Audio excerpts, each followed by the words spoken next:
All right, folks, welcome back. It is day 102. Doing the review process once again. MAKU desu. Minasan konnichiwa. Yokoso. So, let's quickly hop into the thing. Today is the big day where we review most of section 3 stuff. I'm kind of sidetracked yesterday a little bit. Discussion, had a message about really being able to enjoy something you want to do, right? Versus optimizing things you have to do.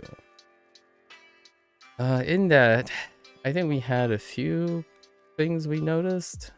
Okay, so first of all, I definitely have to make a conscious focus possibly on really working on my katakana words, because holy, I think we got caught up in katakana for a lot. And I don't know, curious if because I'm loose with the katakana or not. But let's think of a few to write here from yesterday. Hello there, Millie. We had some topics that I can recall. Various things at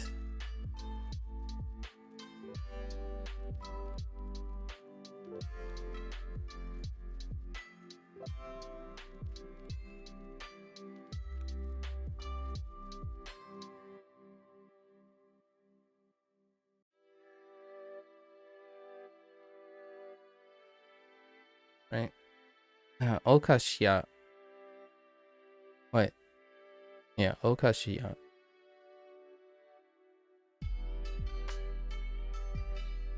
Thanks, Millie. So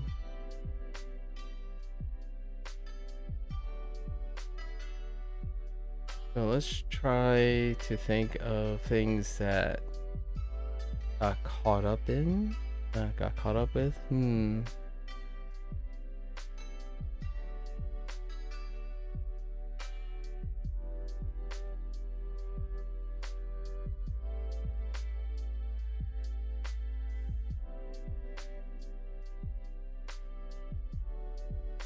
Not really too much. Let's just write some stuff.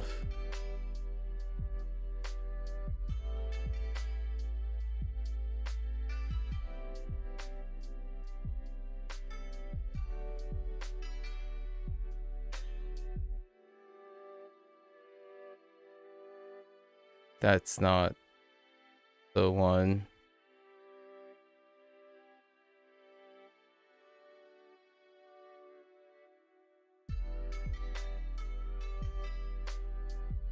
Oh, let's redo that stroke. Oh no, wait, that is the right stroke. Or is it? No, it's not. Why am I doing it that way? Huh. Oh, actually, I don't want to talk about it.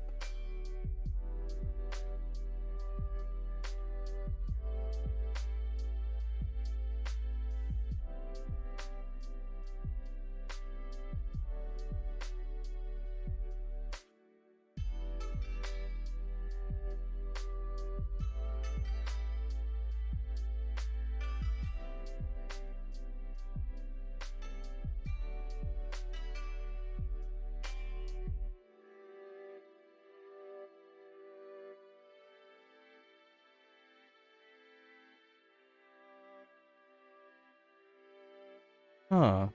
Oh.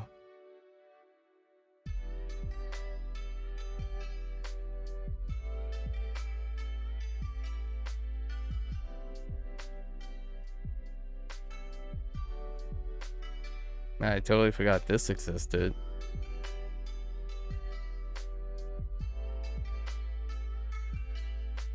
I mean, once you see it, right?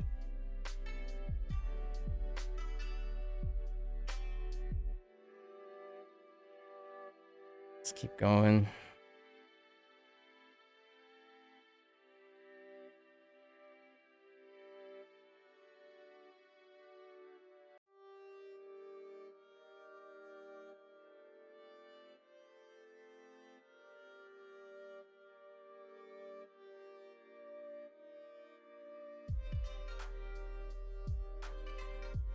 Actually, I'm not sure about this one.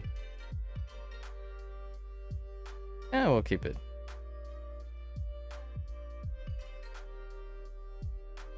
Let's list off some pastries.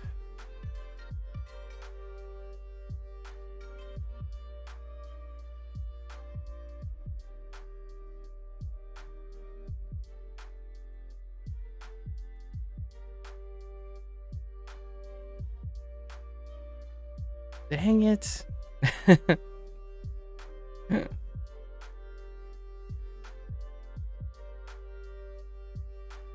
uh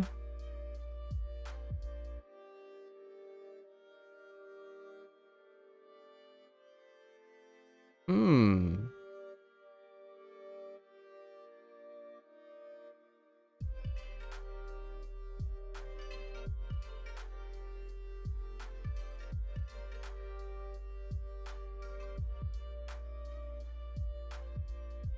I don't know about that. Oh, we tripped up on one of these. It was... Oh, how did I screw this up?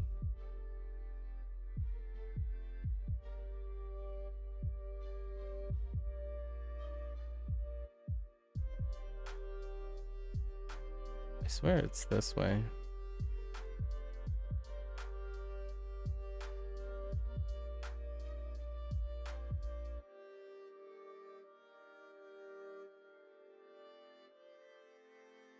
Hmm.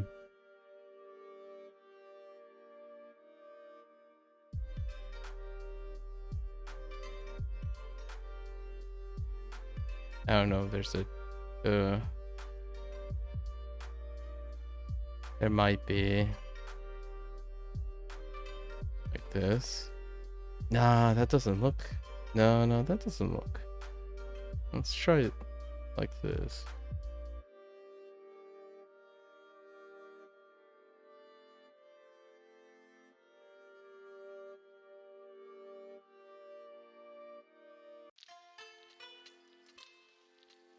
Right.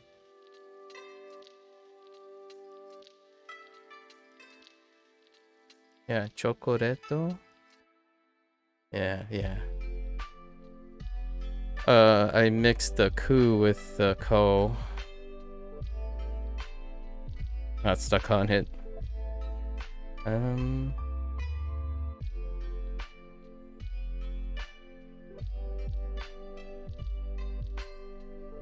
Pastries.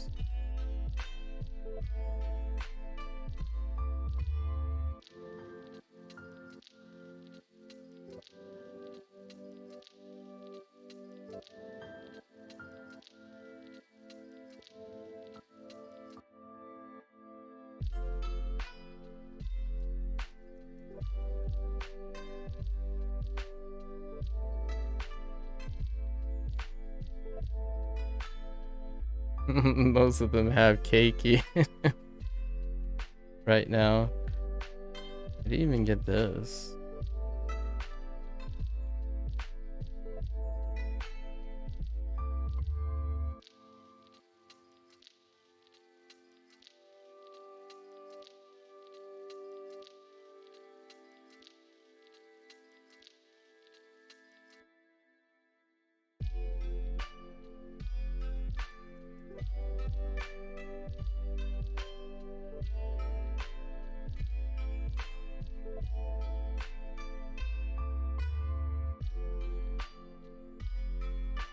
Ooh, right. Oh my gosh. Horizontal lines.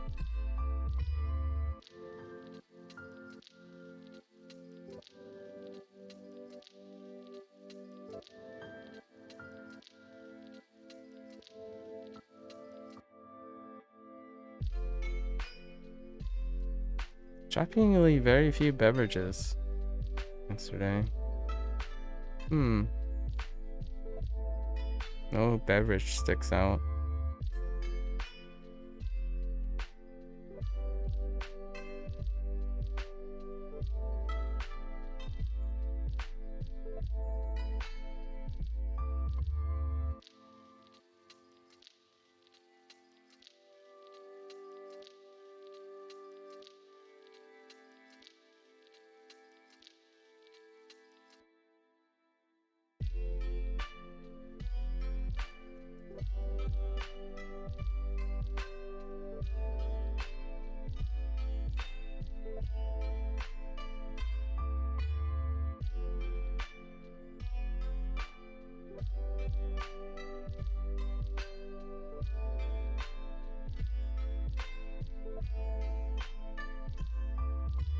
Alright, enough about that.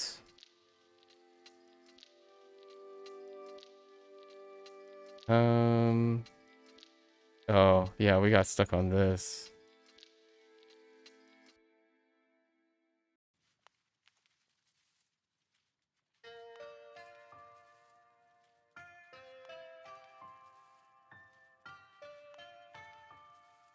Oh, wait.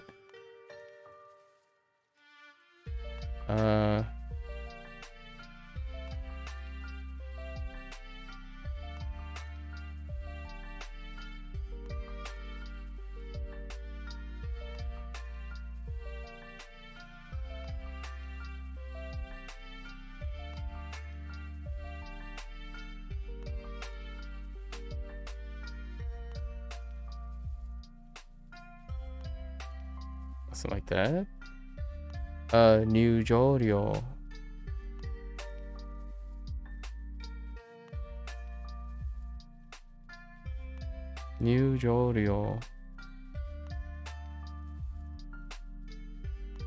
No. Hey.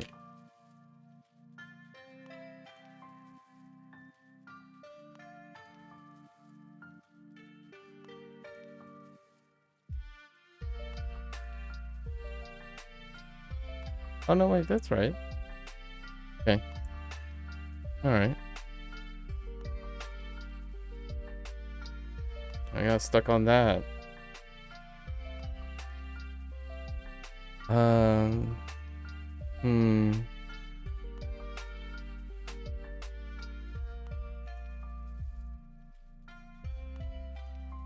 Oh no.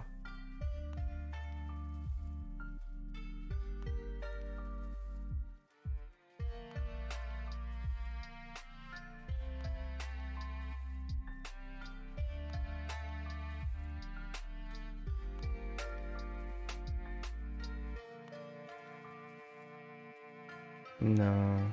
Wait.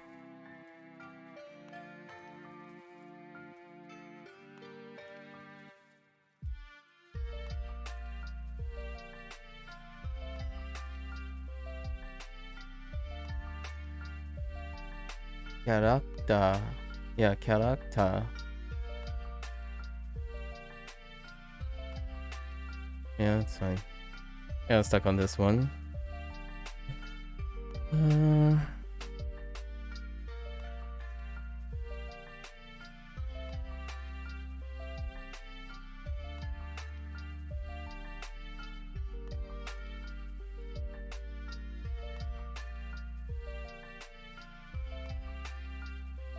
This is used a lot. Kotomo.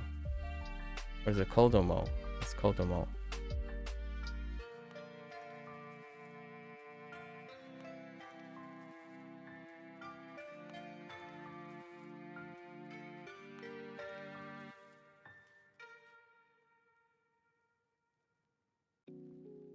Why isn't panda a zodiac animal? That's a good question.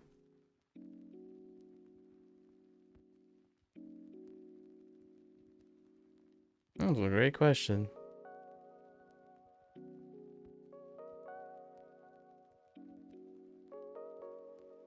Curious what a what a person. Curious what historians would say about that. So we did theme park, right? Theme park, pastry shop.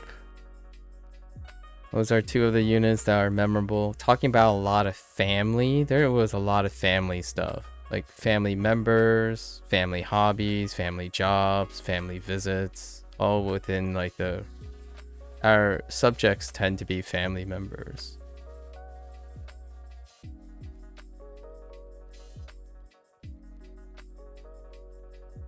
So,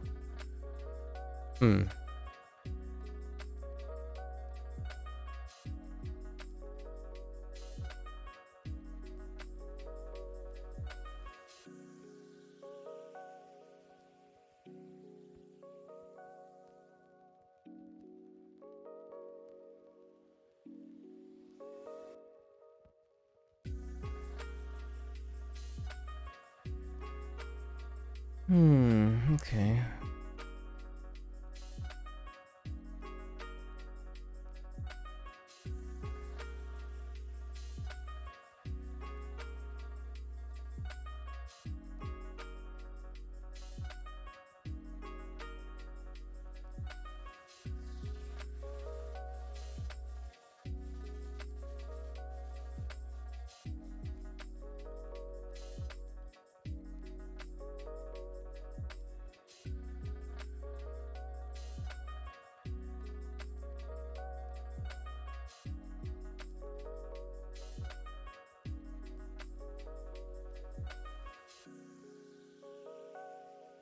I pay for Super Duolingo now? No, I don't.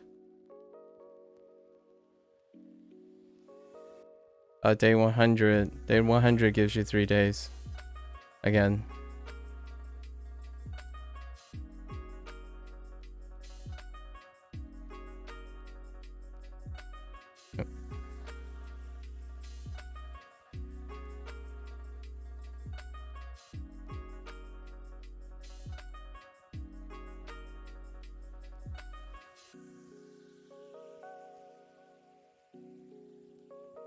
Oh, you know what?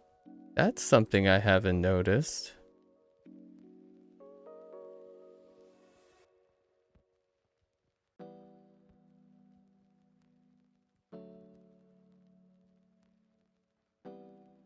Oh.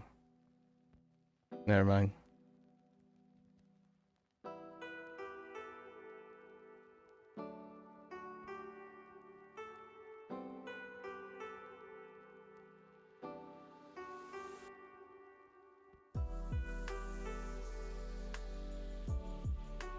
At least those. I feel like Otosan, Okasan, One-san, Oni-san. You know, I think they use them kind of. They kind of use like Ani, Ane, Haha, and Chichi a bit more. So lots of family members. Was there anything like particularly? Oh.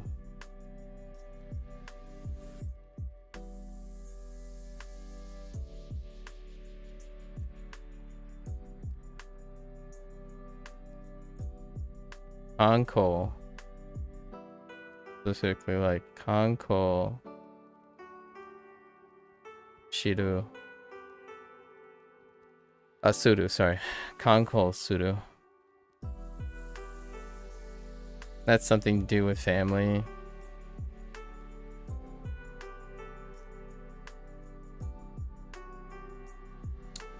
Screwed up this yesterday. So you also talk about family, right? So there was a lot of places.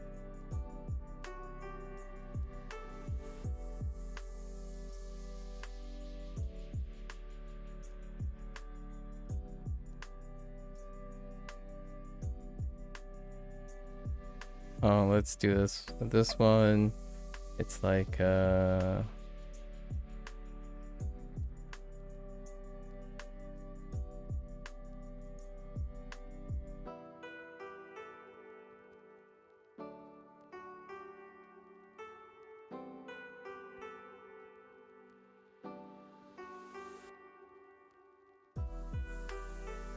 gonna say it's like that.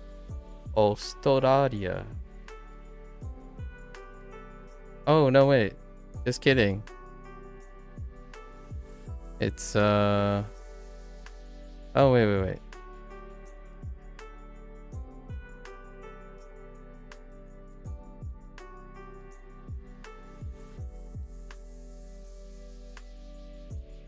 Oh, no, it has a, we'll get stuck on that forever. We got stuck on that for some time. No, that's good. That's good.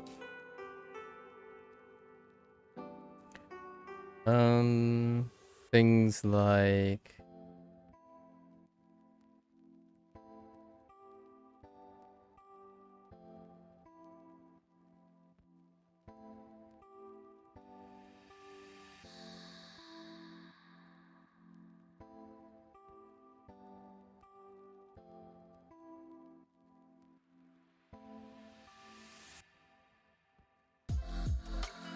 sushin, right? Sushin.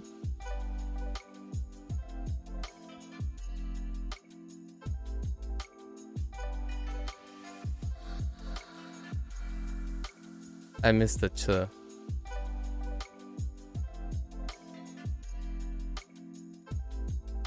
What people do. Oh, there was one that slowed me down quite a bit. It was the, and I don't know what the unit was, like work slash like routine. I think it was like routine. So lots of katakana there. That stopped me.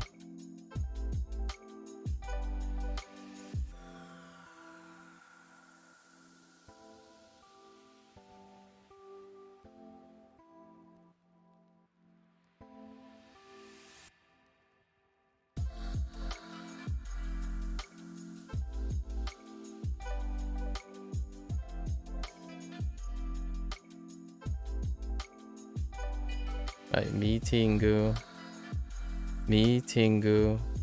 Right. And I figured out how to write the T. So that's fine. The other one was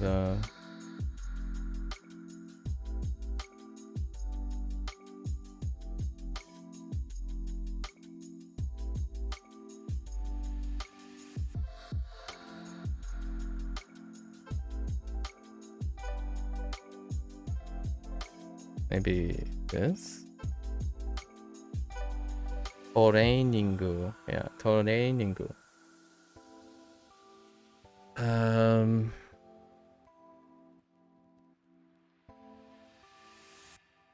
don't think there were a lot of things that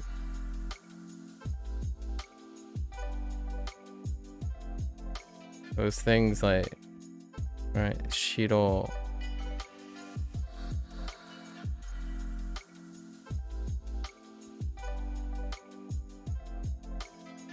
Hats off to EK.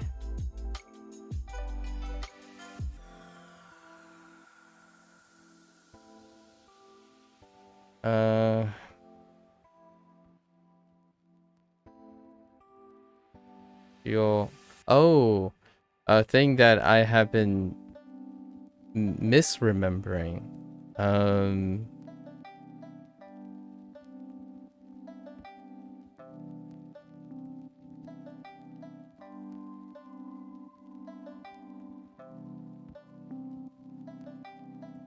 Oops.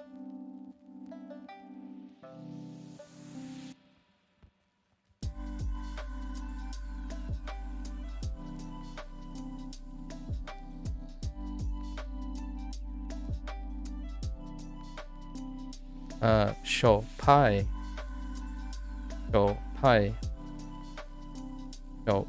I thought it was shopai. Like off the...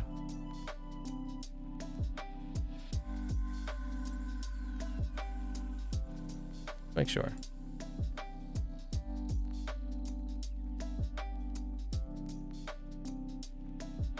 Yeah.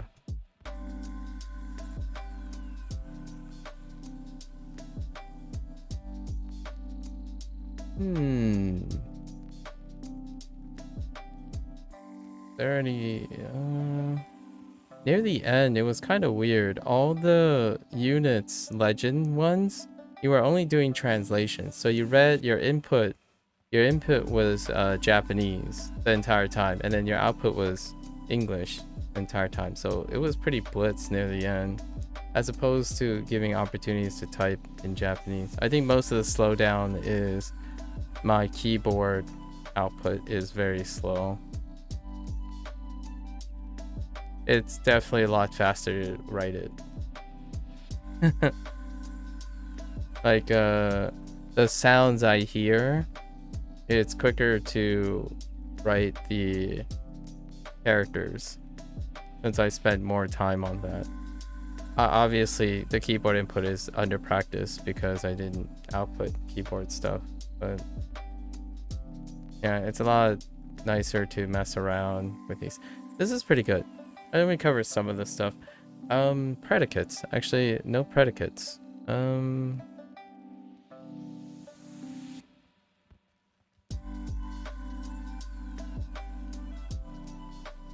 Deru, right?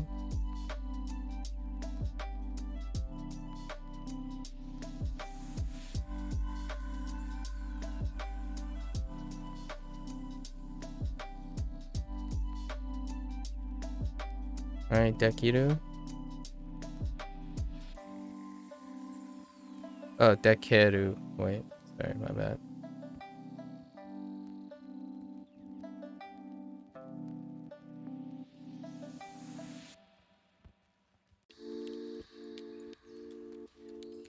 No, never mind. Just this Dekiru.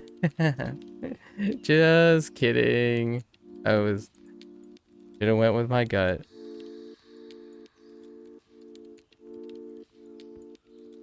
We're doing playing form in anticipation for playing form in section 4.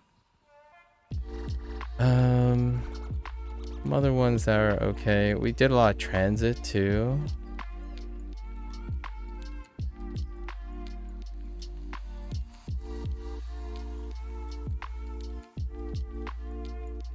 Right. Nodu. Oh, actually, for Nodu, didn't review it, but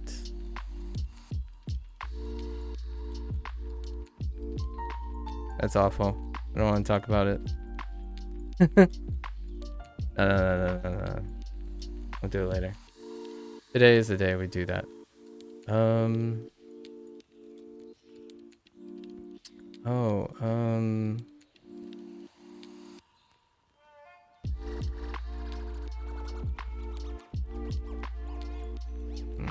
Goku? No.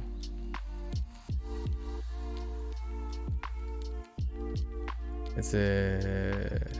Well, we have the... We have Okidu, just to get up.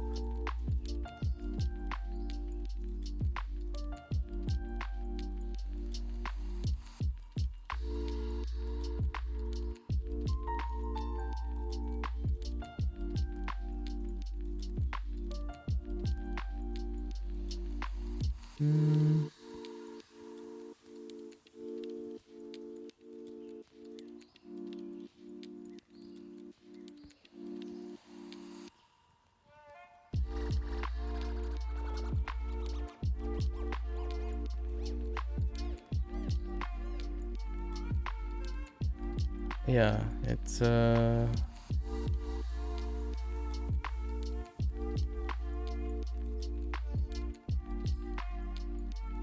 get off as well. Oriru. Maybe we're getting on, getting off transits. Speaking of transits, yeah, we have like taxi, bus, densha, shinkansen. Actually, I think yesterday was also no, that was 2 days ago. Like hikoki, right? Hikoki. Alright, that's pretty good. We're good. We did some review. I think we're gonna go back today. We're not gonna use keyboard input for this new stuff that I have to review for 2 days from now. Just gonna use our mouse today. Because we have 14 units to review. And this time 15 units to review, and we gotta really stick to it. Because these are the new stuff. It might go kinda alright, because while they're longer and stuff, more things to consider, they're also fresher in my memory as well. We'll see. Let's do the mistakes though. Let's look at our mistakes from yesterday. So let's just go in and then see what mistakes I've made yesterday. Let's see.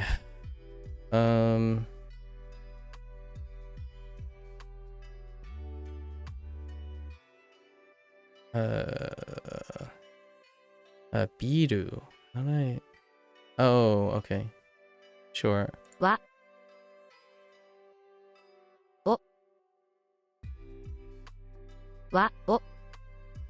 Biru wa nomimasen. Yeah, they soften it with the wa. Right.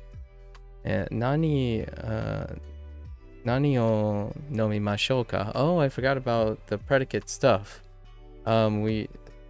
Yesterday we covered the potential form shou, or the potential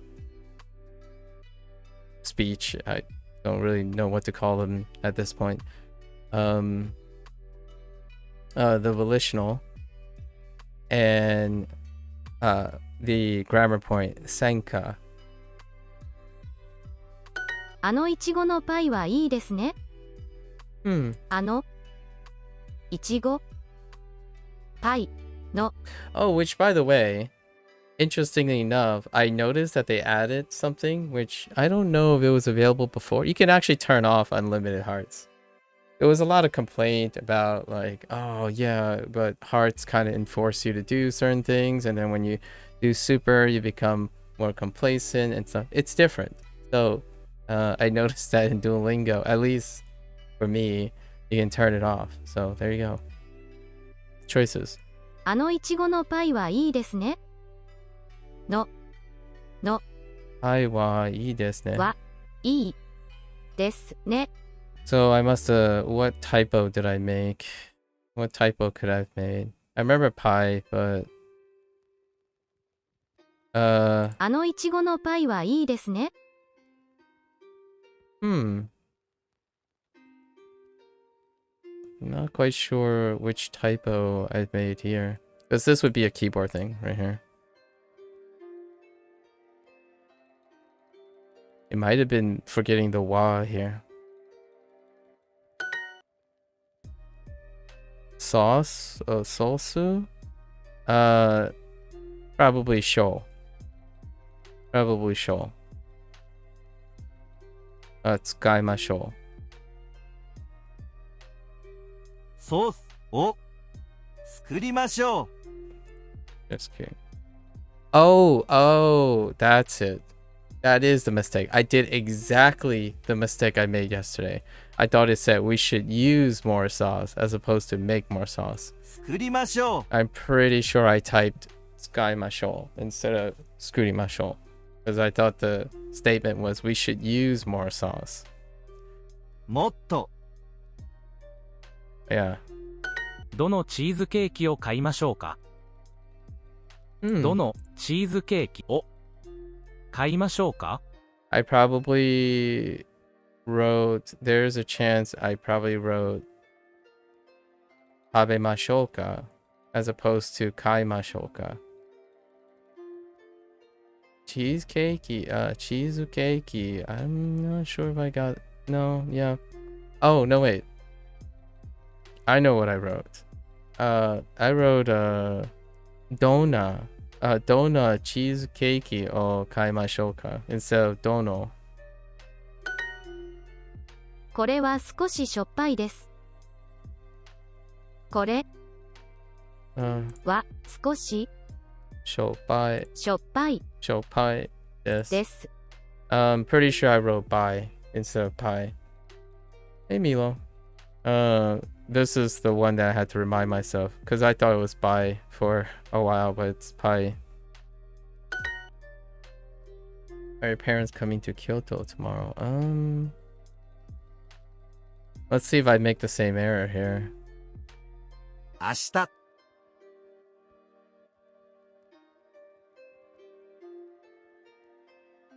This might. I'm trying to reproduce errors. This ご might. 両親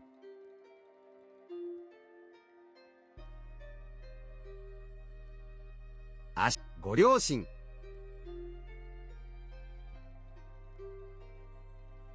Hmm. は Might have been. I don't know. I think I might have missed this topic marker. Pretty sure I missed this topic marker. 京都に来ますか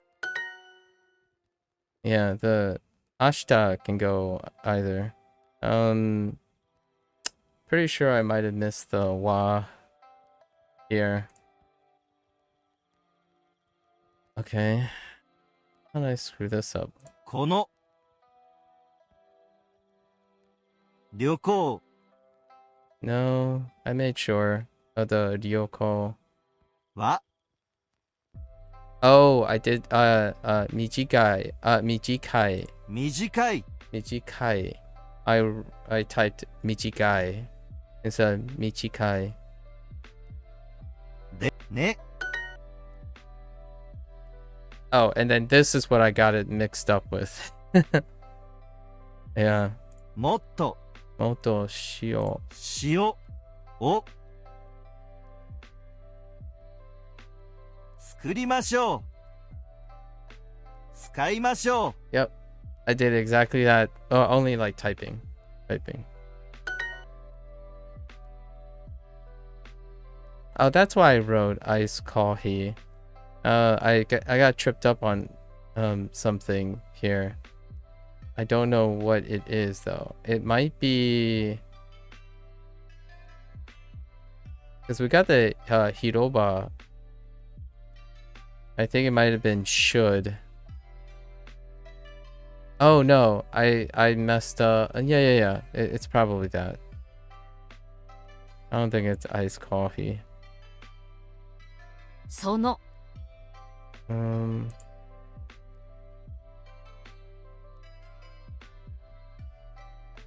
It could be day though.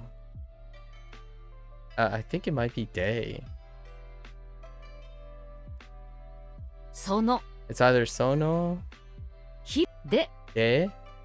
アイスを飲みましょう。 It's either day or sono.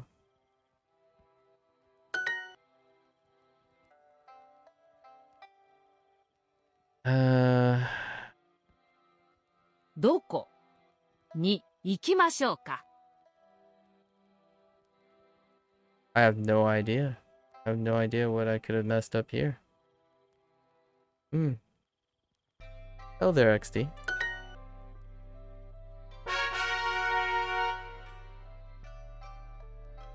It could be doko. 週末、姉と買い物をします。そして姉と天ぷらと味噌汁を作ります。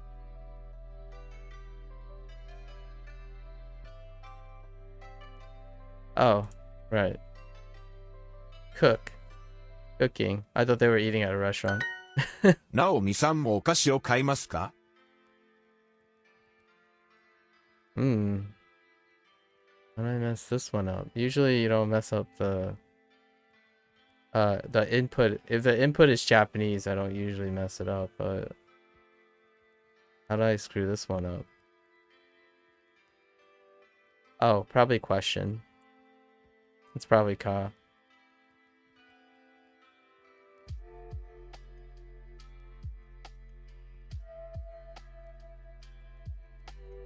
Oh, this one is a big repeat. So no, this one's complacency. I must have like rapidly typed something. This is personalized practice. Mistake. No, I'm not. We're running out of days. Today is section 3. Today is section 3, and we're not doing keyboard input anymore for section 3. Because I only have 1.5 days left before my review. So the freshest thing has ちゃ to ん be と in. ストレッチをします。ちゃんとストレッチをします。Oh, su to storechi. So this one took a ス while. トレッチ、 I really didn't imagine a to in I kept going surechi. And so yeah, that's interesting.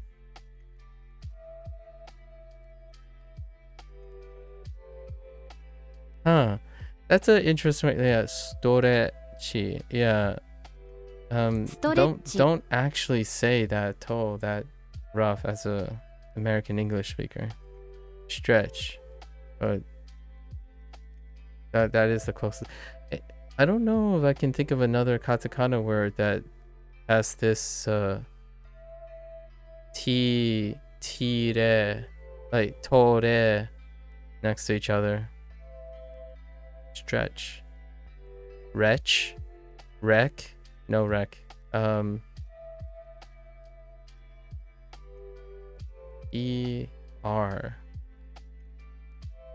Train? Oh, well, no, but we stick with densha. And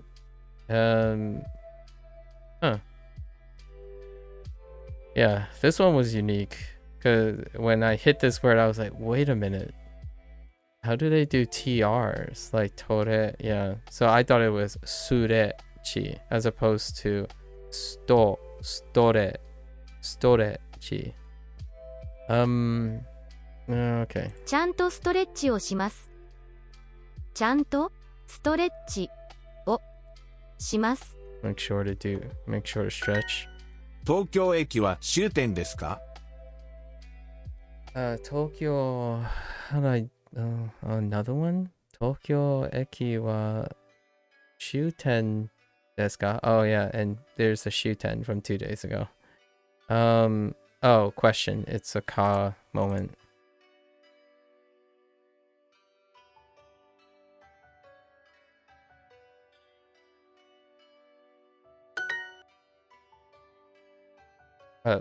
This is actually I reference Australia. I might have screwed up Sushin. No. Oh wait. This is Sundeimas. I'm not even looking at the. Oh, it's Did I really screw? I was really stuck on Australia. I don't think I full send it. But maybe it is. Or was it a particle? It might have been a particle. But had it been Mo? Could be Mo. 姉、も。オーストラリアに住んでいます。It's not Sundeimas. Yeah, it might have been Mo, actually. 渋谷駅はとても賑やかな駅です。I don't even remember doing that one. Actually, that very specific one. Shibuya eki wa totemo ni... Oh, sorry. Totemo nigiyaka eki desu.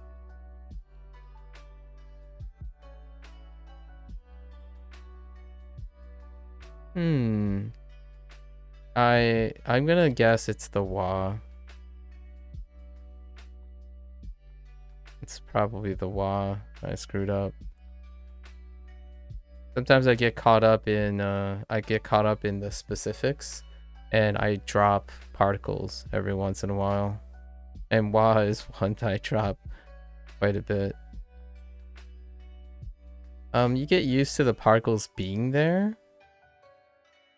when you have to like look over writing, but at the same time, when I'm listening for things, a lot of times certain places articles like, oh yeah, well that's the topic, and then I kind of glance over the particles. I'm thinking in my head.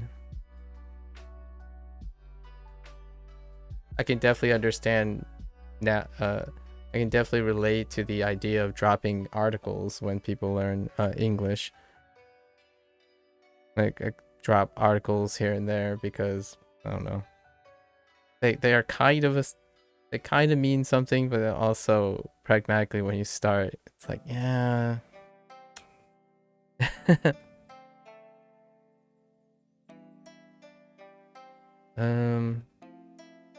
Where's my words?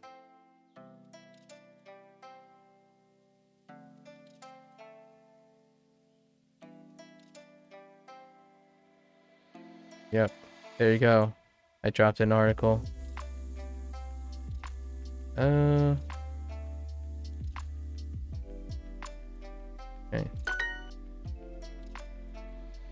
I'm gonna screw this one up. Wa? Actually, I have no idea what I did here. I might have missed. 音楽 This kind of looks like a typo. は楽しです。 This is probably a typo.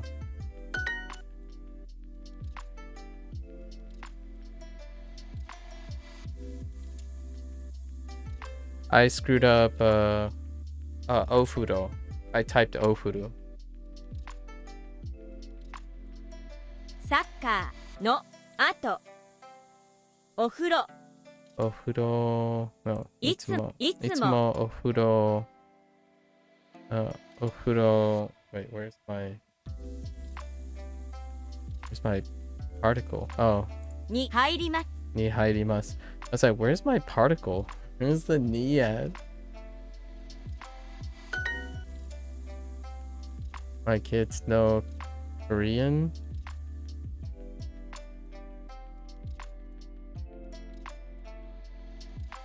How did I screw this one up? Oh, is it because they wanted... 私の子供 No, I don't think it's watashi no. We got away with that. は 中国語、そう。中国語、韓国語ができます。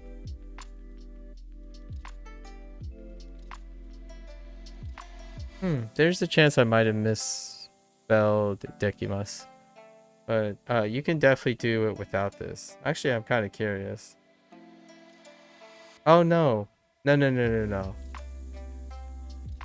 No, you can't get away with this. That's how I got this wrong. I was testing if you can drop or watashi no. You can't. すみません Sumimasen. What kind of dessert is this? It's kore. The way they phrase this. これはどんな And I've gotten used to it now. It's an interesting thing to デ consider. ザートですか It's the kore phrasing. It's more the 私 English の子 part. 供は英語ができます。 What? 私の子供は Ego. 英語 I screwed up because of ego. Or no. It might be the watashi no kodomo again. I don't actually. ができます。私の子供は英語ができます。私の子供は英語ができます。妹の彼女はソウル出身です。妹の彼女は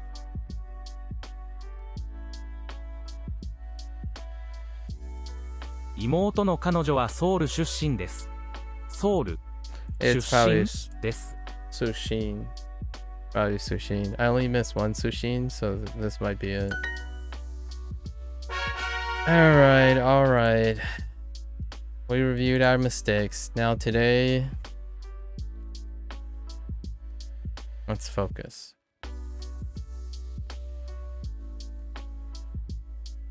don't know if we're gonna make time for kanji. I will probably have to do the kanji outside and write it myself. Okay. Yeah, so like check this out, right? Settings, and they have a separate location now, right? You can turn this off and on. Isn't that cool? I like it. Okay. Alright.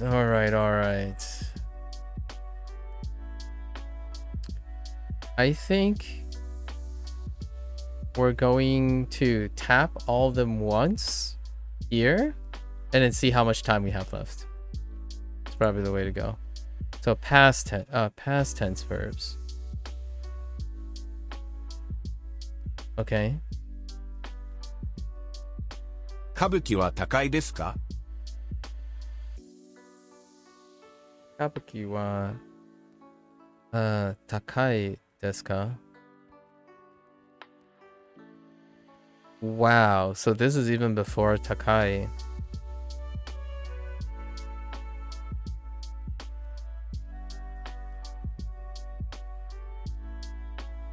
The kanji for takai. 昨日 And then kino, we have the kino kanji. Oh, this might actually be a lot weirder than I would have expected because we have a lot. Oh, quite replaced quite a lot of the hiragana. 何 Nani o shimashita ka? をしましたか。先月原宿で可愛いカフェを見つけました。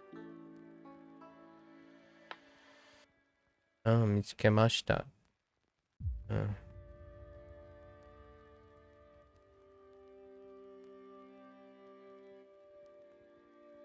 Harajuku. No? Yes, Harajuku. Harajuku Sengetsu. 昨日初めて天ぷらを食べました。昨日は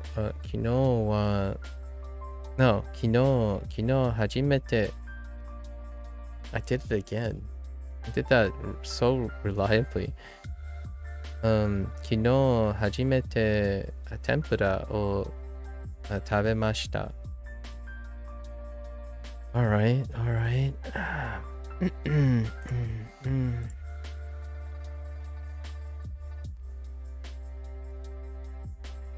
花さんも来週タイに行きますか？花さんも来週タ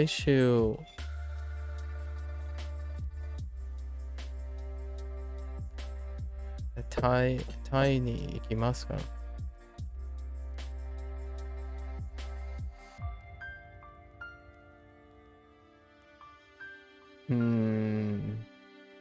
？Got some noodles. So, 花さんも来週タイに行きますか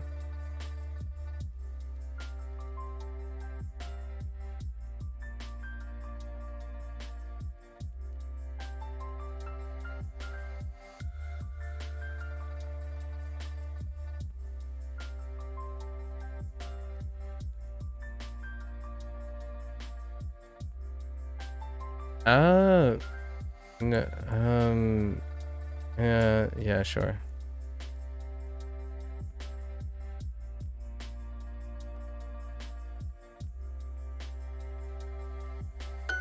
日本の文化が好きです。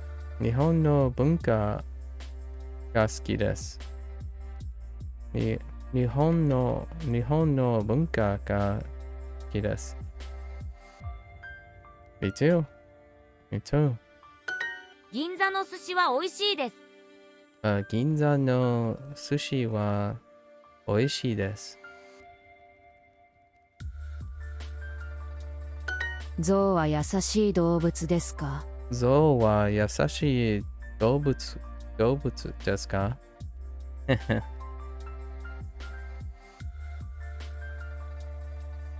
優しい動物ですか？ Are elephants nice animals? Kind of 去 a 年 good 東 question 京 though. に来ました。去年東京に去年東京に来ました。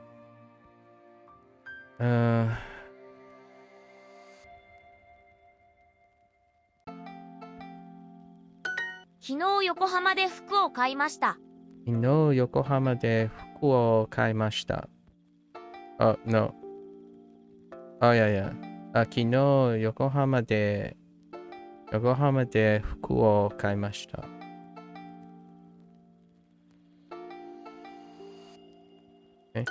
千葉でピーナッツのアイスクリームを食べませんか？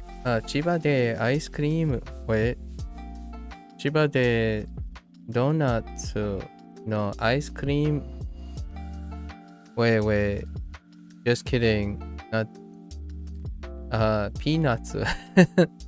千葉でピーナッツのアイスクリームを食べませんか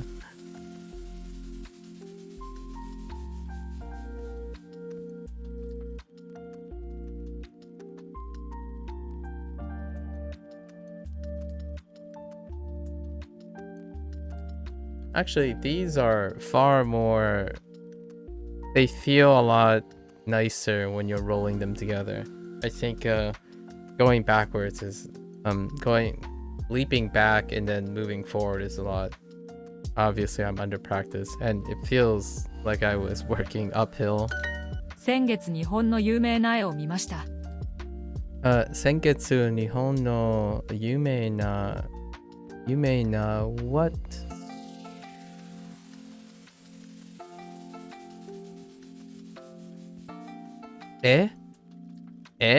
Really? 絵を見ました。先月日本の有名な絵を見ました。Okay. That's kind of な絵を見ました。Okay. So a famous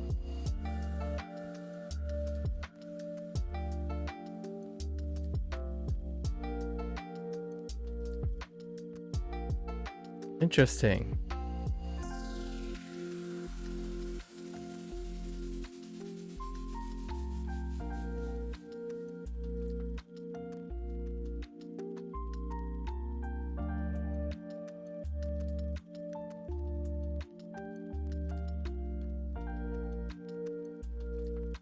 Okay, I have a slight gripe with this, but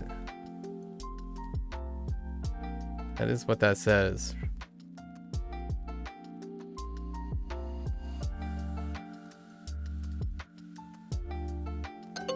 Oh no, they did reverse it. Okay. Nah.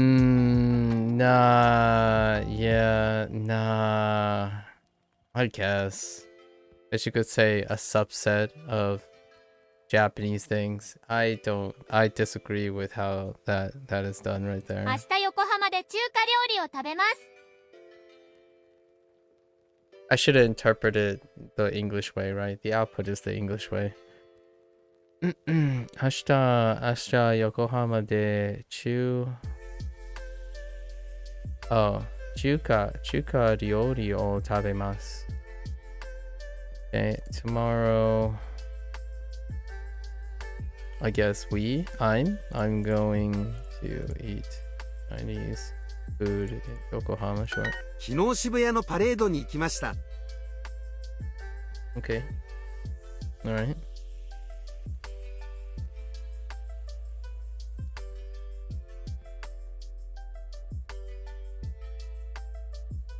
昨日渋谷のパレード昨日渋谷のパレードに行きました。Right. I went to a parade in Shibuya yesterday. 新しい水族館。新しい水族館。水族館。Sorry. So. Oh, we didn't get a chance to use aquarium very much.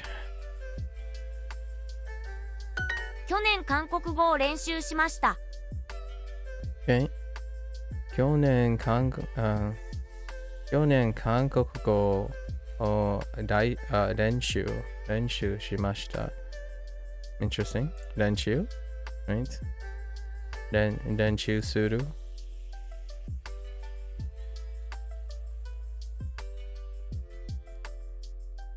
去年? 千葉はどこですか？はどこですか? 先月日本の有名な絵を見ました。Oh yeah. Sure.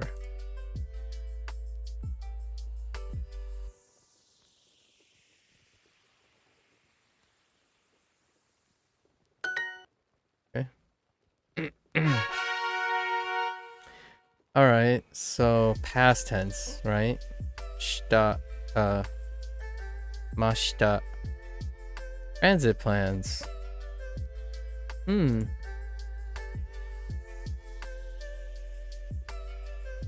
電車? 途中でお菓子を買いましょう。Okay. 途中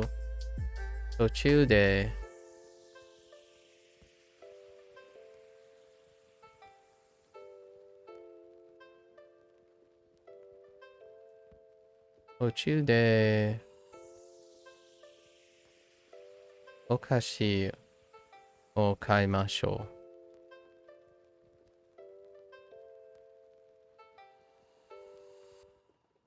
途中.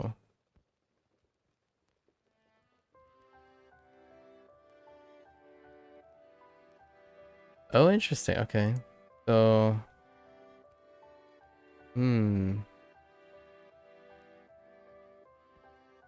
on the way, probably, right? On the way, tochude. Yeah, we should buy snacks on the way. Tochude. That didn't come up except for this unit so far.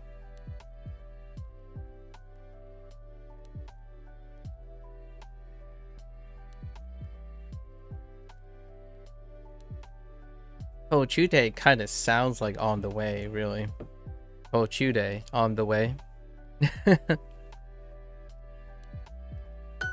電気屋から花さんの家まで歩きましょう。 Okay. Oh, I see. This is the kara and made. Kara and made. So, 電気屋から花さんの家まで. まで. Wait. 歩き. Wait.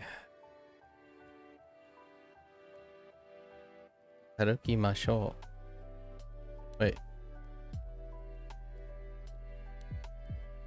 Oh, 歩きましょう. Walk. Wow, we haven't used walk as well.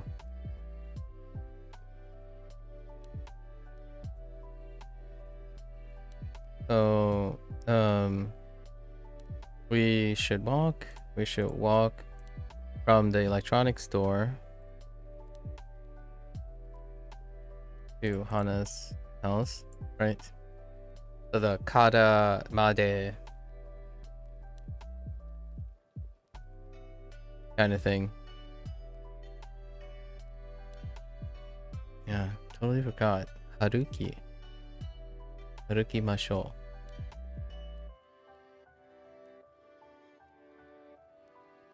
I mean, not haruki. Aruki.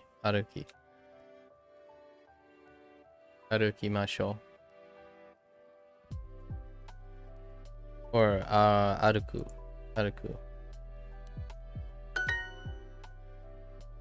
いつケーキを切りますか？いつケーキを切りますか? But, right?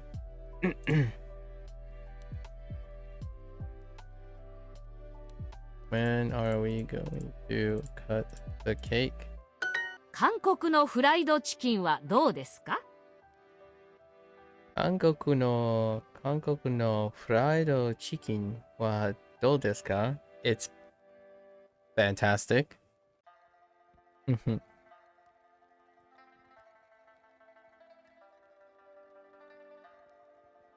We need to get this stuff, right? この Korean ポテト fried チップ chicken. スは辛いですね。Right, このポテト、no.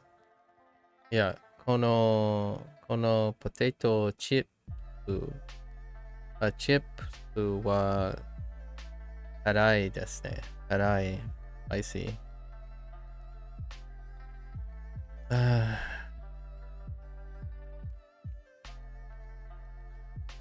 Potato chips. Okay.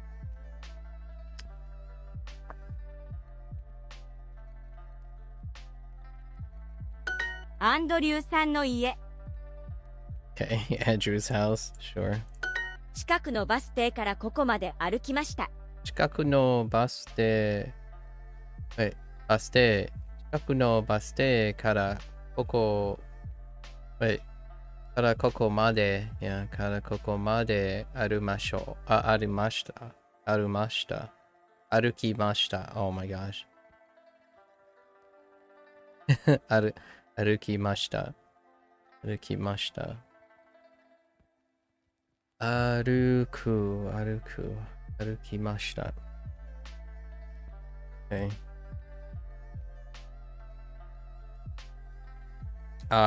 We? Okay. We walked from the nearby bus stop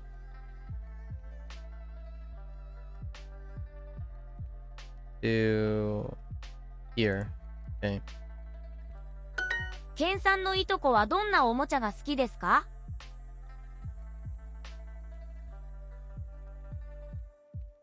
Wait. ケンさんのいとこはどんないとこcousin, right? No, ケンさんのいとこはどんな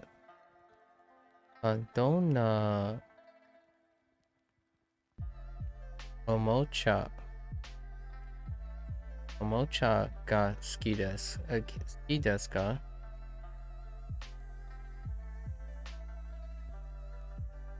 Oh, おもちゃ、toy。おもちゃが好きですか？ケンさんのいとこはどんなおもちゃが好きですか？ Okay, what kind of toy does Ken's cousin like? Okay. ここで道を渡りましょう。Hey there. Hey there, THI. ここで町を渡りましょう。We should cross here. Or, yeah, we should cross. We should cross, the street. My bad. Michi. And I said Machi. Michi. ここで町は渡りましょう。Yes.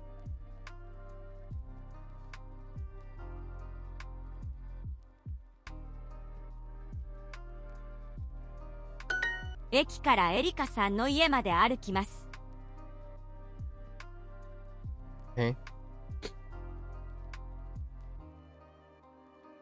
駅からエリカさんの家まで歩きます。Man, 歩く is kind of doesn't roll off the tongue for me at the moment. 駅から駅からエリカさんの家まで歩きます。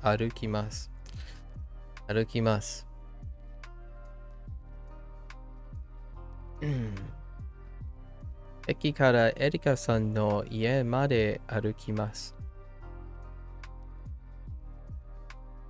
Okay. Are we doing we are? Yes. We are walking or are going to walk. We're going to walk from the station to Erica's house. 100円ショップまでどうやって行きますか？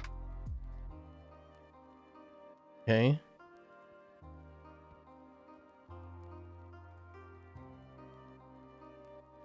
Oh, interesting. It plays どうやって there.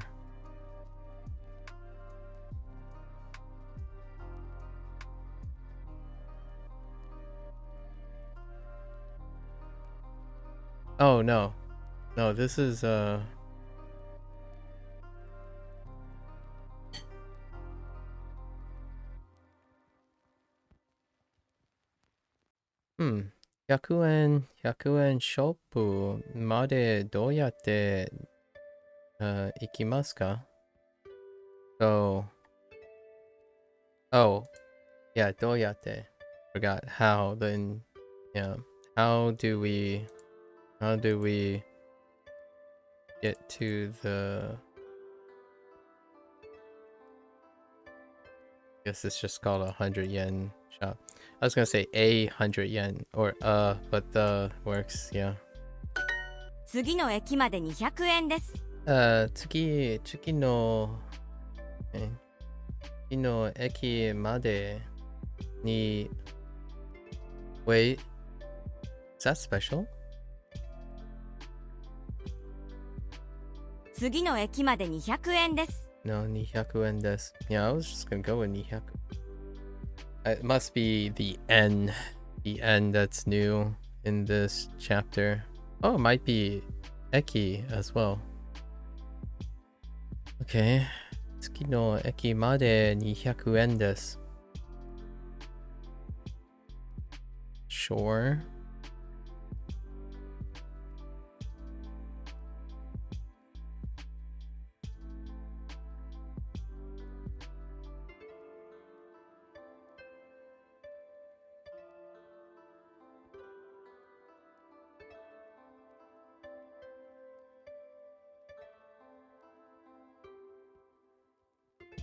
Interesting.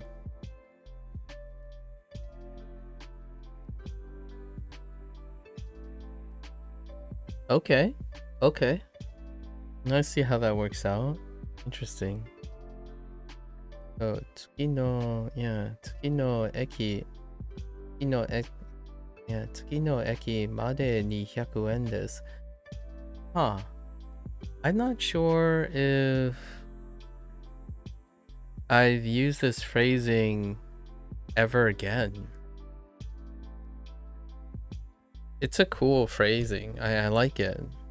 It makes sense. You just hit section 2 and man, it's starting to get very hard. The particles are getting me a lot of the time. Persistence, patience, perseverance. No, I don't know. Yeah, gotta lead into it. You know, time. Section 2. What does section 2 start with? Is it the whole day? Is it day ni stuff? Or are you in the Motown? There used to be this inside joke between me and Indy called Motown, and a lot of times you drop mo's all over the place.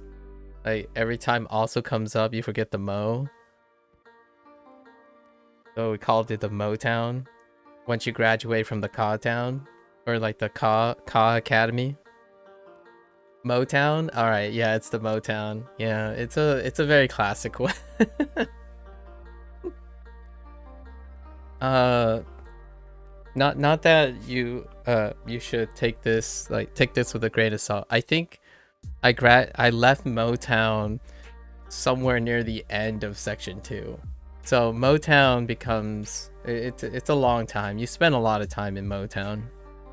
But as long occasionally you have to like go back to Ka school because you drop like dropping cause still happens too. Like, oh wait, you didn't listen to the end of the sentence, and then you get cod. But Motown is the very first one, and we had a lot of fun. Me and Indy were talking about it way in like the first 2 weeks. Like, oh, gotta make sure don't get mowed over. Yeah, that's usually the first particle. It gets used a lot more later, so in my opinion, it'll become, like most things, the more you get to use it, the more likely it happens. Mo comes up quite a bit more in the future. Yeah, heckin' Motown. Population, English users. Oh, beginner English user, beginning journey. You have to hit that town, chill a little, get comfortable. Check into a motel. Oh my gosh, why didn't I make that joke a long time ago? Check into a motel. What the heck, man? There's so many dad jokes early on. We made so many dad jokes. Yeah. Get comfortable. Check into a motel. Yeah. あのヘッドホンも素敵ですね。 Okay.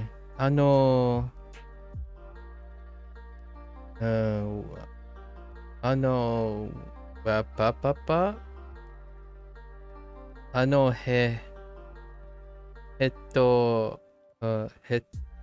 Headphone. Oh, headphone. Oh my gosh, freaking headphone. Headphone mo sticky desu ne. Okay. Sure. Headphone.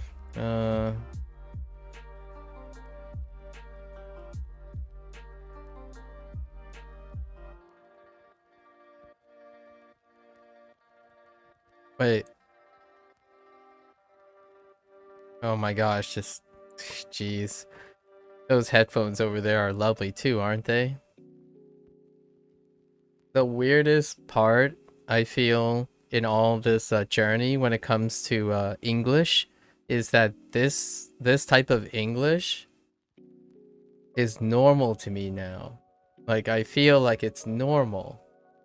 If you asked me 100 days ago, this would be a very not normal English. Like, I wouldn't use this phrasing. Like, those headphones over there are lovely too, aren't they?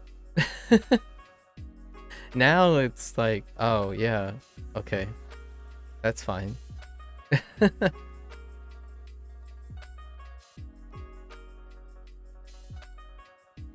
Maybe something like those maybe like those are some lovely headphones. Yeah, the English is unique. Yeah, so like those headphones are lovely. In a tone, so you would say those headphones are lovely. Yeah, or right? The Japanese is just as weird as the English in the same way. Yeah. And obviously we're not talking about weird or in a bad way. It's a funny way. I think it's humorous to get adjusted to different things. Like now I can think of English in like this weird pocket of, this new pocket of bridging to Japanese versus, yeah, I would probably say, aren't those lovely headphones or something, and then point or something. Aren't those lovely headphones? These headphones are lovely, right? As opposed to aren't they? Or to, like, oh, those headphones are also lovely, right? Naomi-san, ケーキを切りませんか? Although you can, that's what really ne. I feel like that's kind of the essence of ne. So really you could think of that in your head when someone says it anyways. Naomi-san, wait, Naomi-san, keiki o kirimasen ka? I've said this once in my life. Would you like to cut the cake?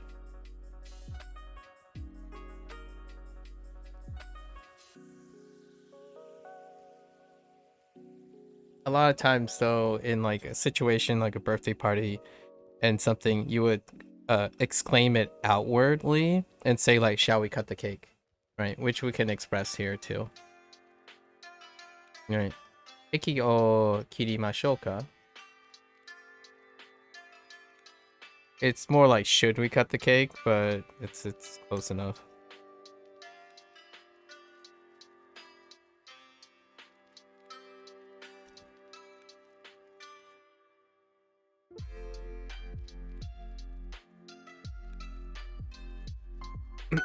Knife to fork.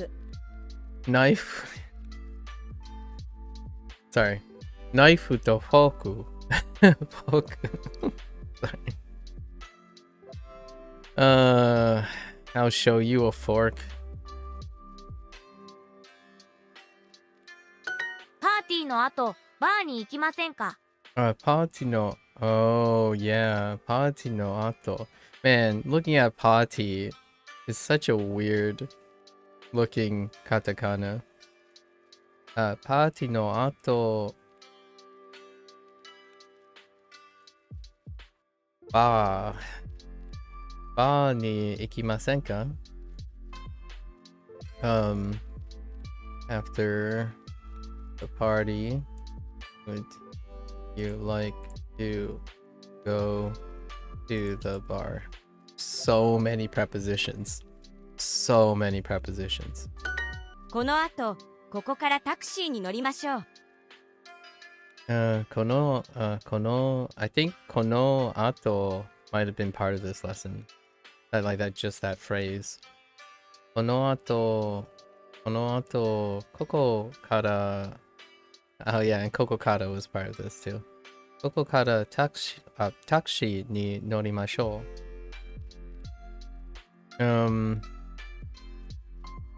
After this, we should take a taxi from here. Koko kara taxi no norimashou.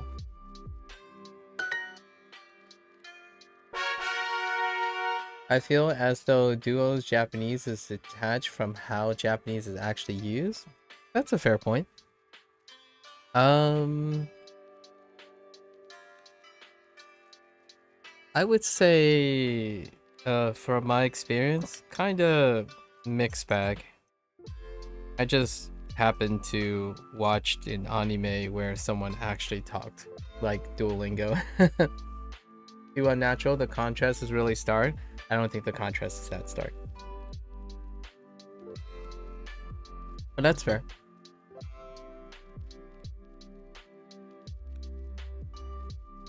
Sometimes stark contrast can be very useful, actually. If you can observe the stark contrast, then obviously you clearly understand what I guess you would quote unquote natural Japanese versus Duolingo Japanese. I think there's quite a bit of nuance between the two. Wow, if you outside of the stark contrast.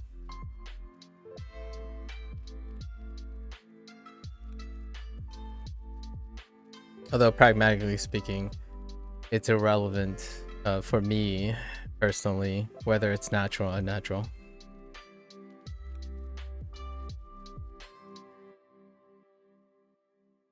Unless you underestimate yourself, which that can be understandable. I don't underestimate myself to not be able to tell the difference.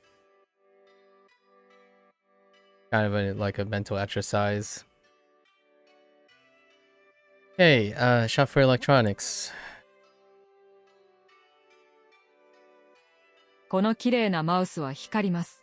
この綺麗なマウスは光ります。Oh, light up. That's right. Light up. You gotta get that RGB life. Or I guess Aru GB. Let's see. This pretty mouse lights up. Light show. Karimasu. Garu. 重いですか? 重いですか? Short.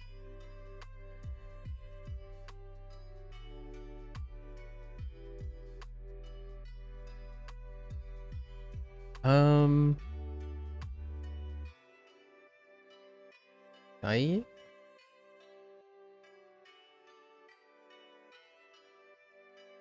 Gao?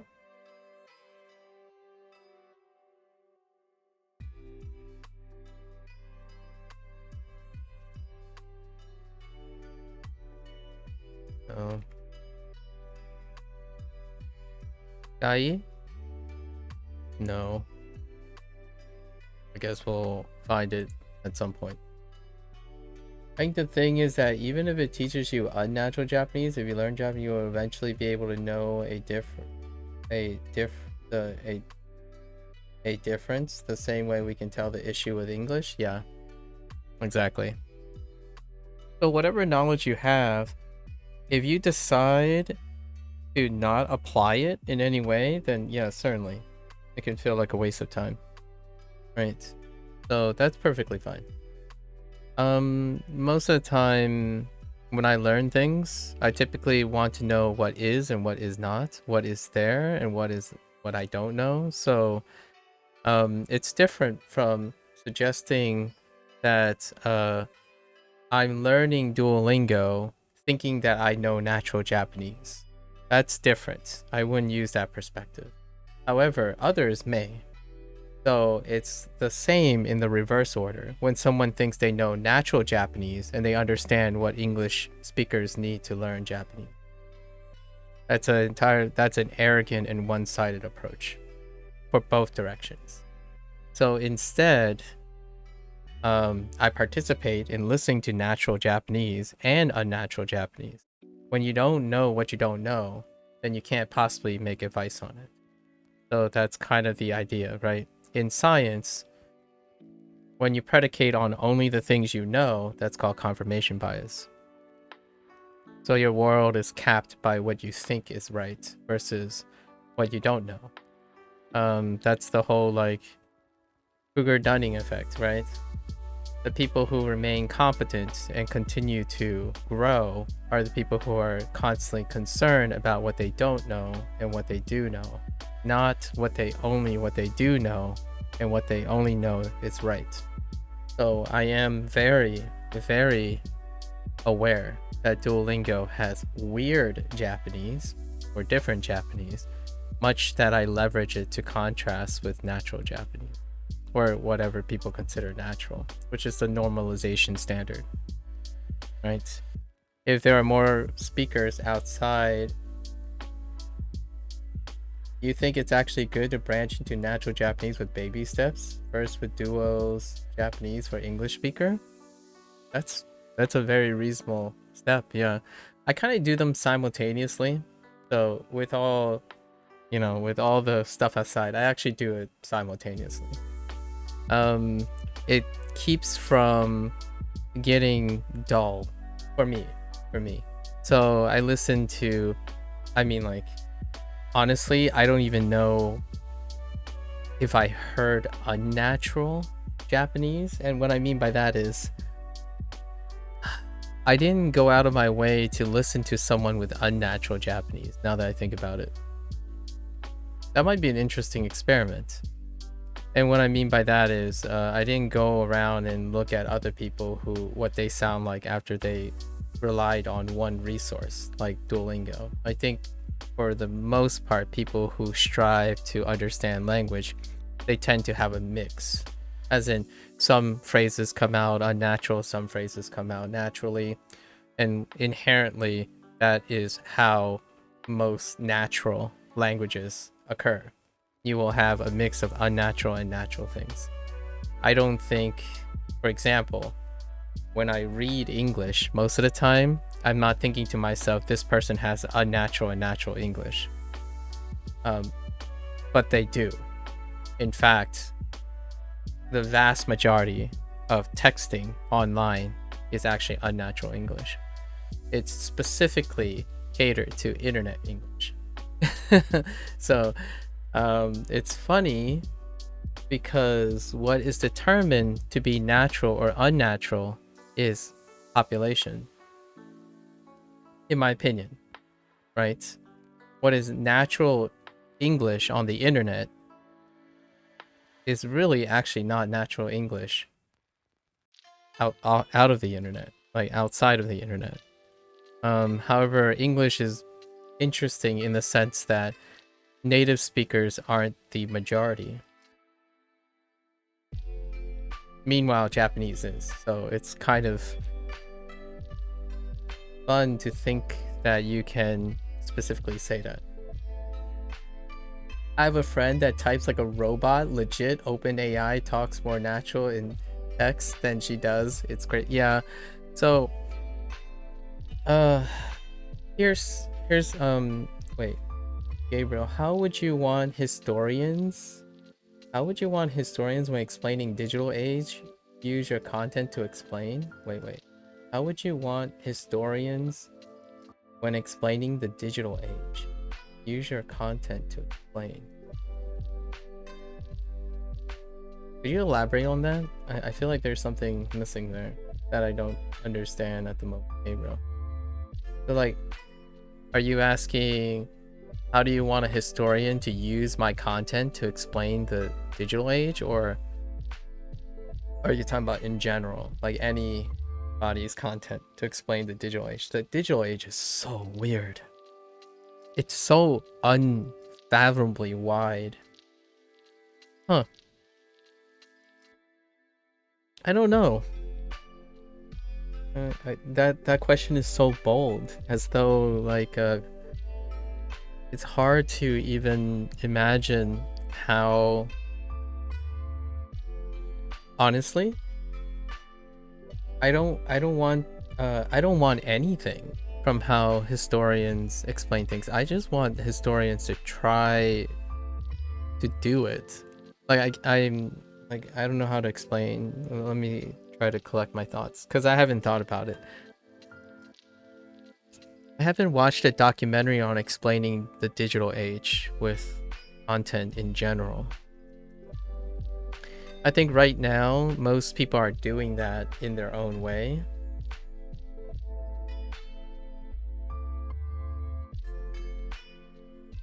I don't know.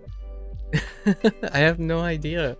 I think the digital age in general is such an explosion of information that you can seemingly have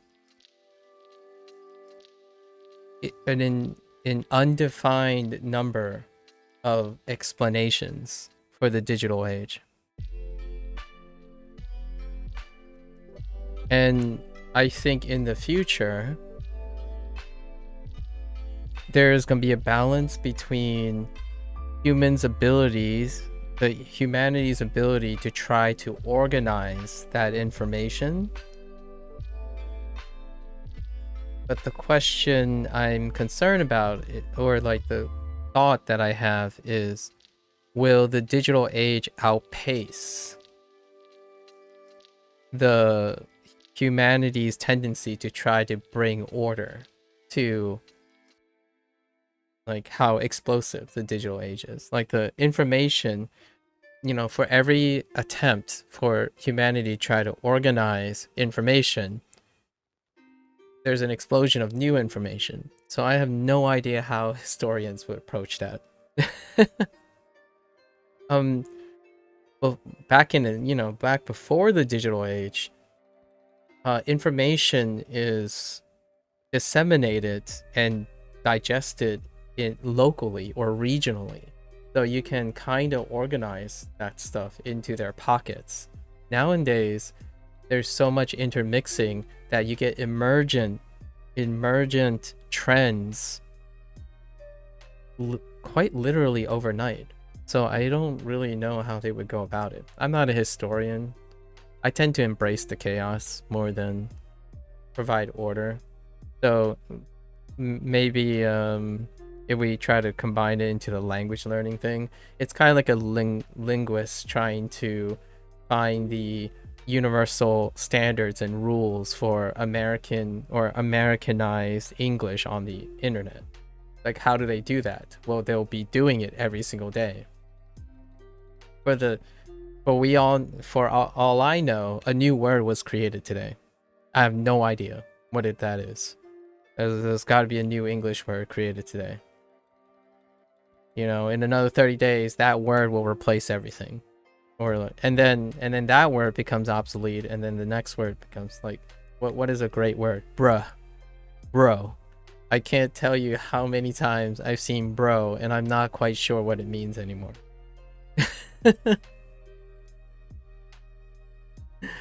I still walk out today, you know, maybe like go to a grocery store and stuff. I don't hear bro. Cooked? Yeah, cooked.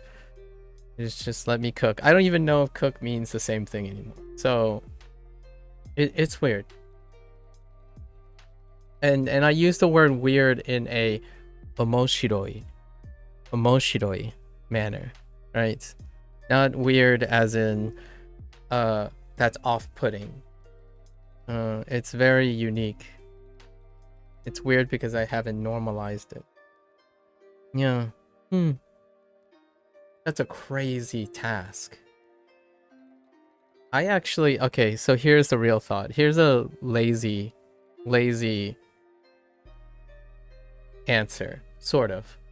I feel that eventually categorization, pattern recognition, and high throughput analyses of information will go in the way of automation again. So much like I'm going to take a note from genetics, right? When humanity reach a threshold of information that goes beyond simple bootstrapping that's within the mechanical capacity of a human being, like outside of its creative process, we rely on automation, right? So like in genetics, there was a time when you studied a singular gene and its impact, right? So you do these like controlled experiments where it's very difficult to understand the holistic, like the bigger holistic interconnected factors involved in a biological process. However, at the dawning of the new technological age, there's machine models, like machine learning models and like high throughput analyses and integration of computer language to increase the throughput in analyzing really large data sets, like mutational information and whatnot, and then being able to like simulate and do in silico kind of like experiments, things that you don't do, I don't know, literally do or something, simulations. So if I were thinking of the future, I feel like historians might become computer science historians. And what I mean by that is they will use aided machine learning, maybe some sort of trained model system to allow them to keep it on pace with interpreting and finding trends and stuff in the digital age. So much like how explosive the digital age is in information, like language itself, linguistics, all the fields of human interpretation may become a bit reliant on using tools that will aid them. And the current age, just as explosive as the products that come from machine learning, I imagine that would be the future for all the other types of employment. Like, for example, from science, I would say protein chemistry or structural biology has ever since I was exposed to it, there has been use of machine learning models or things to like bootstrap and test rigorously without necessarily the person doing it.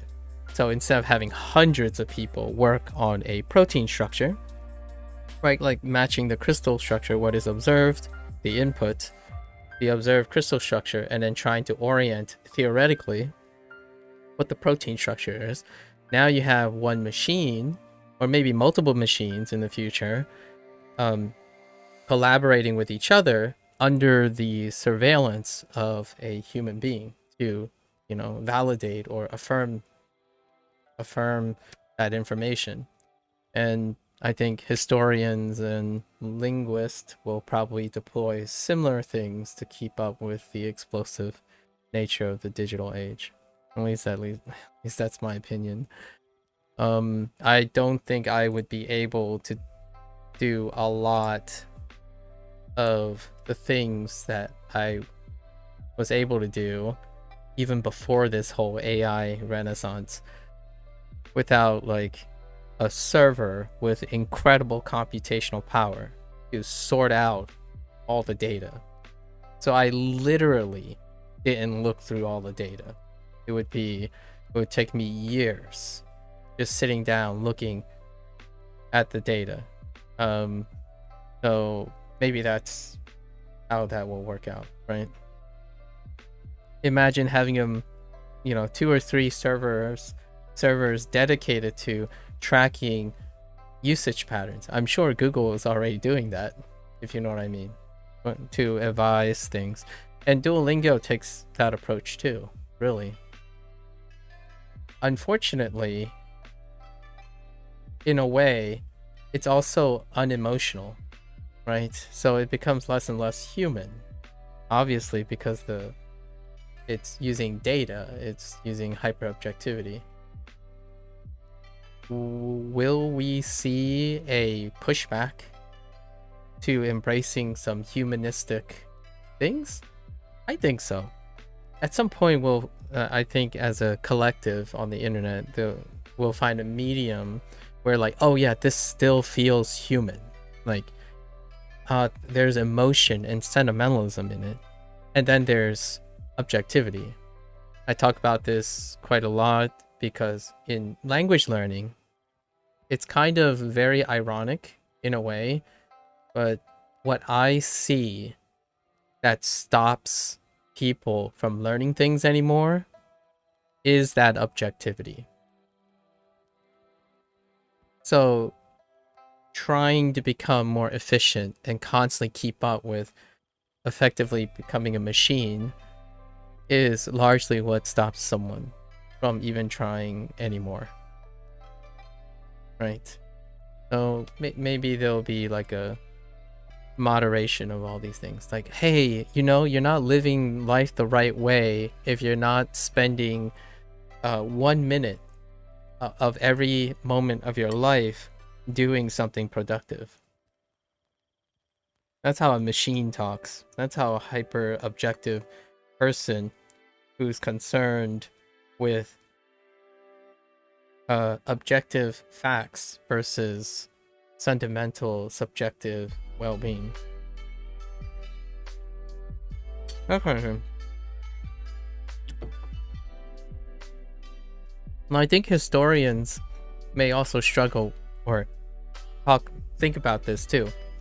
There's a time when history, I don't want to say too much, but because I'm not that great of a historian either, I don't know a lot of my history. What I can say though is there's this sentiment where back in the day, the victors, right? The victors write the history books. I'm sure you guys heard about this sentiment before, right? History is written and paved by the victors, those who survive, those who excel, right? Like the victories, the winners write the history books. So in that regards, that's a small subset of what actually happened in history. Now humanity has to contend. One Piece has that plot point, yeah, more or less. So now we're thinking about a whole order of magnitude. How do we record all of history, right? Now humanity is not talking about recording what is important.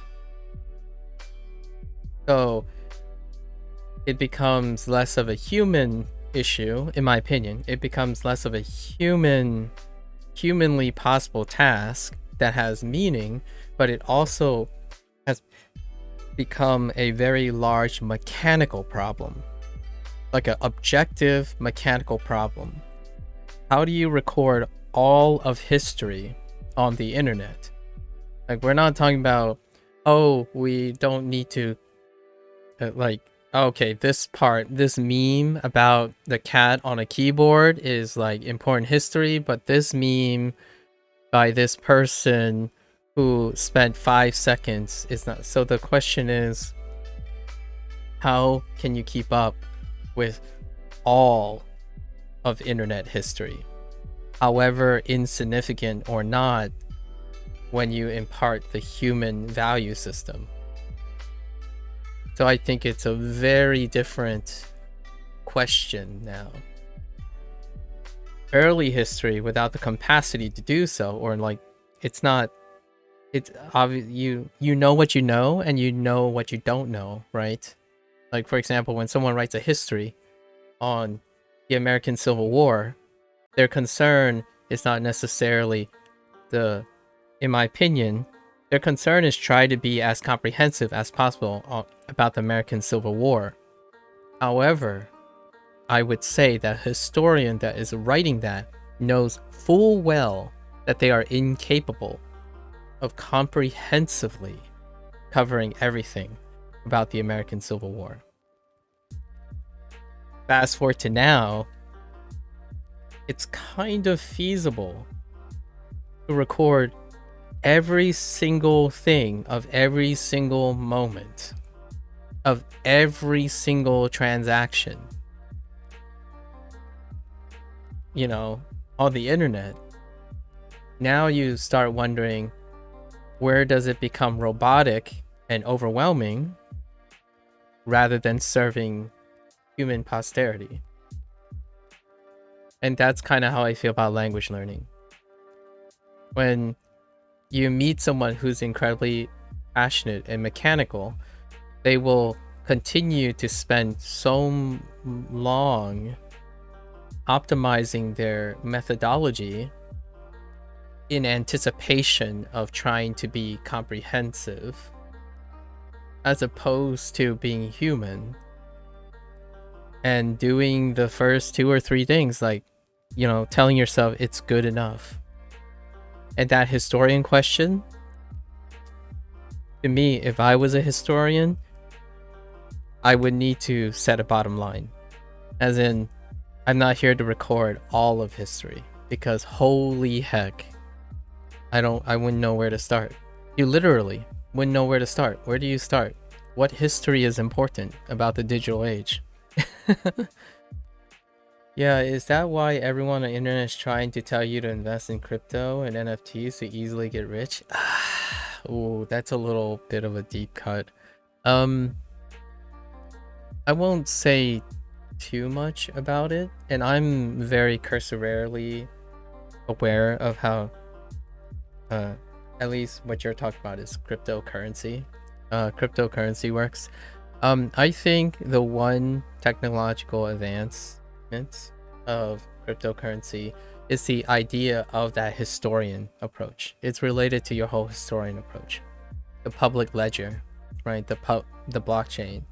It is a digital ledger of every single transaction to ever happen regarding an asset, or whatever people classify it now as, like comedy and like commodity or asset class, or however.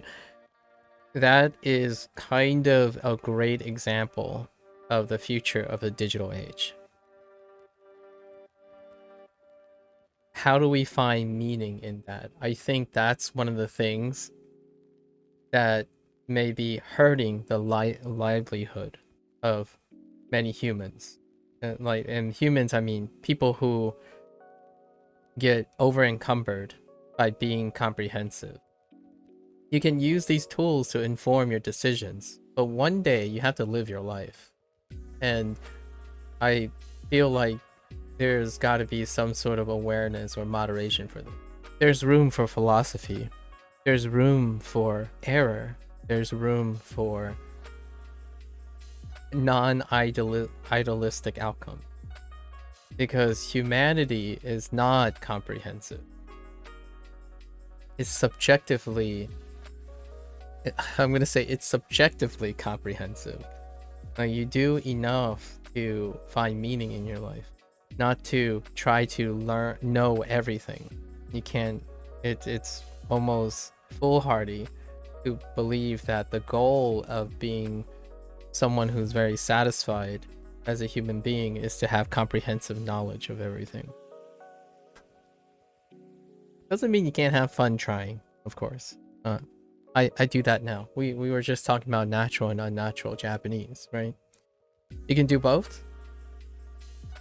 Or you can choose to always sound natural. What does that sound like, actually? I'm actually kind of curious. What does it sound like to always be natural sounding?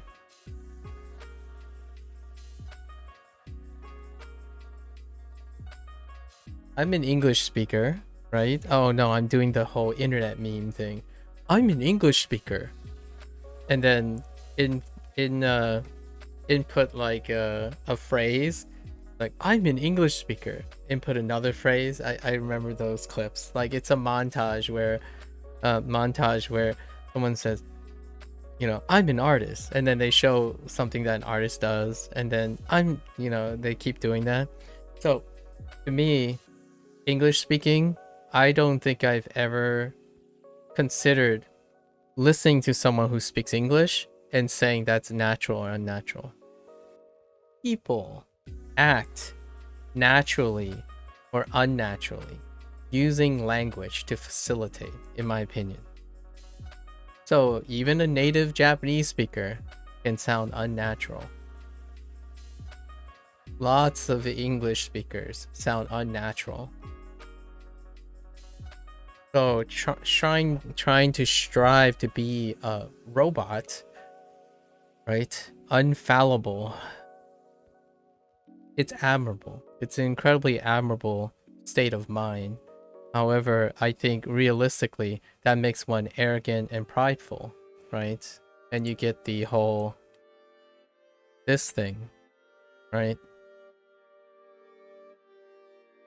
This thing, you know, the Kruger-Dunning effect, and what I'm talking about is oh man, it's so hard to write with a mouse. Holy, I don't see how Thor can keep doing this. And what I'm saying is this: emotional intelligence. I think when you strive to be all of something, your ideal form, you end up being here in emotional intelligence without even knowing it. So when someone comes up to you and say, here are the top 10 things, here are the top 10 things that work for me to become a millionaire, you have become someone who basically have zero emotional intelligence. Because you don't practice it anymore. You know the facts. That's it. There's no emotional stigma, for one. Like, you don't have to worry about being wrong, because if you're right, you're right. Fair enough. That also means you don't understand what it is to be wrong, or not know what's right and not know what's wrong. Right? You just know it's right. So when you talk and speak, it becomes very unemotional. Go to the top 10, like go to a tier list, and you look at the tier list. Right? You look at it and tell me, what kind of human being do you see on that tier list? it's gonna be very hard for you to determine. It's a tier list. Right? Top 5 hot takes on how to do this. There's no longer a human behind it. It's a list of priorities that you do it, right? If you want, and then you can discover how you feel about it. But these things take a lot of time, and I think automation speeds it up so much that it's no longer filling anymore. If you become super fluent in Japanese really fast, how would you use it? Right? I don't know. I don't think I would use Japanese any different if I became fluent or not fluent. You make do. What's a good question? あのグレーのスピーカーもワイヤレスです。The historian question. Is it important to know that people are using cook? Different. In the moment, it's important, at least to me, because I have 2 or 3 people that I speak to very regularly that use the phrase, let them cook, right? Let them cook. I'm curious if any ESL person's like, oh yeah, right now I need to learn what that means. Let them cook. Right? It would be unnatural for someone to say let them work.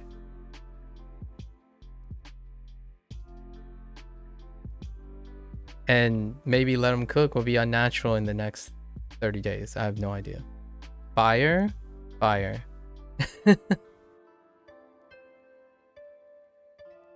How could you sound unnatural with fire? Wow, that is fire. Nope, unnatural.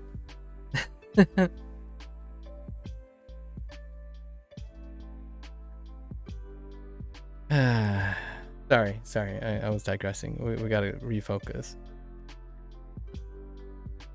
And I don't think unnatural is negative, really. If you know it.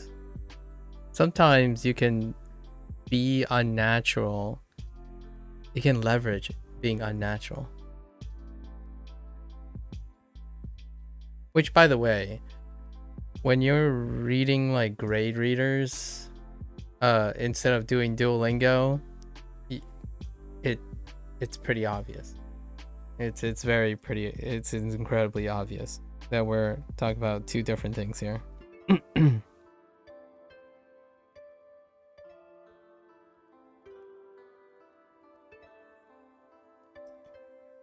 I know.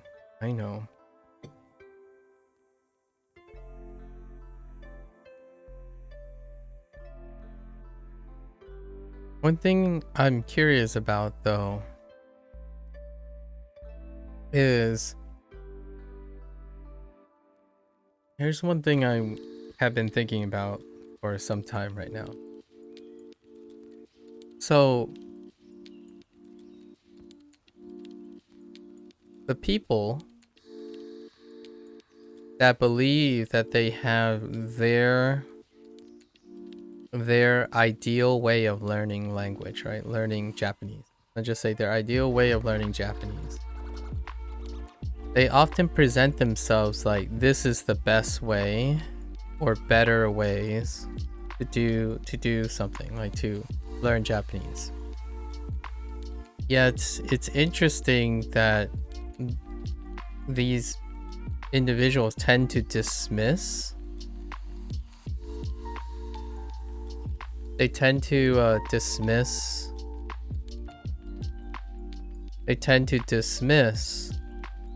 stats while suggesting that their ideal processes are based on stats or like some sort of metric, right? So it's a little bit, I have a hard time understanding how one, at some points, how one is unable to see like how cyclic the argument is, or how cyclic the suggestion is. So for example, one argument would be, oh, this is better because lots of people use it, right? Lots of experts use it. Well, if we're quantifying the number of people, then the first thing that would come up would be Duolingo, right? But here's the thing. When you're talking about stats from a, let's say, a robot perspective, then people, you could claim that people are equivalent, right? People equal people. And since we're talking to a human being, determining the importance of that data, that's called interpretation. Much like language. Language has interpretation. So what happens a lot of times is when someone suggests something is better because more people are successful and more people are consistent, etc., you know, using the number of people as a backing, like the magnitude. Regardless of how you look at it subjectively in your interpretation, you would still lose the objective fight against Duolingo, right? Because this is big data.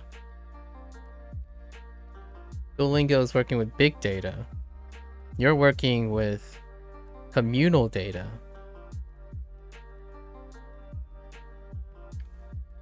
Much like history. The victor is communal history. What the victors want to see. And it's still an accounting. It's still an accounting of some history. And then when we're talking about the digital age, we're talking about the big data. And there is a lot of noise, or there is a lot of there are different obstacles to interpreting big data versus communal data. So when someone says Anki is the best,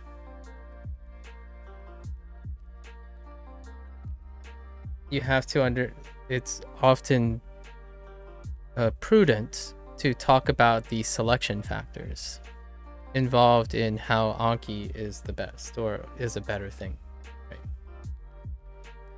So that's kind of my thought, right? If anyone ever asks me for advice, the first question is to do the selection factor. We talk about the selection factors. Why selection factors? That introduces the human component.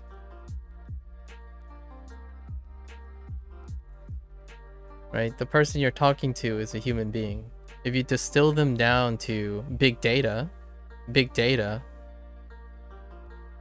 well, you need that big data. So when you're talking about lots of people use this, it can't be more than Duolingo. It's not. It's so rare, right? So when you're using an argument and it defeats its own argument, that's a cyclic suggestion. Not that I'm disagreeing with them. I actually think the reason why multiple methods of learning language exist is because they're viable to separate groups. right? Separate groups of people. And that's why you need to, in my opinion, undergo a selection factor. There was a group. I don't have the most ideal example, but say like the idea of, sorry, iOS users. I don't know if any of you guys use iPhones, but there was this thing called Material You, right? And they leverage patterns like big data. They leverage big data in order to select for something individualized. And I think this might be something that will become the social norm. So much like, it's kind of like the YouTube algorithm, sort of. But there's got to be, like, it will be refined over time, where, like, when you're getting advice, right, there's some medium of advice where it integrates the things you know and the things you don't know. And I think we're headed towards that with, like, I don't know, machine learning and AI. It's kind of a poop shoot right now, right? Because you're in the earlier stages where when you search up something, it will include some sort of intuition on integrating things you know and you don't know. Because at the moment, before this whole attempt to integrate things you don't know and then contextualizing things you don't know, the world, in my opinion, like the last 10 years, let's just say the last 10 years, have been predicated on solely what you know, as in confirmation bias all over the place, right? It's solely based on your interest, your bubble. Let's throw in some memes. You're the main character, right? You're the MC. So this hyperness towards that is creating the opposite effect now. So like humans know, in my opinion, over time, there's this wonderful thing of like, I think we have too much we know and less of we don't know. So naturally, whether it's intentional or not, there's going to be a balance between whenever we look for something, there will be some sort of median between the things you know and the things you don't know.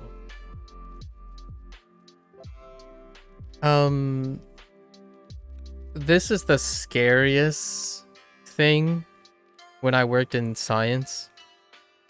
It is like it is the scariest thing ever. The things we don't know. And that's kind of why, in my opinion, working in science constantly pushes you to knowing things. But not in the sense of resting on what you know, resting on it, like being complacent about what you know. It's the constant fear of what you don't know. And even fear, maybe reward. I think the people who have the most healthy relationship with science is being excited about this, about not knowing, because those are opportunities in which you can grow. So I am excited, for example, I'm excited each evening to listen to natural Japanese, right? Whatever that means. I click on a video and they say they're natural Japanese speakers, so I take it for what it's worth and I take in more information, right? There's more input. I get on Duolingo and most people say this is unnatural Japanese, but I'm still excited about the unnatural Japanese that I don't know, right? So it's not the concern of what you know is right. It's the concern of knowing, combating what you don't know. the current state of the internet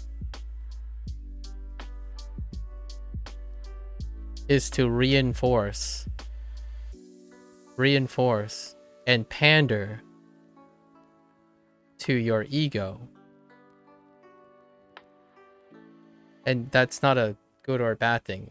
Ego creates like confidence, you know, it can create confidence, passion, specialization, but it as a trade-off, it creates groupthink, right? Groupthink, echo chamber. So, for example, if we were to take this example of language learning, this is going to be a video where we're going to spend some time with this. This is going to be another video, I suppose. What was it procked off on? The historian question?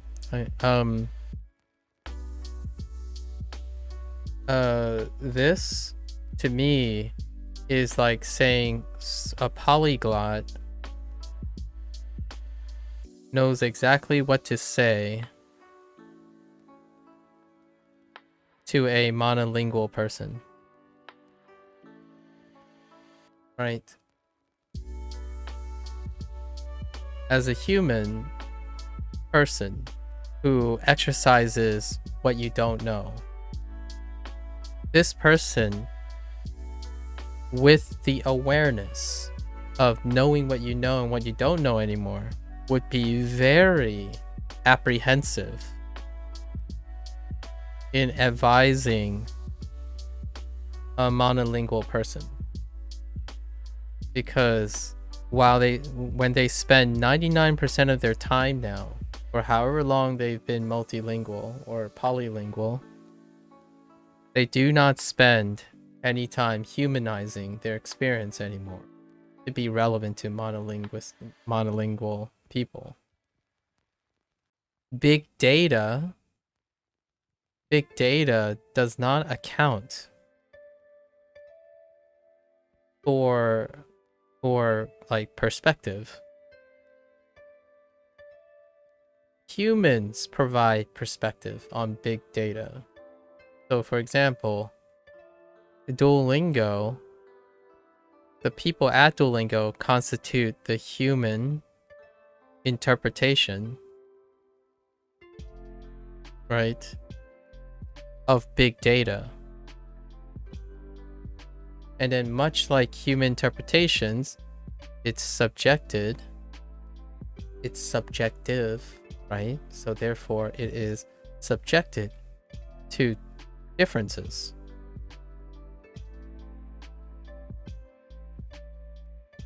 And the differences are typically ruled by a significant body of people.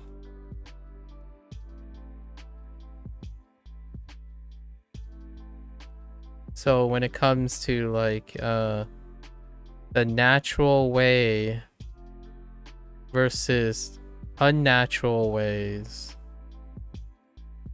of Japanese,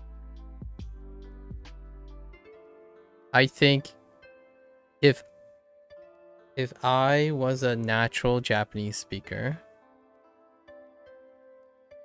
right, and I want to teach natural Japanese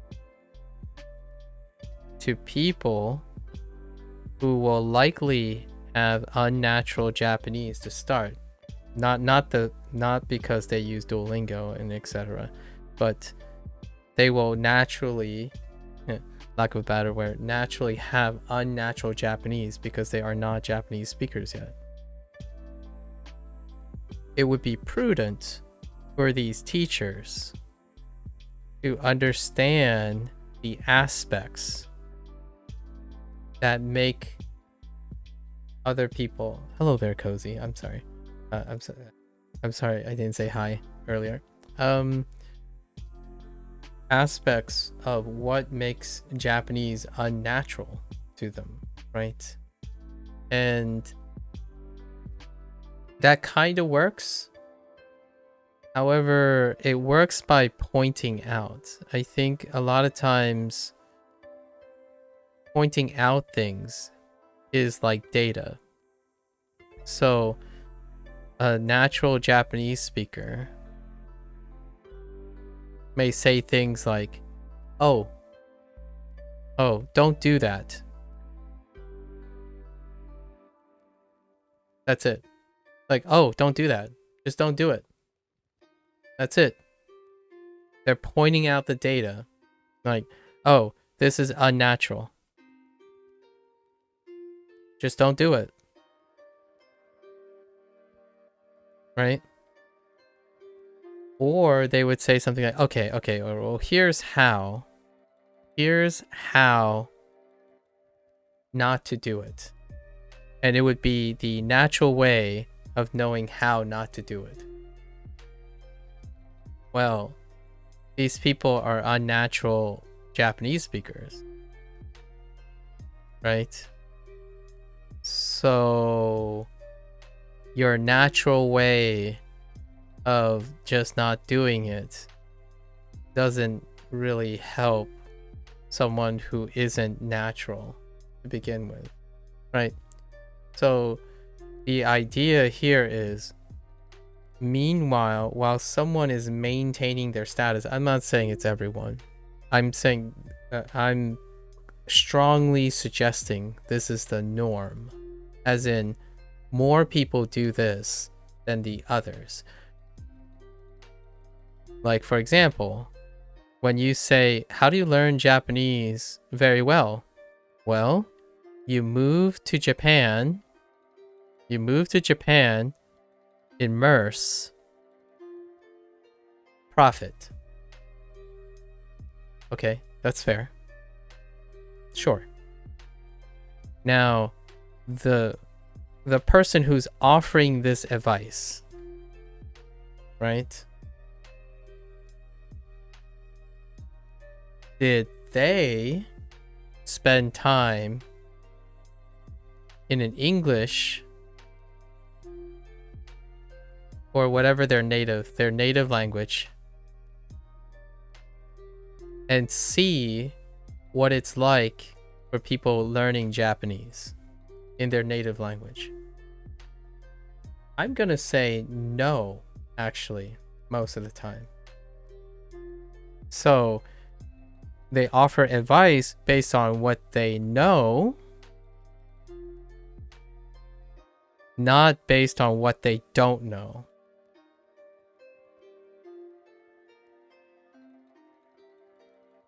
So oftentimes when someone gives me advice, I respond by asking them, I describe what I'm doing, right? Because I know what I'm doing at the moment.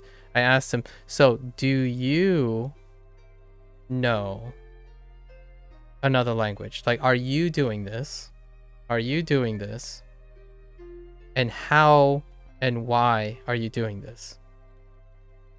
Because if I know how and why, I can have an idea, I can form an idea of whether they know what they don't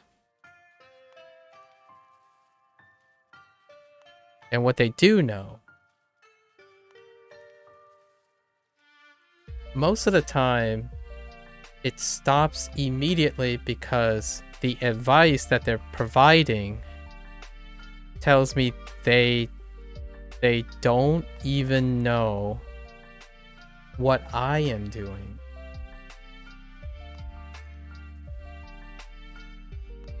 So it already stops there.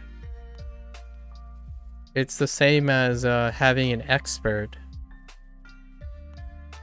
Let's say an expert, you walk to an expert, and the first thing they do is they tell you, they sell you their advice. Right? And the person didn't even ask yet. Right?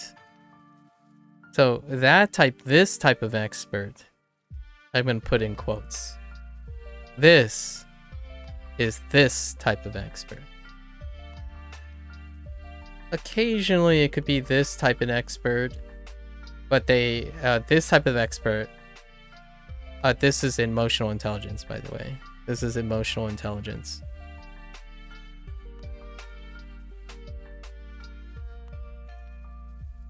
So you either are a real expert, sure, you're a real expert, quote unquote real expert, or you're a arrogant, quote unquote fake expert. Either way, you are lacking emotional intelligence, because you begin to sell advice before you even know who you're talking to. You either think you're very important,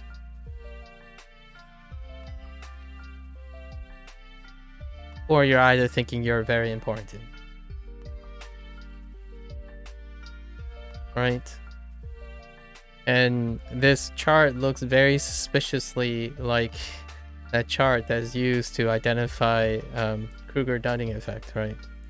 This is the medium where you know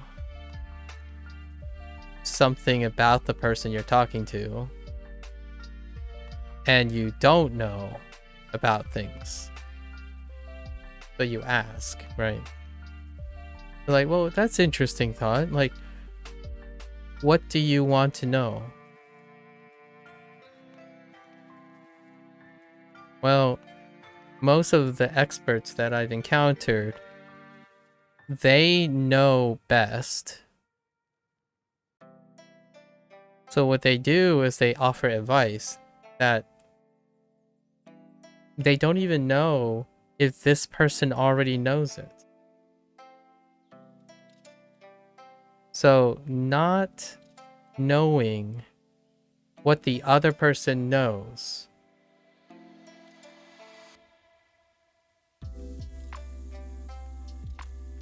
is still not knowing. You still don't know that.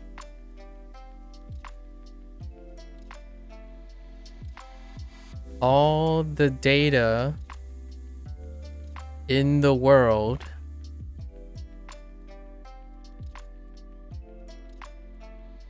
would still be unreliable. Unreliable in a case-by-case interaction, right? Hey, human super genius number one, I know all the data in the world. Okay, you go to a stranger. What does this stranger know?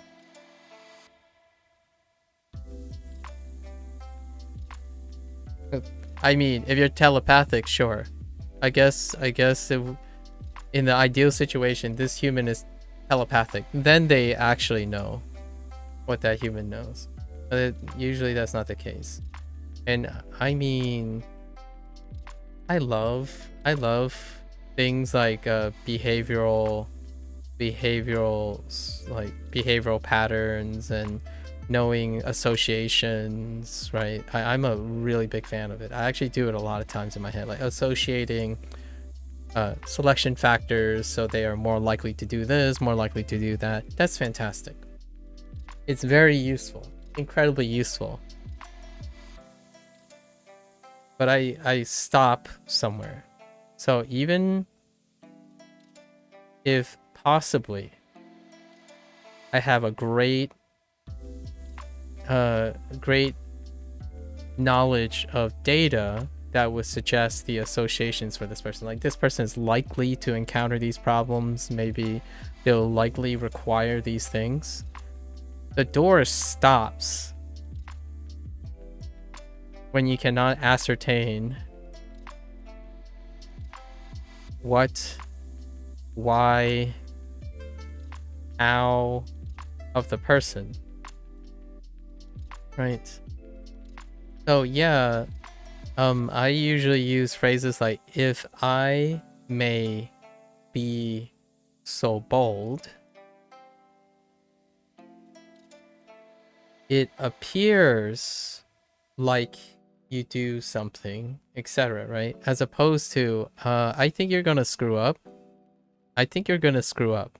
I think you're wasting your time. I love this phrase, I suppose. I have to get comfy with this. I think you're wasting your time. Or the better phrase, they present, I think you're wasting your time, as rhetoric. As in, isn't it better? So like, here's the whole natural English and unnatural English. Instead of saying, I think you're wasting your time,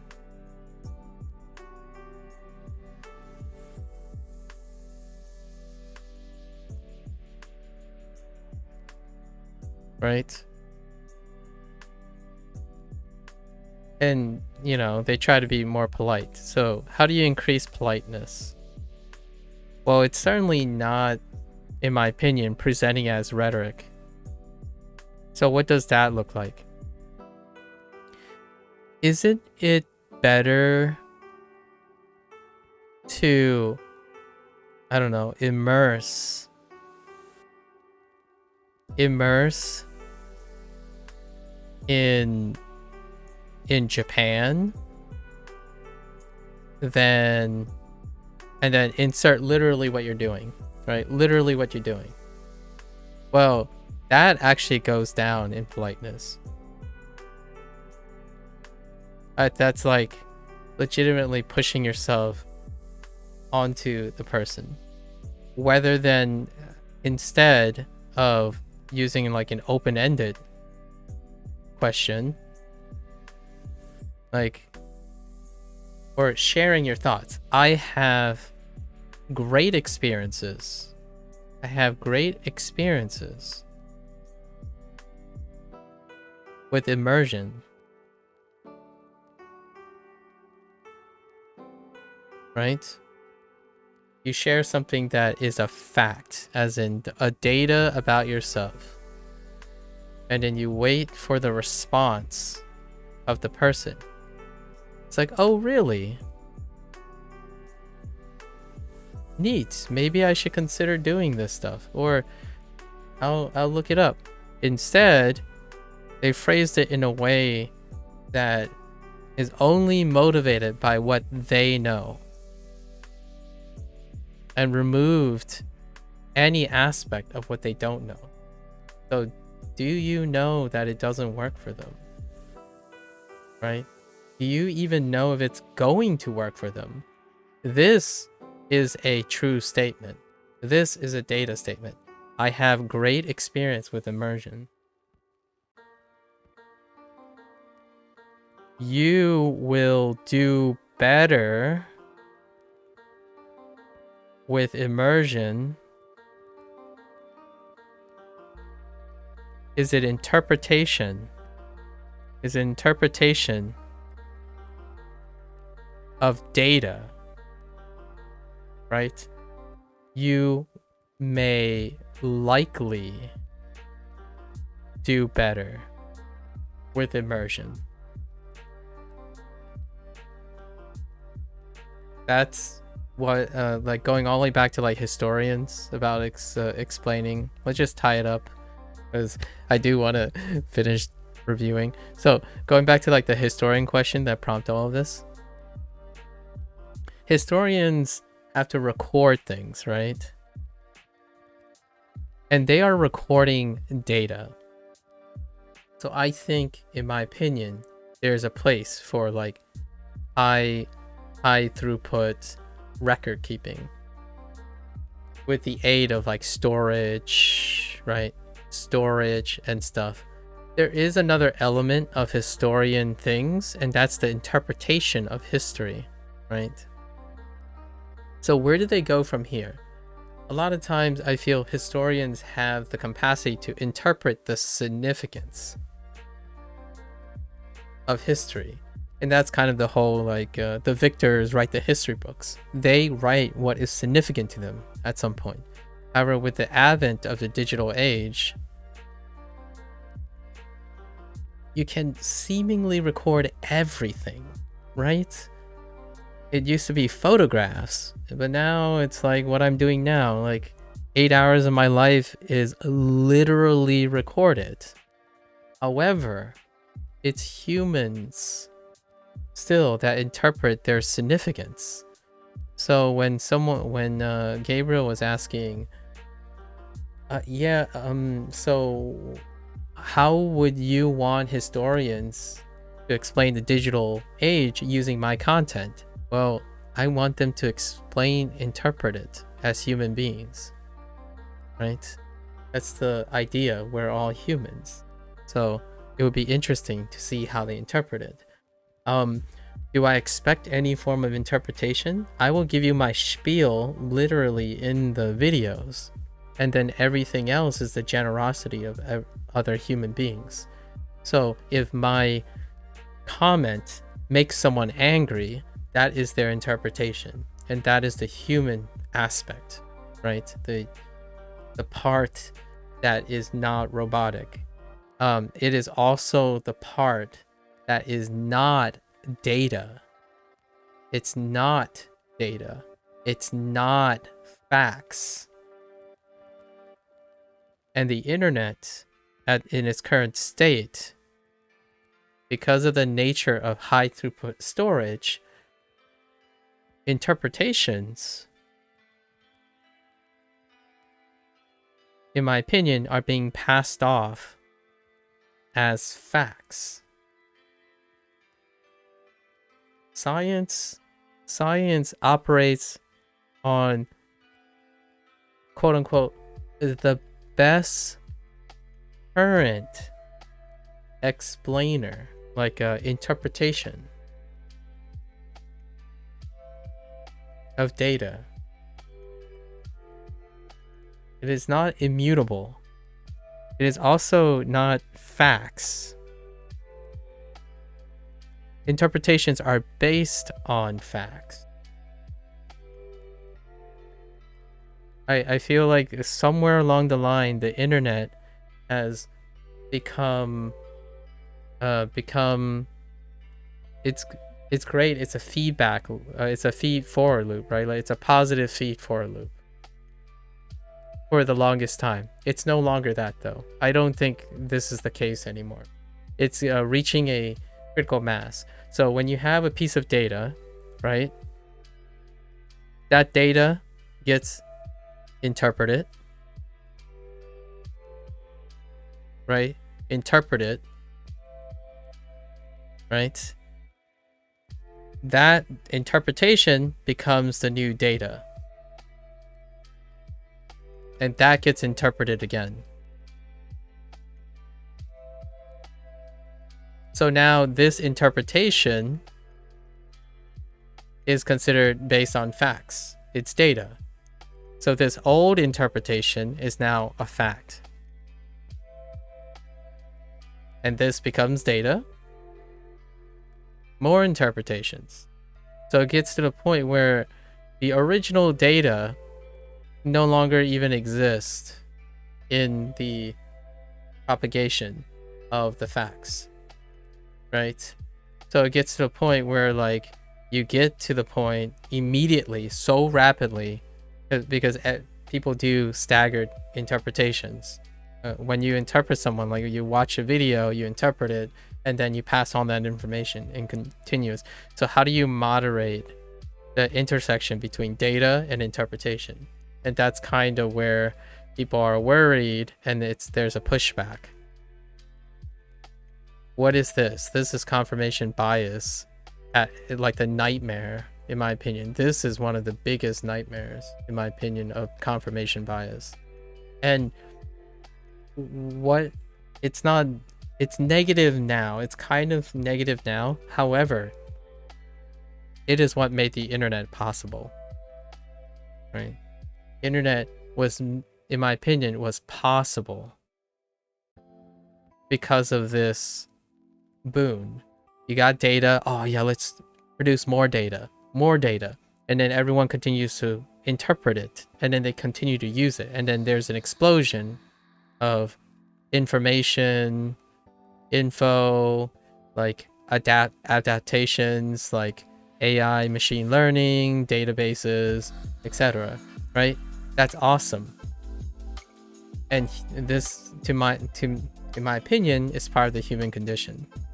When something works, it continues to work until it falls off the rails. And then there's pushback. What does this look like? Well, it kind of looks like a startup, doesn't it? A startup looks like this. Hey, oh my gosh, this thing works so much. Let's go. Expand, expand. Until you can't. Until it falls off the rails. What else does this look like? Well, when video games happened, you know, it continues. When Hollywood happened. When the MCU happened. So it's a feedback forward. You get confirmation. It's like, oh yeah, we're getting more money. Let's do more money. Or let's throw in live service models. I don't know, Netflix. The list goes on, right? And then once that pushback happens, you adapt, right? Then there's room for refinement. So I think we're at that stage, in my opinion, for the internet. So now,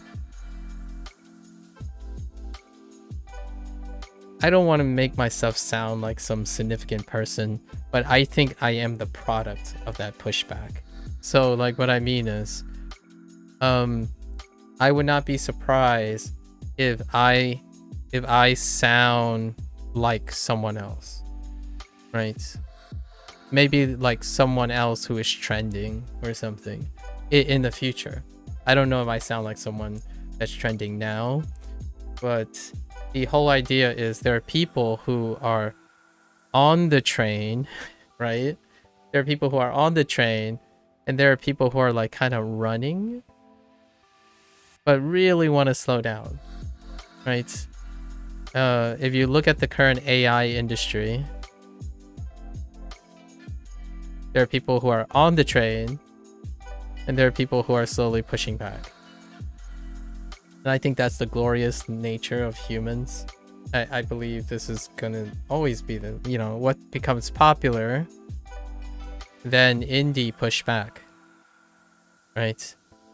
What is worrisome about AI at the moment, or like the internet, that is the current statement, is that is the stuff that's happening on the internet so powerful that it is preventing pushback. So that means things like, let's take it for the language learning approach. Are the victors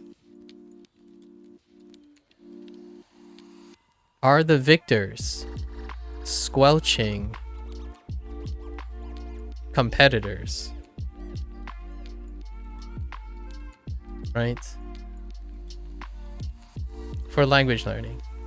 For example, I ask myself this all the time because I use Duolingo, right? So I ask myself, is Duolingo saying not to use Anki? Is it saying not to use LingQ? Well, the answer is no, actually. But that happens, it's a double standard, because if you tack on, well, Duolingo is popular, they don't have to do this. And that's the justification a lot of times for humans, in my opinion, to use data as a shield to attack something that's popular. Not to use data to strengthen their position. Here's an example. It's a literal example. So I asked a person after they made some the rhetoric, right? Here, I'll tie in for a little story. The rhetoric was, man, 8 hours of duo sounds psychopathic. Okay. Isn't it better just to watch anime and sentence mine? I don't know. I'm throwing in a bunch of things, but sentence mine, right? That's another buzzword, by the way. So I mean, as a person that doesn't know So like for me, my answer is, well, yes and no. And my response is, well, I don't know enough. I don't know enough because I use Duo. That statement is true. This is data. I technically use, in a stretch, I would say, yeah, I've been 8 hours on Duolingo. And then, but I don't know this, right? Like, is it better or is it not? Well, usually I'm more conscious and say, I don't know. I didn't do both and compare them. But this person is suggesting they did, because their data is they took my data, interpreted it, and then made their interpretation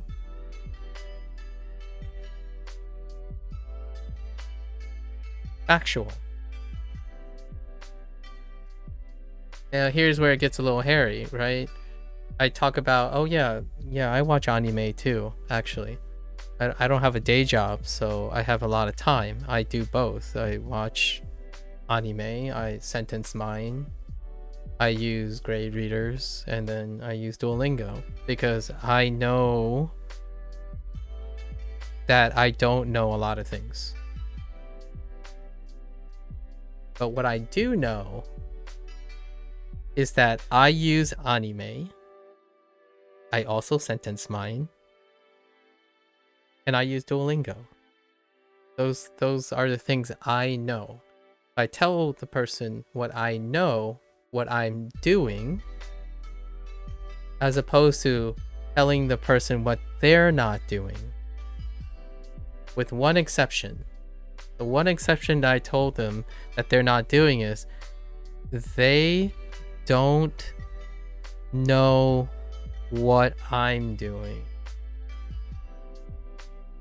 Because it's really clear based on this comment.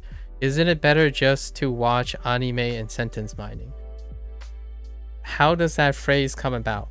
So this is my interpretation, right? I'm making interpretation. There's no possible way, in my opinion, they would say this if they know what I'm doing. Actually, they would be very unlikely to even say or qualify that I use Duolingo for 8 hours.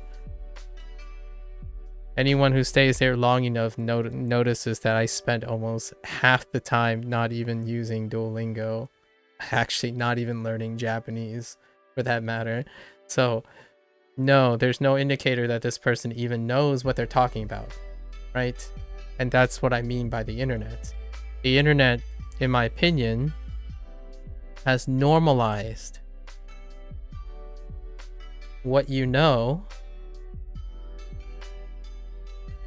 reinforces what you know, and rarely incentivize considering what you don't know. It's actually even worse, in my opinion. I could exaggerate this even more. It's a waste of time. It's a waste of time considering things you don't know, because you don't want to know them either, right? Like, you don't want to. So I asked the person, you know, what do they do? What do they learn? Well, they specifically mentioned they use immersion. So they pedantically explain to me what immersion means, right? Not in the way that's like, oh, I consider immersion as doing the following things. Doing the following things. No, that's not how that was phrased. They explain immersion to me like I don't know what immersion is.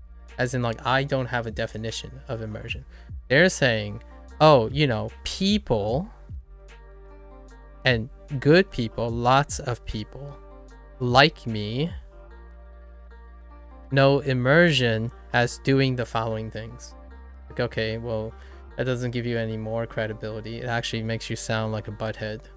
And let's just keep that in mind. So lots of people do it. And it's like, oh yeah, that sounds familiar. Yeah, podcast, you know, natural.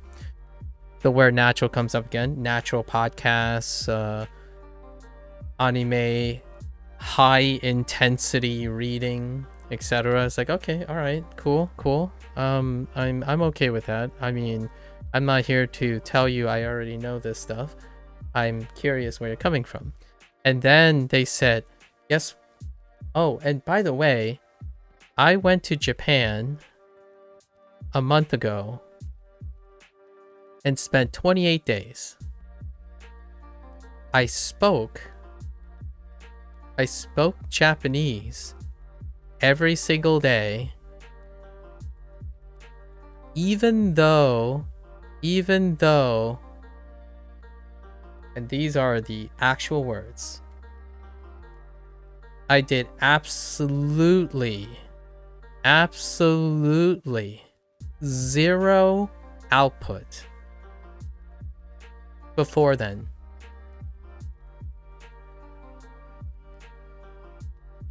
I'm like, oh, okay, that's cool. So, you know what this tells me though? This tells me at least the person knows I'm outputting Japanese. So that's cool. I actually like this, even though this can't be true. Like, data-wise, this is literally not true. Like, you can't have this. It's literally not true. What's an output? Memory is an output. Like, I don't know when did output become something like, oh, you have to literally do it. As in, like, you have to speak or write. If you're recalling something, you're outputting. All right, I mean, like, some other people can say like, oh, well, that's not true and whatnot. So that's fine.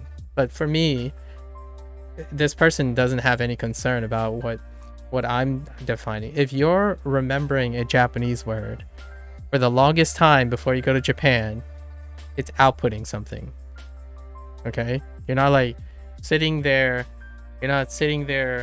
oh yeah, before I go to Japan, you just sat in a Japanese environment as well, and you never thought about what it means in English ever. Like, that kind of thing. That would be, this is an interpretation of what literally happened. That can't possibly be true.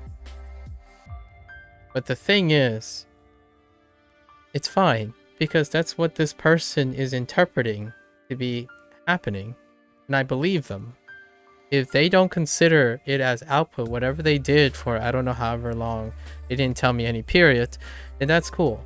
But why are they saying that to me?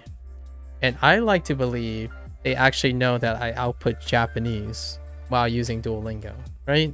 That's a fair, safe, even if they were assuming it, it's still a fair assumption, because I speak Japanese, I write Japanese, but I also write English and stuff. So what happens now is this person's data is facts of assumption. So they think that I'm spending 8 hours outputting Japanese, I don't know, to not understand it, right? Or something. There's so many leaps of logic here. However, with all that said, how do I interpret this person, right?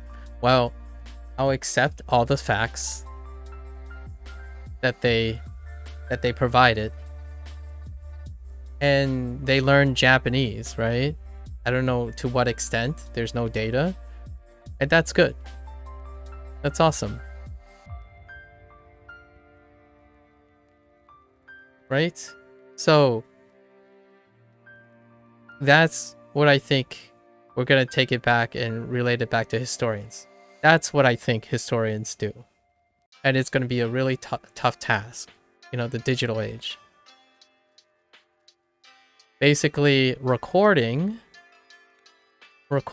everything that has happened to the best of your ability, which isn't as tough if you have the resources. And what I mean by that is automation.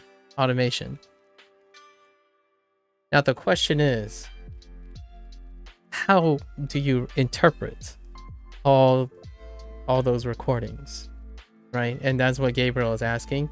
Like, how would you want historians to explain the digital age using your content to explain, right? Anybody's content, really.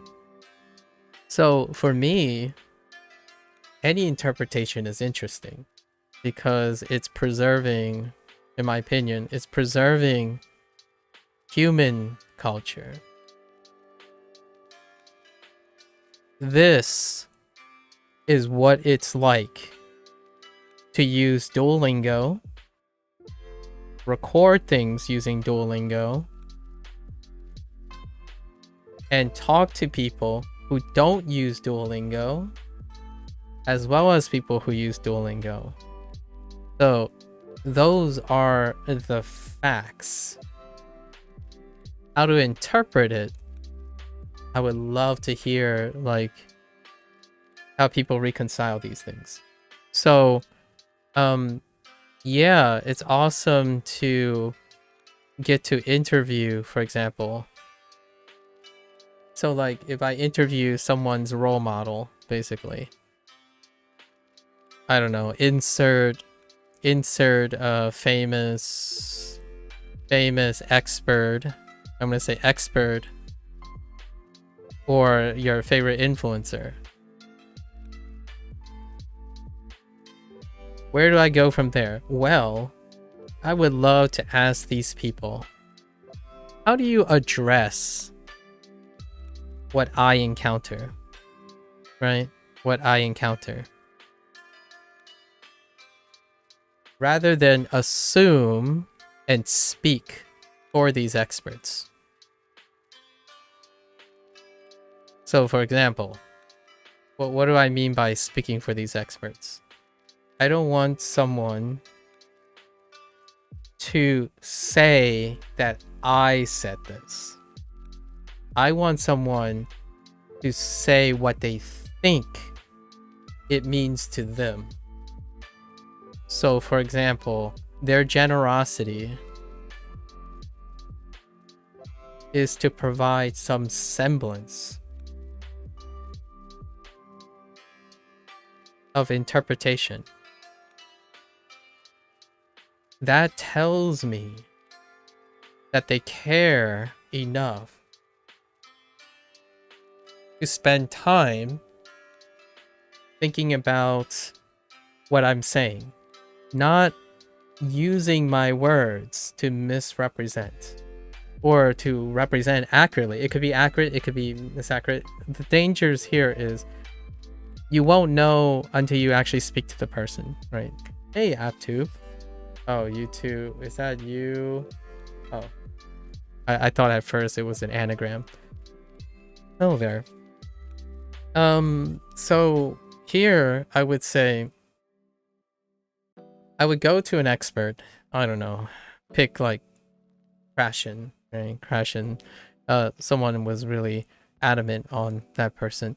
I would encounter them and say, so what do you, how would you navigate something that you don't experience yet? Like, how would you go about that theoretically from that person?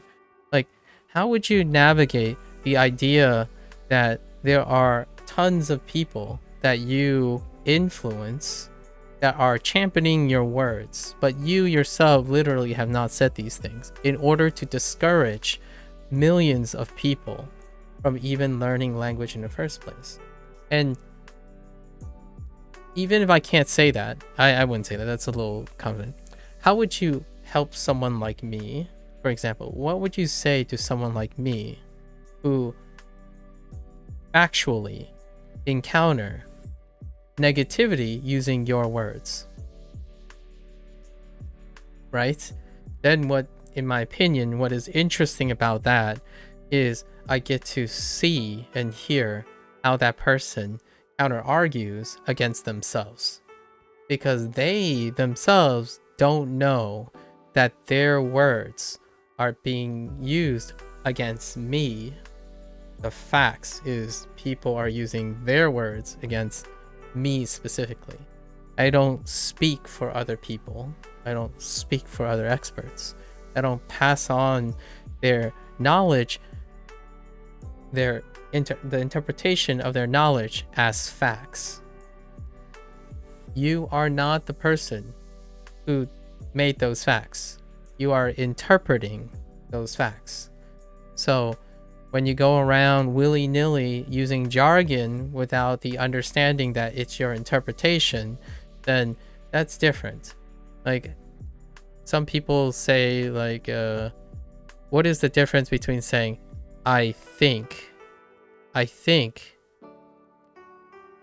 this means versus this means?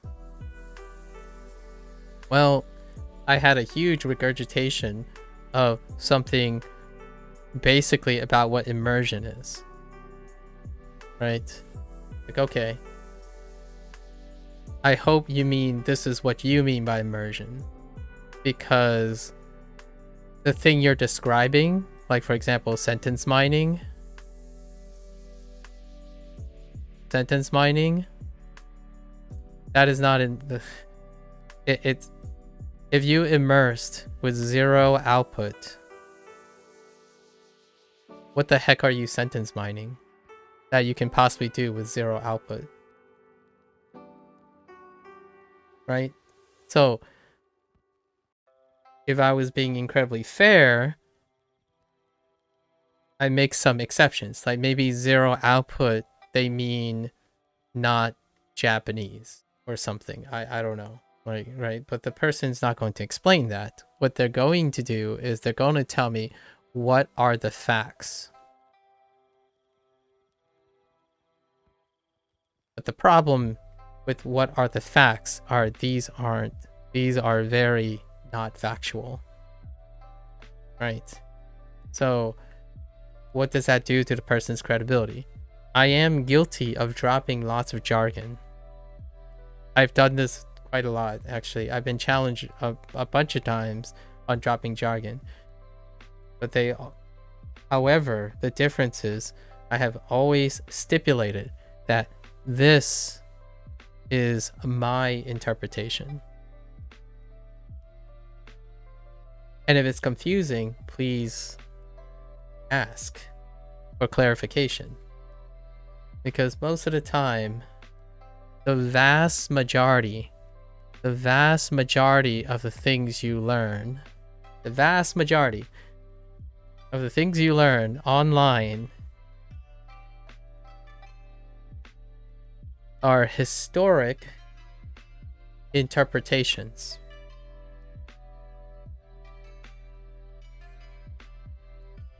So you hear that take it with a grain of salt thing, right? Take it with a grain of salt. Well, I'm a very salty kind of guy. I say this a lot. I'm very salty. I'm a very salty guy. I love my salty foods, right? They gotta have at least a bolus of salt on them. So what does that mean? I take in a lot of grains of salt, man. Lots of grains of salt.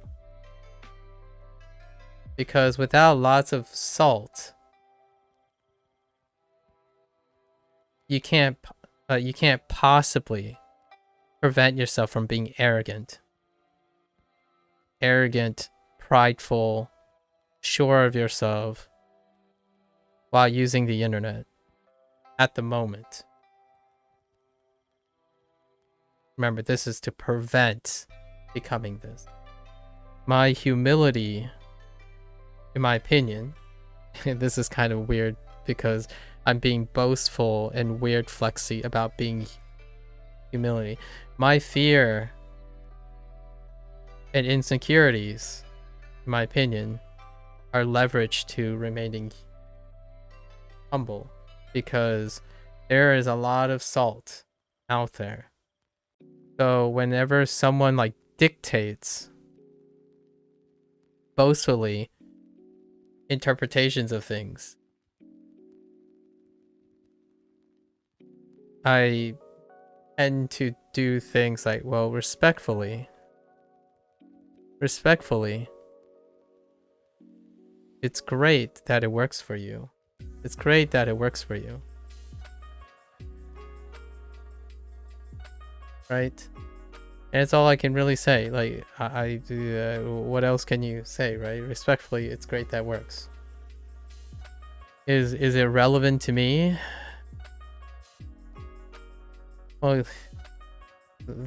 the answer is no. It's probably not relevant to me, because that person clearly doesn't know what they don't know, right? Happens a lot. So, historians, it'll be interesting what they do in the digital age.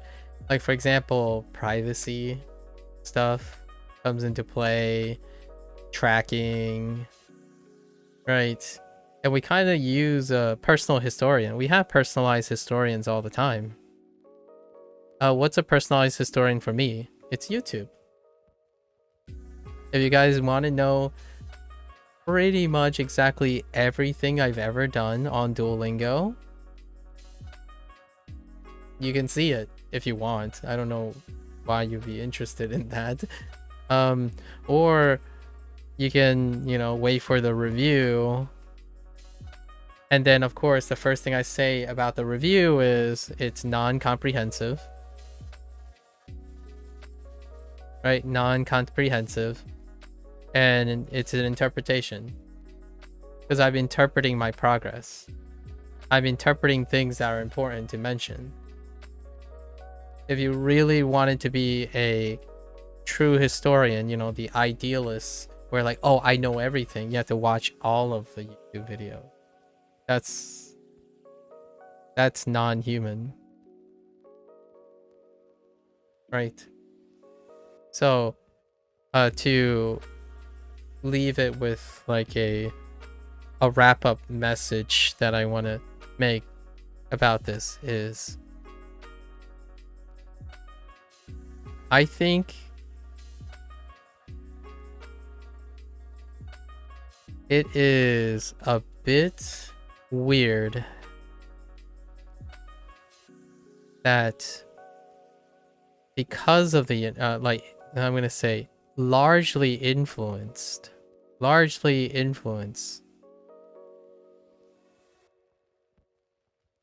the internet, right? This is largely influenced by the internet.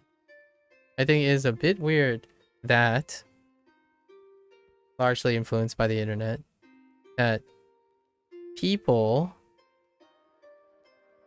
believe they are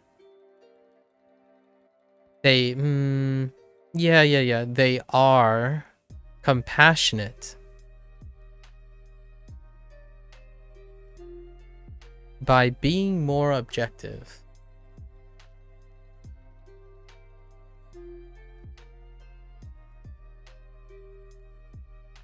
Like, step back and I really do encourage people to step back and think about this phrase, or this sentiment. I honestly think that is the landscape of internet interactions. Go to your favorite YouTube clip, look at the comments, look at the top comments. Go to your YouTube clip, look at the top comments.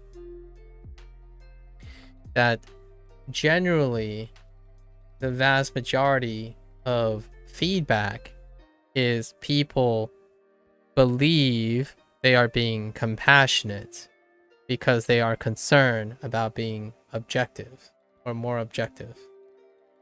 Like, oh guys, did you know that there's a better way to do this?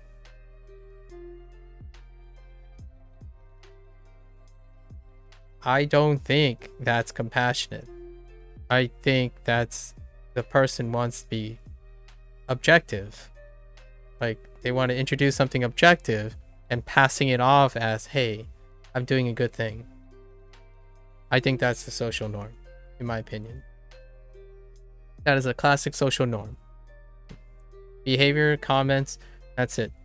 As opposed to what would be more compassionate? Like, let's contrast what compassionate looks like. Maybe before the digital age or something. It's like, hey, I love this drink. You want to try it with me?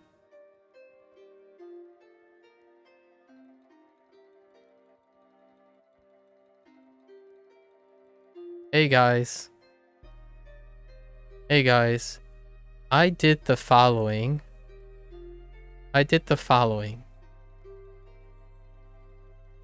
What do you think about it? Right? So, comments? At least my video comments. Right? Skip to this. Nope. Like, do you know what I did? No, you don't. Do you know what to think about it? Absolutely. Yeah. People know exactly what to think about based on 0 facts. Okay, it's not 0. We'll put 0 in quotes.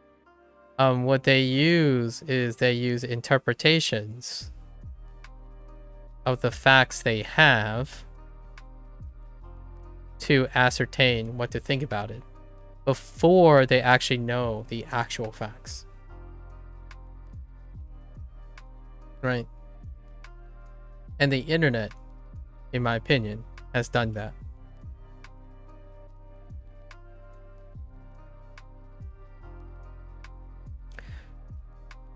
Knowing is fantastic, but predicting is a whole different story. And telepathy. So telepathy and predicting are two skills that the internet could help you with, for sure. Subject to variation, right? I don't want to make my sound extraordinary or exceptional, but the one thing that I can tell you is these are my experiences. These are my experiences, as in they already happened. They already happened. I'm not making any predictions. I'm talking about the vast majority of my experiences. Legitimately is people who predict, think they can read minds based on interpretations of facts that they didn't even literally observe in the thing they're critiquing. Right? Did I struggle? Well, I would love to hear someone interpret and cite a situation in which I was struggling. Then I would be listening, right? Oh yeah, Maku, you messed up. You messed up like anything with O. You messed up with this diphthong all the time. Or like, here are examples. It's like, yeah, that's a great example. Like, you're right. Huh. What do you think I should do about it? No, it's instead, hey, most people do this. So make sure you don't. Right?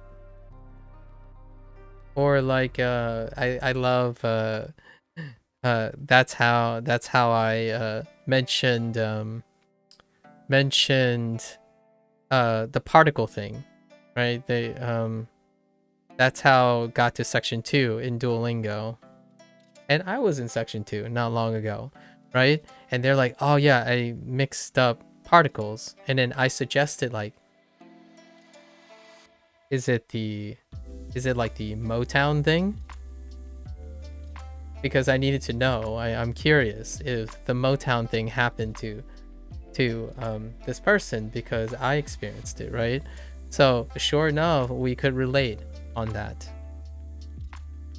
I didn't say it is the Motown thing. I said I struggled with Mo, and me and a few other people like Indy made a joke about it, and we called it Motown. And sure enough, they could relate because I'm not saying what they did do. There's a chance. It was a high chance, right? And I said it because I think it is that. Right? It's different than saying it will happen.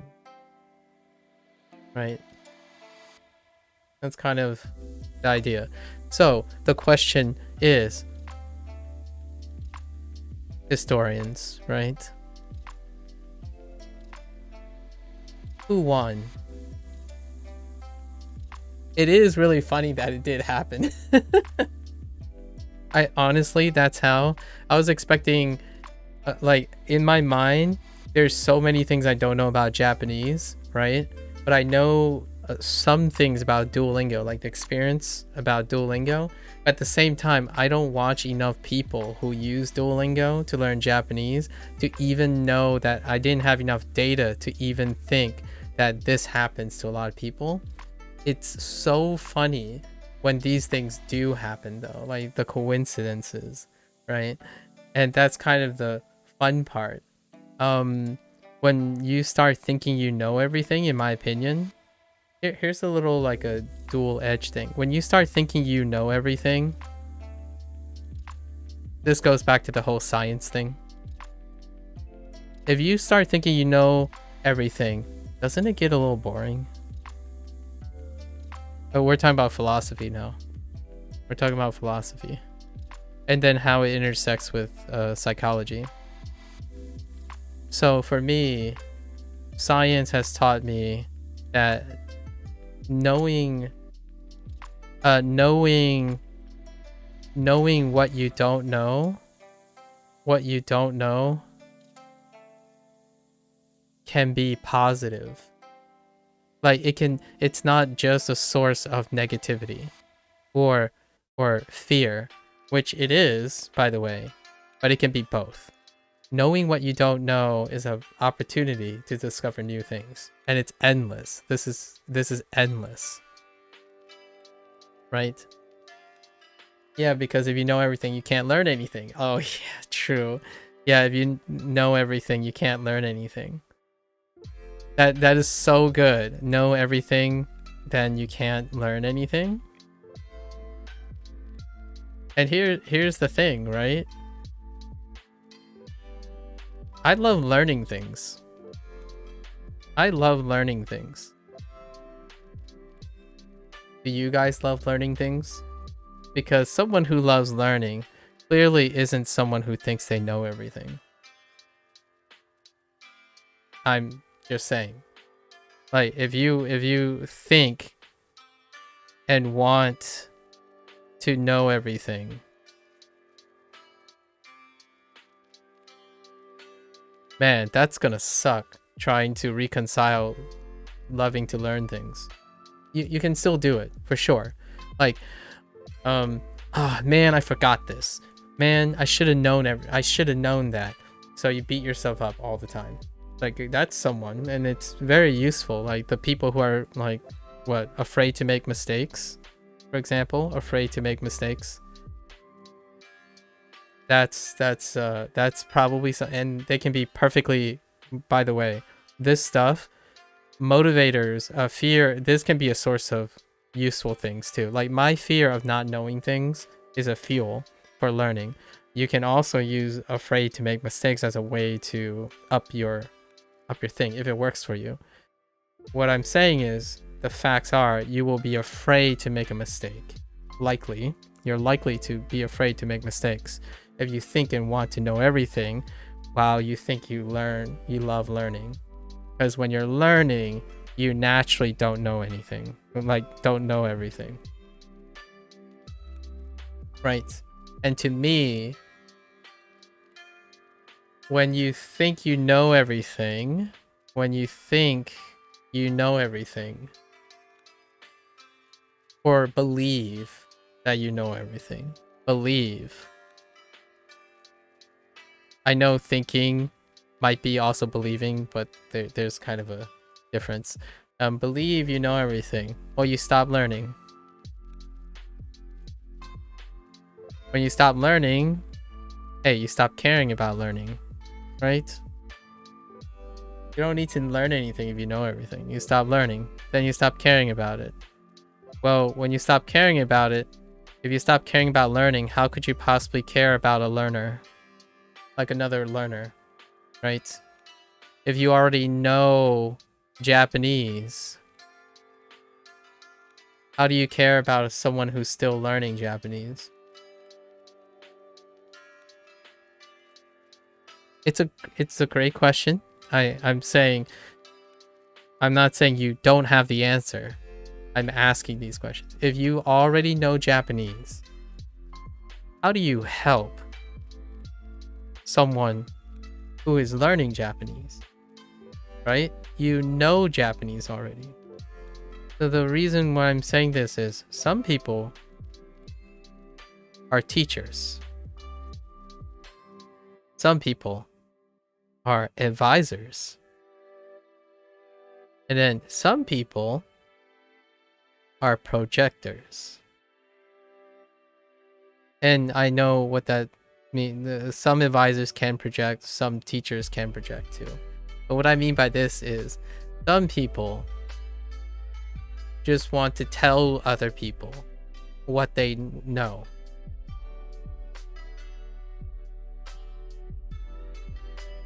Advisors and teachers, there are still teachers that think they know everything, and advisors, but there's typically a significant body of people who know they don't know things. Because of that, they are in a state of learning. Right? How do you stay connected to the learning thing? Well, you continue to learn yourself. Right? So when a teacher or a person who wants to be a teacher or a person who wants to offer advice gets to a point where they believe they know pretty much everything. They know pretty much everything about the thing. Not like everything as in the universe, but their skill, right? Their skill. Well, that only tells me that they spend most of their time not learning anymore. Right? And reasonably so. How long they have been doing that makes them less and less equipped to helping someone who's learning. Like, they don't do it anymore. So how do you know? How do you know what works for people now? How do you know? It's not your concern. An expert in a skill doesn't guarantee that they are an excellent teacher. In fact, most of the time the teachers aren't experts in the skill because they're still learning. That's a paradox. A teacher that consistently continues to learn is a more effective teacher, in my opinion. Statistically, more likely to be an effective teacher than someone who is at the end game. They can do other things. Like there are other uses of their skill, right? Paving the road, pioneer seeking and stuff, for sure. So when someone comes up to you and they're offering advice and they're saying, oh, do this, it will work. How to focus like a god. I kid you not, that's the title of a YouTube video that was suggested to me. That stuff, that only tells me this guy thinks they know. This guy somehow believes in like a state beyond like secrets, like they're untouchable, they have nothing else to learn. They're selling these things, in my opinion. Possibly increasing your focus. Possibly increasing your focus. All right, I buy that. I like someone who thinks that they're still working on this method, not something that has been perfected. That's kind of, it tells me that this person has nothing more to learn, in my opinion, or less things to learn. So why would I take advice from someone who wants to turn me into them, as opposed to continuing to learn, right? I don't want to follow someone who to me that's a ceiling. That's a glass ceiling they made themselves, honestly. It's why children seem the happiest, because they only ever learning. It's only adults who think they know everything and seem moody and unhappy. Yeah, I want adults to be okay. One last statement. I want to leave one last statement for like really positive, upbeat thing.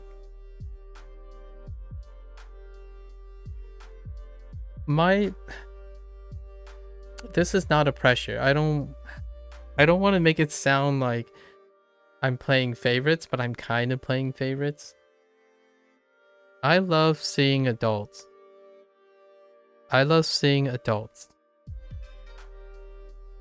With the capacity to be adults when they need to be. And that goes with yesterday's video. Get her done. Right? Get her done. Make sure you're fed. Make sure your family's fed. Make sure you're making, money and giving the best life to your children, etc. Right? But I also want to see those same adults be kids. Just momentary in kids. That blissful time when you engage in something and it's like magic, right? You're learning. Like there's who cares what you know? Who cares what like, I think there's some balance in there where you can be a kid again. And that often is things you want to do, in my opinion. Right? Your hobbies and whatnot. So those, in my opinion, are the goats. I wish that for everyone. No pressure though. No pressure, because this is asking a lot. It's asking that these adults have the time to do this, right? The resources and the privilege to do these things. So it's kind of my humble wish for everyone to, yeah, you can definitely strap down and become, get moody, put on the stoic face and get the things done. But also be able to be a kid again. Because honestly, hey, if you have a little one, sometimes you have to be this too. Right? And that's a great tie-in. Great tie-in on the whole like learning thing. They only ever learn. Like to me, it's pure, but it's also something that like that's why we call adults and kids, right? So, and that whole phrase about to be young again, right? And I actually think learning and being comfortable with not knowing everything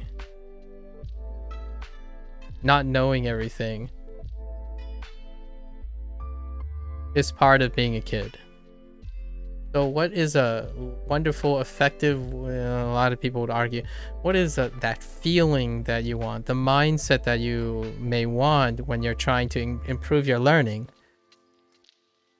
Well, try not to know everything. At least in my opinion. Just start doing things. I almost said just, like, it's not that easy, obviously. Do things, right? The time that someone takes to determine the most optimized path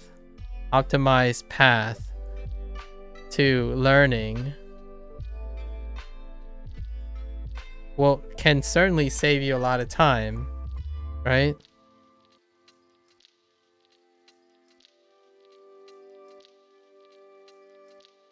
I hope that this time was meaningful and filled with experiences.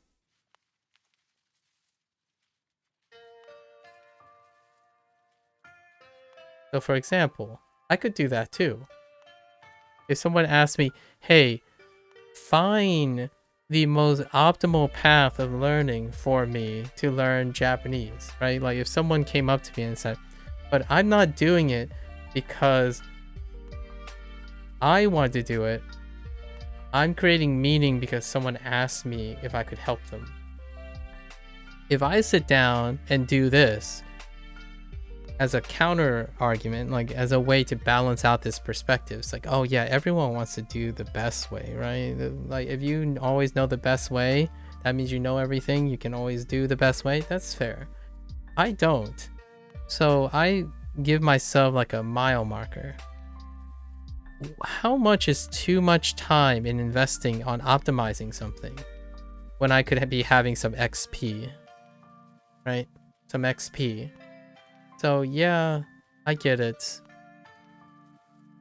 If you're an adult, you gotta make sure your time is being done wisely. But if you're a kid, sometimes what a kid needs to know is if they care. Right? It's like, I want to play a string instrument next time. Say, yeah, go ahead. Provided resource, time, and etc. Right? And then they're like, nah, it didn't turn out the way it was. I'm moving on to trumpets now. Or, you know, went from violin to trumpet. Say, all right, go ahead. That's the balance of finding working on what is optimal while also embracing experience. It's a mix. So yeah, I've been given a lot of suggestions. I'm telling you, a lot of suggestions. Unfortunately, I can't make time for all of them. But you know what? To end the stuff, I love hearing what I don't know.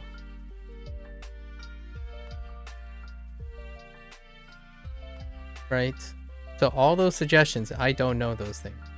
But it's really cool. It's neat. And I will try to make time for them. Right? Try to make time for them. It doesn't stop me from prioritizing gaining XP. So if I can't do all these things, oh well, that's good. That's good that there are things I don't know, right? At the same time, I'm doing things. What are you doing? I guess for whoever that other person is, they believe that 10 minutes of their time telling someone what they did is helpful to that person without knowing anything about that person, right? Now, this isn't the facts though, in my opinion. And what I mean by that is, while they're not helping me, right? The facts are they're not helping me. Because I have to do those things to actually know if it's helpful, right? They're giving me more interest. So like they're offering advice. That's cool to know. They're not literally helping me with my experience yet because I haven't done those things. However, While this is not the facts, right? They're assuming it's helpful. That's not the fact. Until I do it, I don't know if it's helpful, and they won't know if it's helpful. What I like to think is, if I understand their motivations, what are their motivations? Well, they want someone to know that their 10 minutes was heard. So yeah, I acknowledge it's heard. I'll keep it in mind. And maybe one day I can show them like, yeah, you're right. That's pretty cool. Are they going to be around for it? Well, usually these types of people are not going to be around for it. They're not curious whether it was helpful or not. They don't stick around to find out, right? Because they're more concerned about being heard. So that's perfectly fine. So there are some facts to this that I must consider, or interpretations anyways. Interpretations. The fact is they spent 10 minutes. That's the fact, or maybe even less. It's probably like 1 minute, anywhere between 1 and 10 minutes. The facts are they did it. They made a comment. They left the comment there. That's permanent, right? And then my interpretation is that this must have been important to them. It has to be. Like, why would they do it? And I know how that sounds. Some people say at the end, it's like, dude, bro, insert joke. I'm not being serious. Like, well, let's take this for a fact. All right.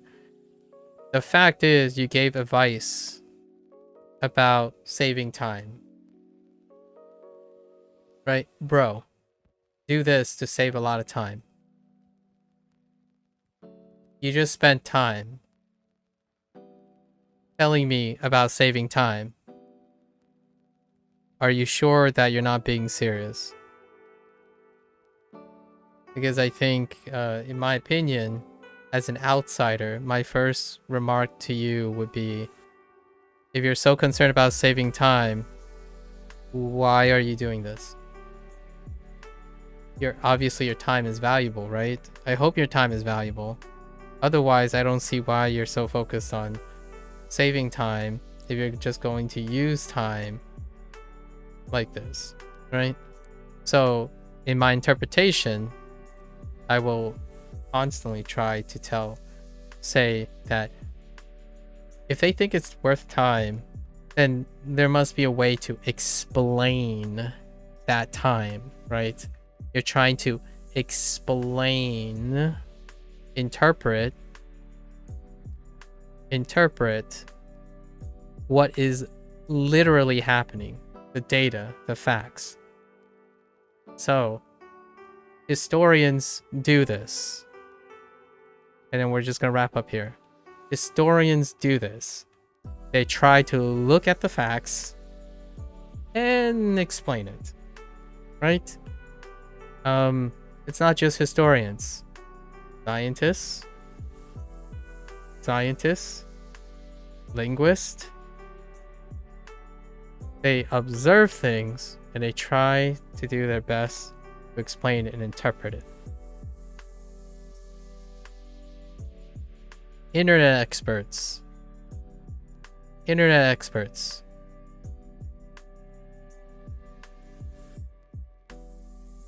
rarely look at data and facts. They look at explainers and interpretations, make an interpretation of that, and work off them. For better or for worse, that's how that works a lot of times. It's the statistical normative thing to think of it that way based on observing how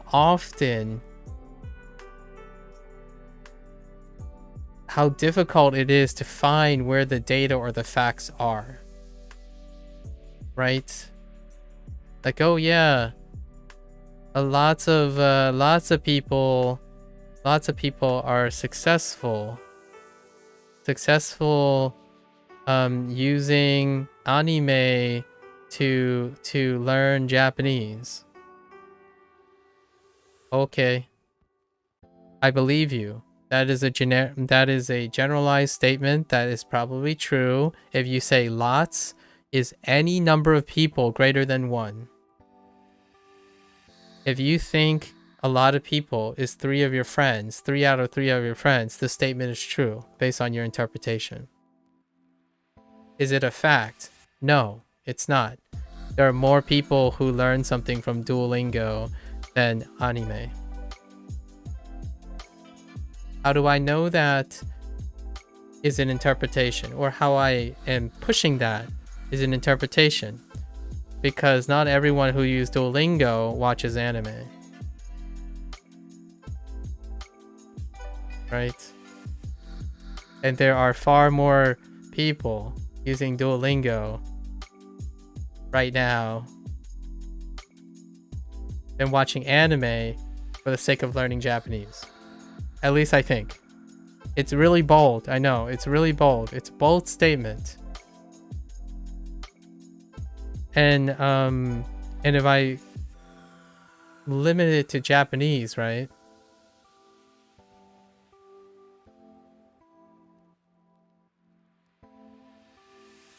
Yeah, I'm okay with that statement. I started thinking maybe I've gone a little off the rails. I think I might have said something too hyperbolic. So I'll reel it back a little.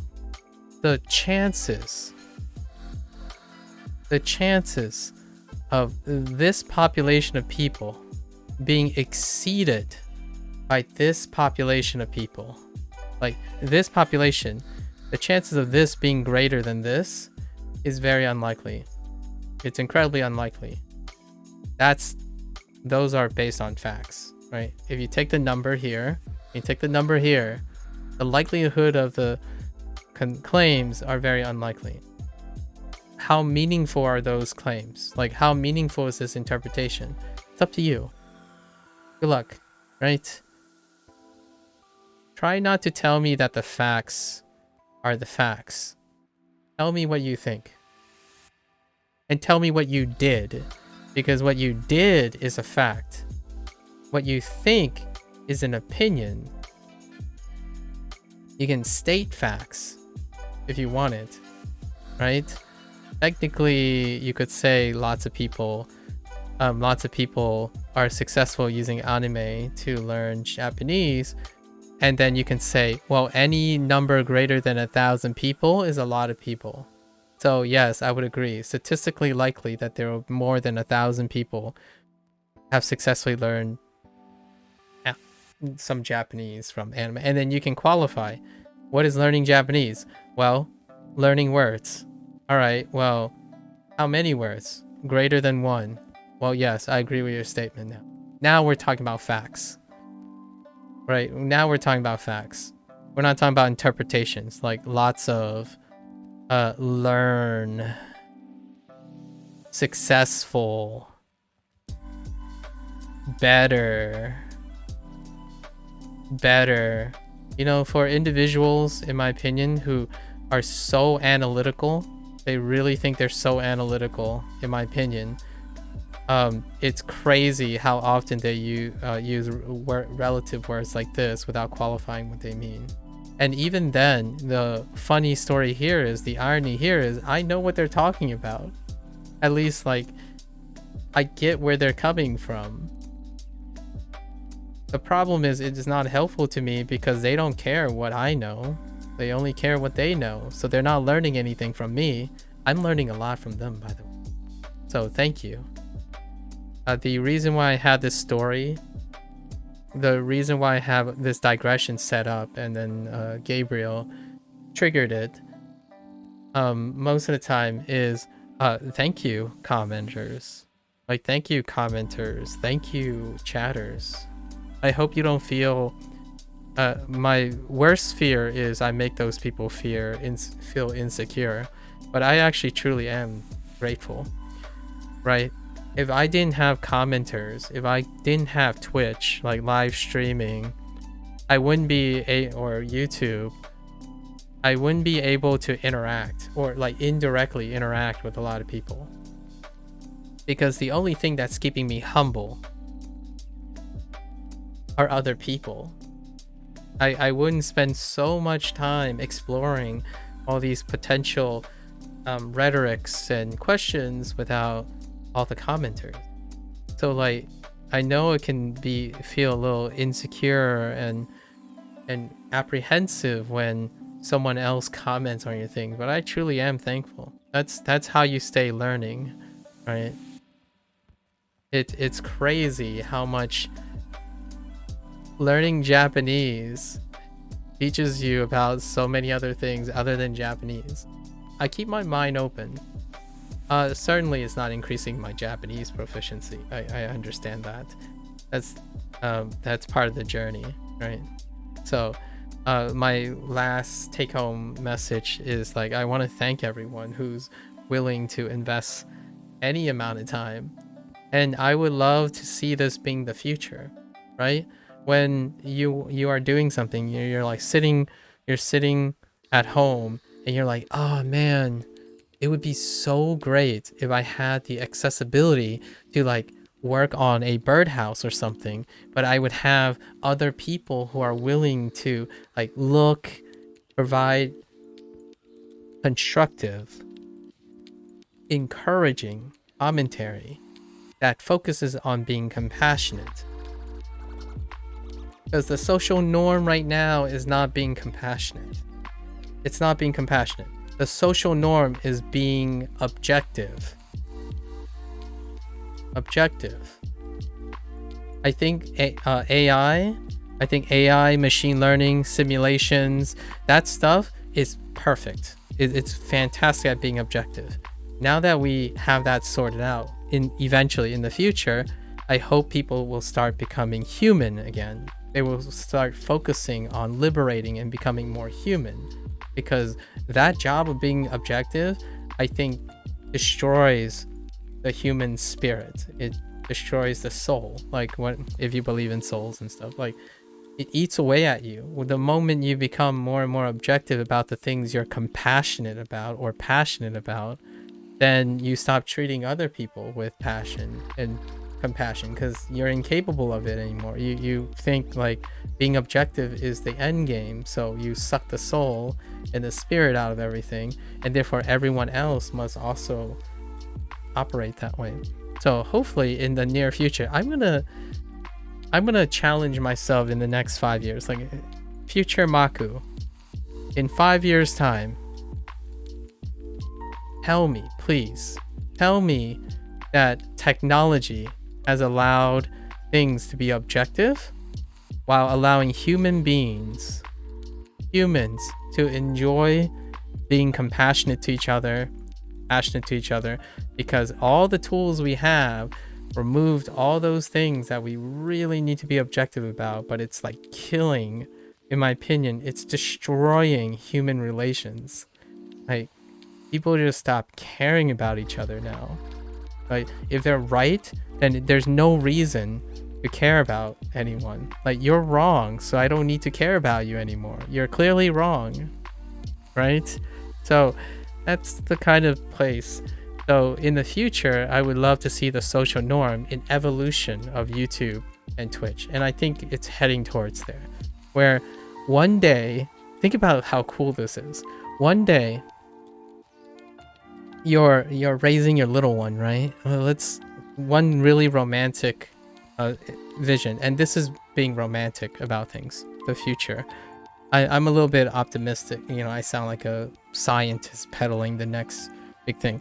I think I could imagine a world where, yeah, you have that nightmare scenario where, oh, you have a robot in your house and it's like it could do, you know, post-apocalyptic things. But on the flip side, reality is a little balanced.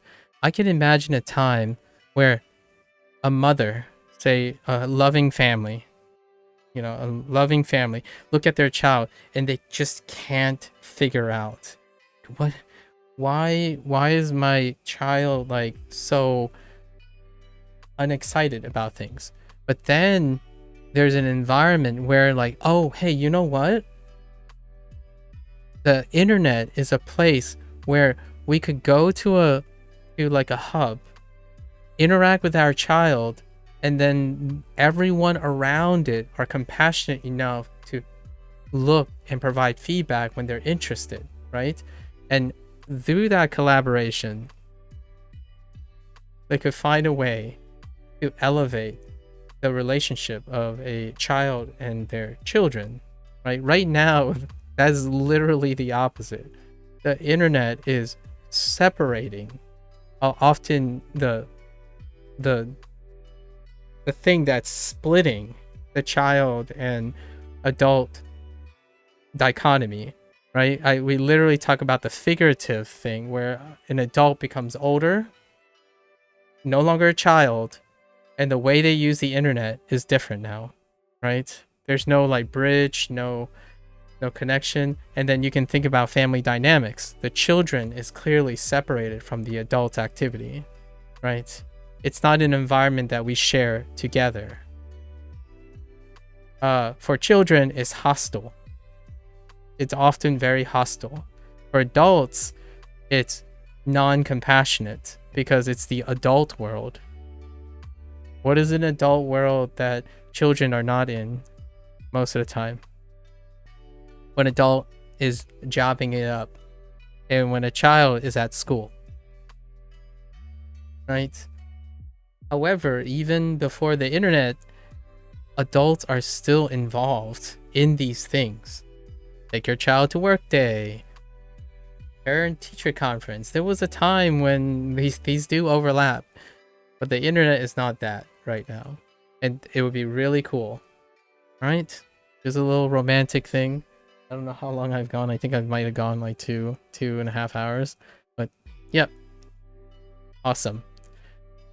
And of course, once again, thanks for all the comments and chatting, right? That's largely why it's interesting doing things while being able to share what you're doing. I don't think teaching would be like the little funny thing is, how do you be an effective teacher if you don't teach anyone anything, or you don't even teach yourself anything? How do you be an effective teacher if you don't learn anything, right?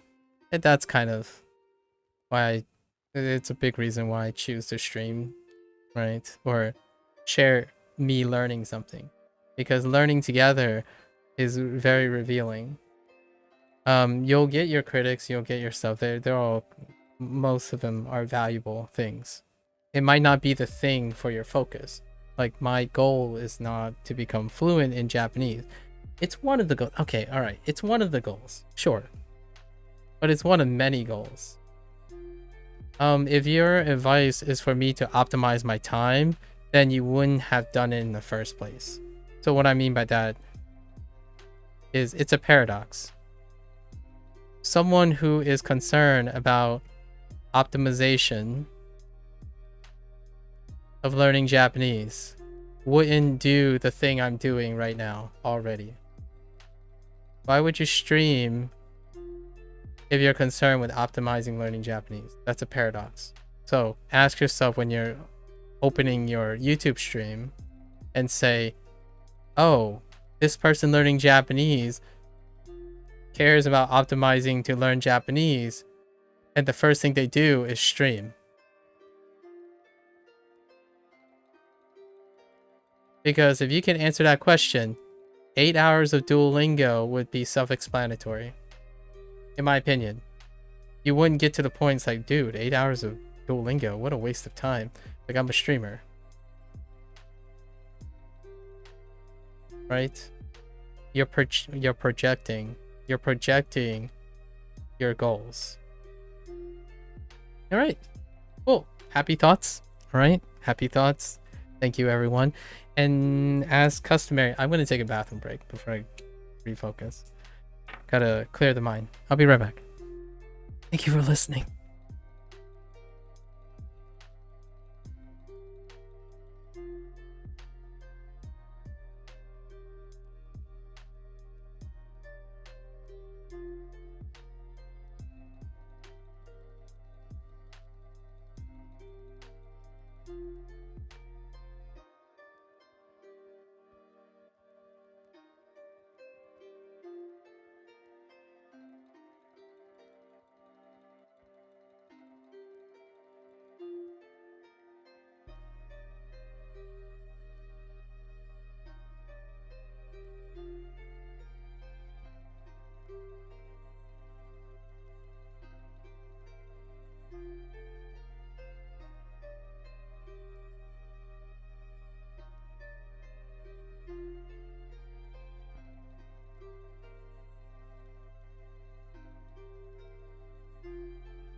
All right.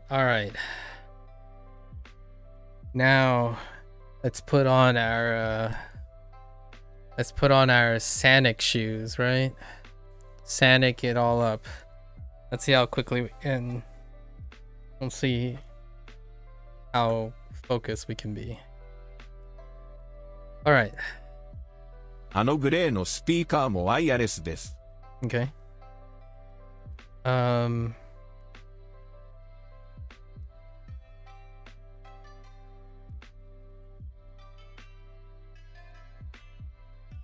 it. あのキーボードはいくらですか？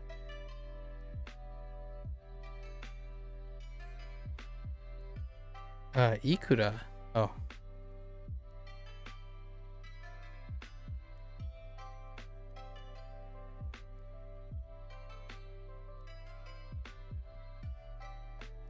Yep.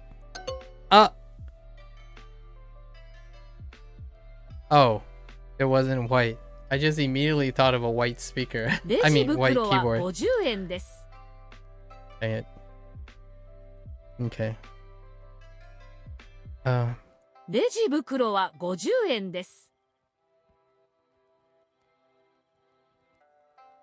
Reji Bukuro. Bukuro. Wait. Reji Bukuro. Oh, Reji Bukuro. Go 10円です。レジ袋は50円です。 Yeah, go 10円です。Okay. The shopping bags. Forgot about Reji Bukuro. Register bags.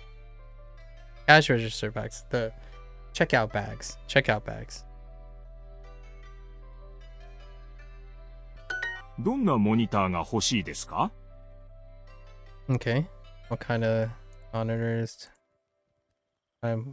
do you want? What kind of monitor do you want? Whoops.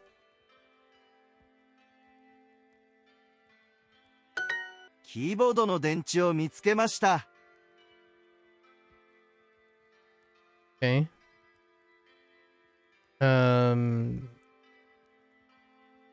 I found batteries for keyboard. Something's weird about this. It seems like they do the Japanese to English translation for most of these units. I guess that's a way to refresh, since my review is going to be in English anyways. 電気屋はスーパーの前です。 Okay. The electronic store is in front of... Wait, did I do it backwards? No. Yeah, it's in front of the supermarket. Oh, this allows me to like not look at the prompt then. あのキーボードはいくらですか？ Oh, this is the prompt that I missed. How much is that keyboard over there? Okay.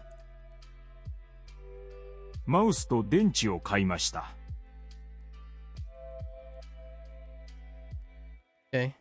I bought batteries.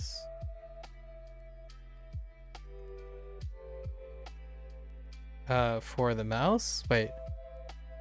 Mouse to... Oh. I bought batteries and a mouse. Or a mouse and batteries.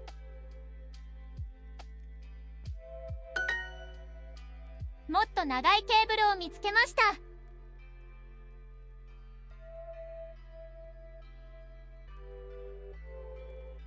Mitsuke. I found a cable. A longer. Right? もっと長いケーブルを見つけました。Okay. あのゲーミングマウスは4万円です。 This gaming mouse is 50,000 yen? Or that gaming mouse over there is 50,000 yen.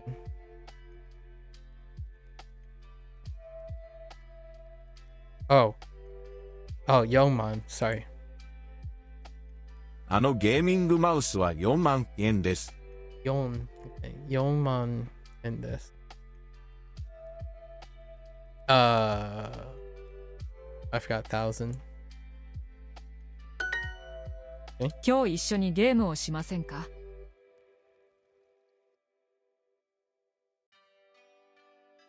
I totally spaced out on something.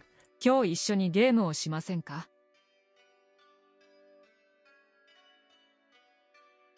今日一緒にゲームをしませんか?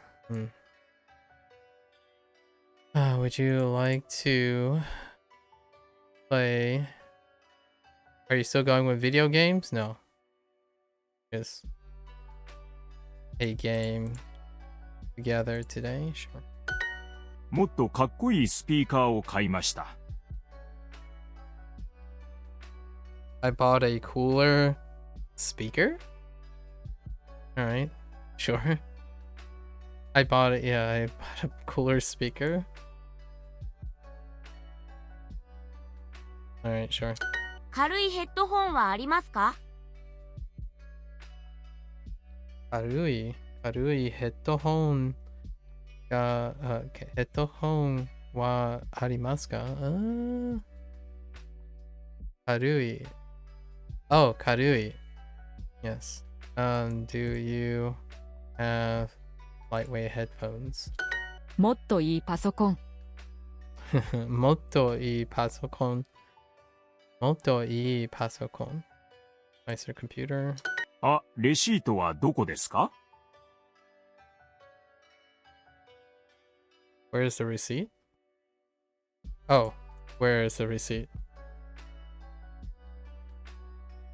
もっとカラフルなマウスはありますか？ Is there a more colorful mouse? Or do you have a more colorful mouse? That's fine.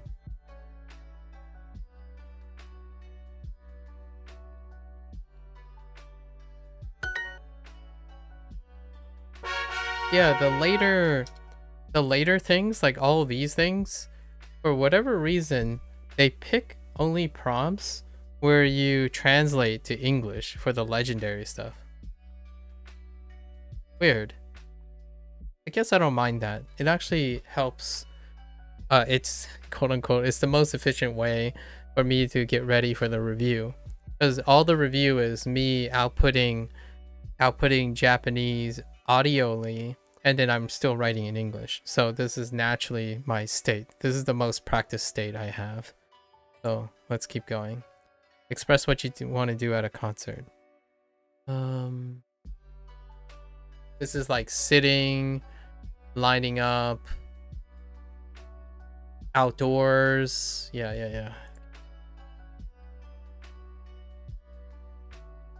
東口でバンドを待ちましょうか？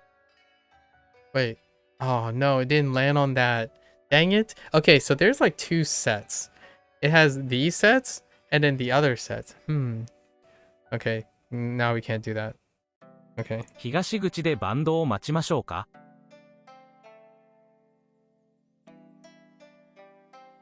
Okay. We're waiting. So Higashiguchi. 東口。Higashiguchi.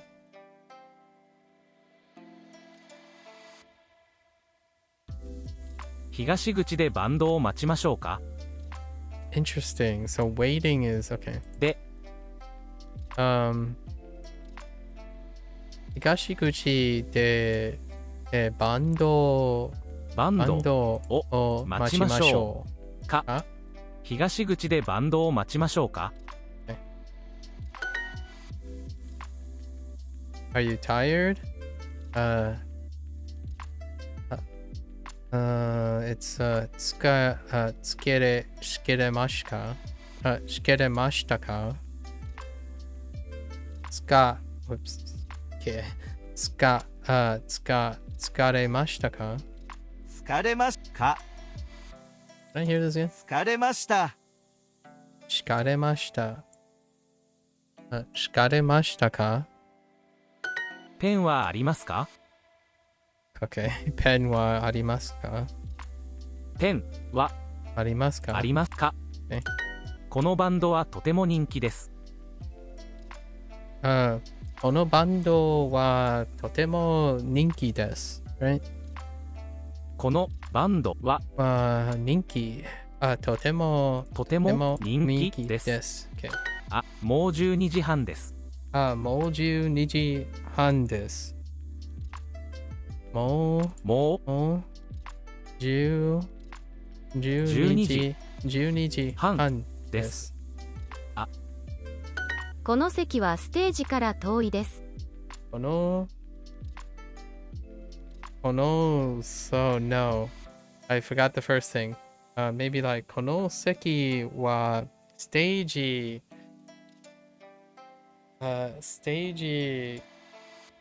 something. Let me try again. この席はステージから遠いです。から遠いです。Okay. このこの席はスステージから遠いです。Okay. This seat is far from the stage. Okay. Fair enough. この席はステージから遠いです。席に戻りますか？席は戻りますか？席は戻りますか？ Oh. Okay. 席 Wait. 席に戻りますか？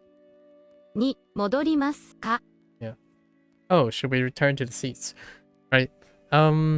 It seems like all of these are audio. Now all of these are audio exercises. 席に戻りますか？ Am I crazy or are all these audio グッ exercises? ズがたくさん欲しいです。Okay. グッズをたくさんが好きです。Wait, what kind of グッズ? Let's see. グッズがたくさん Wait. 欲しいです。グッズがたくさん欲しいです。 Okay, yeah.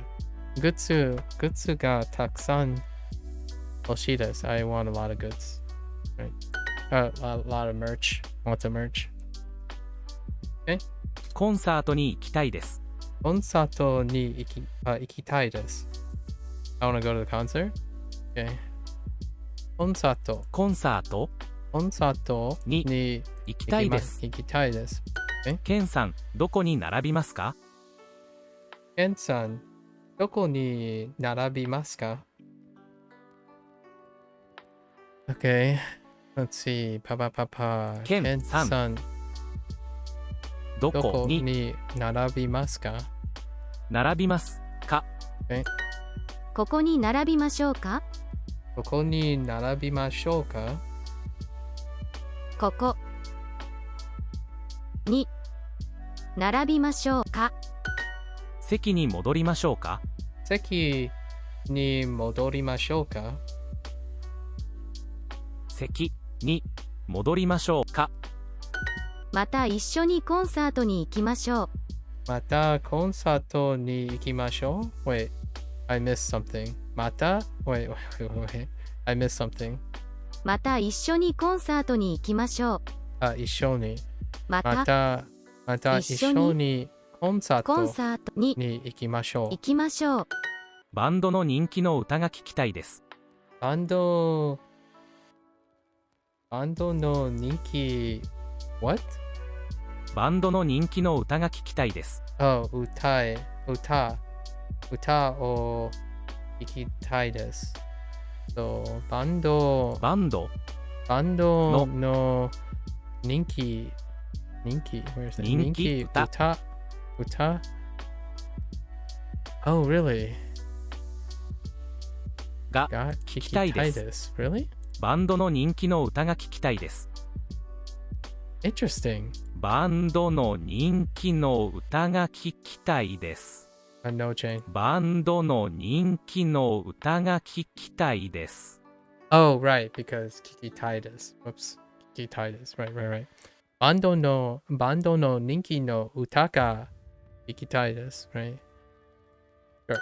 早くお手洗いに行きましょ Hayaku something. Otearai ni ikimashou.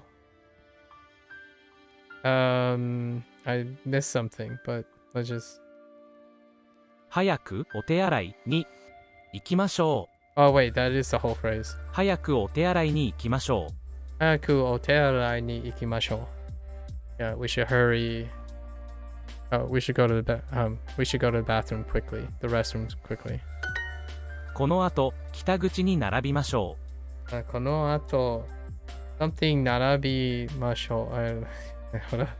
この後、北口に並びましょう。 Gakuchi ni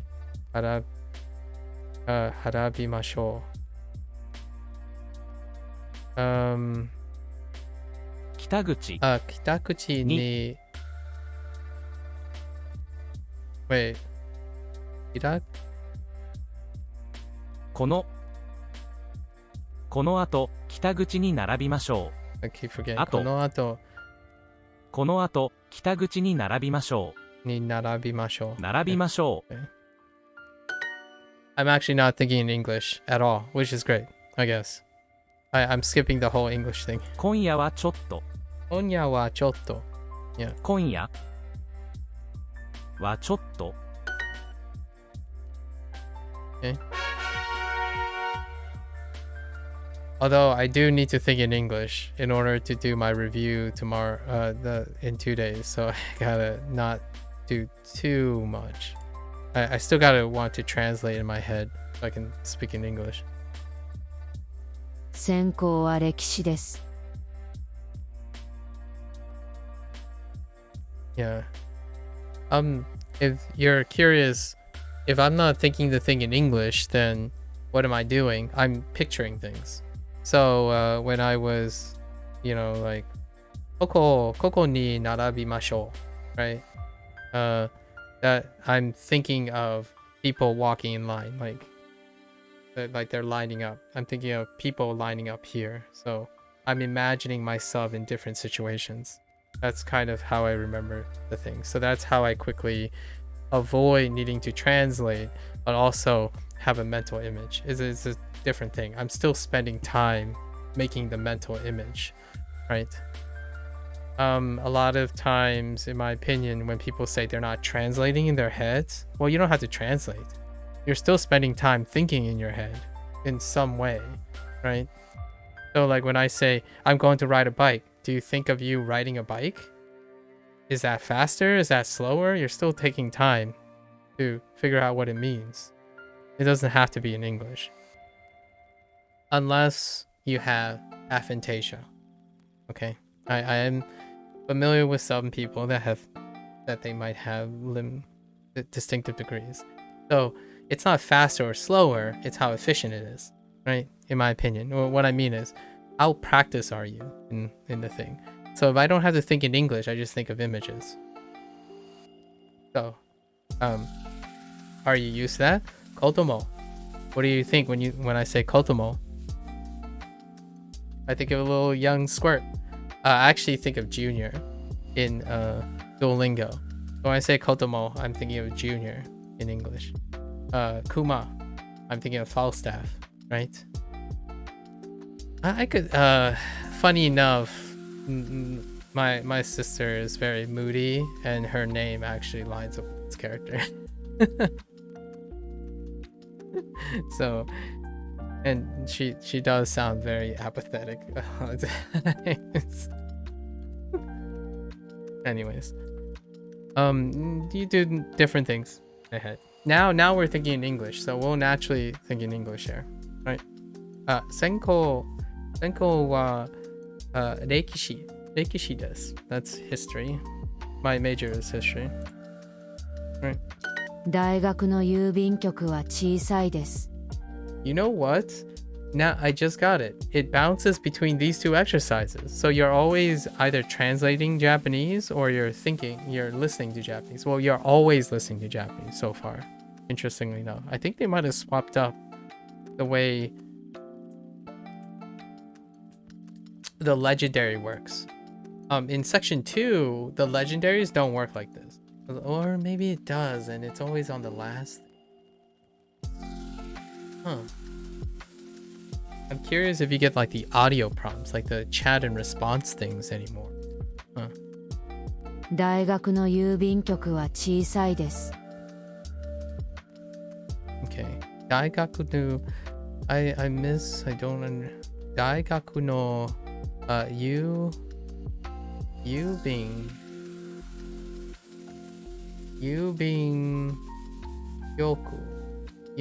局 Oh, 郵便局 post office は小さいです。The post office, the university's post office. Okay. 空気はきれいじゃないです。 The air is not clean. Okay. キャンパスにドラッグストアがあります。 Oh no, Dracula store. Campus ni Dracula store. Sub-Zero ruined me. Campus ni drug store. Here's a drugstore on campus. 数学の先生は怖いです。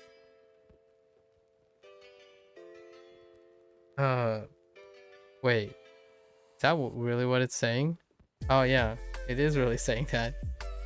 The math professor is scary.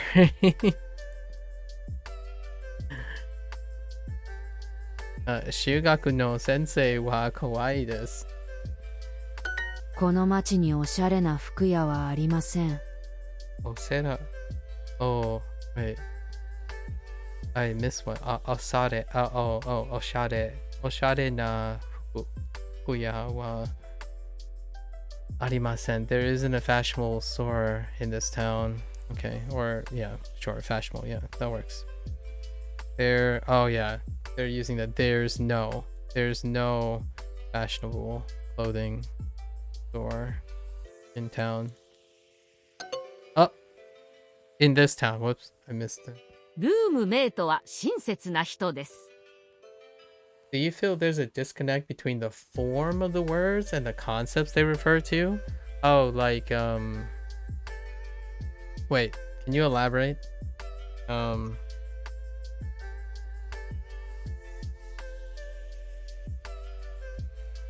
The form.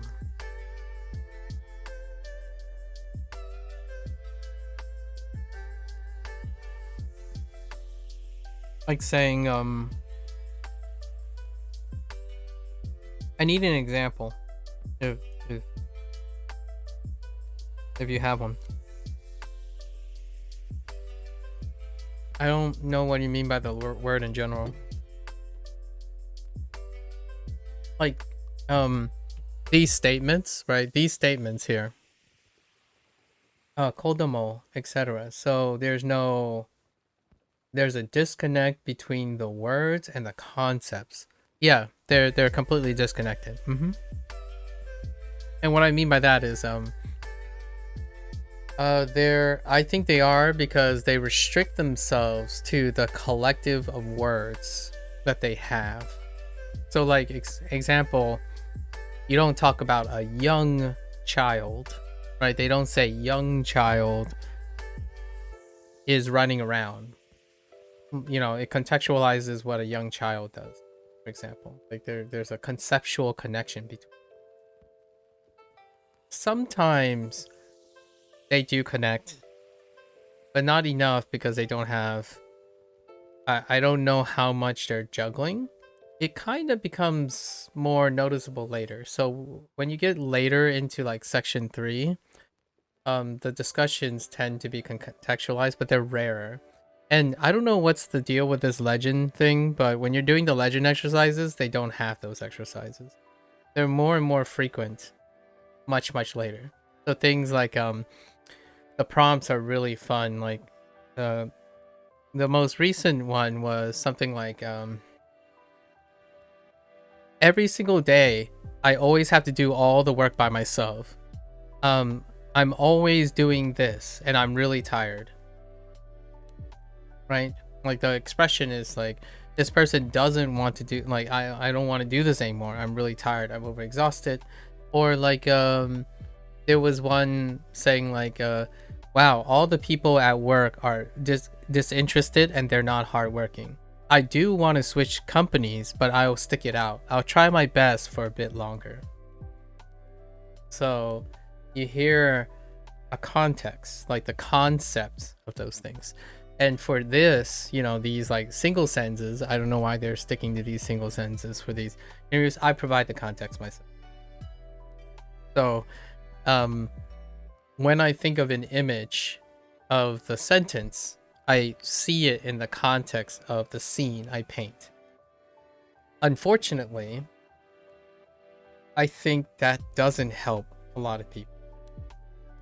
I don't think it's wise, in my opinion. Maybe it might slow things down or something. I think it would be very bold to assume that people do not require literal context to provide inspiration. So it would be interesting moving forward and getting into section 4 and 5 to see how that changes. In the beginning, like pretty much the first 100 days, all the sentences require context. And the exercise that I encourage most people to do is, in what way would you contextualize this? So you're doing the work, basically. And in my opinion, yes, there's a disconnect and it will make it really hard. It actually makes it harder to form the connection between the words and concepts. If you want a tool that does that, it will help you learn those words. It won't help you create context, if you know what I mean. So like, if a tool explains the context for you, then you're not doing the context creation.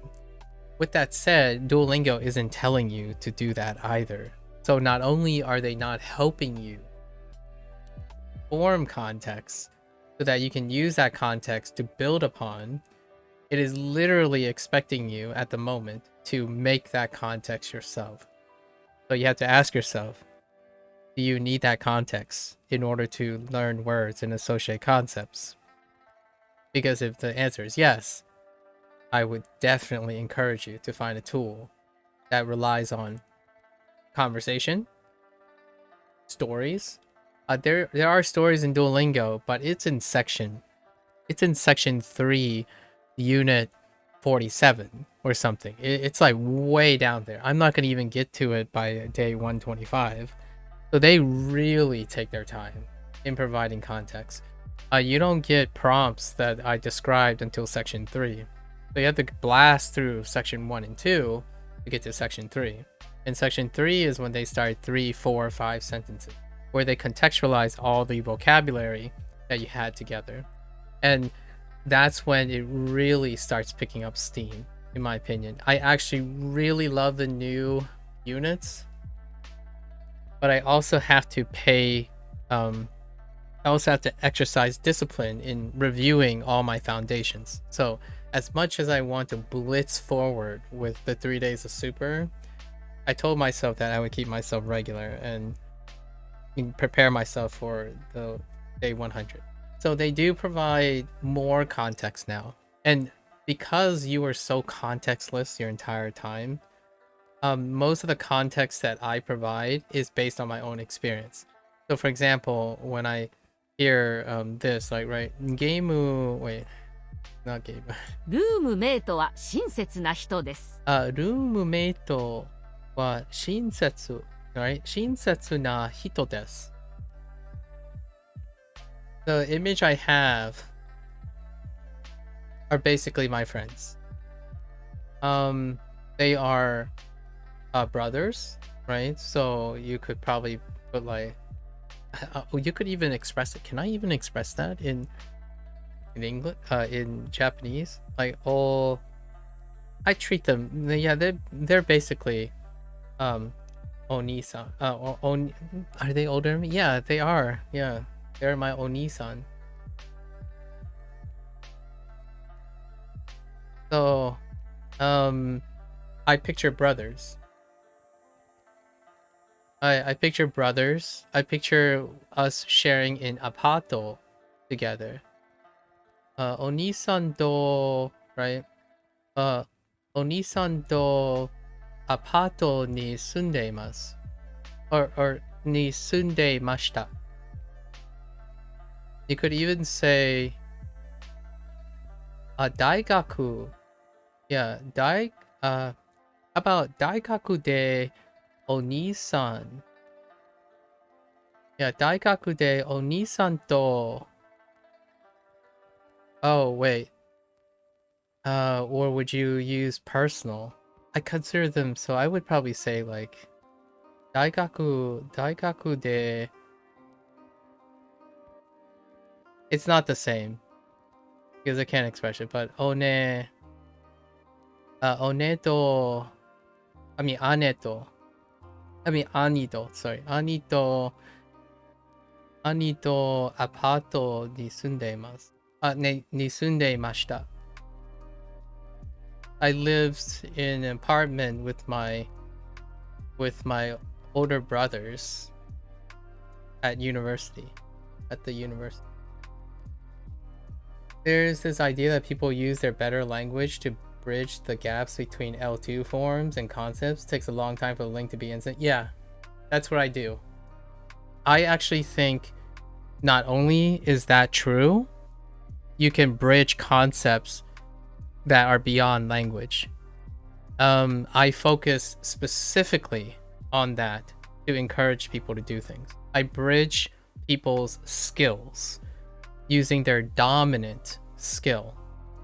It's not always possible, obviously, and language is a great example where it is actually quite more possible to bridge the gap between L2 forms and concepts and your better language, as opposed to like skill sets.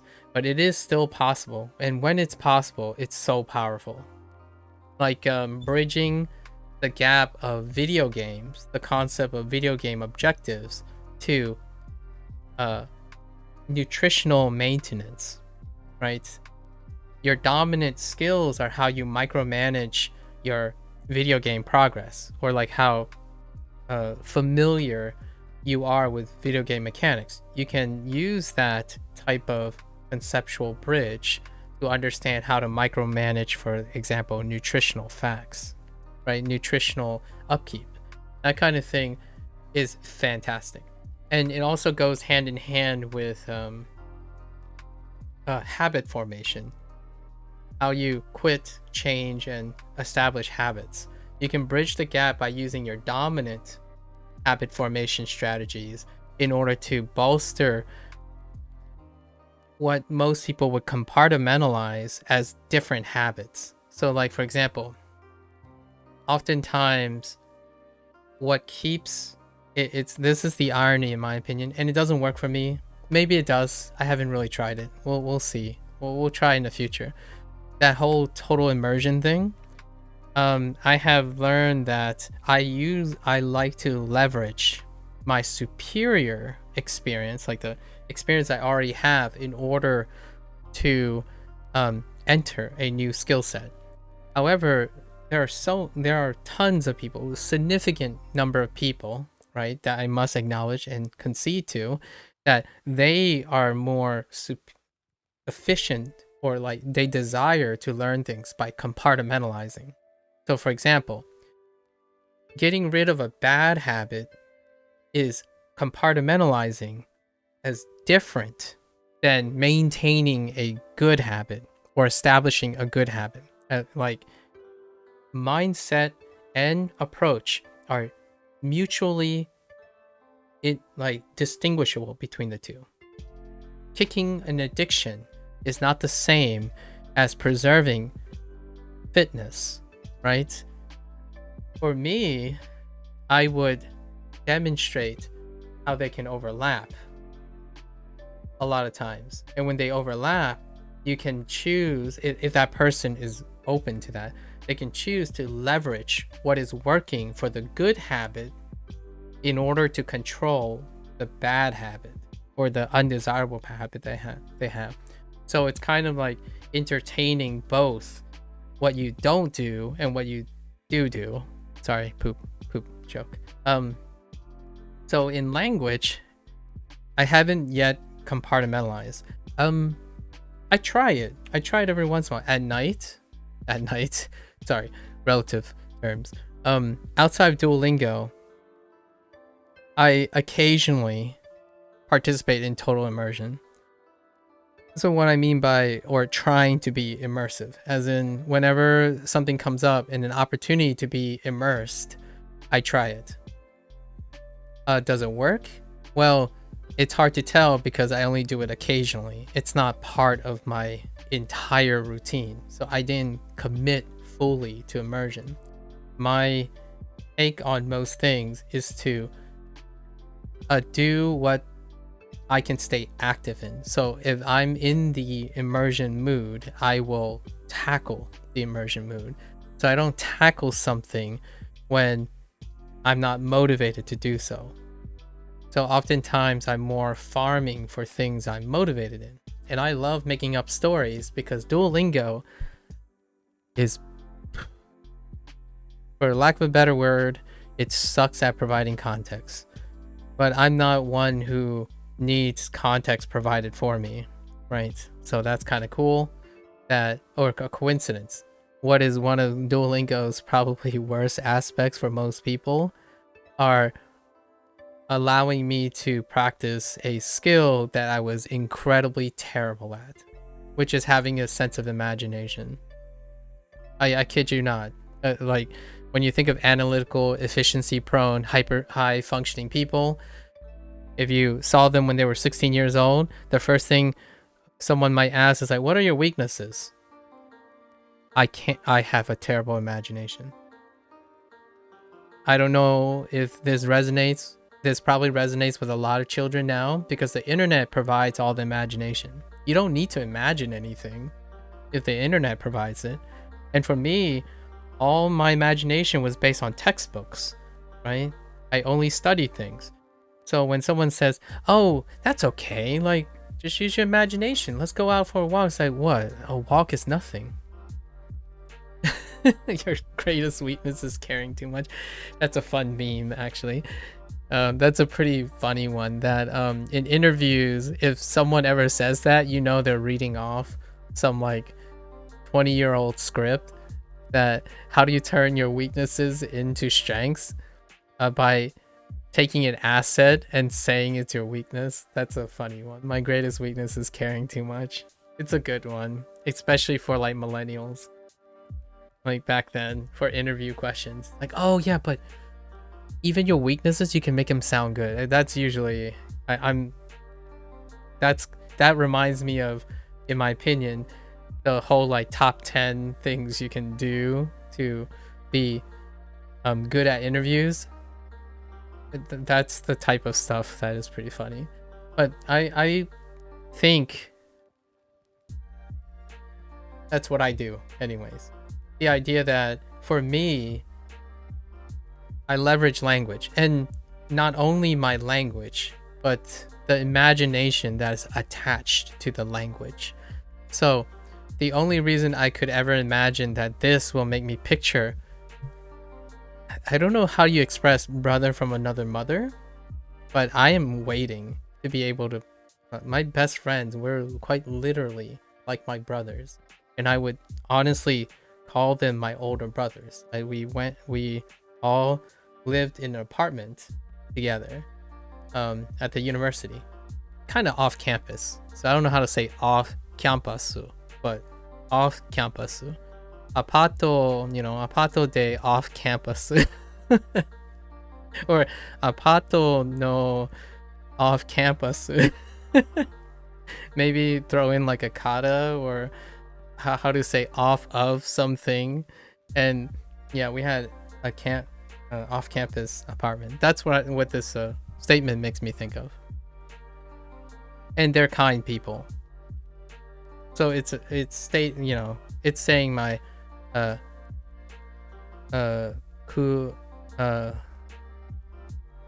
roommate wa shinsetsu na hito desu, right? But they are very kind people. In fact, they're probably the reason why I'm very social now, or far more social than I have ever been. So they are very kind people, and that's what I think of when I think of kind people. I think of all the kind people in my life. So, technically, I guess tomodachi, right? Roommate wa tomodachi, tomodachi desu ka? Right? Tomodachi desu ka? Or des. Sorry, des. Tomodachi desu. Anyways.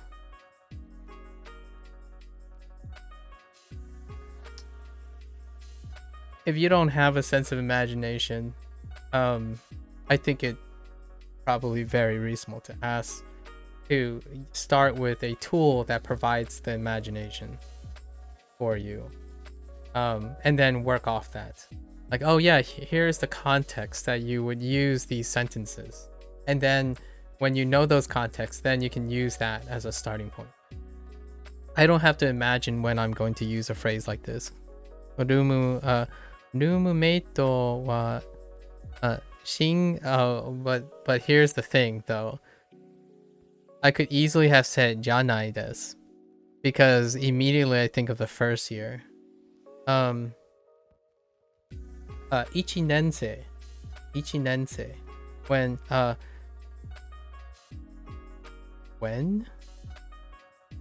I don't know if you can say like itsu ichinensei wa itsu ichinensei wa roommate wa shinsetsu na hito janai desu. Actually, yeah, janai desu.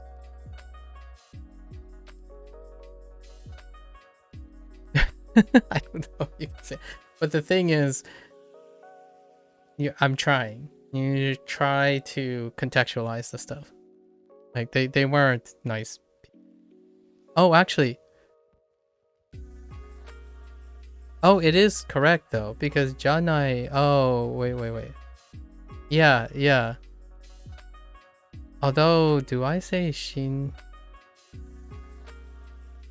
Oh man, there's so many questions. Anyways, let's just keep going. I don't have enough knowledge still to actually say the things I want to say.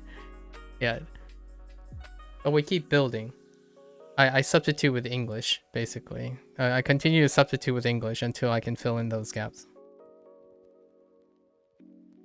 Okay, my roommate is a kind person.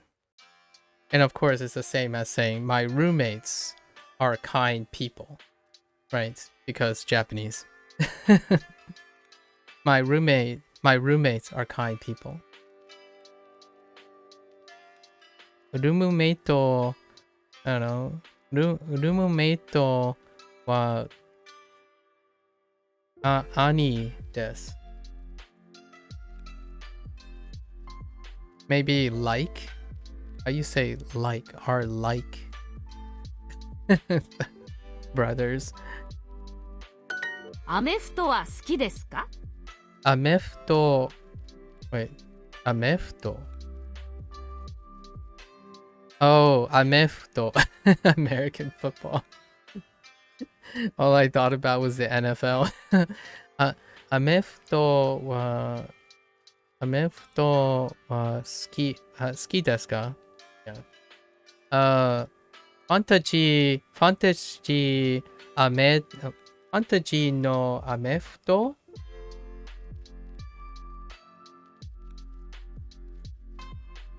は面白いですね。Something like that. Fantasy football, fantasy American football. So fantasy football is interesting, isn't it? Right? Because people do fantasy football all the time.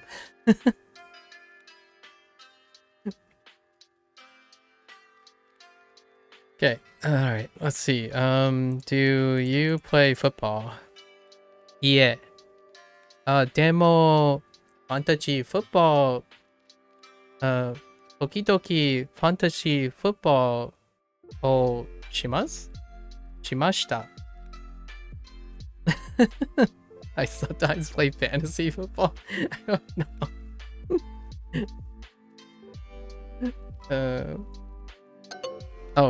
Oh, it says, do you like? Oh. この町におしゃれな服屋はありません。Alright. I need to focus on the prompts. But I think my imagination's getting carried away. Okay. Alright. この町におしゃれな服屋はありません。Okay. この町に、おしゃれな服屋はありません。You know what I think about here? Immediately, I think about that ridiculous. Okay. Let me draw this. I need to do some encoding here. Like, my first image when I think about a fantasy thing, a fashionable outlet. I don't know if you guys ever see an entrance of an outlet, but I'm not gonna say a brand. So there's a brand store, and their entrances look like this. So this is the back, right? So you have to like enter through here and make a left, and then you exit out through here. But it's kind of like a dark wall, and then there's like a huge like brand here. No glass. It's like it's basically brick, right? And I don't know if you know what type of store. And usually these are like in shopping malls. I'm thinking of a very specific brand, but I don't think I'm gonna avoid saying brands because brands can probably get me into trouble. So in the future, right? So you like walk in, and then there's like this light source that kind of lights up. It's a really tiny spotlight, but this is what I'm thinking of when I'm thinking of there isn't a store like this in this town, because you probably find them in shopping centers. You just insert your favorite like hoity-toity. There occasionally like this might be a glass display, and then there's like a mannequin back there with like something fashionable, right?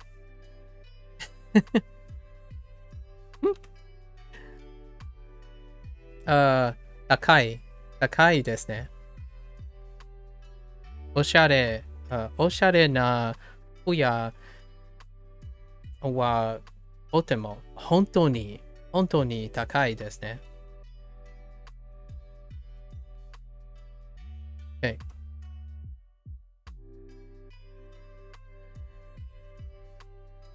Let's see. There's wait. What do I say? Okay. There's, oh gosh, there's no I screwed this up already, right? There's no fashionable clothing store in this town. I missed this. アメフトは好きですか? How did I screw this up? Oh, do you like football? American football. いつもコンビニで鉛筆を買います。I just think it's funny to buy pencils at a convenience store. Like just the thought of buying pencils at a convenience store.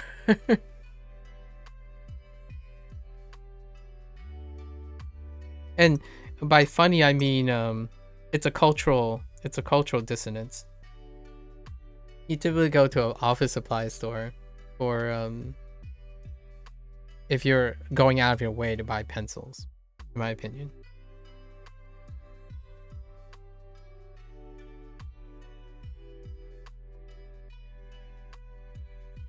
I understand that convenience stores in Japanese have a lot of like necessities, right? And that would include pencils. But it's hard for me to imagine walking into a Quickie Mart where there's a roll of pencils or something like that. Like a small convenience store on the side. You probably have food, you know, tabemono.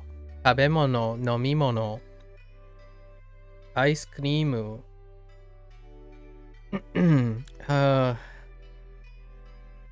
Tobacco. Sorry. It was a very common thing though. Sopu, the essentials. Occasionally you have nylon stockings too. But I think that's more common in Japan than it is outside of Japan. But there were a few times where I walked into a convenience store and there were stockings, like nylon stockings, because they they tear all the time. I mean, it's not like I understand, but I know that working in the office and there's dress codes, lots of female office workers often those nylon stockings, they don't stay. They tear very frequently.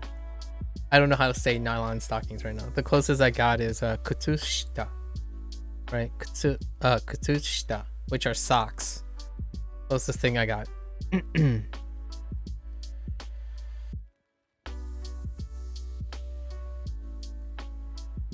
Yep. I'm basically imagining an office building, an office place right now. Enpitsu. Got pen, right? I can't say paper yet. I can't say pen and like pencil and paper or pen and paper. Paper. Nah, no paper. Eraser? No eraser either. Supplies. No, I can't say supplies either. I could say office. Like office no isu. Office chairs? I can imagine office chairs in the front. At like 200 yen desu. Oh no, not 200 yen. It's more like 400 yen. Accounting for a conversion, right? Oh no, wait. That's not even close. I mean like 4man, and at least. Oh no, yeah, yeah. That might be going a little high. 200, something like that. 260 bucks USD for an office chair. Okay.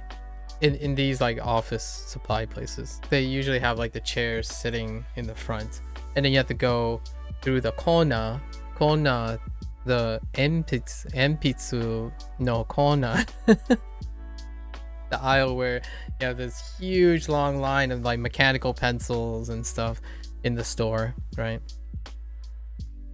It's more of a depato than a kombini. Yeah, depato, department store. Only sometimes the office, you go to department store actually to buy office supplies nowadays. There aren't only office supply stores. At least where I am. Okay. I always buy pencils at I always buy pencils at a convenience store, sure. At the convenience store, sure.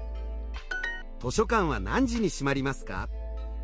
Okay, 図書館は何時に閉まる? 閉まりますか?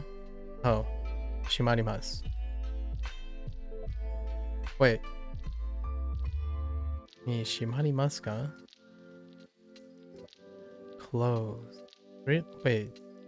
Really? Oh, it's hold up.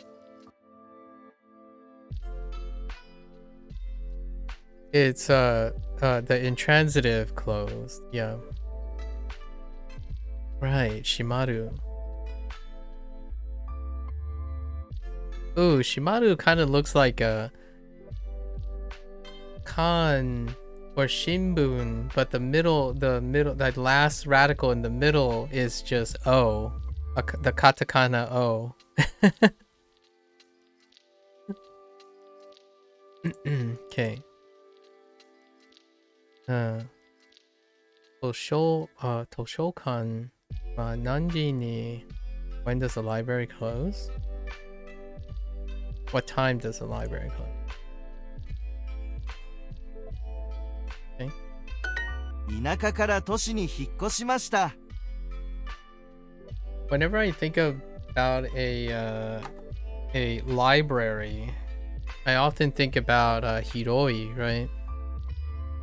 Like really takai roof, or like, you know, really tall roof, right? And the library would look something like this. It would be like a dome with like a walk up here, walk up entrance here, and be like a gigantic dome, and there would be like slabs. Maybe you might have some windows, but right, it kind of looks more like an observatory. That's when I think about it. And then you're like this small. Very so takai, right? Very tall.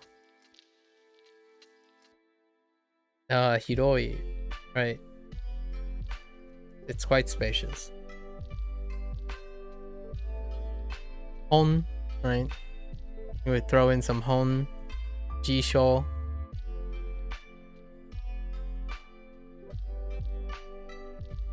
Gakusei, daigakusei. Gakusei to daigakusei ni ikimasu.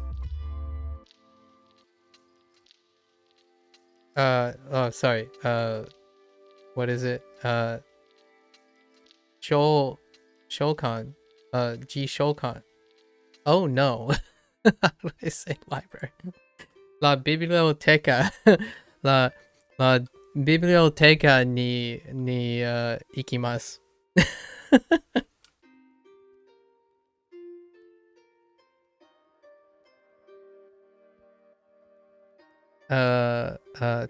Toshokan, right? Toshokan, yeah.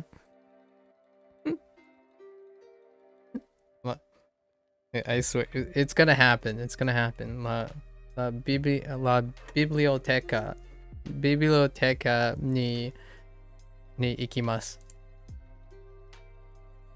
Okay, let's see. What was this? Is that the kanji for that? I guess. Looks cool. Name kitty. 田舎から都市に引っ越しました。田舎から oh yeah 田舎から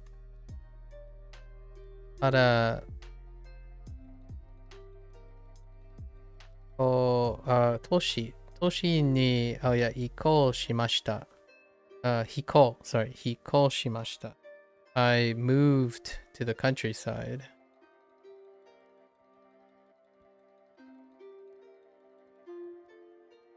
I moved to the city from the countryside. Sorry. I moved to the city from the countryside. I moved to the city from a countryside. Yeah. Inaka kara, and then toshi ni hikoshimashita. Okay, all right, buddy. All right, Duolingo.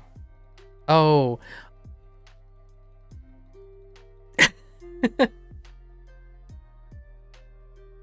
Okay. All right, buddy. All right. キャンパスの近くに服屋。Why do you like this? Why are you like this? Why do you need this? Okay. They're just swapping up the places. So this time is キャンパスの近くに as opposed to something else. Town? I think they were talking about town. 町。この町 Maybe like この町に服屋はありません something like that. They're swapping up the location. There's no clothing Is it stylish? Oh, they even swapped up the stylish. Yeah, it's not stylish anymore either. Now we're just talking about a clothing store. What's a regular clothing store looks like? TJ Maxx. Oh, I'm sorry. I shouldn't be I should be saying brands. sorry, folks. Like the Dollar General. There's no clothing store near campus. 小さい町は時々不便です。時々不便です。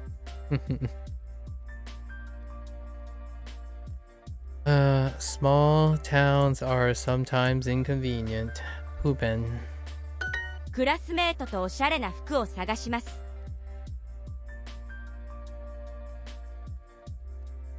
探します。Oh, are you going with a classmate? Yeah, and going with a classmate to look for a fashionable clothing store? Oh no. Oh no, just to look for fashionable clothing. Okay, fair enough. クラスメイト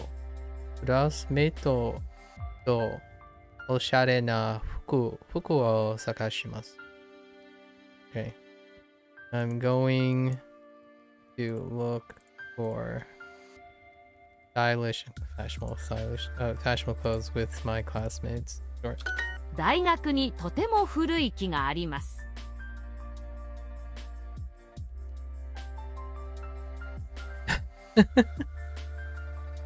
Honestly though, I kid you not, I've said this phrase before. 大学にとても古い木があります。There are very old trees at the university. I've said that before, actually. It's actually kind of a thing to have old trees planted at universities. Sometimes trees are incredibly symbolic. Like some campuses are deliberately constructed around old trees. And I imagine Japanese universities are no exception. Think about like the courtyard where there's an old tree. That's what I'm thinking of right now. With a lot of benchy around. 古い、とても古い木。One specifically. 一つ木。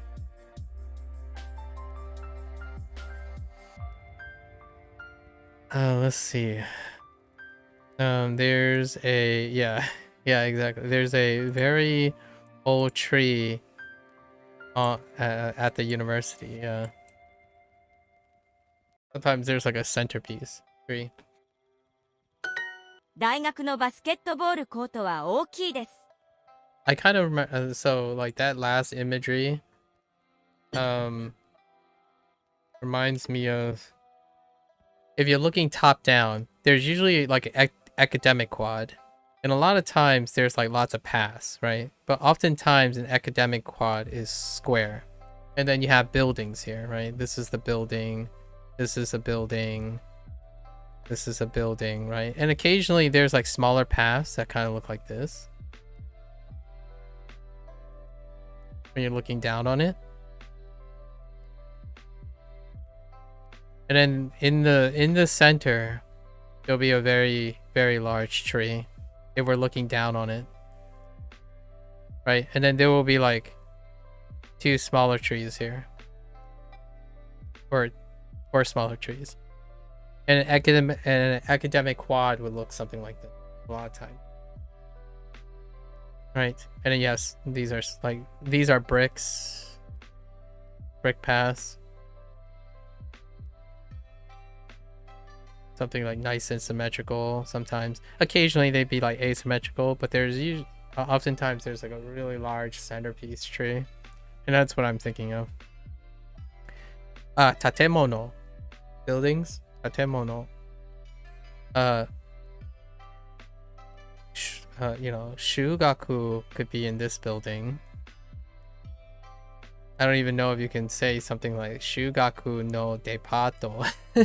That's probably not the same thing because this is a department store, right? But it's a department, the math department, right? Senko, right? Majors, campus. Then you walk off and you can get to like the dormitories. They did express dormitories in a way too. Although they introduced heya, rooms, more so.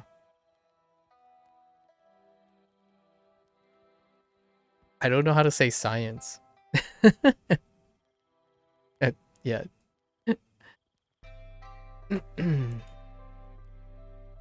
Kirei,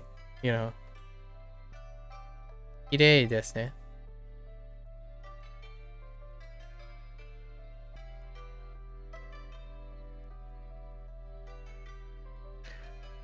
Okay. 大学のバスケットボールコートは大きいです。Okay.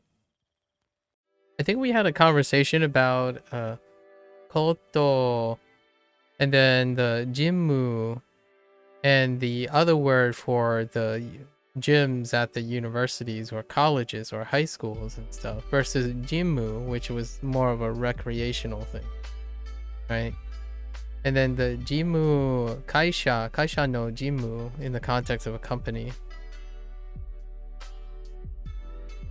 This is koto being used as court, basketball court. So the university's basketball court is big. 隣の町にショッピングセンターがあります。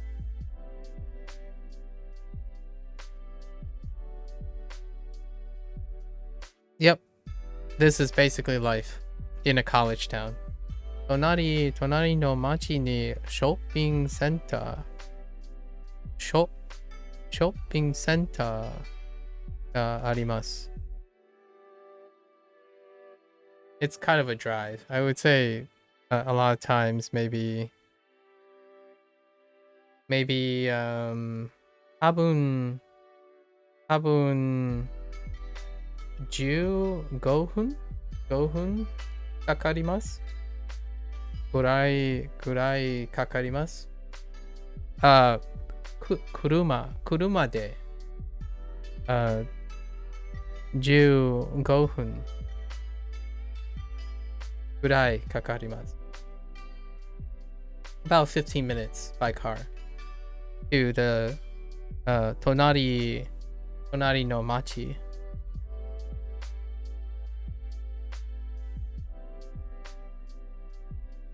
Okay, let's see. There's a shopping center in the neighboring town. I think Duo's context is reliant on. Sometimes they're talking about Japan when they're talking about Japanese stuff, like Japanese mannerisms and stuff. But since Duo is situated in like an American-esque background, and this doesn't help people from outside of the United States, perhaps.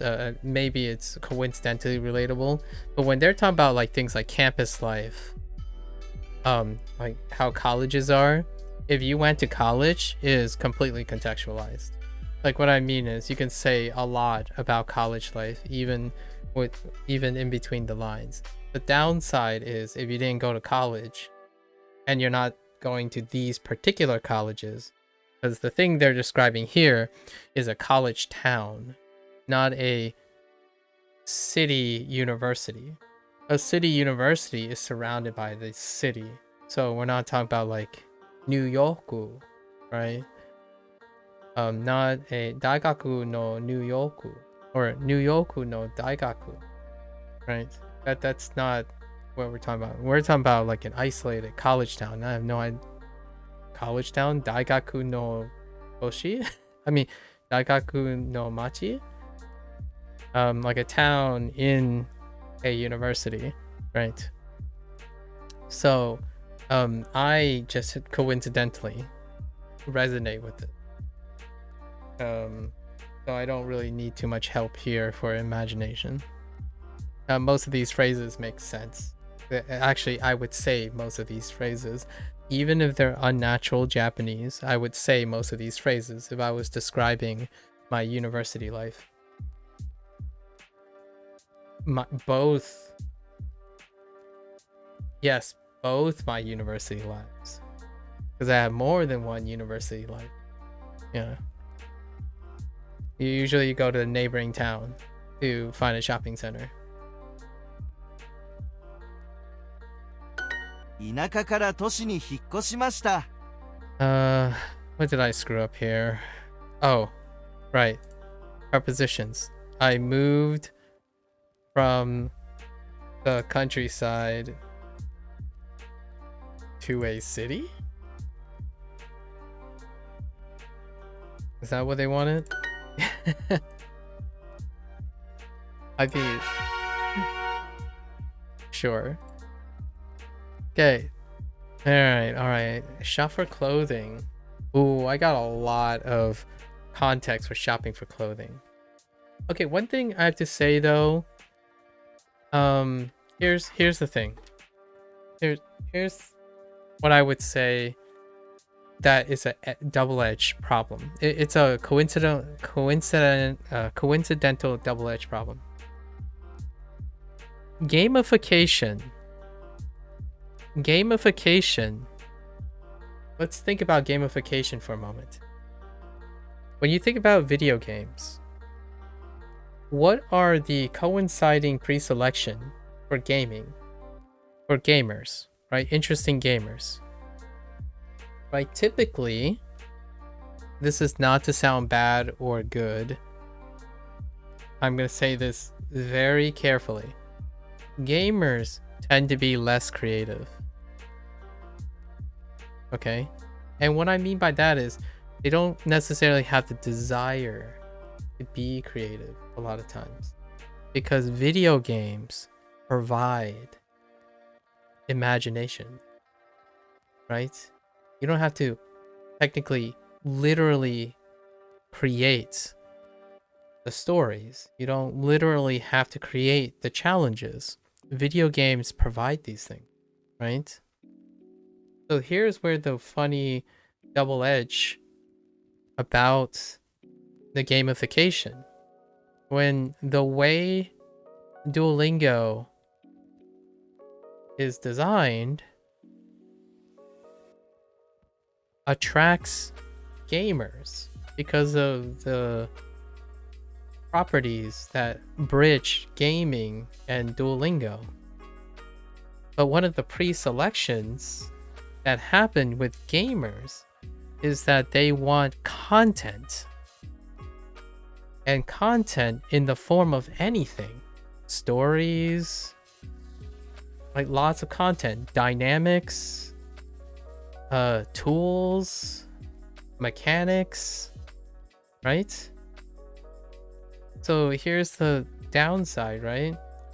The way Duolingo is framing learning is slow. We'll just say slow. And in the beginning, I don't think a gamer would ever get to the end of a game. Like, if you don't like a game, a gamer is not going to get to the end of it, right? They're going to quit beforehand. So they're slow on context. Things like story, animation, visual stimuli, like these things, they're empty. They're not there. And that's what I mean by less creative. They're not going to make paint interesting if paint literally is not there. I think that's kind of one of the double-edged things. Now, why is this an asset though? When you learn, if you can create from less, you don't need more.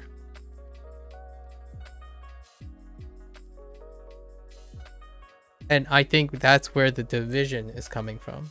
So many of the criticism is you need more explainer, more content, right? This is what that gamification attracts content consumers. You need content, you need more YouTube, you need more podcasts, you need more vloggers, there's more of everything, right? It has to keep changing. And the phrase that gamers would use most of the time is mind-numbing. Mind-numbingly slow, and also cause disengagement, right?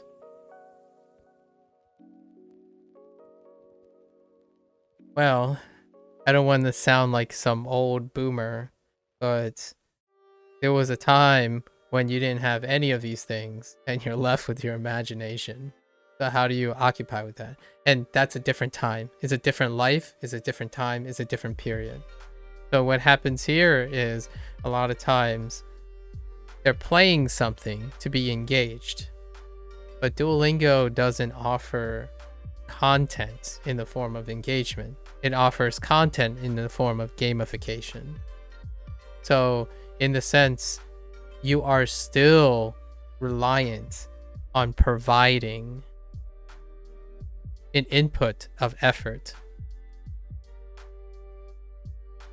It's interesting, in my opinion, that you have to ask yourself the duality of ease, effort, and learning. Like the relationship between ease, effort, and learning. If this is super entertaining, and they are providing you with all the answers, they are also providing you with all the stories, all the solutions, how much are you actually learning?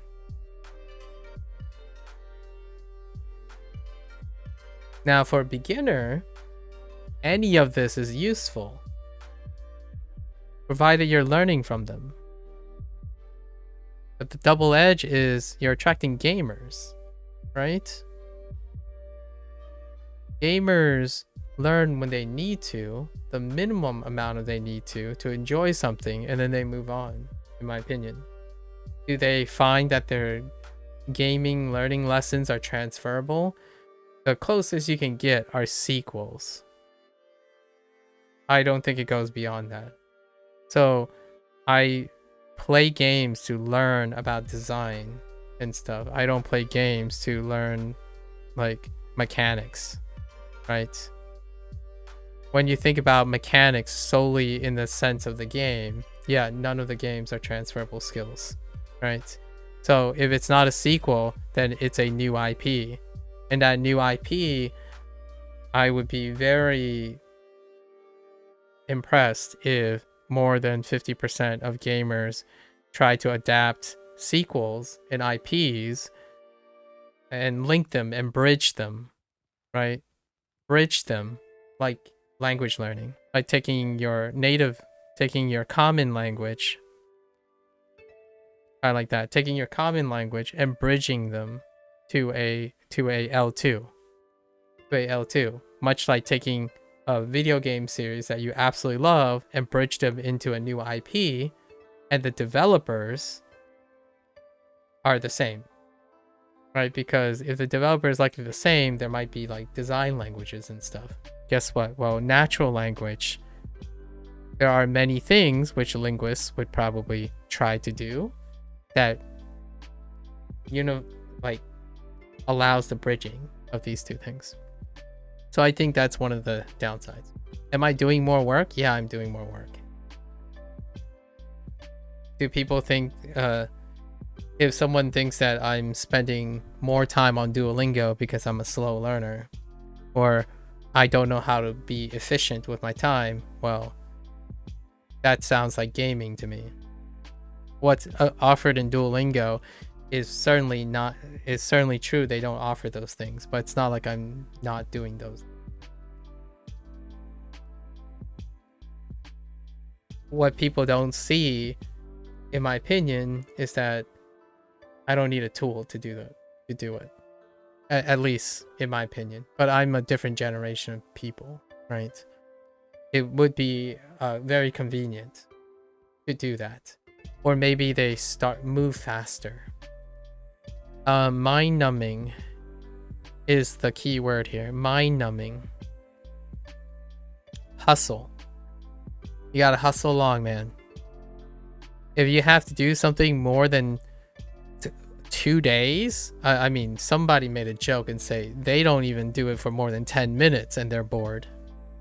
Like, well, yeah, because you don't like learning. That I'm sorry, but that's very, very crude in the same way. Like, you can't even use imagination to keep yourself from getting bored on what's in front of you, right?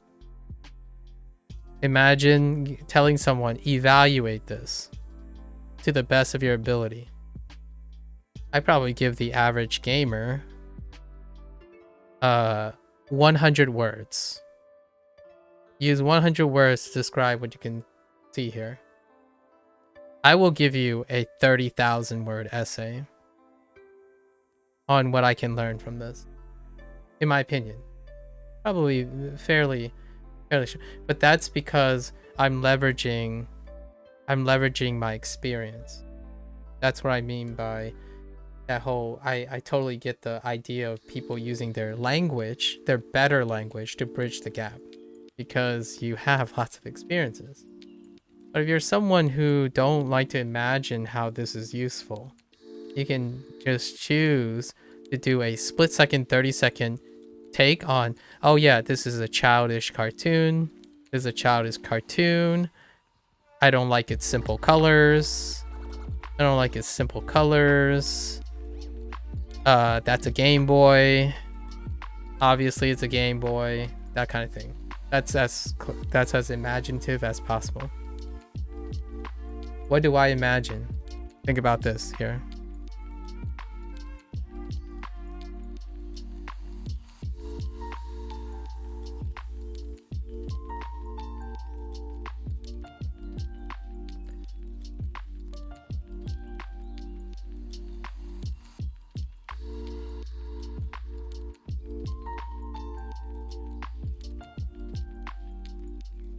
Right?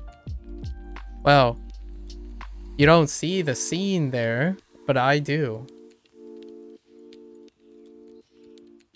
Right? That's more than what's in this picture. She's lying on the ground in a house. It's not an empty space. So what can you say now? Well, she's playing in a ie. Iete. Right? That's kind of the idea. If you have creativity, then you don't necessarily have to be reliant on everyone spelling things out for you. Right? And obviously, what else can you say? What she's wearing? Duo says parka, but that's not a parka, right? But that's fine. You know that you're gonna say parka, but it's not a parka. And saying what it's not and what is being suggested are two different things, right? This is pinku. I don't know if that's a scarf.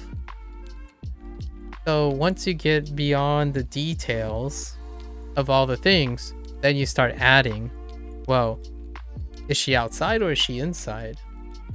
Right? Is she hot? Does she look like she's happy or sad? Like, now you're sorry, what do you think she's playing that's making them make that face? So now you're starting to make stories from this one image. And the question is, can you do it in Japanese?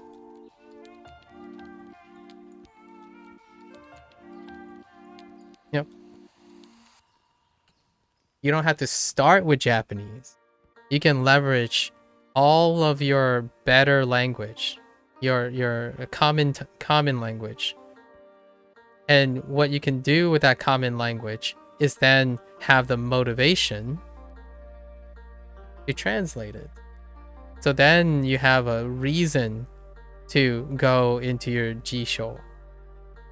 I want to describe what she's doing in this scene, but there are so many words that comes up naturally that I don't know yet. So I'll go to jisho, and then now I can't express it. Let's go and find some grammar, right? However, Duolingo is being presented as a game, and yeah, I agree with people. It's being described sometimes as a one-stop shop, which that's not. I'm saying it's described loosely. From the words, people assume they're selling Duolingo as a one-stop shop, but if you honestly, if you're 18 now, I'm sure anyone who's older than 18 understands that one-stop shops don't have it. They're like, there isn't a one-stop shop anything in someone's life. I hope that by the time most people become 18, they will probably be okay with the idea that you can't have everything in one place. So hopefully that this is a deficiency in critical thinking. What is the app I'm using? I'm using it's called an extension. I'm using Chrome browser, by the way. Web Paint Tool. Web Paint Tool. And I'm also writing on a stylus, so on a tablet, on a pen tablet. Yeah. Okay. Hey. このセーターはふわふわですね。ふわふわ. So, ふわふわ, kira kira, right? Kira kira, boro boro. This unit had all the cute words, and hua hua is quite literally one of the cutest words so far. And then kira kira, I'm making spirit fingers when I say kira kira. Oh, you don't think Opera? Oh yeah, Opera GX. Well, Opera GX is Opera still Opera still is kind of Chromium, right? Do they have Chromium? I'm sure there's other extensions. Yeah, I don't know though. I unfortunately I don't know all the extensions. So I like to it's a good thing I mentioned the browser. Yeah. I'm sure there are stuff that you can do on Opera. I looked up a I guess I would look up for web page writing tools. Oh, okay, there are a lot of extensions that doesn't really work. Okay. Yeah, I looked up there's only one, like there are 2 or 3, but the other 2 are like really late. Like they're really like laggy. So this is the one that I found. So yeah, I would believe if there isn't one. I looked up like web page writing tool. Oh, you have to download from Opera Store. So they have an ecosystem for certified extensions. Interesting. They got to make sure the extensions are compatible through their store. Like the store is like a hub to make sure that perhaps that has is supported. I see. Yeah. Right now it's just called Web Paint Tool. I'm actually trying to look for something even better because the latency is still noticeable. Oh, it looks like Chrome. I see. Oh, like the Play Store. I see. Yeah. I'm still looking for something with a bit more of a robust response time. There's like a 20 millisecond. You can feel the delay in the strokes. There's a lot of kinks, but it's sufficient to write on the screen. I really like it. Or it's sufficient. It's more than I could do myself, so thank you, tool. Yeah, fua fua. Let's see. Are you, Fanny, are you a language learner? Are you, doing stuff that requires screenwriting. Actually, I'm going to check it out right now if there's something new and similar to this. Yeah, I would really encourage people, if you're a language learner or you need to do something and then you're like using a browser based methods or browser based like reading and stuff, you're a procrastinating language learner. You know how if you go sentence mining or you're grade reading, it's really fun, even if you're not like a streamer or content creator, like being able to write on top of your whatever you're thinking, like when you can translate like on screen. So if you're on LingQ or something, oh, and you draw, that's why you have a tablet. Okay, yeah, it's a perfect use in my opinion. If you're a procrastinating language learner, drawing on screen is kind of fun. Yeah, doodling and using your imagination, I think that is incredibly useful. So doodling is fun. I imagine any person who can find something to like increase their visual, get a chance to like embellish with something you can create, it really makes the learning process meaningful, right? And we're all here about meaning. Oh, you recently got a Samsung tablet to study languages? Doesn't that support tablet function? Samsung tablets have a stylus, so you can probably already do that. Use your Samsung tablet. Unless, yeah, Samsung products have smart pens. You probably could already do all this stuff with Galaxy OS, probably. And then you can take screenshots, right? Take screenshots of it. Probably only like 2 button input. Oh, they work with Wacom? Yeah, I have a Wacom tablet on me, so interesting. Yeah, you might as well do that. The S Pen is fantastic. I bet the S Pen is fantastic. I think in the future I will definitely consider. I haven't owned a tablet in my life. Like I actually haven't ever purchased and owned one. You have an XP pen? I see. Classic. Yeah. And since you draw, it makes sense. Tablets. I haven't like a tablet, like the nice mobile tablet. The one you got is quite old. I can imagine. Since you mentioned, since you're familiar with Wacom and you draw, and are you learning Japanese by any chance? You don't happen to play OS, do you?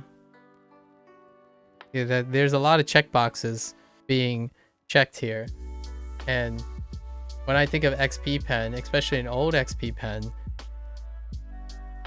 and then I see drawing. You stopped, honestly? Okay, with lots of ellipses. Alright. Okay, Fanny. Okay. It's hard to stop O's. Moderation. Moderation.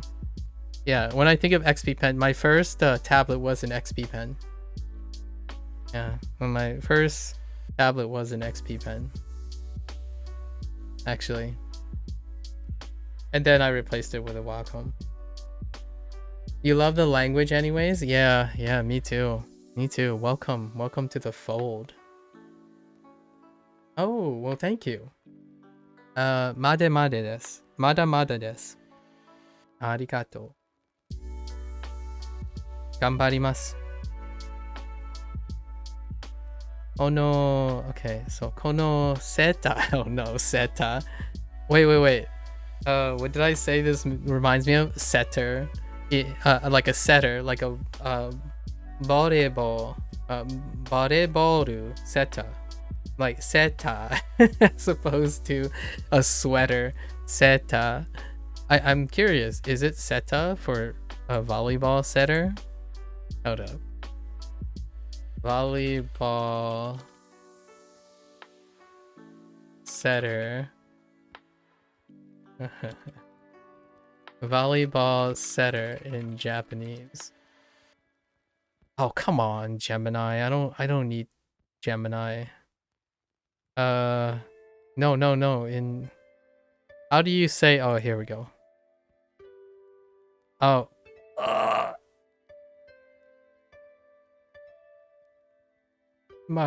okay. Oh, it's seta. Oh, I remember this. Someone already explained. Someone already told me this. Actually, oh, it's and the risotto, but seta. It's actually it's seta. Oh, not too far away, right? Seta is a sweater, but seta is a setter. So not too far-fetched, actually. Are you using IA to help you? IA. What is... That explains a lot, right? I don't know what IA is. That explains a lot, right? Oh, you mean like oh, AI? Oh. AI? No, I was Googling. And I don't know how Opera is doing it, but Google rolled out their Gemini, right, for the thing, and I forgot to turn I don't know if I decided to turn it off or not. So whenever you enter like a Google search result, there's something powered by Gemini now. So there's this like blog and they're like explaining things like let me determine what what information I want to look for. Yeah, so there's a big blip. Gemini, it's Gemini powered now. Yeah, and I was just talking to it, and I tend to have internal monologue all the time. There's no way to escape AI. It's okay. It's okay. You know, you better pick sides. You know, I'm on. If world domination is happening, I better be on the side of AI, right? I'm just kidding. It'll take time. The Gemini prompt wasn't relevant to what I wrote. My prompt was how to say or how to write volleyball setter in Japanese. That was my prompt. And then the Gemini, just so you know, the Gemini rollout on Chrome is a bit of a disaster at the moment. So there's a lot of hit and misses. There's lots of ironing. Obviously, it's the early days, right? The early days. But it was telling me about Japanese volleyball players, as in they pull up stats and stuff, and here's the Japanese national volleyball team, right? Or the international volleyball team. It's like, no, I mean, I want to literally know how to say volleyball setter in Japanese. And then 3 search results down, it's the classical forums that usually someone would ask a random question and they would say, oh, this is how you would say it. And turns out it's seta with a t as opposed to a long thing. Yep. So much unnecessary detail. But you know, that's how you establish natural mnemonics, right? Or I don't call them mnemonics. I think mnemonics are great and all. However, story building is like an element of its own, where if you can create associations without relying on very classical mnemonic devices, then it can be something attached to your memory. Right? So seta, I always think of a volleyball setter. Not that it's detrimental, but it's more a memory aid. So bareballu, I get reminded by seta, which is sweater. No mnemonics whatsoever, or the classical mnemonics, where somehow it has to be related, right? So what is it? What do you mean? So what is it? Seta? Sweater? This sweater is fluffy, isn't it?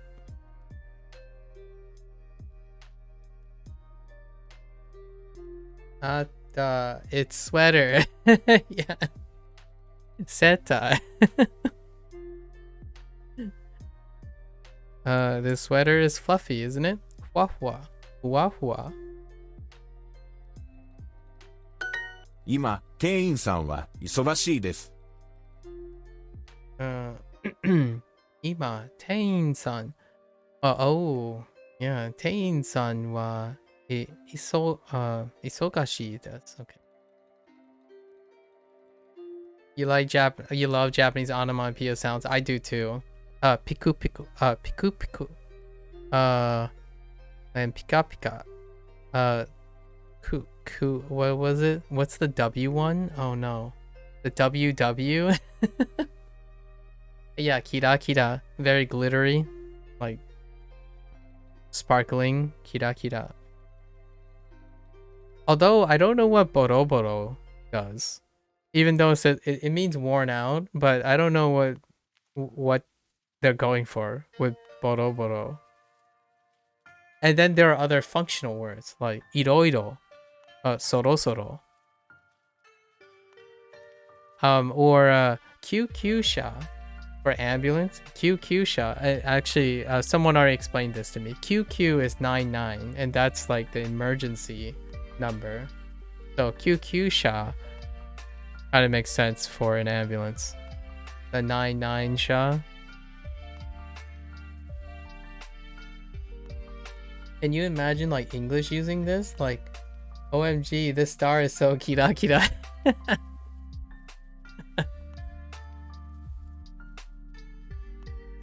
We have a few or English speakers. English do have a few repetitious onomatopoeias.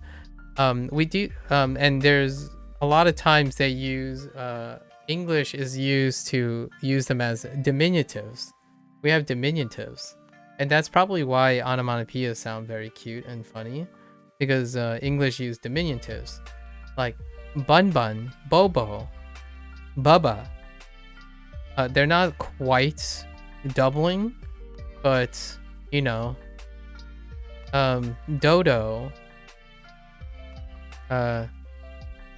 Lots of repetitious. Is English my first language?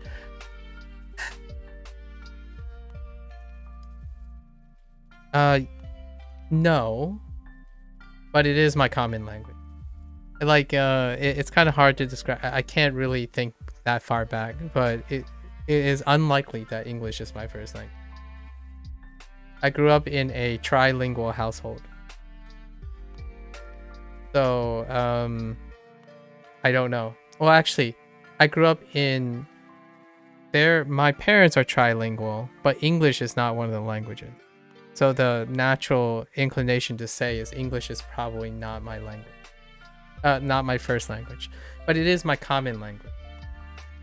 My mother tongue is Fujianese.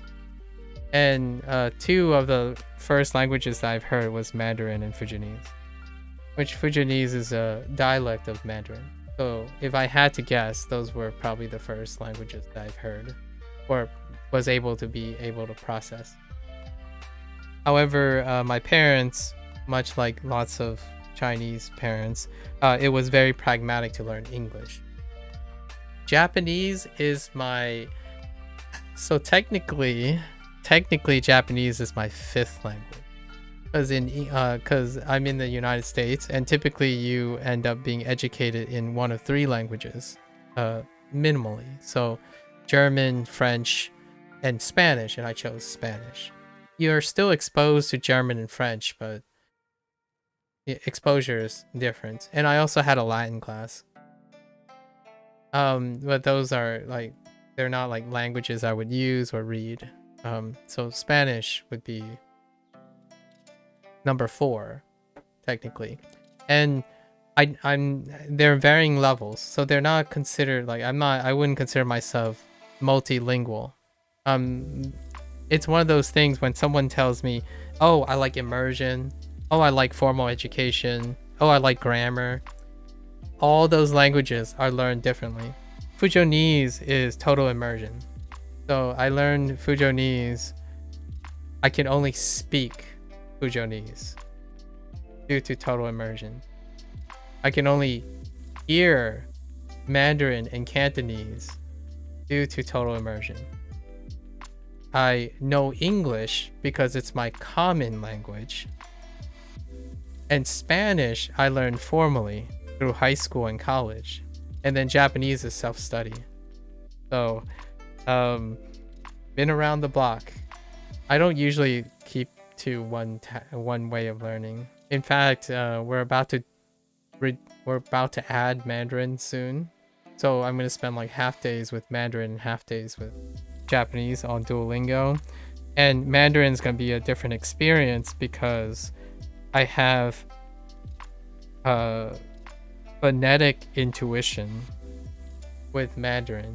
And I don't know if it's gonna make it worse or long or something. Like, I don't really care about whether it's efficient or not. It's going to be much different than Japanese. Like, there's no way it's gonna be the same experience. So it'll be very interesting. And then I'm gonna follow it up with Spanish. And Spanish is actually the flagship course on Duolingo. And I'm gonna be really interested to see how close it is to my high school and college classes. Because what they're doing here is very close to how formal education does it. For like kids, for like younger kids, right? And the nice thing about Duolingo is that it goes everywhere you go. And it has audio. It has synthetic voices. In Spanish class, you do the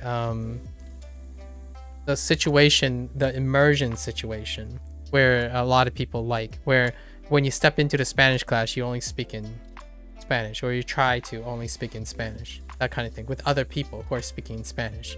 But the one source of Spanish competence is the teacher, right? So it's still not as like the immersion situation where you go to Japan and be surrounded by native speakers who's not concerned about your education, right? So it's still relatively similar to Duolingo, where you have a source of consistency, whether it's natural or not. Yeah. So it'll be very interesting. Sure. That's like a year down the line though. I'm asking this because English is not your first language. Oh, that's interesting. What is your first language? I think Japanese will help you somehow with the kanjis. You mean like, are you talking about the Mandarin things or? So I am someone who's more pictorial in nature. Recognizing kanji. Okay. Well, I recognize shapes already. So I like the artwork. I like art. Like, I like the depiction of art. And most of the time, I don't try to think of what the art is. I try to embellish the characters myself. So outside of like your fundamental, I don't know, how do you get hurui, right? How do you get hurui to remind yourself it's old? Right? I think of other things that makes me think of old. Like, what does old look like? Someone said it looked like a gravestone. That was fantastic. I actually really like the whole gravestone thing. We also had a thing where if you turn hurui on its side, it looks like Ju. Apparently it looks like, oh, Indy told me this. It looks like something very old, like something. I think it's ancient. It means ancient. So if you, or like maybe 60. I remember it had something to do with an old age. So then when you turn it back up, there's hurui. Hurui then is old permanently. Like the kanji for hurui looks like this, by the way. Now I'm using a mouse and it's terrible. But the kanji for hurui is this.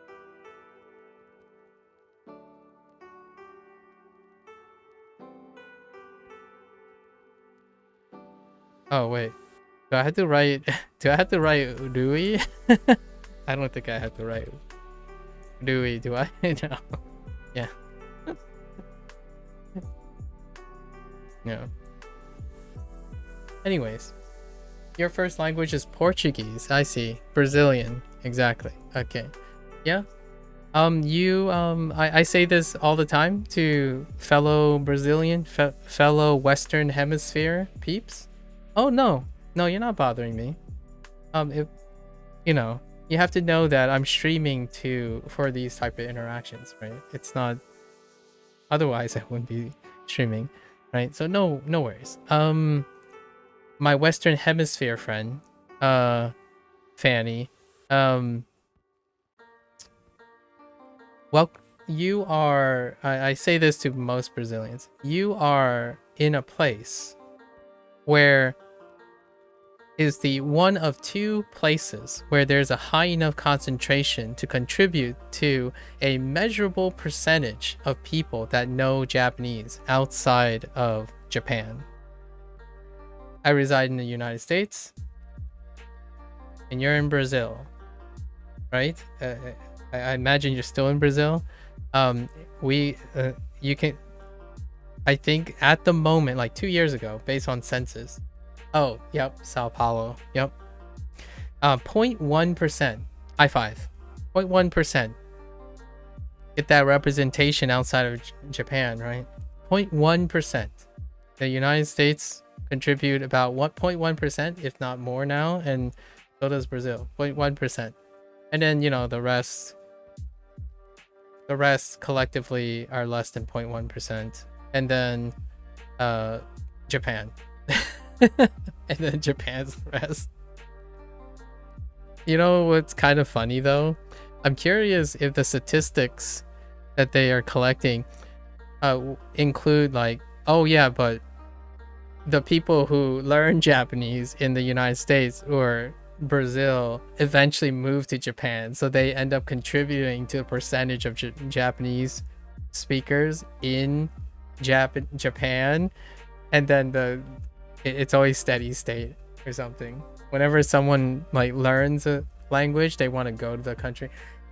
It's kind of sort of more common for Japan. I'm not learning Japanese to move to Japan, just to clarify. You're from a city in the interior of Sao Paulo, one of the biggest of the state of Sao Paulo. Yeah, I heard you are the third person, I think, from Sao Paulo that talked about Japanese. Actually, the last person I talked to might be from the same place, and they said they're in one of the highest concentration of Japanese speakers in Brazil. Is that also true for where you are? Is that place, that city place? Yeah, I've met a lot of Brazilians, and largely because of the time zone, right? Because I stream in a very late time for everywhere else. Yeah. You don't think so, honestly? Oh, interesting.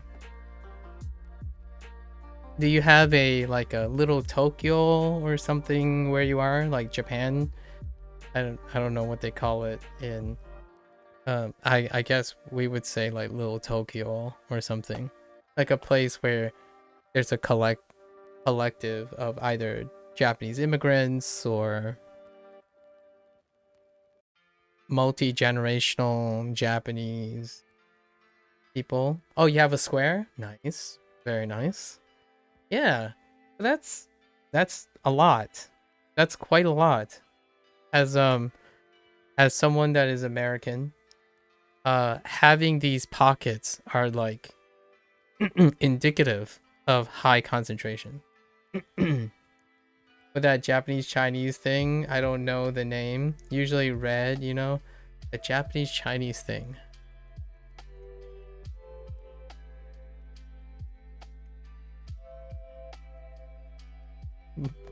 Sorry. Oh, the gate? Are you talking about the gate? Oh, yeah, you're talking about the gate. Okay, yeah.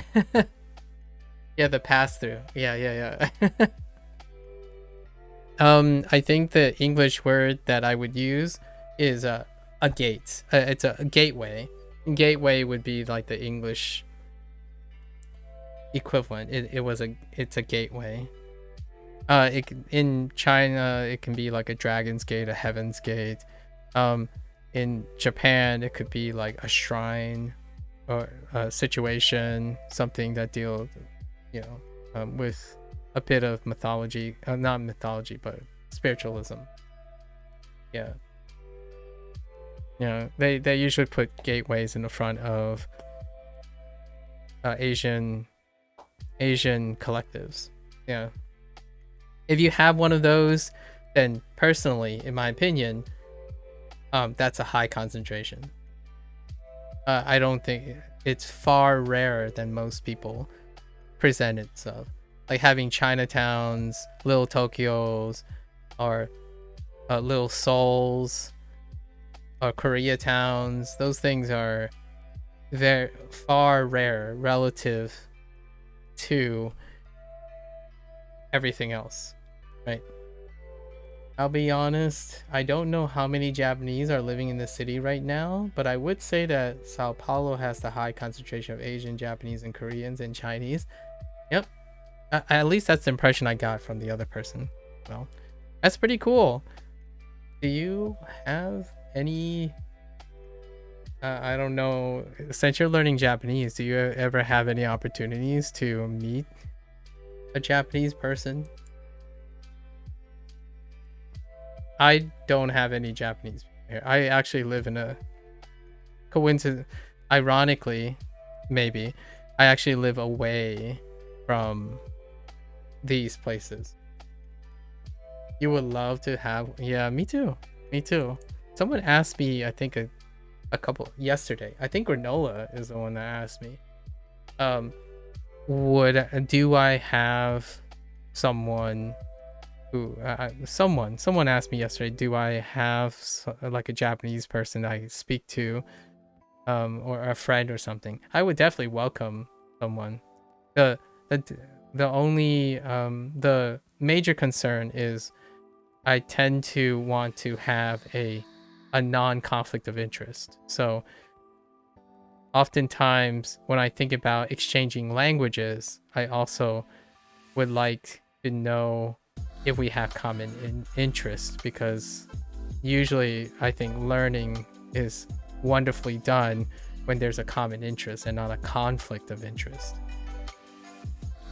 Lots of times people like to learn together or work together, but conflicts of interest can be arguably potentially detrimental to things, right? Like, hey, let's start a business together, and then you have a conflict of interest.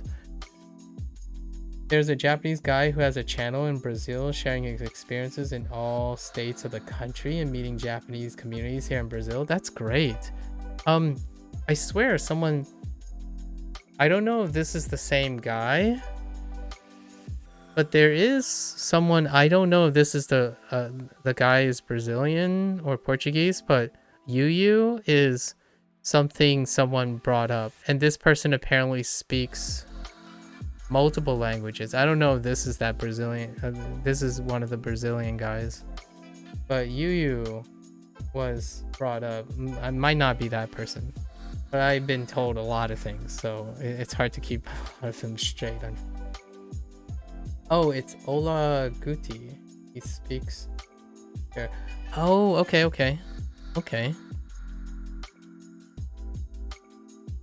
Huh. I don't think I've seen this. Let's see. Oh! I've seen the face. Wow.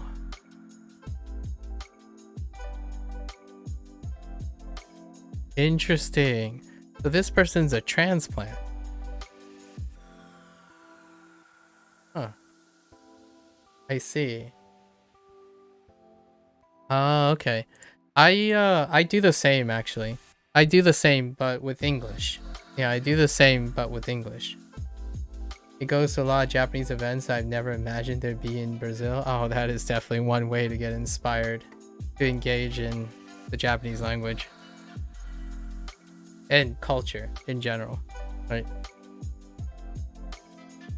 I do the same, but with English culture. So people who visit the United States. So anyone who have moved to the United States, and they talk about their experiences in the context of Japanese. Like what is a Japanese perspective? It's a lot rarer than one might think, right? It's not very common for Japanese people to want to leave for an extended amount of time from Japan.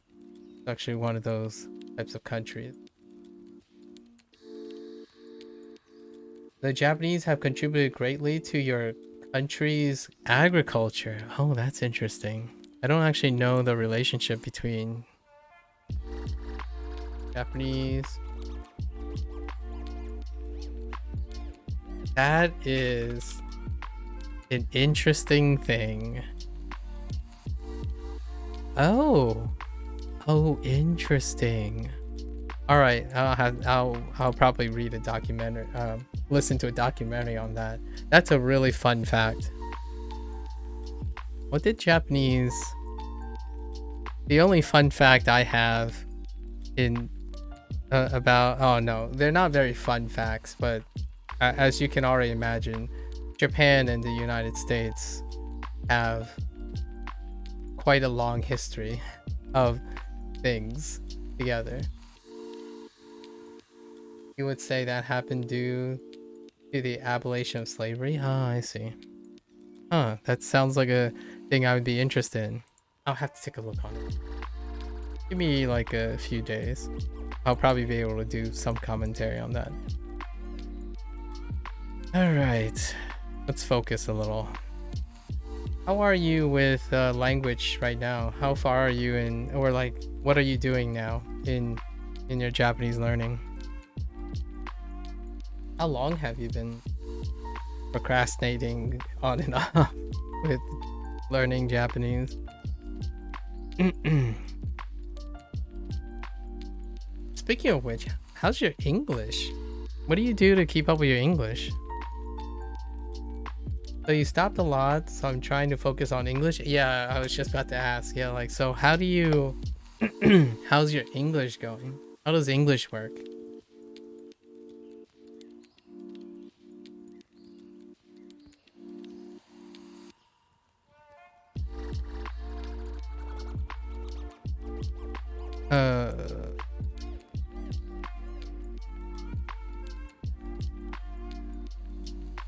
Is busy now?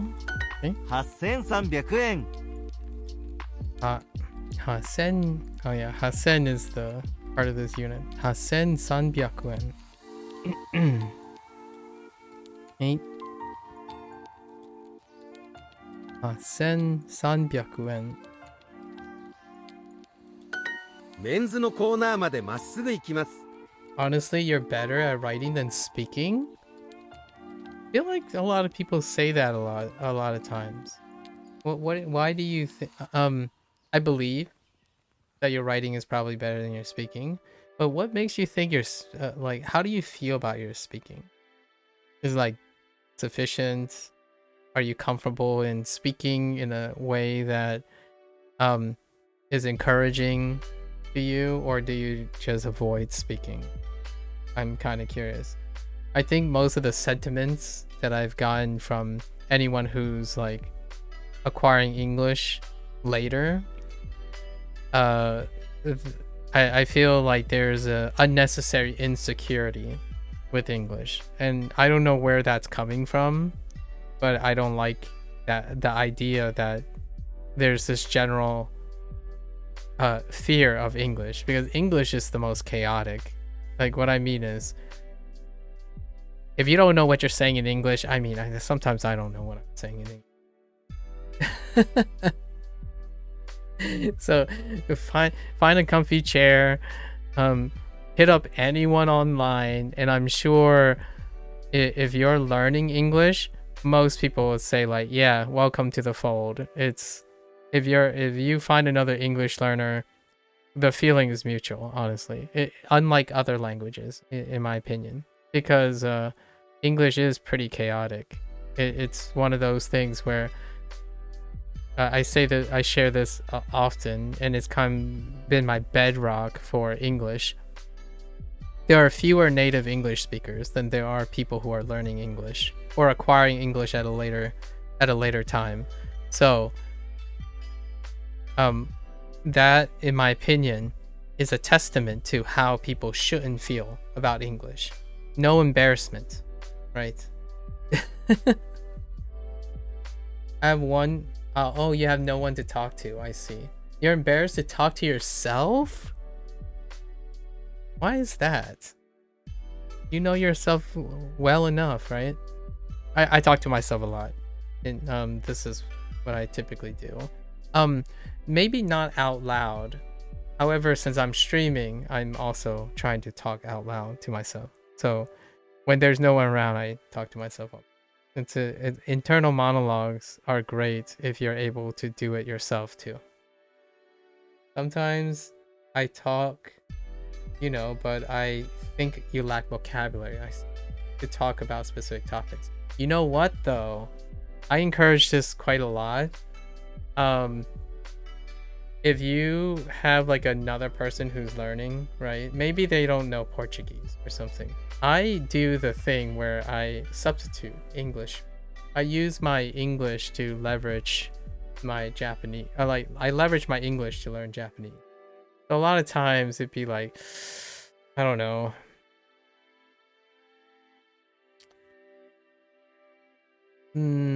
Nihongo o benkyou shimasu, right?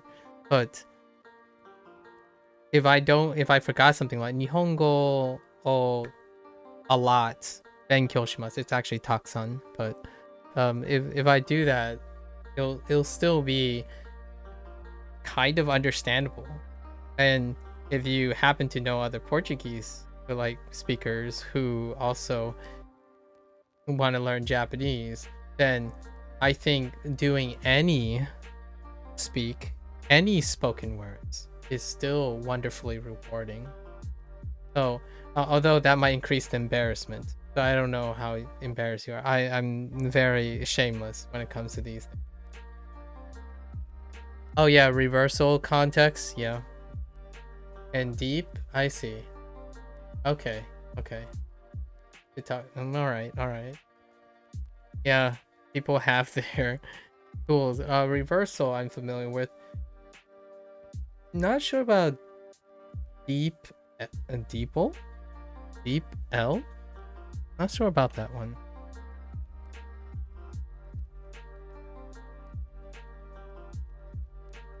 Oh wait.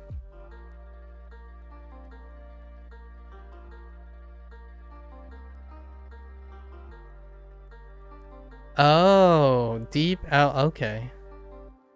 Interesting. AI powered translation from.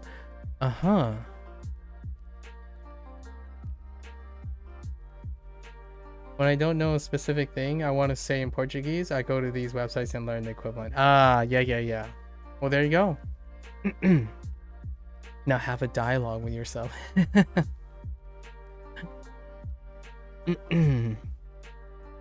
No pressure though. No pressure. Deep L is great if you click over the text and you can see other ways to say. Oh, I see. Well, actually, that's very helpful. Wait, hang on. Let me make a mark for that. So deep L. I actually quite like that. This is free to use, right? It's a replacement for Ooh, flashbang, but it's fine. Did I just see that they have an extension? Okay. They have Japanese, but I don't think Japanese. Oh, that's perfectly fine. Yeah, this is cool. I like it. All right, I'll make a mental note of that. Thanks, I appreciate it. All right, let's get back to. I need to finish these lessons. I'm about a third way. All right, we gotta book it. Let's refocus. It's nice chatting. For Japanese, you have a website to see phrases. I see. So far, when it comes to websites, I basically for these sessions, I hit up Jisho. You know, just jisho.org. It's sufficient. I really needed a place for alternative sayings. That is pretty good. So far I don't think anyone has proposed a tool that strives to provide alternative turn of phrases. So that's it really interests me to see alternative turn of phrases. Like you can turn the phrase to something else. And that is a great way to form association and expand one's kind of like, it makes one a little bit more flexible in the way they can speak. Yeah, thanks, Fanny. Off we go. Manga, wait, just kidding. Menzu. Yeah. Menzu no kona made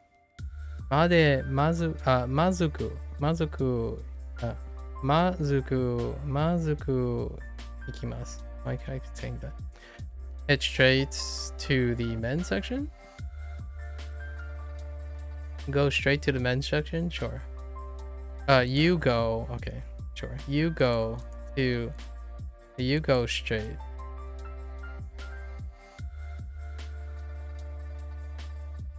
Masuku. Right, masuku. Masuku ikimasu. Menzu no kona made masuku ikimasu. デパートでジーンズが買いたいです。Okay. I want to buy beans at department store. Fair enough. レディースのコーナーはとても広いです。Okay. The women's section is very spacious. この紫の帽子はかっこいいですね。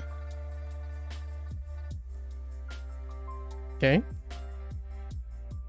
この紫。紫 purple。紫の帽子はかっこいいですね。This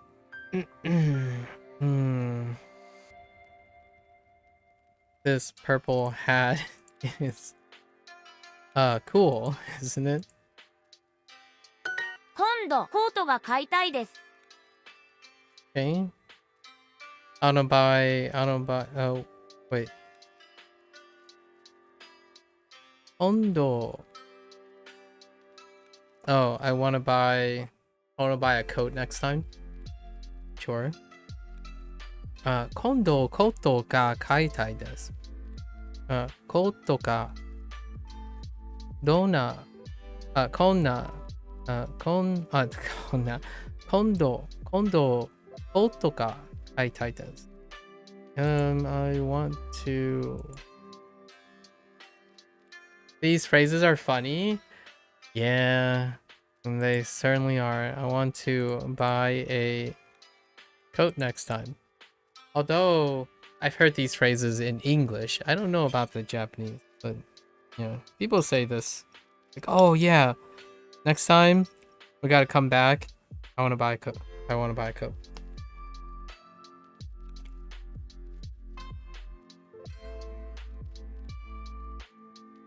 Or I wanna buy a tapioca tea.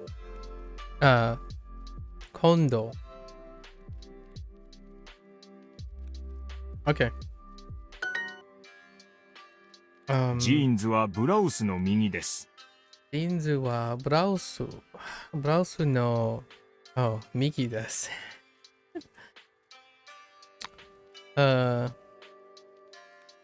The blouses are to the right of the jeans. Fair enough. Oh. Oh, it's the other way around.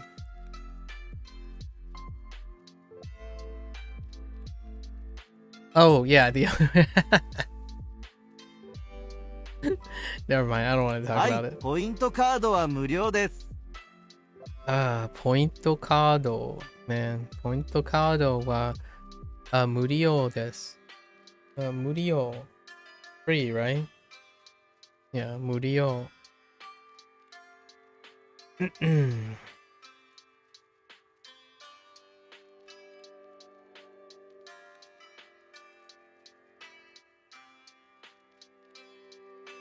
The rewards card.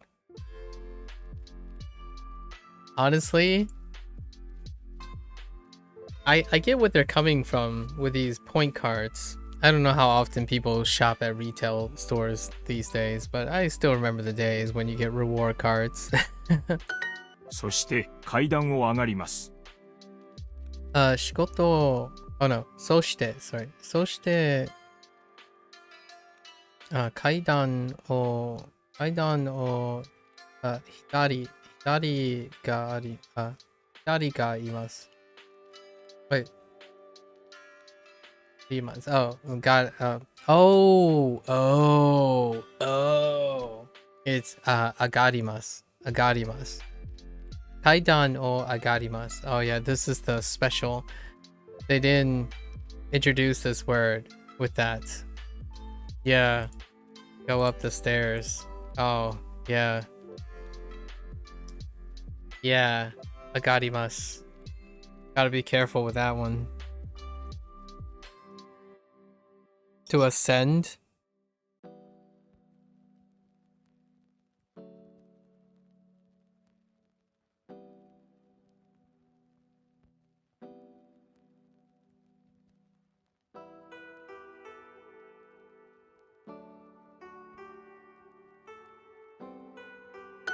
Mazu, エスカレーターに乗ります。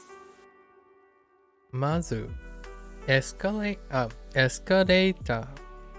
Norimasu. Ni norimasu. First, you take the escalator. Fair enough. すみません。M サイズはありません。M size. M size wa arimasen. I definitely would say this. Oh, although, am I in M size nowadays? If you go to Japan, if I go to Japan, I'm probably an M size, right? Not a S size.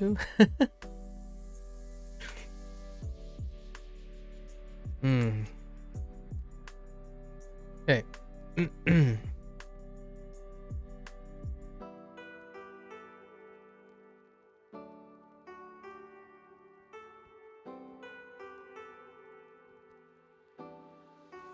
You don't have a medium?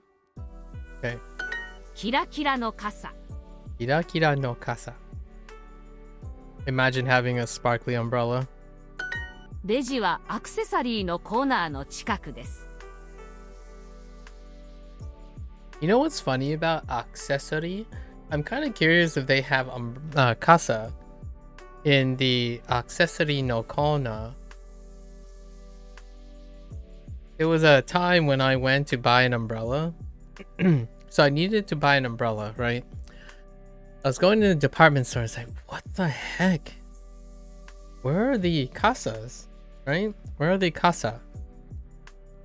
And eventually I made myself way to the accessory no corner. And accessory no corner de casa. Oh no, ni casa ga imasu. Ni casa es su casa. I'll show you a good casa. It's hello. It's mi ie es su ie. Get it right. Fictitious. Heckin' vicious. Get it right. It's ie, okay? Ie. Mi ie es su ie.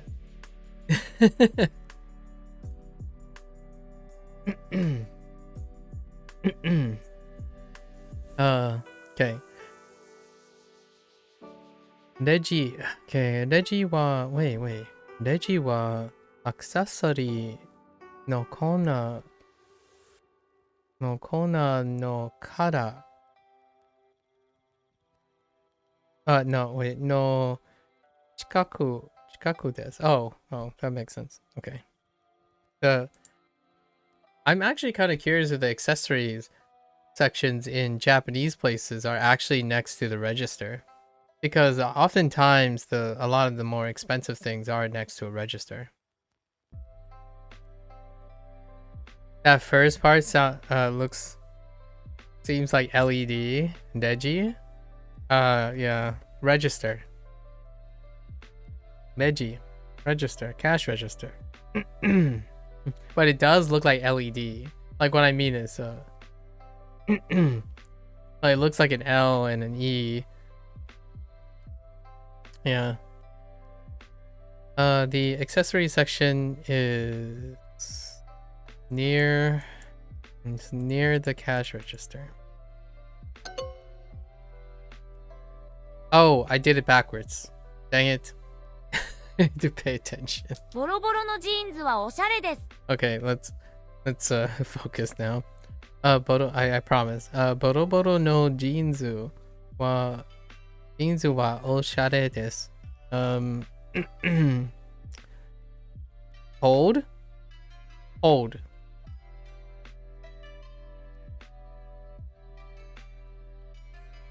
Is this really saying what I think it's saying? Worn out jeans are stylish? Oh, dude.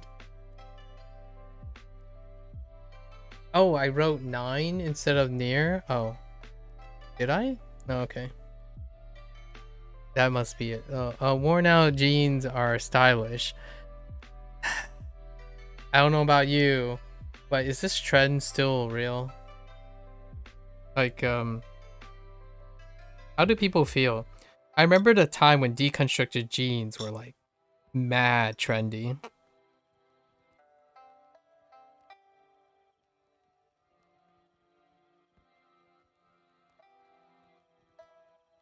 Like, people would pay $50 for jeans that lack like fabric in their knees. Like 30% of the jeans would be missing for double the price. People are always wearing worn out jeans on the streets. Do they pay for them though? Man. Yeah, wait. Real talk though. How much did you pay for them? I still remember a time when you walk into a store. Oh, you did it yourself. Okay, that's fine. That's perfectly alright. If you did it yourself, it's perfectly alright. My sister also did that too. Like, I wore jeans that are worn out, maybe. Like I've seen. Did I have jeans? I had like, they're not really jeans, but I worn like different forms of denim, like khakis and stuff. Not like your traditional blue jeans things, but they get worn out to the point where they're already worn out. But buying them, what if you bought brand new jeans and worn them out with a scrubber or a scissor? Yeah, that's what I figured. That's what you would do, right? Honestly, that sounds like a lot of fun. Actually, that almost sounds like an art project. Like, that sounds like fun. However, instead, I've seen. There was one time, I think someone said they paid $60, and it looks like a jean that someone took a couple pairs of scissors to, and then they like pulled out the threads, and then that's it. Like, ugh. That sounds like a waste of a good jeans. I don't think that's as common nowadays, but nowadays I think they're horrible. Yeah, I think if they're gonna worn out, they might as well get worn out naturally. But it was a big trend. This was a big trend, right? Worn out jeans, man. ジャケットはセーターの左です。 It's to the point. I'm pretty sure they were called deconstructed jeans. Not worn out jeans, but deconstructed jeans. Like, heck, man. There are words on the streets, by the way. I can only imagine. What are we doing here? Chaqueto. Chaqueto wa seta o seta no no jacket a jaqueto. Yeah, jaqueto wa seta no hidari desu. So the jackets are to the left of sweaters.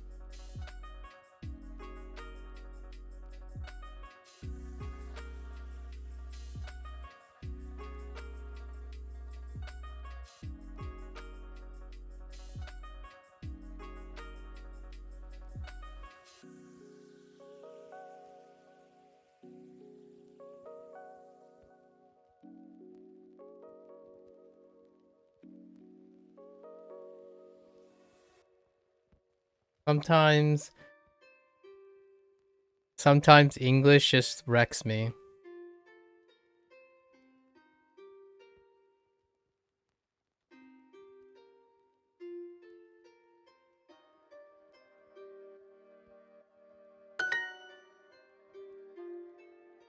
No, but yeah, this is what they want. But you can actually say also say, right?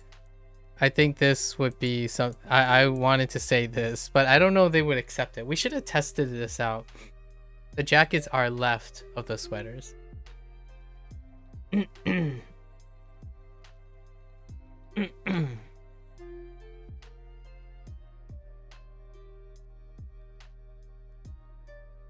Interesting.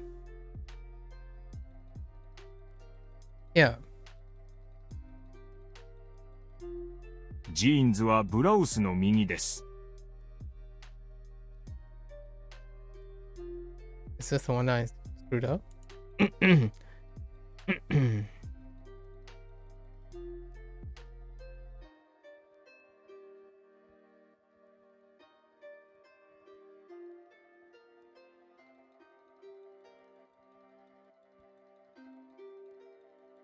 We're not going to talk about it. The jeans are to the right of the blouses. レジはアクセサリーのコーナーの近くです。 Okay, so what do I do here? Oh, 9. Oh, I clicked on 9. Okay.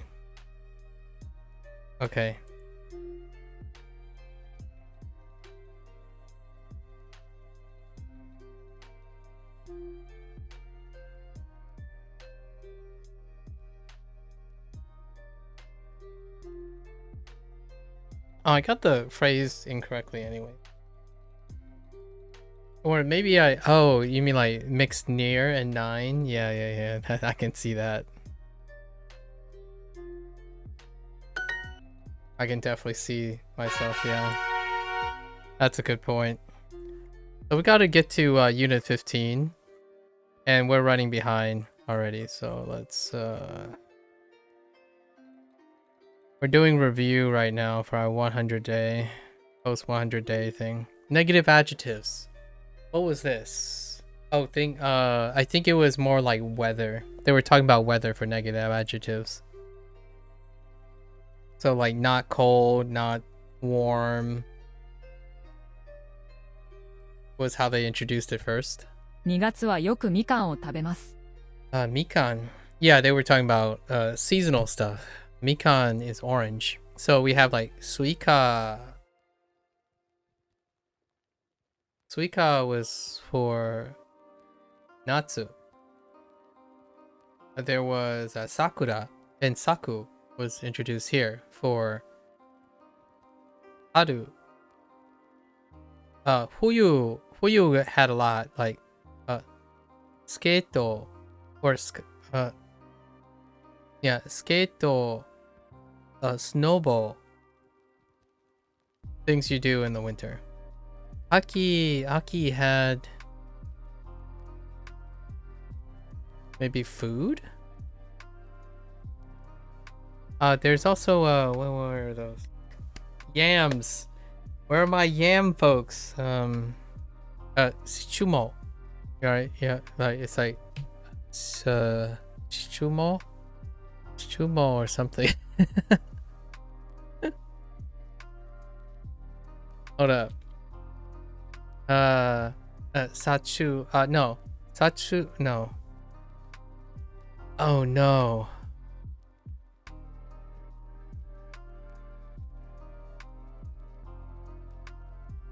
It'll come up. Don't worry.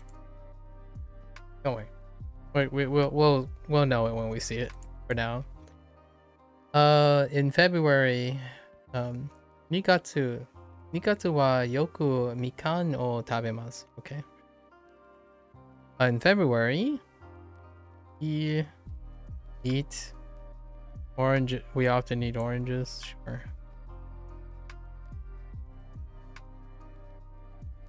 Mandarin oranges. Honestly, I'm kind of curious if they would just take oranges. 1月の天気はどうですか? 1月の天気はどうですか? Yeah. They decide to choose weather as the topic. Oh.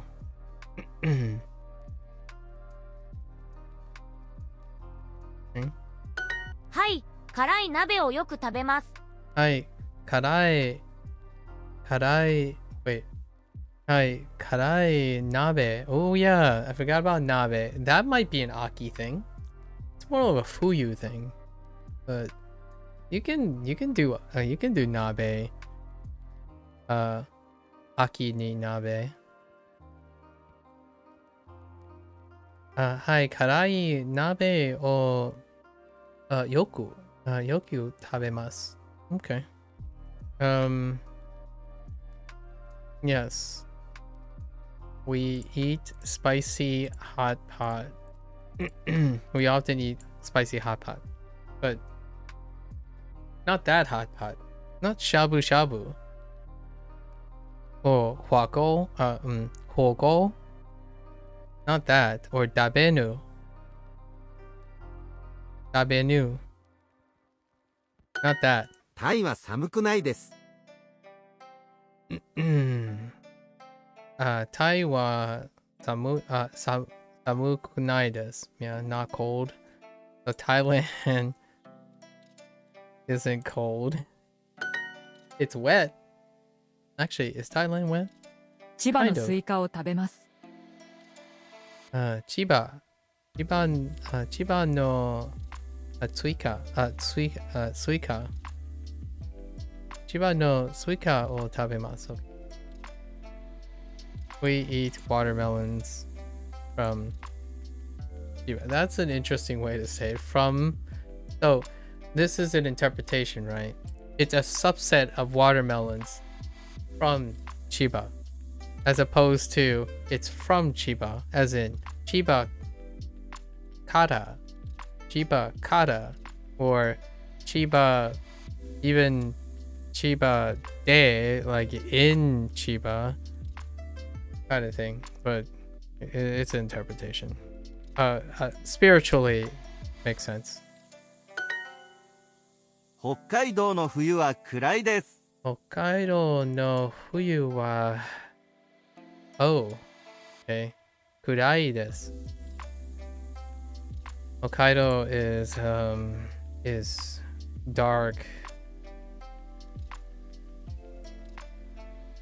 Oh, Hokkaido winter in Hokkaido. It's dark. Again, not in, not Hokkaido ni or Hokkaido de, but a subset of winters in Hokkaido.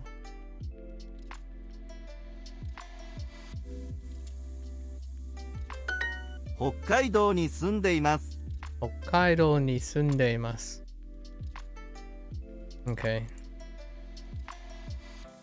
北海道の秋は寒いです。Did you get the WA particle using Duolingo, or are you using other resources as well? The WA particle? For grammar, I use other resources.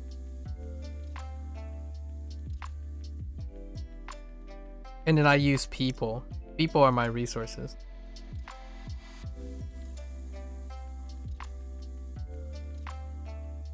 Sometimes streaming very long hours of Duolingo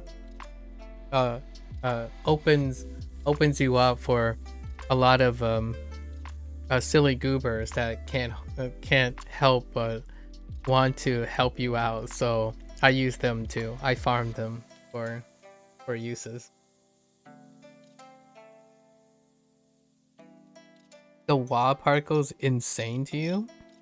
In what way? Can you give me some can you give me some more details?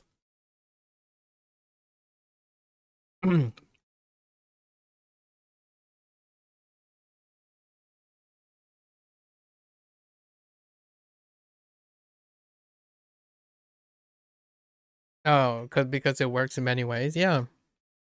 Yeah, the WA particle is very flexible. Indeed. Right now, when I'm talking about the no particle, it's also it's one of those very flexible things too. Like for this one, Hokkaido no aki. Aki wa samui desu. This is actually not a traditional way of interpreting. Or like, it's not. It can be a very misleading way. Some people might think it's expressing something different in English. Usually it's not so. It's pretty common. Like, I'm kind of used to how loosey-goosey Duolingo is when it comes to the no. But other resources, basically. Other resources have clarified most of these things. But in the end, though, you get used to where and when you use them with practice. Sorry, but the chat was really cool. I already subscribed, but now, yeah, no worries. Good night. Yeah, it's late. I know I'm running late, so really appreciate it. Good luck with Japanese. Actually, I would love to hear what you learn each day.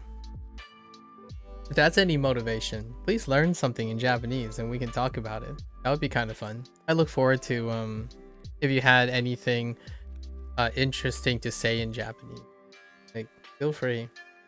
Like, if you discovered a really cool word, I don't have to know the word. You know, make it like a fun adventure. Yeah, take care. Take care, Fanny. Good luck, good luck. Oyasumi nasai.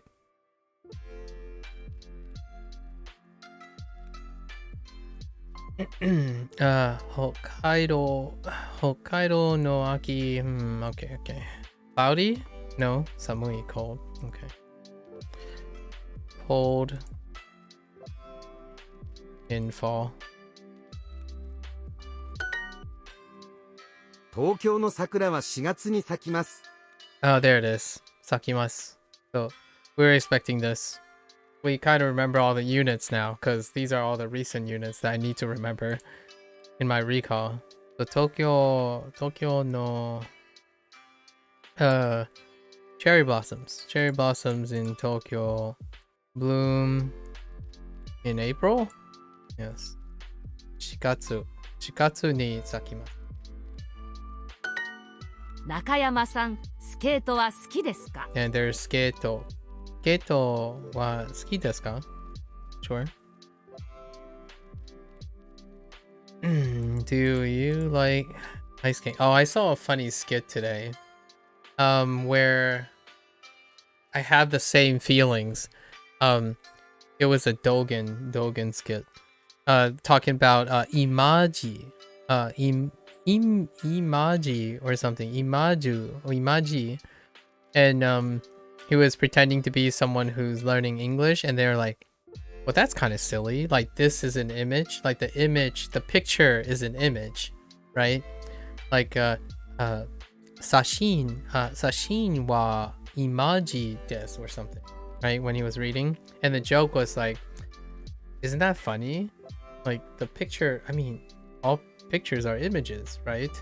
So then he like goes up to the cash register, and then the cashier is the Japanese person. So he's playing the Japanese. Like, isn't this funny? Like, isn't it kind of redundant? The picture is an image. Like, all pictures are images. And then he was, and then the cashier was like, no, but it's an image, like imaji, as a not, it's not image, but it's an imaji, right?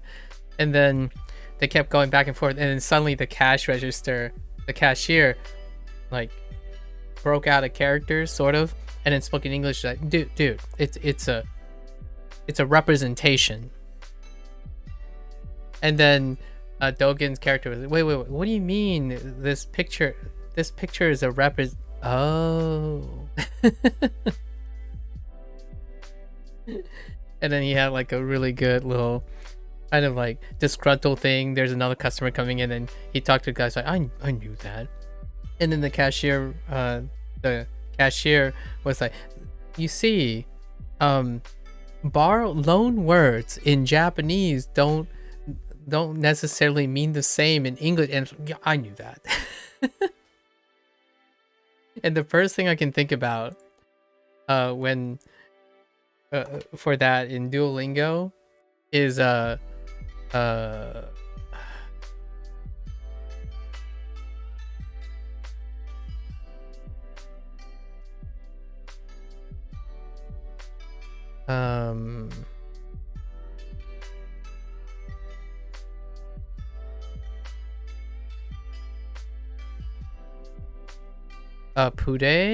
Pude Zen. Oh, yeah.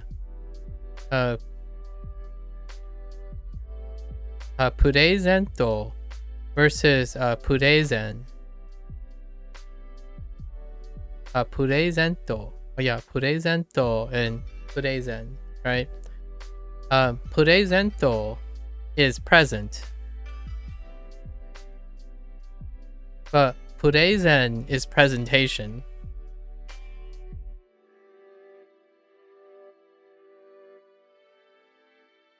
It's like, okay, all right.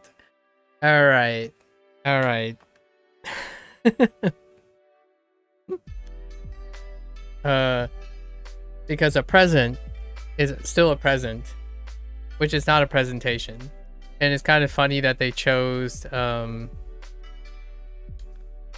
word purezento to be present when like a lot of time the T is dropped in English. So present would probably be closer to a present than presento, and presento would be closer to presentation because the T is pronounced, and that's kind of funny, I think. Although the image example that they're talking about is that the loan word doesn't even technically mean image itself literally, and I can kind of see that figuratively. It's a representation. So the picture is a representation. The picture itself is an image, but it's a representation, right? Like a caricature is a representation of someone or a human being or whatever it's representing. Interesting. Or like a diagram or infogram. スキーはいつも楽しいです。 And the reason why that came up is a skato. Right there, skato is being interpreted as ice skating. But I'm not so sure. Lots of times I ask myself this question all the time. Like, I asked someone, I asked Shady about yakisoba, right? When you're going into a restaurant for yakisoba, is it like stir-fried noodles? Or do they mean actually stir-fried soba? And turns out like it's actually generalized. So when you're going there, it's kind of like saying sushi, right? Sushi, and then someone's like, yo, dude, there's no raw fish in this. It's like, yeah, but it's still sushi. So like in English, right, the reverse is true too. Or the reverse, you can see it being true. When someone comes by, it's like, that's not pizza. Sorry, Italians. I tend to, you know, put pineapples on your pizza and suddenly like, that's not pizza. That kind of thing. I'm sorry. That's a little low blow. But you know, I'm more saying that because heckin' Hawaiians, you know? I'm just kidding. Just kidding. Just kidding. It's kind of funny that it's called Hawaiian pizza though.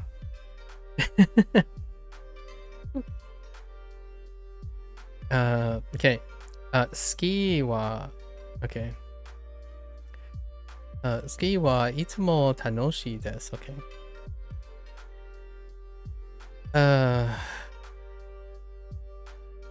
Skiing is always fun. I don't know about this. It's always fun. 東京の夜は暑いです Okay. Yeah, no ato. Atsui.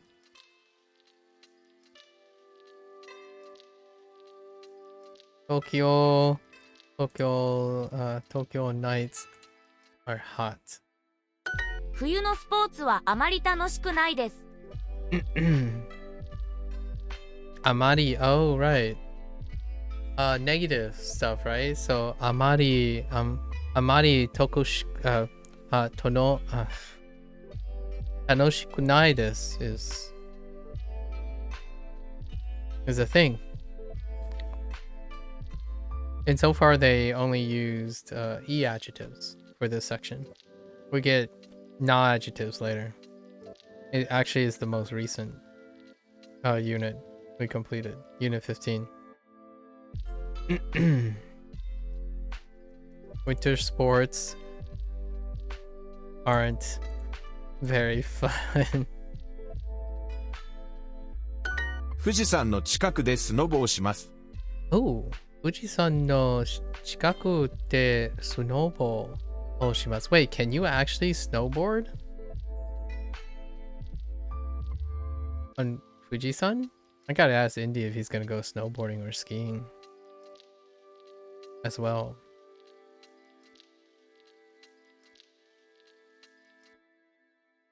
I go snowboard. Oh, near. Oh, yeah, okay. 9月はあまり暑くないです 9月はあまり暑くないです。September isn't very hot. No. 暑くないです。Yeah. Very hot. フィリピンの12月は暗くないです。暗くないです。フィリピンの12月はやらくないです。暗くないです。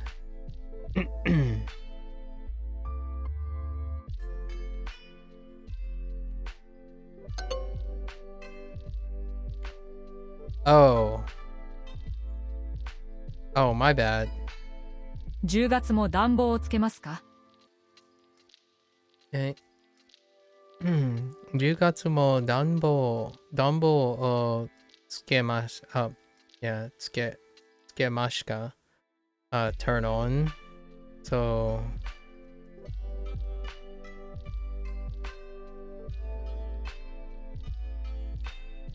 oh, dang it. The moment I clicked on it, I forgot Mo. I got mowed just now. フィリピンの12月は暗くないです。Oh, well, it's back to Motown once again. It's been a while since I missed Mo. Hmm.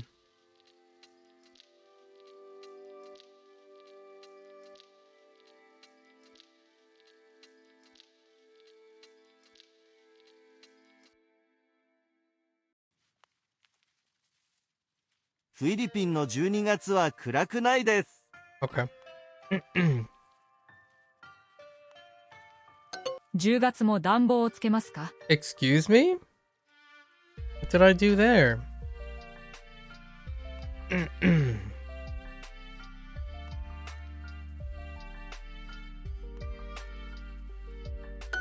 フィリピンの12月は暗くないです。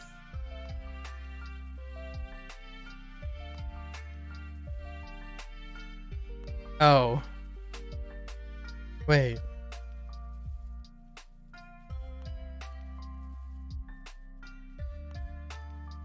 Oh.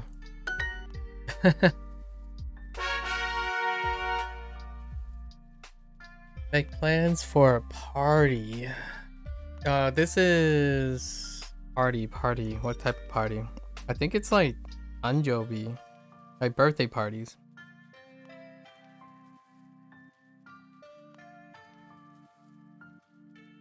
Yeah. Oh, hatachi. 20th birthday parties, actually. The 20th birthday party.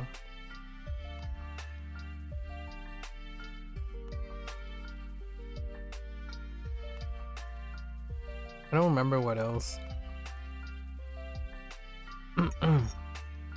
Oh, it's talking about transportation as well.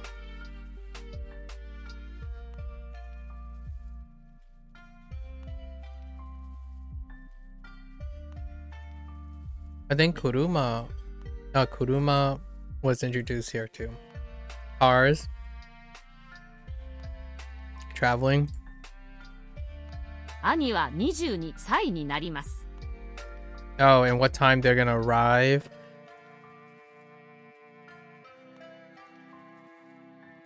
And depart. And become. Yeah, this is become.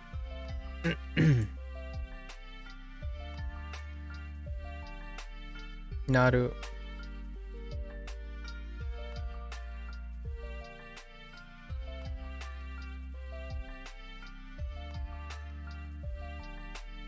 Niju Nisai desu.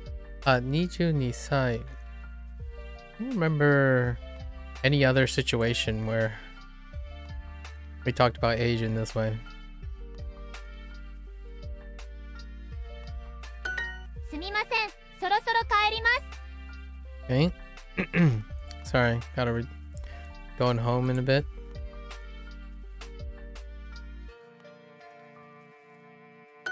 I think this is actually the first time Soro Soro was introduced.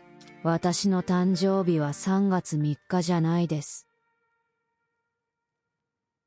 Oh, that's interesting. 私の誕生日は3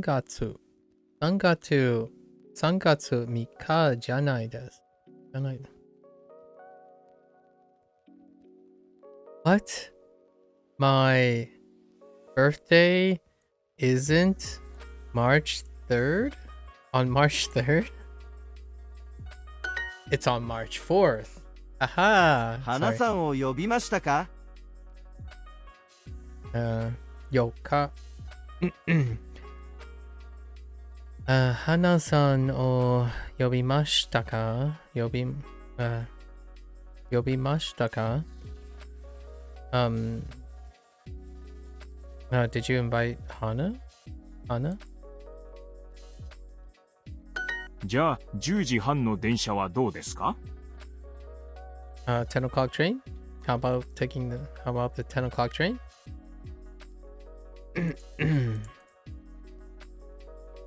Oh, 10:30 train. My bad. ケンさん、一緒にお皿を片付けましょう。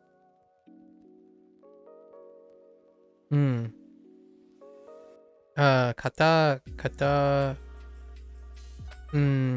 付け、right? 片付けましょう。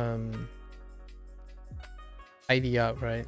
片付けましょう。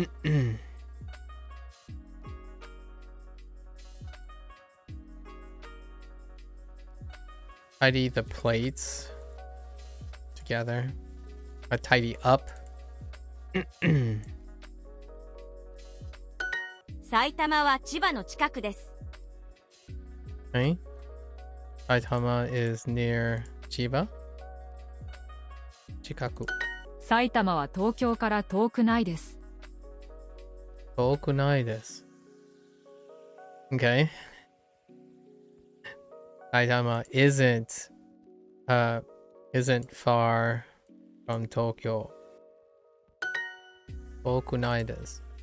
車で1時間かかります。 Yep, there's kuruma. 車で1時間かかります。Okay. Oh,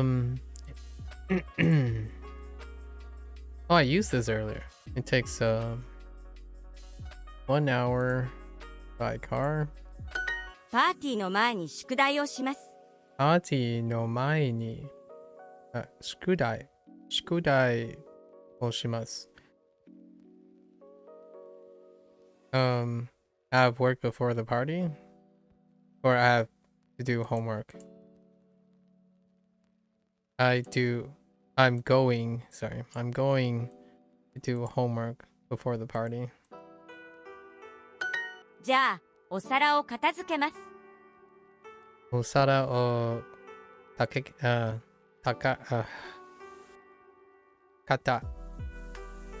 片付けます。Okay then. I'm going to tidy up plates. Sure. タクシーで帰りましょうか。タクシーで帰りましょうかShould we go home by taxi? もう電車の切符を買いましたか？もう電車の切符を買いましたか？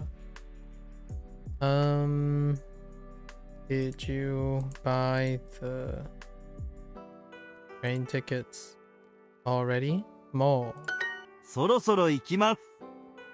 そろそろ行きます。I'm going to go in a bit. パーティーの前に用事があります。パーティーの前に用事があります。I have things to do before the party. I have stuff to do before the party. 椅子を片付けませんか？椅子が I thought of things that I need to do before the party. Oh, you know? 途中で I'm surprised 途中で wasn't reintroduced in this unit. Because things to do could be like something along the way, right? 途中で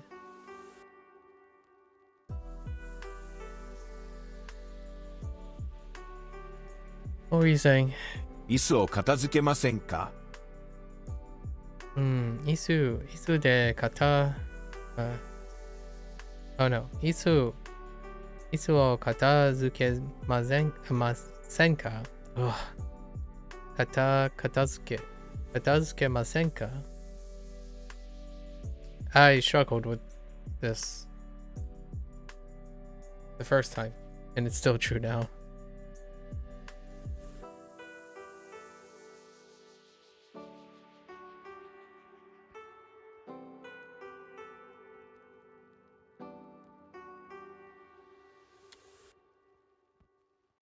Uh,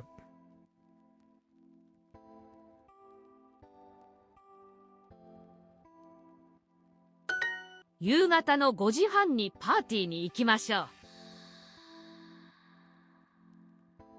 Okay, we should go to the party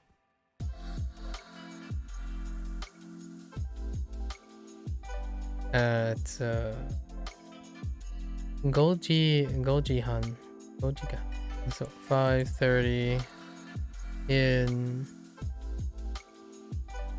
Yugata in the in the evening.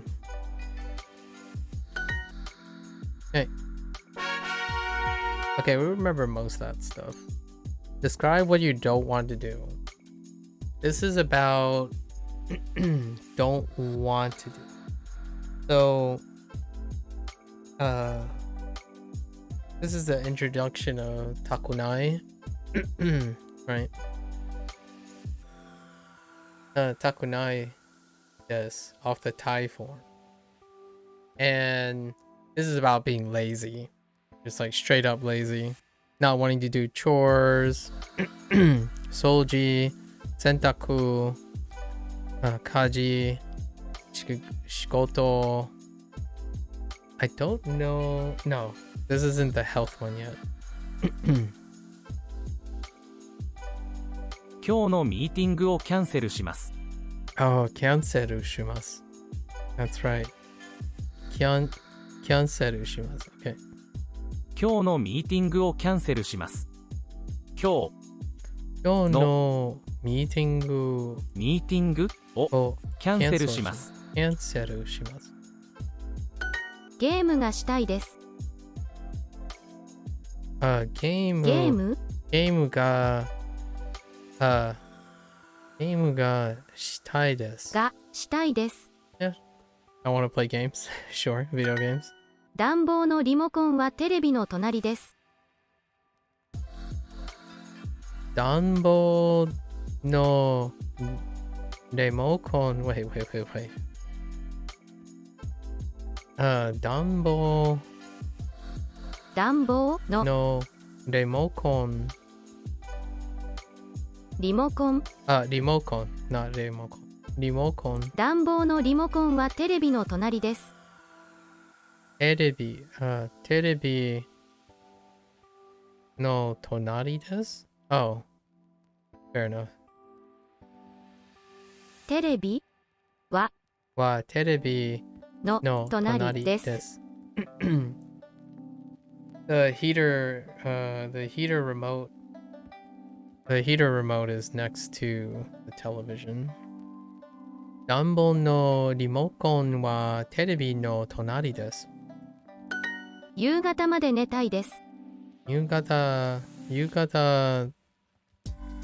まで夕方まで寝たいです。寝たいです。Oh, oversleeping? 寝坊します。夕方まで寝たいです。I want to sleep till evening. 夕方まで寝たいです。洗濯はしたくないです。洗濯はしたくないです。洗濯はしたくないです。したくないです。Okay. 洗濯はしたくないです。したくないです。Yeah, I don't want to do laundry. 洗濯はしたくないです。アンドリューさんも眠いですか？アンドリューさんは眠いですね。Oh, wait. アンドリューさんも眠いですか？眠いですか？アンドリューさんも眠いですか？ Oh. Are you sleepy? It's アンドリューさんも is also sleeping. 眠いですか？ Are you also sleepy, Andrew? Or, yes, Andrew, are you also sleeping? 今5時半です。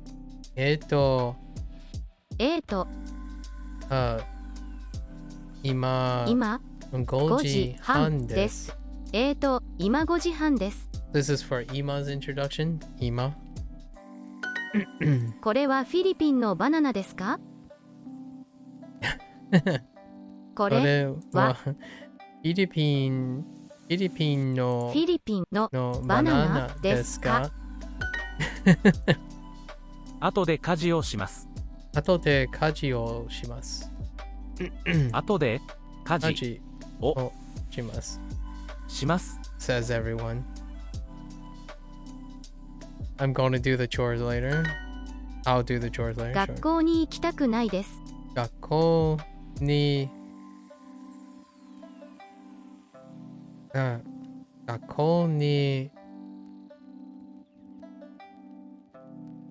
に行きたくないです。行きたくないです。学校に行きたくない。Right. です。Yeah. 学校に行きたくないです。I don't want to go to school. 学校学校に行きたくないです。リビングでゆっくりしたいです。リビングで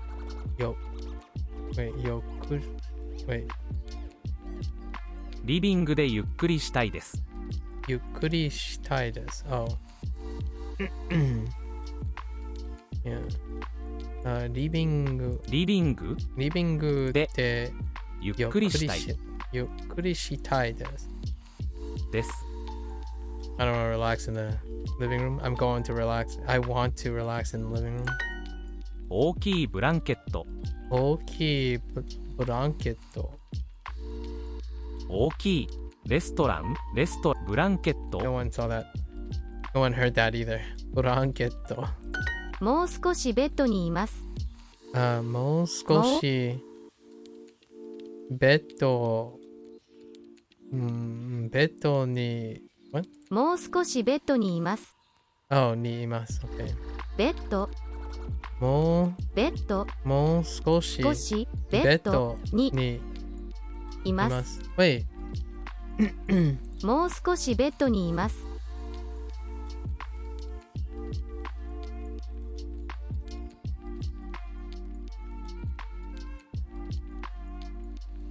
もう少しベッドにいます。Oh, stay. Stay, right. 今、stay. もう少しベッドにいます。今日は起きたくないです。今日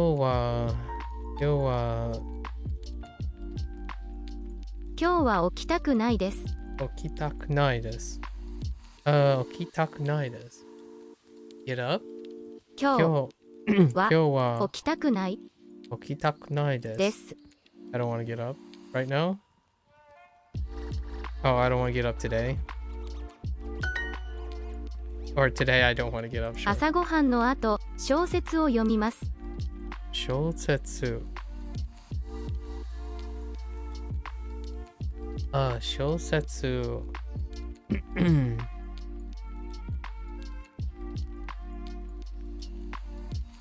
Classroom?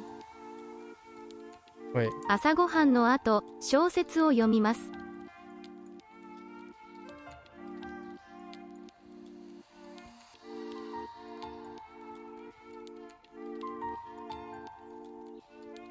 I don't. I'm drawing a blank.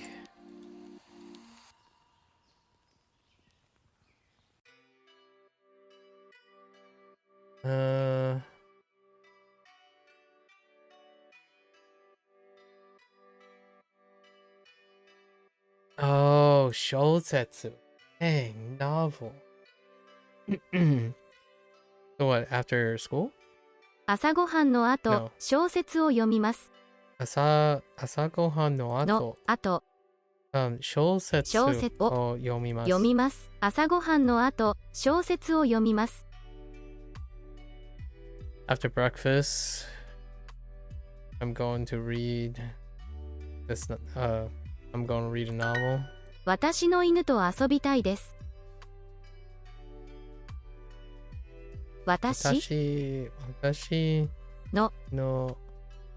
の犬と遊びたいです。犬と遊びたいです。私の犬と遊びたいです。I want to play with my dog. 明日までベッドから出たくないです。明日からベッドまでまで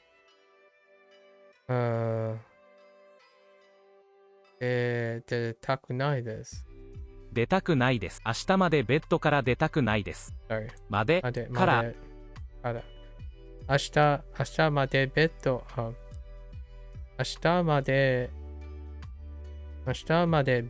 から出たくないです。I don't want to get out of my bed until tomorrow. Okay. Arrange to meet up.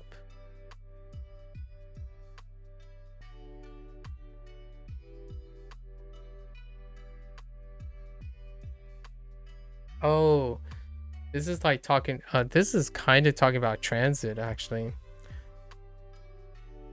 So this is like arriving. When am I gonna arrive? Or inside things like no nakade.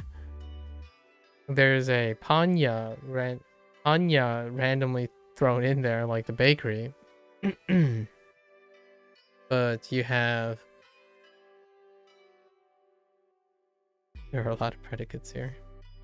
You have to hurry, arrive. Oh man, there's so many that it's not right off the. 2時46分に着きます。 Right, the time. Tsuki. Yeah, tsukimasu. Go. Arrive.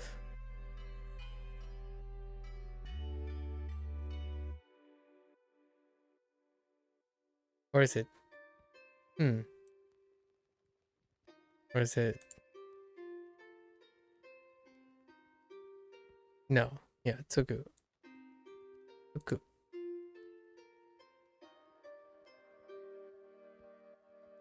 Okay.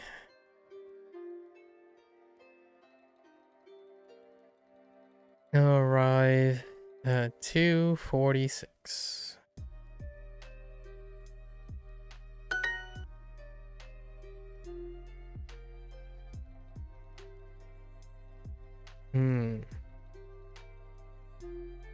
Doko ni imasu ka? どこにいますか？アレックスさんは駅にいますか？はい。アレクスさんは駅にいますか？ Alex, are you at the station? 解散はまだいません。解散はまだいません。Okay. Wait, まだ。Yeah. 電車の中でメッセージを送りました。And you have okuru for dispatch or send.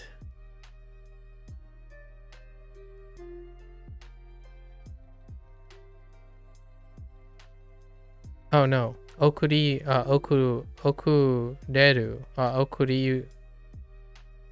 Wait.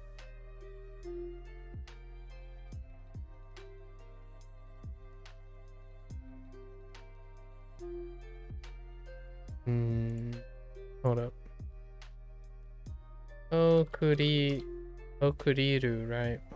Yeah. Okay. I will send a message inside the train. What?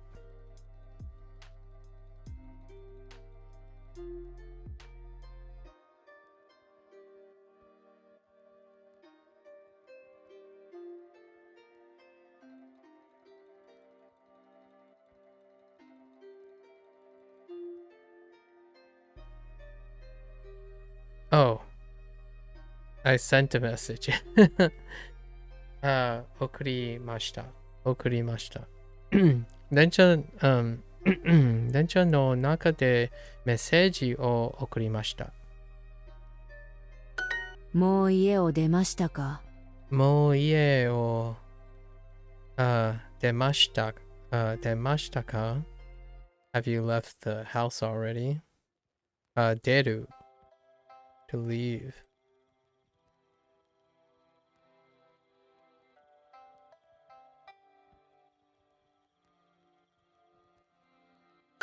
バスターミナルの外にいます。Okay.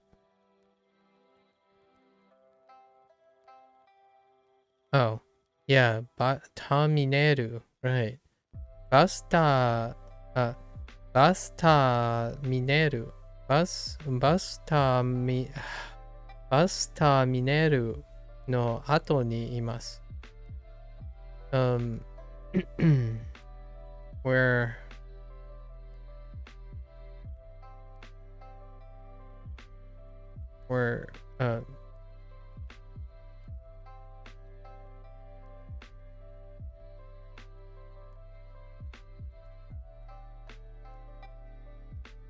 What? Wait. We're outside the bus terminal. ダニエルさん、急ぎましょうか。 Isokimashouka. This is hurry. Isokimashouka. Daniel, we should hurry. Should we hurry?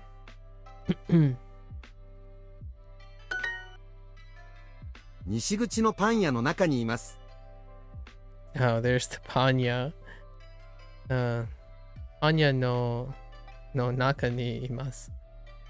So, Ishikuchi no Panya no naka ni imasu.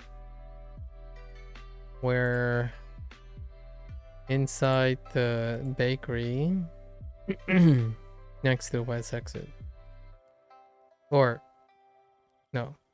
Sorry. We're inside the west exits bakery. 私たちはもうデパートの近くにいます。 That's right. Watashi tachi wa mo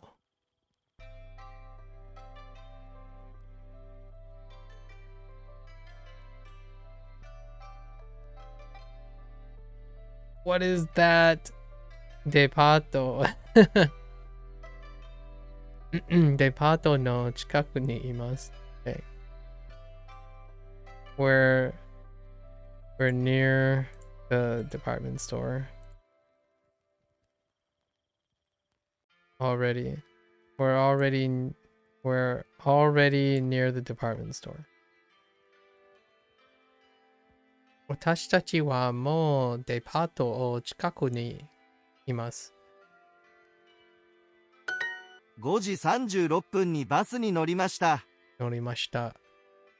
And this was the kanji introduction of 乗りました。Or 乗る。Okay. I took the bus. The bus at, what is this? 5:36? Sure. 3時31分に電車に乗ります。3時31分、1分に電車に乗ります。Okay, I'm going to get on the train at 3時31分。3:31. みんなはいつ行きたいですか？みんな、yeah, there's みんな。みんないつ行きたいですか？ Okay. What time? When? Oh, sorry. What time? When? What time? Oh, when does everyone want to go? たくさんのデパート。たくさんのデパート。A lot of department stores. あ、5分遅れます。5分遅れます。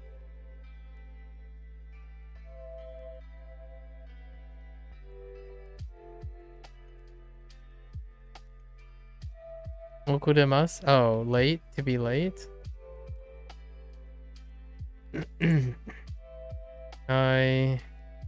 I'll be 5 minutes late. 私たちは9時53分に着きます。私たちは9時53分に着きます。Okay. We are going to arrive at 9:53. 後でメッセージを送ります。後でメッセージを送ります。I'll send a message later. Okay. That was okay. Relatively painless. What is it? 送る、出る、漢字for 乗ります。遅れます。Oh. Yeah, 遅れます。遅れる遅れる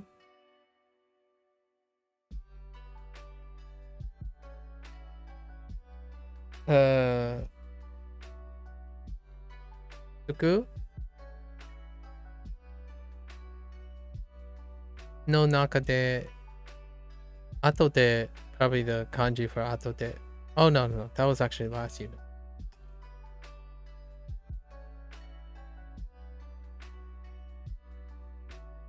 I think we're fine. Those are some of the stuff I have to remind myself. Use the past tense. Yeah, none of these have definitive theme.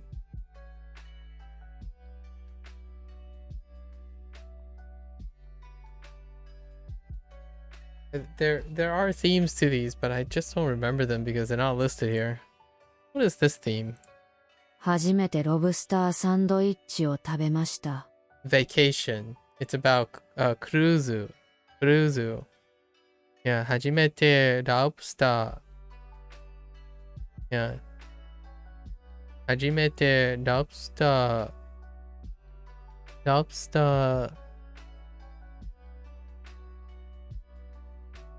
What the blah blah blah? 初めてロブスターサンドイッチを食べました。サンドイッチ。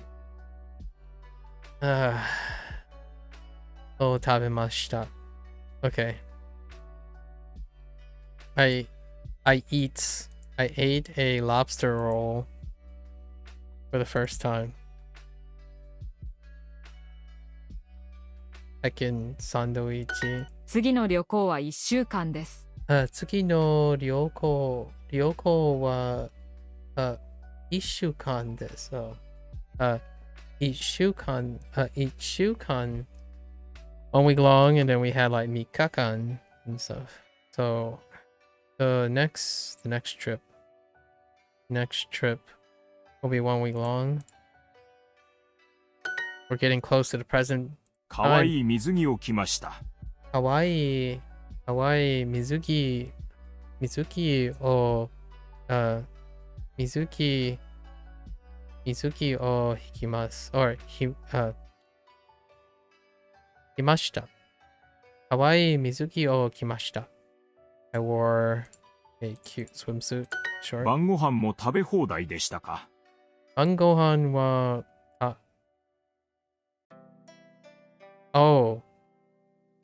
晩ご飯も食べ放題出ました。でした。Sorry, でしたか Oh yeah, でした is the new thing. So, 晩ご飯も食べ放題でしたか晩ご飯も食べ放題でしたか Was dinner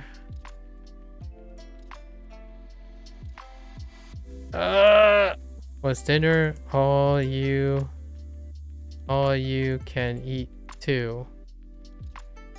Was the dinner? Yeah. 福岡の港。福岡の港。A port in 福岡。福岡の近くの島に行きました。福岡の近くの島に行きました。We went こんにちは、昨日らしい。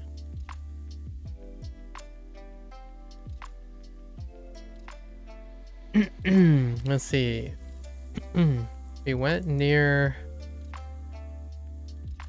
an island.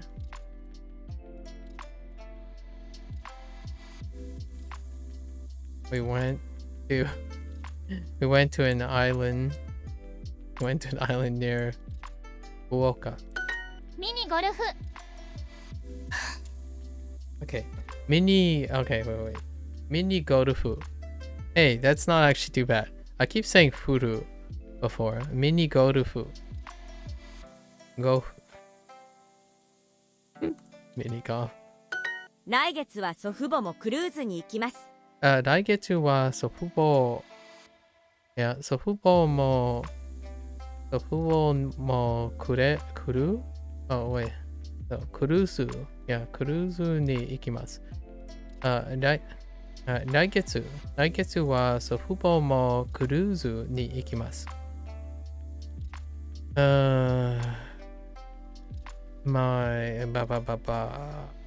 Where's the next? Wait.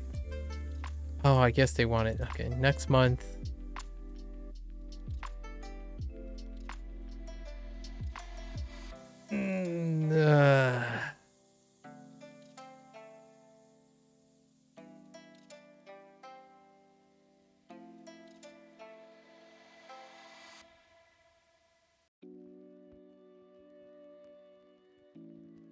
No. Next month, my grandparents will go on a cruise. We'll also go on a cruise. I lost my topic for a moment. クルーズのご飯はどうでしたか？クルーズのご飯はどうでしたか？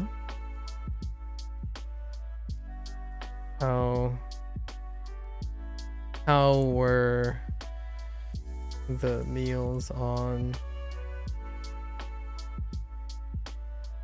How were the cruises meals? Okay. 今度は海外のリゾートに行きたいです。今度は海外のリゾートに行きたいです。I want to go to an overseas resort. Wait. Okay, fine. Next time. I think they'll accept if I place it. Wait. Let's find out. Are you gonna accept this? Or are you gonna yell at me? I was about to say. 結構ジュースを飲みました。結構。結構。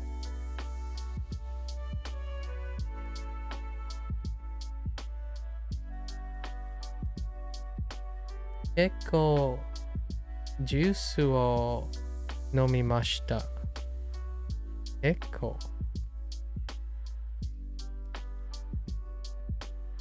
Quite a lot? Yeah, 結構.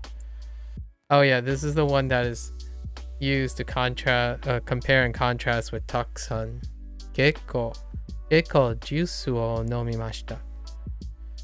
I drank quite a bit. I drank juice quite a bit. Yeah. No, I drank quite a bit of juice. And adverbial phrases. No. Why? That doesn't. Oh my gosh. Duolingo. ハンバーガーは人気でした。I'll show you a hamburger. は人気でした。The hamburger were popular. 大きい島を回りました。大きい島を回りました。There's a great song for this, and it helps. It's called the lyric is Guru Guru Mawaru.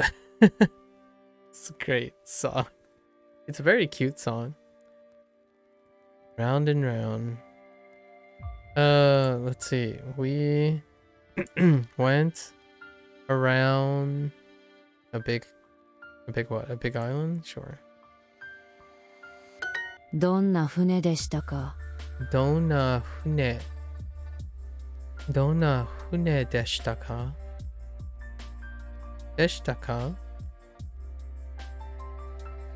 どんな船でしたか？ what kind of ship was it?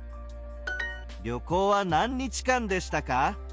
旅行は何 I said 何 I'm a bit tired now. 旅行は何日間でしたか？ How many days was the trip? クルーズは3日間でした。クルーズは3日間でした。The cruise, well, the cloudy was 3 days long. Indeed. The cloudy. 家族と歌のパフォーマンスを見ました。家族と歌のパフォーマンスを見ました。Okay.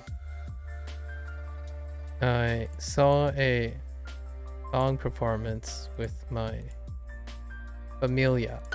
結構ジュースを飲みました。結構ジュースを飲みました。So what did I do? Oh yeah, I drank juice quite a bit. Fine.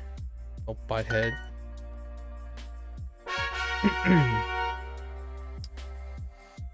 Four more units, right? 4 more units. We need the summaries. Make plans to go to a festival. This one, the festival is regarding Hanami, the cherry blossom viewing. So everything about cherry blossom viewing. I don't remember. Let's find out. Oh man, my recall is like shot to bits at this point. うちの近くの公園に行きませんか？ Okay, うちの近くの公園に行きませんか? Okay. You like to go? Where's go? Go to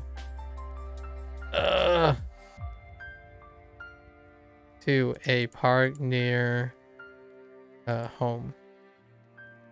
Yeah. うちの近くの公園に行きませんか?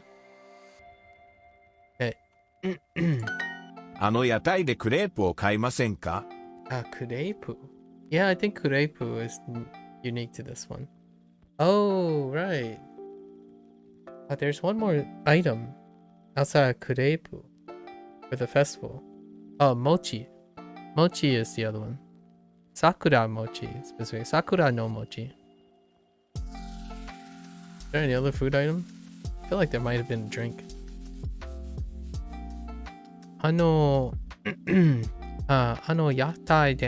屋台で food stall. That was this unit too. 屋台でクレープを買いませんか? Would you like to buy grapes at that food stall? Where's food? Food stall over there.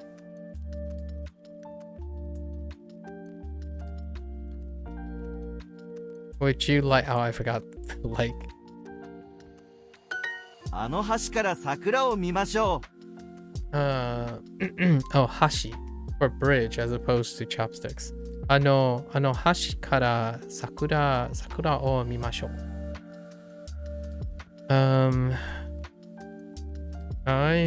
We should.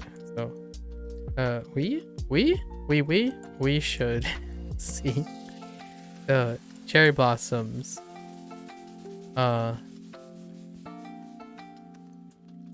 From Kara, Hashikara, from that bridge over there.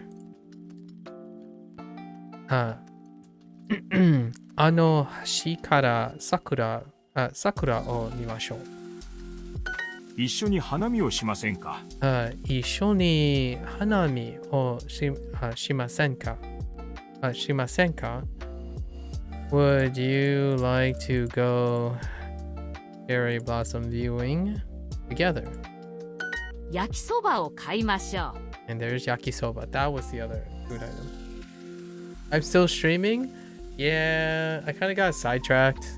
So we're 4 units away from completing all the, or touching upon all the things I need to review. So not too bad. Yakisoba o kaimashou. We should buy stir-fried noodles. あそこにカモがたくさんいます。あそこにカモあそこにカモがたくさんいます。There are a lot of ducks over there.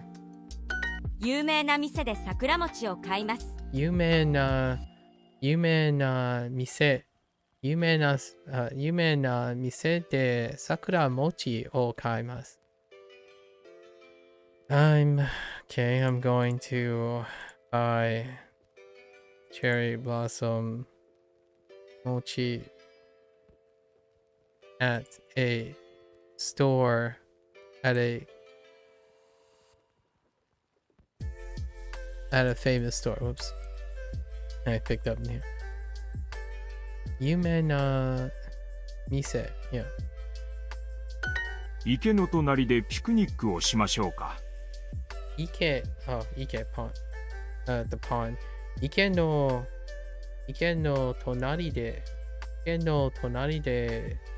ピクニックをしましょうか？ Okay, should we have a picnic? Picnic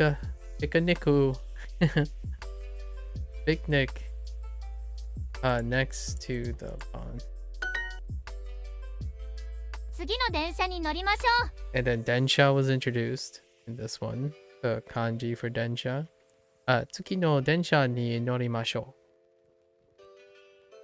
う。We should take the next train. 今週花見をしましょう。今週花見をしましょう。We should go cherry blossom viewing this week. 今週電車に乗り換えましょ電車に乗り換えましょう。This is switching. We should switch to a train. この電車は東京駅に止まります。この電車は東京駅に止まります。止まります is stop? Yeah, 止まります。That might be tough to remember. Okay, 止まります。Okay. This Tokyo, this train stops at Tokyo Station.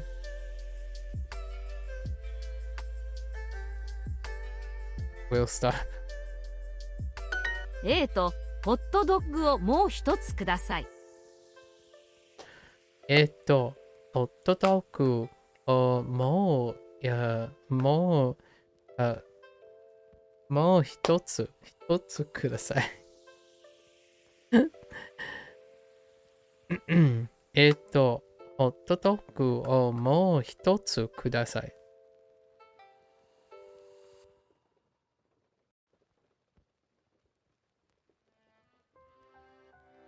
Okay. 3時28分の電車に乗りましょう。Okay. 3時28分の電車に乗りましょう。Okay. We take the train. We should take the... No, are you gonna interpret it as... Okay. Take the 3:20 8 train. 浅草で同僚と花見をします。浅草で同僚と花見をします。I'm going sharing some viewing with my 同僚。同僚 in 浅草で。お菓子を忘れました。お菓子を忘れました。forgot 忘れる okay. I don't have a solid way of thinking about that yet. I forgot what's next. 電車の事故がありました。電車の事故を電車の事故 sorry 電車の事故がありました。There was it. 103. I'm so old. Okay. All right. Describe what you see in the zoo. Okay, the zoo one was pretty chill. Very chill. Let's just fill with vocabulary. ピンクの T シャツを買います。what? ピンクの T シャツ T シャツを買います。買います。ピンクの T シャツを買います。They bought a pink t-shirt at the zoo, okay? And it has a flamingo. ピンクの鳥。ピンクの鳥。I wonder. I guess you could say ピンクの鳥がいます。But it's kind of a figurative 鳥。So do you say,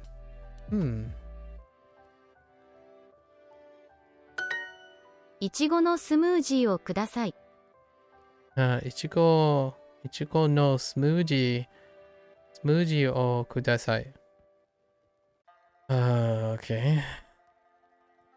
いちごのスムージーをください。Strawberry smoothie, please. 一緒にヤギの赤ちゃんを撫でましょう。Wait. 一緒にヤギの赤ちゃんを撫でましょう。一緒にヤギ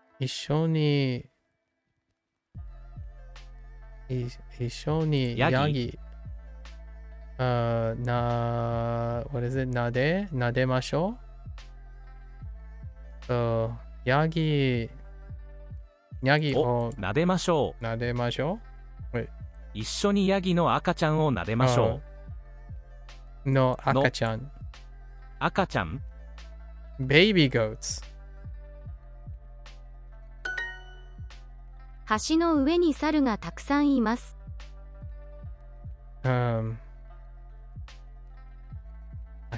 Wait. 橋の上に猿がたくさんいます。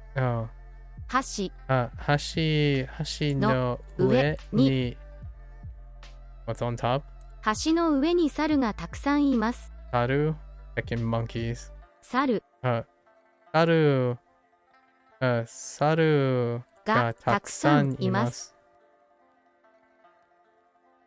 There are a lot of monkeys on top of the bridge. ヤギを撫でませんか？ヤギの食べませんか？ Or なで？ヤギを撫でませんか？撫でませんか？ヤギを撫でませんか？ You want to pet the Would you like to pet the goats? 5日に動物園に行きませんか？5日に動物園に行きませんか？5日 wait 5日に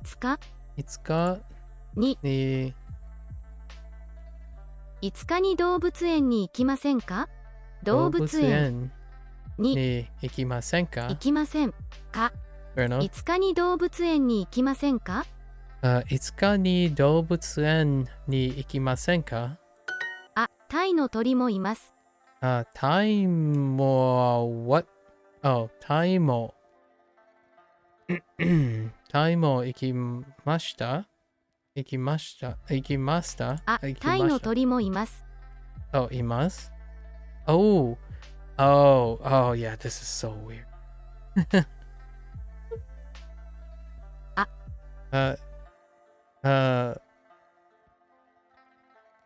タイ。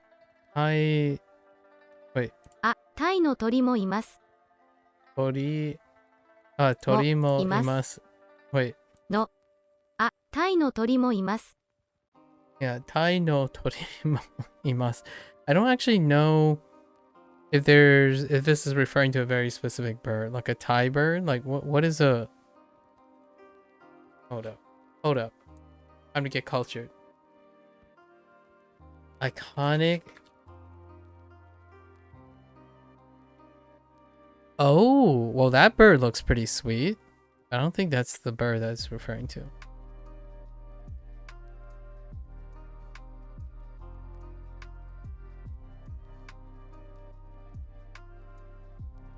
Some of these birds are really cool, but I don't know if it's referring to a common bird. 週末は暇です。週末は暇です。週末は暇です。週末 Introduction of 週末。週末は暇です。黄色い綿あめもあります。黄色い Wait a minute. 黄色い I heard vitamin. 黄色い綿あめもあります。綿あめも綿あめも What? Are you not eating that? 黄色い綿あめもあります。あります。Oh, okay, sure. 黄色い綿あめもあります。Sure. There's yellow cotton candy. There's also yellow cotton candy. I was waiting for the tabemasu, but alright. 近くにベンチはありません。近くのベンチ No, 近くに Wait. 近くにベンチはありません。近くにベンチはありません。ありません。近くにベンチはありません。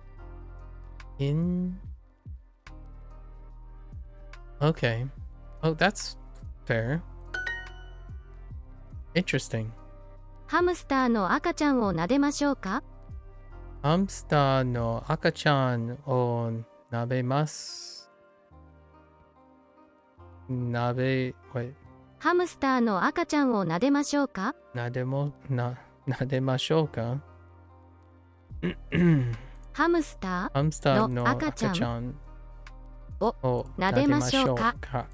あそこに綿あめがあります。So 綿あめ It really sounds like vitamins, but vitamin. Why is I ate quite a lot? I ate a lot. I got confused because of Honestly, I got confused there too. I actually just messed that up.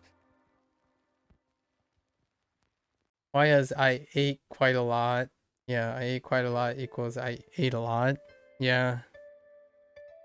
Honestly, I don't know. And you know what's the funny thing about the Duolingo thing? I ate quite a bit. I would use echo, but if I ate a lot, I would use taksan.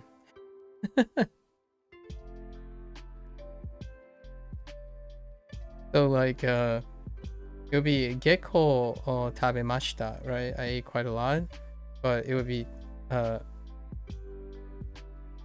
taksan o tabemashita, or I ate quite a lot. I don't know. I still haven't figured out. I didn't make enough time to distinguish between them, so I don't know. Earlier on, I would say when taksan was introduced after the classes, it was a unit that like the cruise unit, the vacation one, You could eat a lot of like lobster or something. Lobster, or you can put it in front. taksan no lobster o tabemashita. What is oversea? Kaigai. Yeah, kaigai. So in that same unit too. Kaigai is the overseas unit. So I don't know. Oh wait, you know what? Maybe. Oh, maybe gecko. Keko. Gecko is describing the noun, and taksan is describing. Oh no, sorry. Gecko is describing the predicate, and taksan is describing the noun. Or the other way around. I don't actually know yet. I think taksan describes the noun. No, but what it means overseas. Oh. I swear. It happens every single time. I should get used to this by now. I don't know where you live. I don't know where you live, XD, but when it comes to like the relationship between British English and American English, right? A lot of times I'm gonna use it like I'm gonna contextualize it to British and English, because if you think about, right, you think about the UK and then Europe, and I should have made some room. So let's just, I don't know what, I'm very bad with geographical shapes, but you know, like the UK, right? And then you have this. Well, there's a sea. Oh, that's terrible. There's a sea.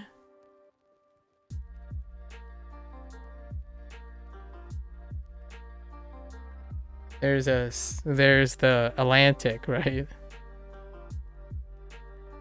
The Atlantic Ocean between. This is not drawn to scale because the UK is not this big. When you're saying overseas, it's over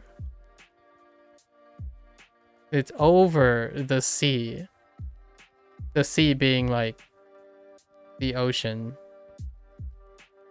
That's where overseas comes from. At least that's how I would illustrate it. So if you reside here and then you're going overseas to somewhere else,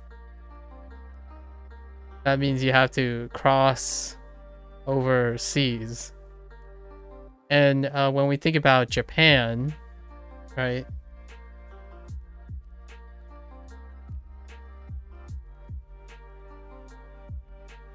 Japan, it's an island nation, so everything is overseas.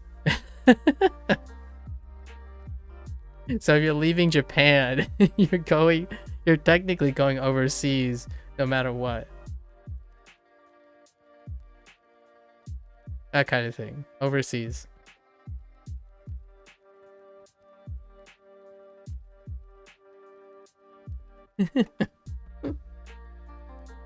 I'm so terrible with geographical shapes, so I do like this wiggly thing just to have someone else just have someone else like fill in the blanks. That was totally not in scale. The UK was maybe at least 20% larger than it should be. あそこに綿あめがあります。あそこ綿あめがあります。綿あめ、あそこに綿あめがあります。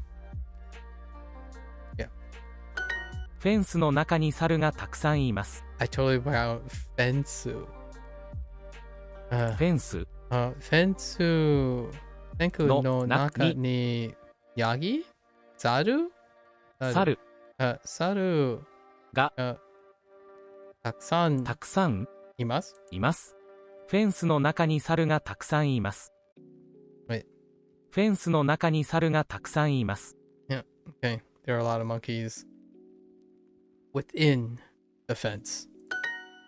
ギフトショップはどこですか？ Gifto, I forgot about Gifto shop, shop. Oh, this is the same unit with,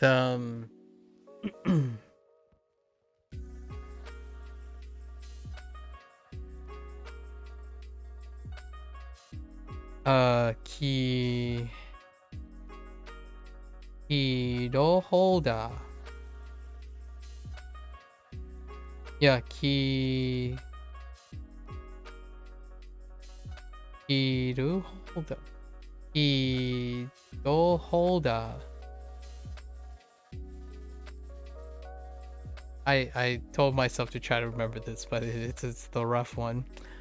And then there's like new. Oh no! Wait.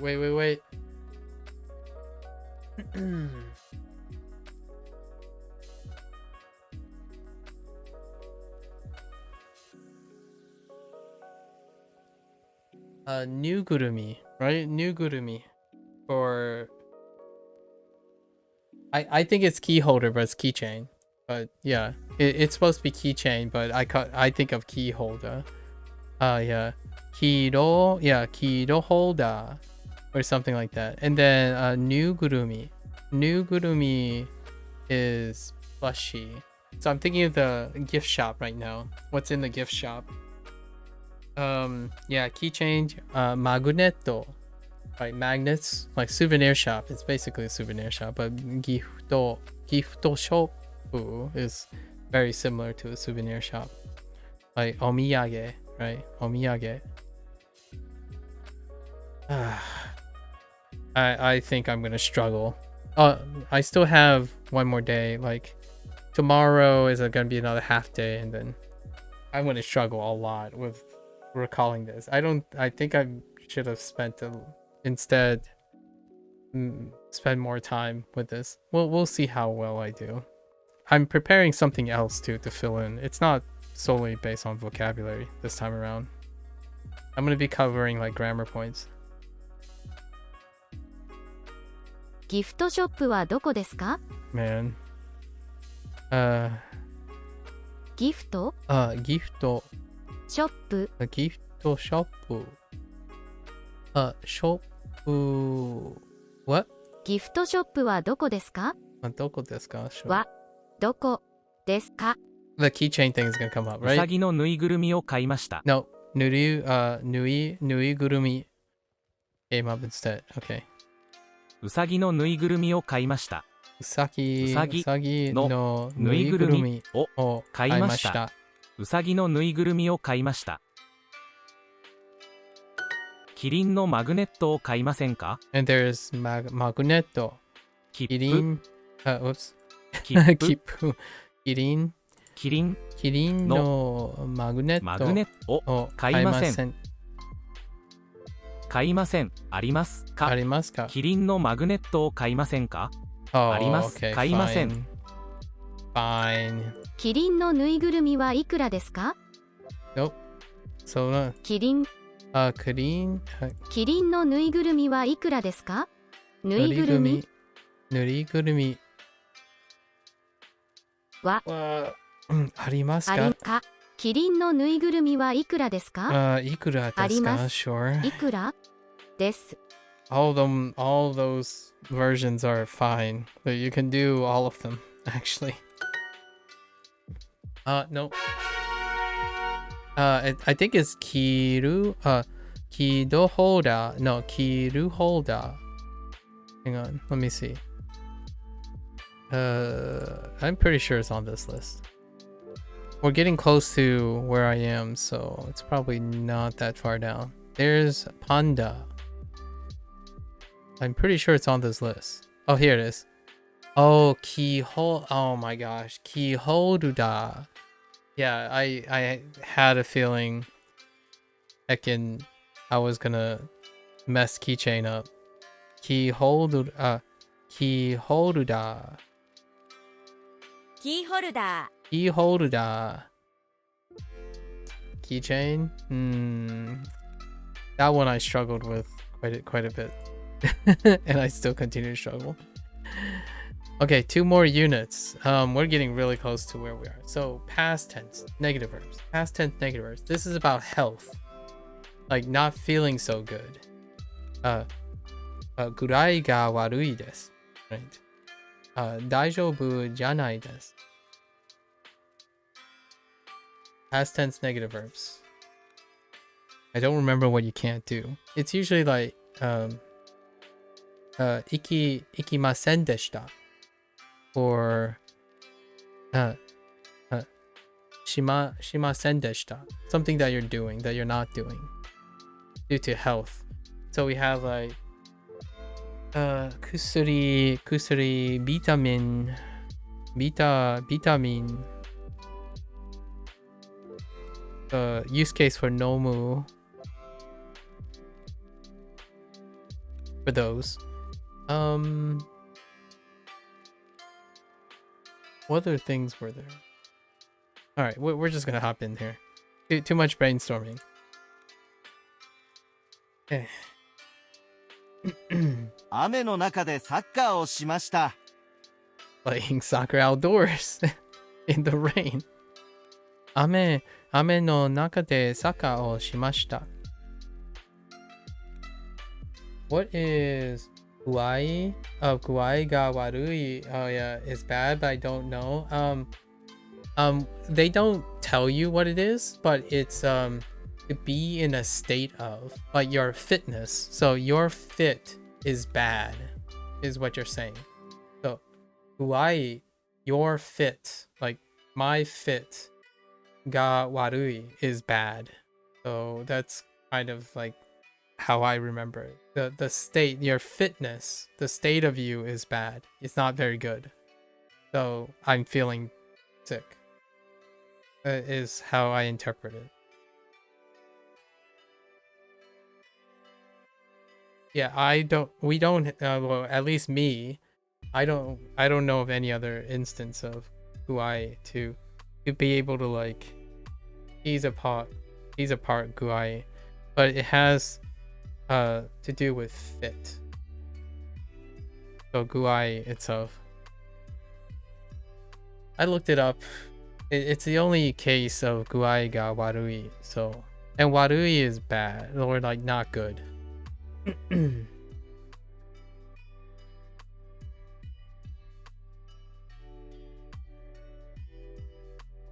And then ga is I think ga is supposed to be a particle. The particle ga.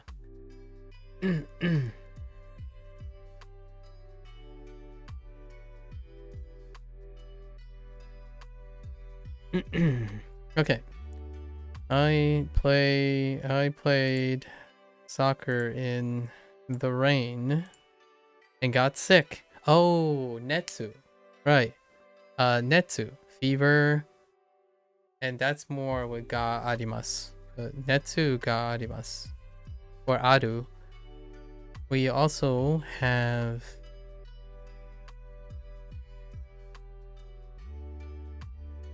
I just had it and I lost it. Oh, kaze. Kaze o hiku. Hikimasu. Catch a cold. Right. I have a bit of a fever. There it is. Shikoto. Skoshi, sorry. Skoshi netsu ga arimasu. あります。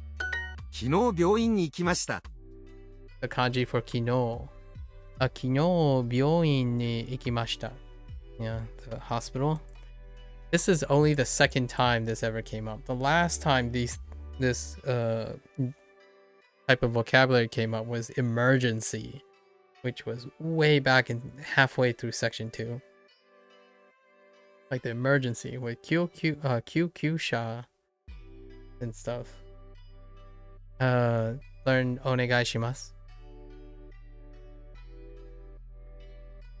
Even keisetsu.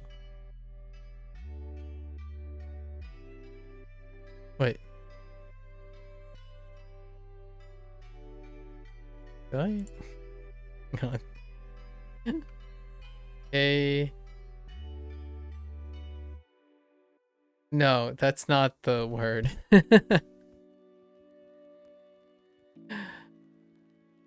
Is it kaisetsu? No. Oh no. Oh, it's Keisatsu. Keisatsu. Keisatsu. Oh no. It's all jumbled. I went to the hospital yesterday. I'll organize it. It'll be organized. It'll be ready. I'll be ready. 何もしませんでした。何もしませんでした. Right. Yeah. I didn't do anything. Right. Or is that what they went? Yeah, I didn't do anything. 何もしませんでした. もう先生にメールしました。もう先生に Oh, right. メールする and 電話する。もう先生に E メールしました。I almost want to say email. I already emailed the teacher. 後でマスクを買います。後でマスク Yeah, マスクを買います。I'm going to buy masks later. 後で。でも、リンゴジュースをたくさん飲みました。Yep. でも、リンゴジュースをたくさん飲みました。Right. An apple a day keeps the doctor away. And this is a lot. I drink a lot of apple juice. I think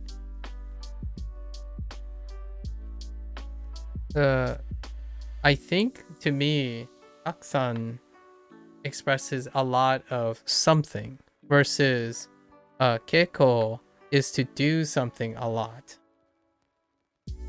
So if you're eating something, you're eating a lot of something versus you're eating a lot of something.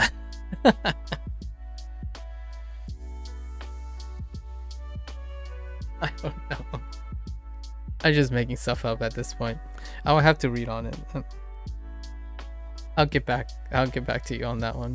The Keiko versus Taksan. もっとビタミンが欲しいです。もっとビタミンが欲しいです。I want more vitamins.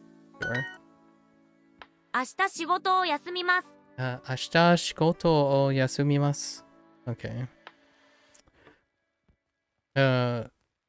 Oh yeah, yasumi from absent, right? To be absent from something. So, I'm going to be absent from work tomorrow. Oops. 明日。また学校に行きませんでした。まだ、these are getting a lot easier since these are close to what I learned recently. まだ学校に行きませんでした。Even the practice. I'm going to be, I'm not going to school again. Okay. Or I did not go to school again. I didn't go to school. Contractions. I didn't go to school again. ティッシュも買います。Tissue. Yeah. Tissue. Tissue も買います。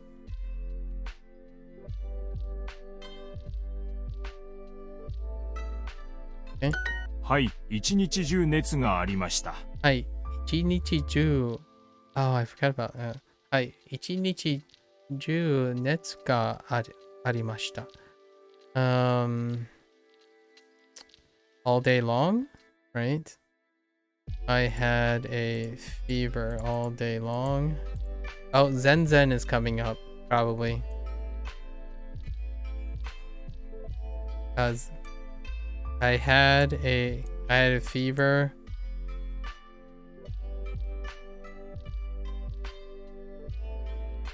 Wait.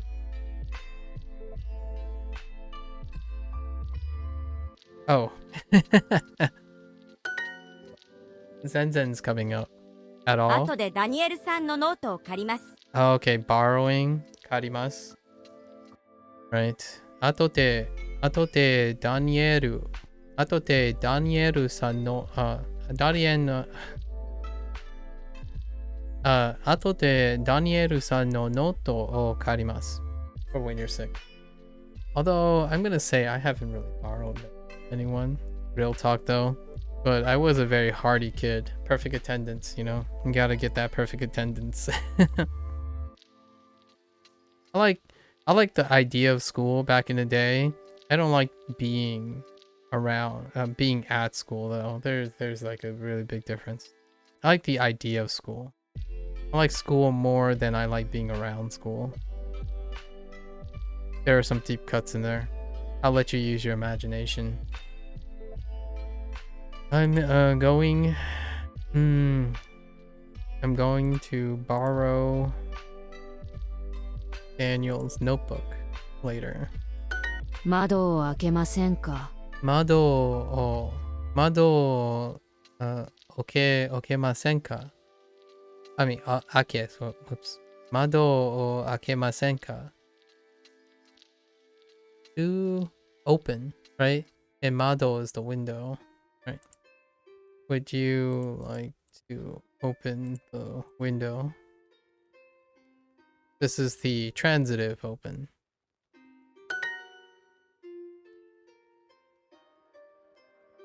Yeah, あげる。昨日昼ご飯を食べませんでした。昨日昼ご飯を食べませんでした。I didn't eat lunch yesterday. Don't you dare say that to me. You guys eat, okay? Keep yourself nourished. Zenzen didn't come up. What the heck? 今日はお茶を飲みませんでした。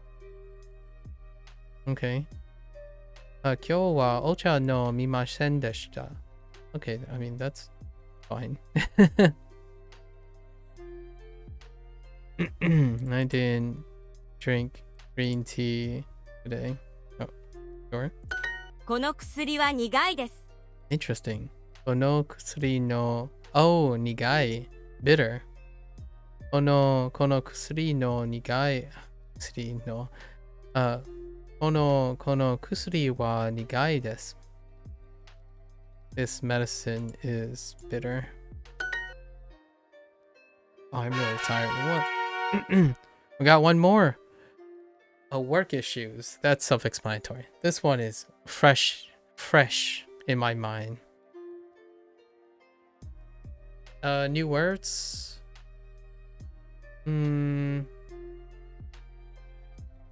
Angry.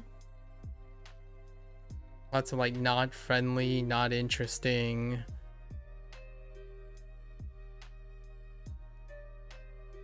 Let's just go. Let's go. I'll unpack later. 会社の人と話したくないです。会社の Oh, and I haven't determined if this stays hito or nin. I heard nin once, but maybe not. 会社の人と話したくないです。Right. I don't want to talk with people at the company. I don't want to talk with the people at the company. じゃあ別の仕事を紹介します。別の different. Right. じゃあ別の仕事をしま、oh yeah. Oh yeah, that's right. And 紹介します。紹介する to introduce, right? Okay, then now introduce a different, right? Introduce you to a different 仕事 job. オフィスのキッチンは綺麗じゃないです。Right. Kirei, no adjective, so we go with janai desu. Office no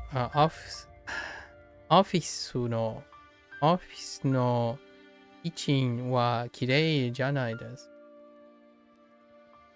The kitchen, the office kitchen isn't clean. チャーハンは温かくないです。チャーハンは温かいチャーハンは温かくないです。温かくないです。The fried rice isn't warm. Sure. 食堂のラーメンはインスタントラーメンです。Yep. 食堂のラーメンはインスタントラーメンです。The cafeteria's ramen is instant ramen. It's an instant ramen. That's fine. オフィスのお茶は美味しくないです。美味しくないです。オフィスのお茶は美味しくないです。Man, imagine the office green tea isn't tasty. The office. 会社の CEO は真面目じゃないです。Yeah, 真面目。Wait. Oh, right. 真面目。Hardworking. 会社の CEO は真面目じゃないです。真面目 is a non-adjective. The CEO isn't hardworking. The company's CEO is not hardworking. 今の仕事は良くないです。今の仕事は良くないです。This is E. Our yo stem. Right.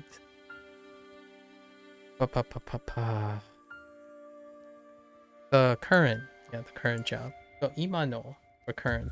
Ima, the current work or job. Current works.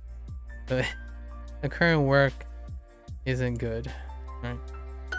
And then they're gonna throw in amari probably at some point. As a refresher. パソコンのスキルがあります。Break? Oh no, not break yet. There's also the predicate for breakdown. パソコンのスキル skill. パソコンのスキルがあります。I have computer. 会社の人は全然楽しくないです。Okay, well, Zen. Oh wait, maybe this was the unit with Zen. That's why I didn't see it. 会社の人は全然楽しくないです。全然楽しくないです。会社の人は全然楽しくないです。That's interesting. The people at the company aren't fun at all. It's a workplace. もっといい仕事を見つけます。もっといい仕事を見つけます。I'm going to find a nicer job. オフィスはあまり広くないです。オフィスはあまり、yeah, there it is. オフィスはあまり広くないです。Although, that's fine. The office isn't very spacious. Sure. 私の同僚はよく怒ります。私の同僚はよく怒ります。よく遅く。怒ります。Often gets angry. 怒る。Okori. Wait, I think it's okoru.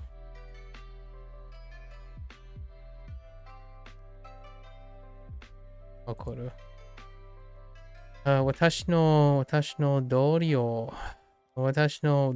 はよく怒ります。So my coworkers often get angry.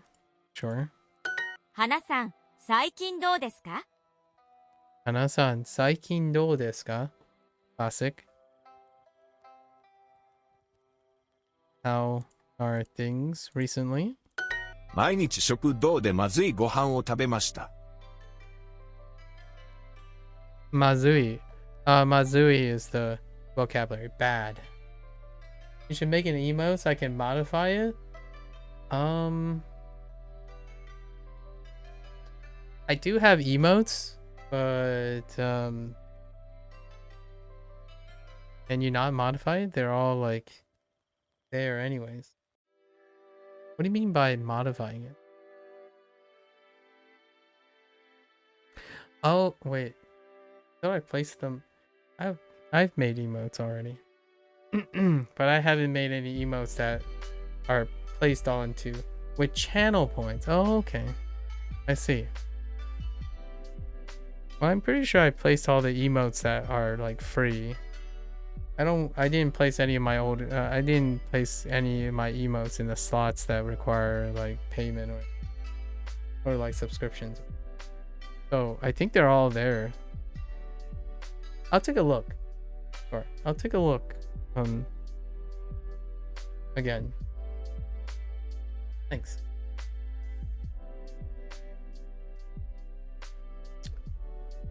Because if you type the emote, it'll show up, probably.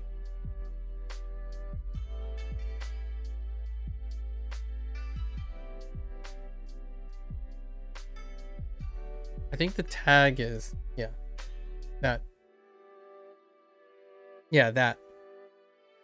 Yeah, I made those. I haven't refreshed them in a long time though, because there really isn't a motivation to refresh them. Let's see. 毎日食堂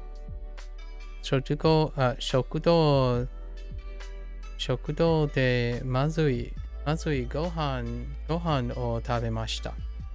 So I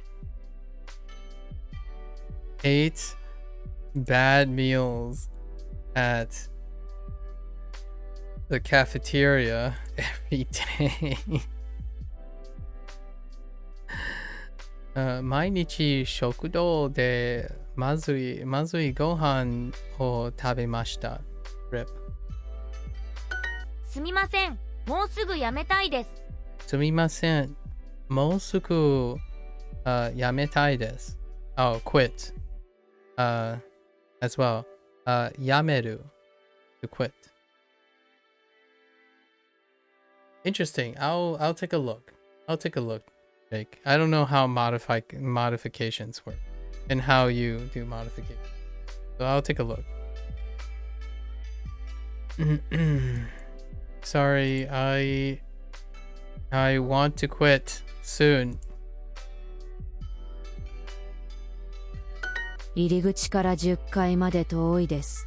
入り口から4階まで遠いです。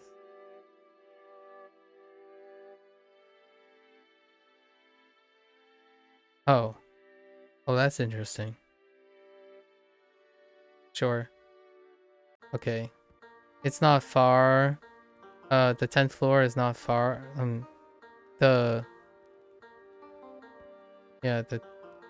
It's not far from the iriguchi, from the exit to the 10th floor.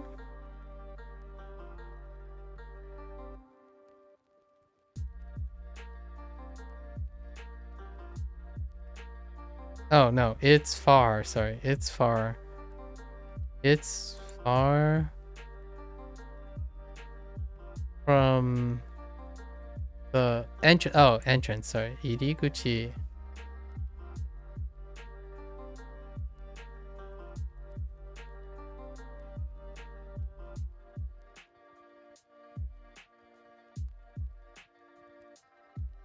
It's far from the entrance to the 10th floor. What? You should do a prediction of if you're going to get perfect or not. That's too much. Like that's too much to juggle. Maybe in the future. We'll have someone do that instead. Alright. You know what? I really thought I was gonna go over kanji, but on the half day tomorrow I'll try to do kanji practice. I have to go through all the kanji on the half day tomorrow, the last day. Like once a stream, sure. Oh, right. New peeps. Angel Soto. Oh, that is a farmer. Okay. The heck is with that height? Zachary?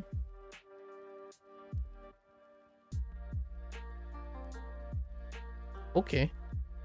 That's okay. Alright. Is there anything new? No. Okay. Alright, folks. Ooh. Okay. Alright. I'm okay with that. Right, I'm okay with that. I can probably get most of the ideas back. So this is more like quitting. Right. Quitting, things are bad. Different, same. Or yeah, different, same. Onaji for same. Introduce. Breakdown. Okay, that stuff's fine. Past, and this was health. Right, being sick, not being able to go to work. Mask, medicine, vitamins. Zoo, fairly self-explanatory. Aminals, gift shop. Hanami, cherry blossom related stuff.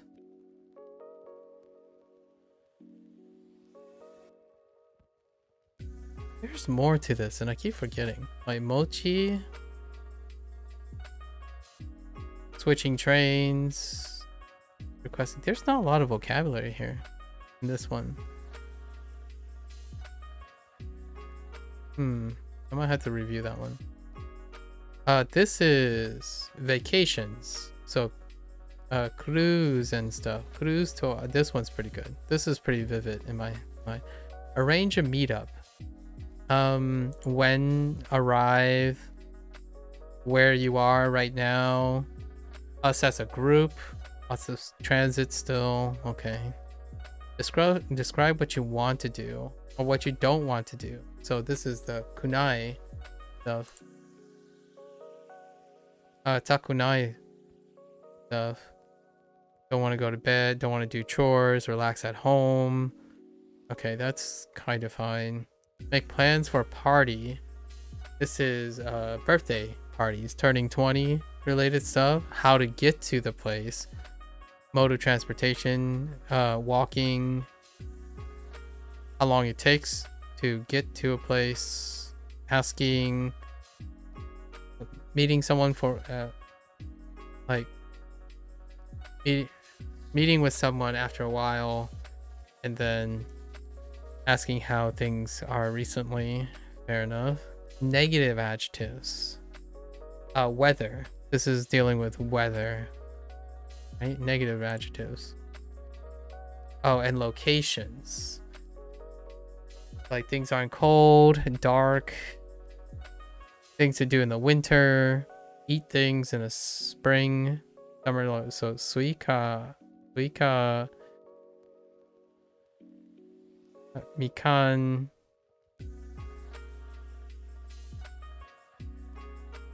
Okay. There's so many things. Clothing? Shop for clothing. Directions? It's more like directions. Like go upstairs, go straight, go left, go right. First, Mazu. Kira kira, fua fua. Aka. Seta. Kutsushita. That kind of thing. Oh, like sections in a shopping center, right? Shopping. Yeah, shopping center. Okay, college town. Talk about Dracula stores. You're on unit 5, section 1. Nice. Very nice. Very, very nice. College town. Something's about like the countryside, going to the neighboring town. Things that are there and not there. A bank, post office.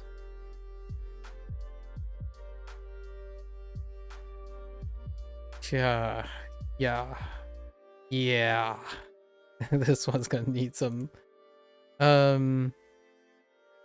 Yeah, so Inaka. Okay, 入りました。Campus. E. Sure. Shopping center, right? There it is. Kuya. Sure. You know, this unit it's kind of pretty meh, this unit. Express what you want to do at a concert? So like lining up, listening to your favorite song, you know, uta, bando, modorimasu, like seki ni modorimasu, like returning to the seat.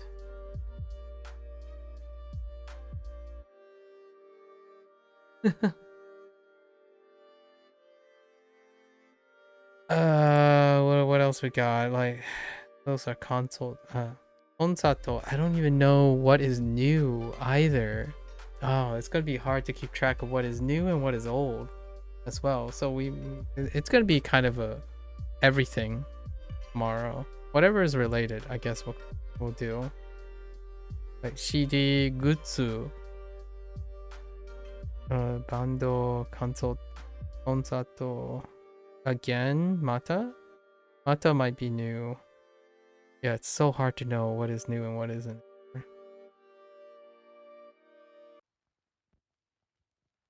Okay. Alright. Electronics? Oh, this one's fine. Mouse, keyboard, cable, monitor, gaming, pasokon. Gaming no pasokon. Light, hikaru. For light up. There's oh, moto was kind of introduced here. The moto modifier. Waidesu. Okay, that's fine. This one's okay. Denkiya. Transit plans. The most important thing in transit plans is the kara and made. So from somewhere to somewhere. Kara and made. I think that's the most important here. I don't know what else about transits though. Anjobi. Oh, and they threw in a random family related thing. Hitoko. Super going from somewhere. There's also tochudo, right? Tochude.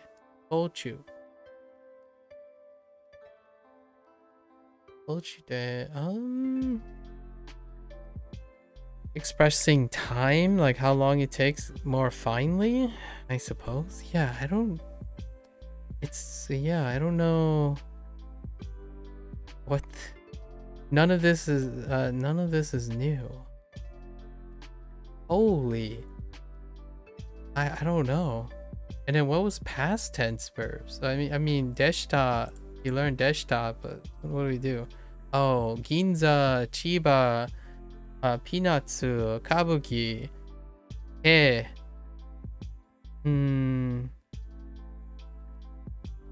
Art museum is actually old. Tsui, oh, Tsui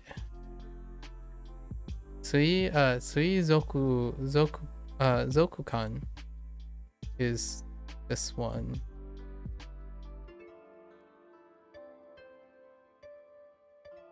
Yeah. I don't even know. Like, was Taiko in this? No, Taiko was.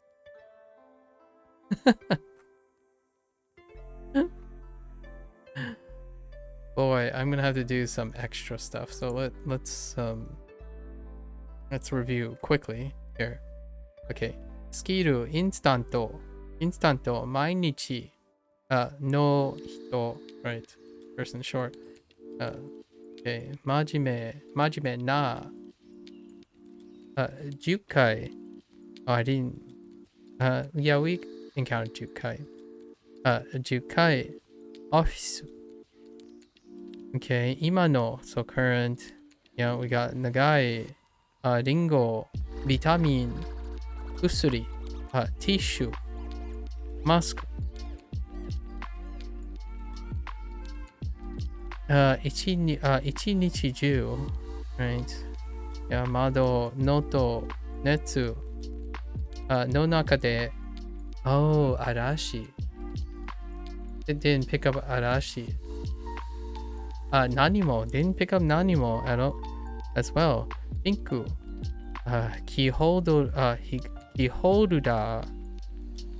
magneto, gift shop. And then we have Yagi, Usagi, Benchy. Didn't you get Benchy? Yeah. Benchy ni,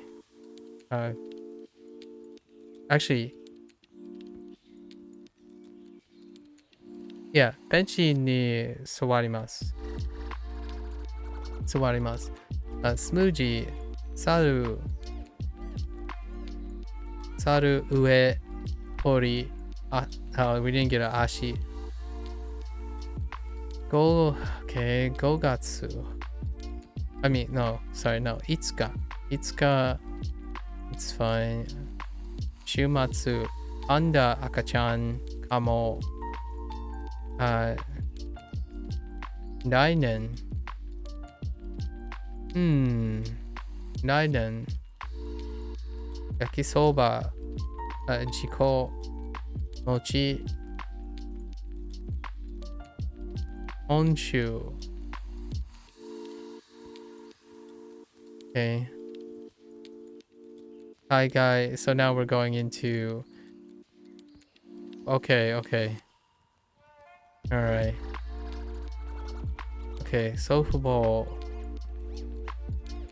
Ishokan. Risotto. Mini golf.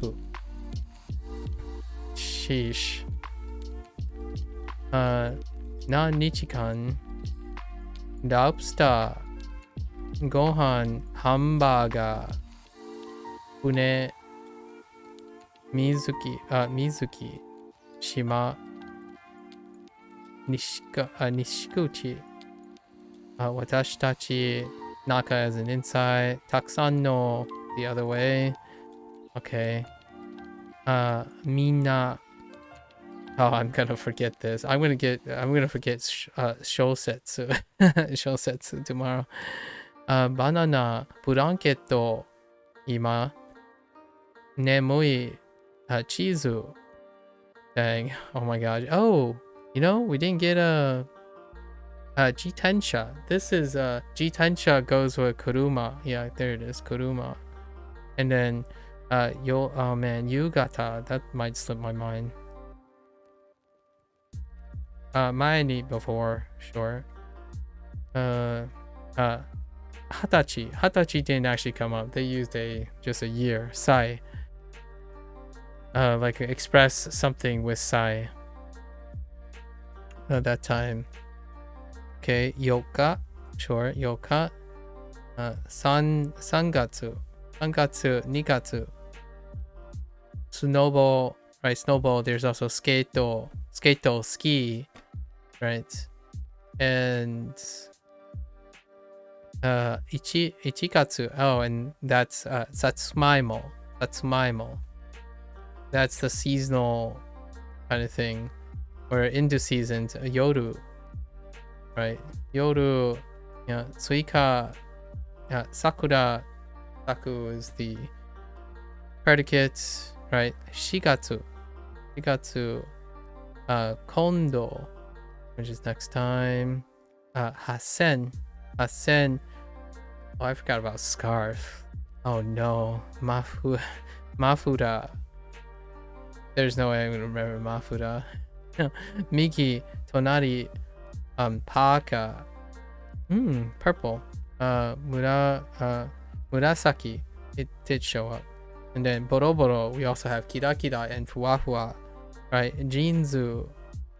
In this section, the clothing section, it had Menzu and Reirisu as well. Seta. Enpitsu. Kuki. And then we have Fuben, which is opposite Bendy.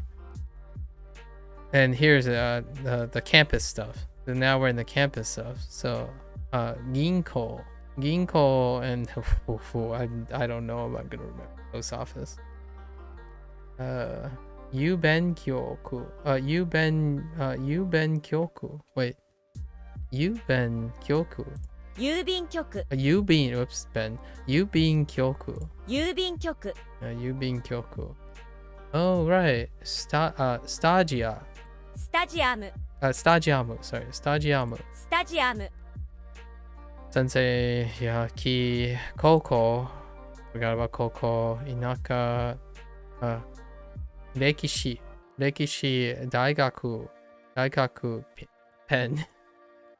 Higashikuchi. Soto. I think we're still in the section. Yeah. Soto. Stagey. Wait a minute. No, I think we're good. Oh, no, we're not. This is still Soto, Stagey. We're in the band stuff. Stagey, yeah. Mannaka, Artisto. Then Konya. Then we're in the electronic stuff, right? Wireless, cable, keyboard. There's mouse. Mouse. Oh, they introduced like current, bigger unit. Ichiman, Manita. Then we had, right, Mae. Okay. Kyo. It's Kyo? No. Yeah, and it's just Kyo. No, I think this is the cutoff. Mae. No, is it the cutoff? No, it's not. Is it? No, it's not. It keeps going. It's still going. Oh. The college life thing had all the utensils. All the utensil stuff. Osara, Naifu. Yeah. I don't know why Omocha is in there, but Denkia, Headphone, Dokpyaku, Apu, Foku, 100 yen shopu. Man. And then this is Dochude on the way. Oh, this is like plans. Fried chicken. And zo tai. Daishu Suizokukan. Chiba Kino. Crepe. Hajimete. Hajimete. Senshu. Sengetsu. This keeps going. Kyonen. Kyonen Kabuki. I'm pretty sure this cuts off right here. It's Kabuki. Tosto Cheku out. It's like the last section on section 2. Oh my goodness.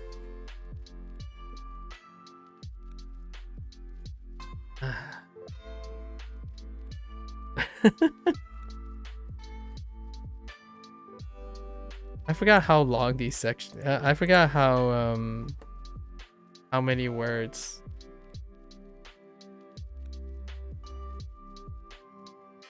It's okay.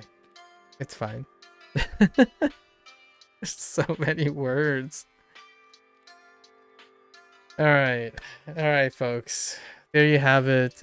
Tomorrow, I was gonna do the I was gonna try to do the review tomorrow, but tomorrow's Monday for me. It's Getsuyobi for me. So tomorrow is Neverwinter Day. So we'll have a reset, do our half day on Neverwinter, and then try to spend half the day reviewing a little bit. Have a shorter session. I think we're gonna go through like kanji. Remind ourselves of all the kanji. That's gonna be tough. I think just doing the kanji alone is let's close up to where we are. I'm still gonna do all the kanji for the review. I don't know how long that's gonna take. It's not that many more, right? Yeah. So we'll review and try to think of all the things from section 3 and on.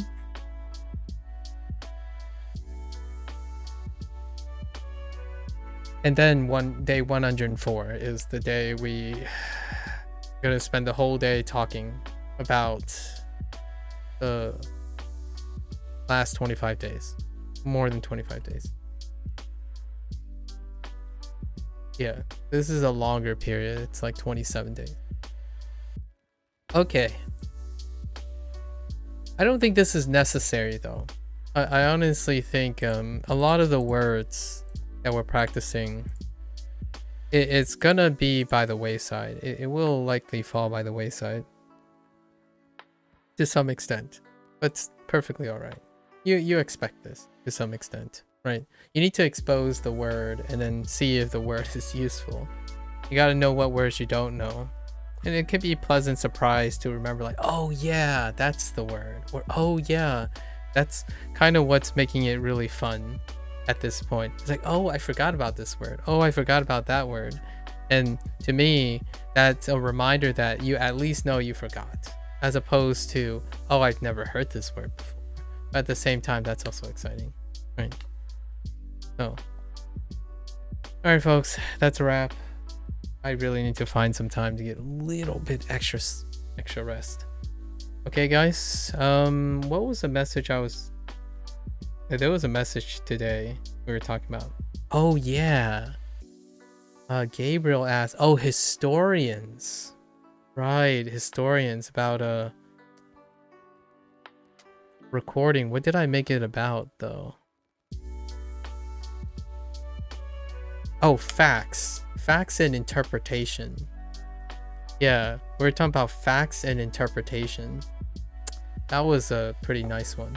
I'm gonna get some heat for that probably, but that's okay. I think I'm ready for it.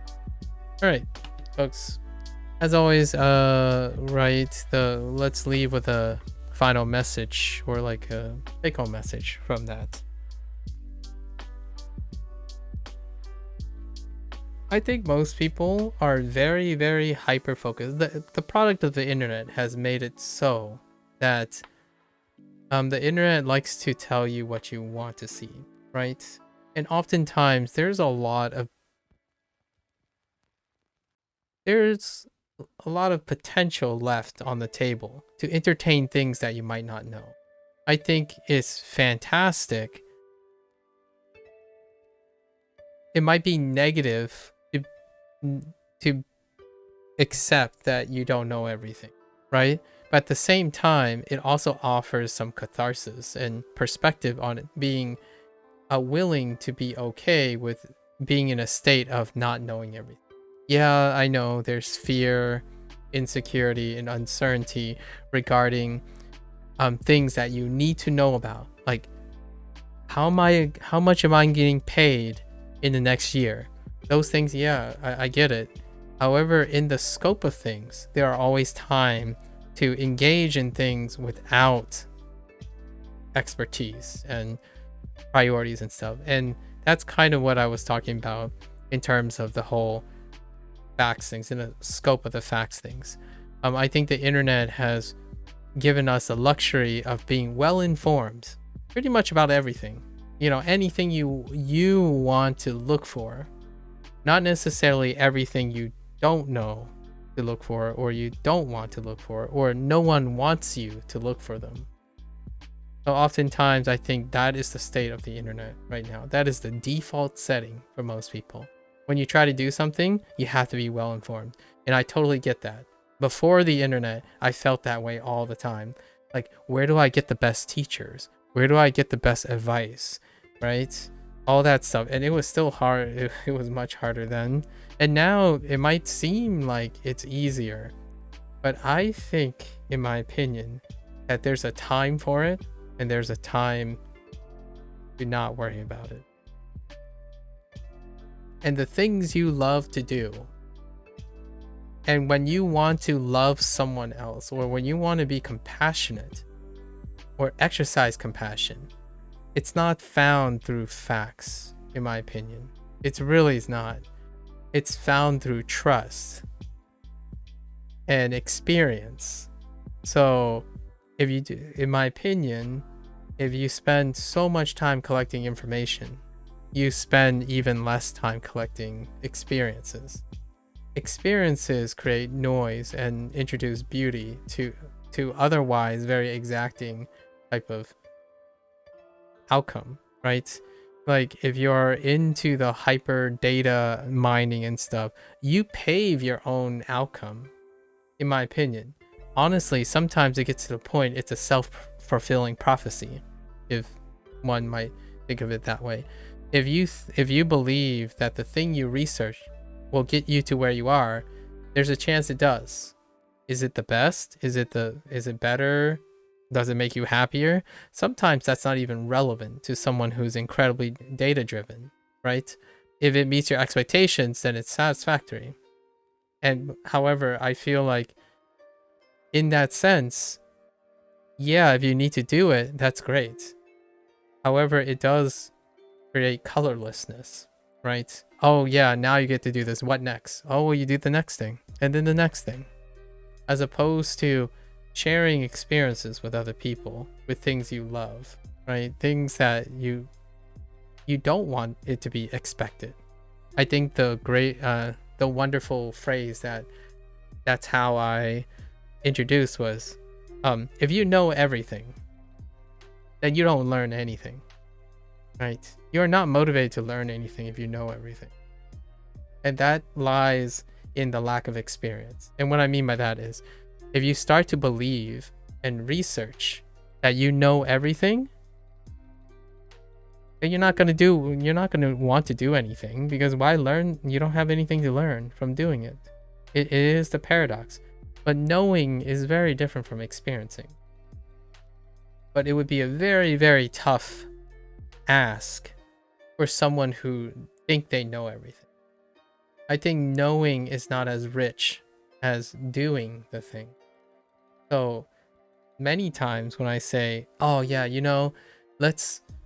someone's gonna say, oh, I really love this game, you should play this game. And the first thought is like, all right, I already know what happens in the game and I already know how I'm gonna react to it. Then you don't do it, right? And what does that do? Well, first of all, it saves you time. It saves you time. Objectively speaking, if that's your prerogative, it's your prerogative. But you also lose the opportunity to interact with another person.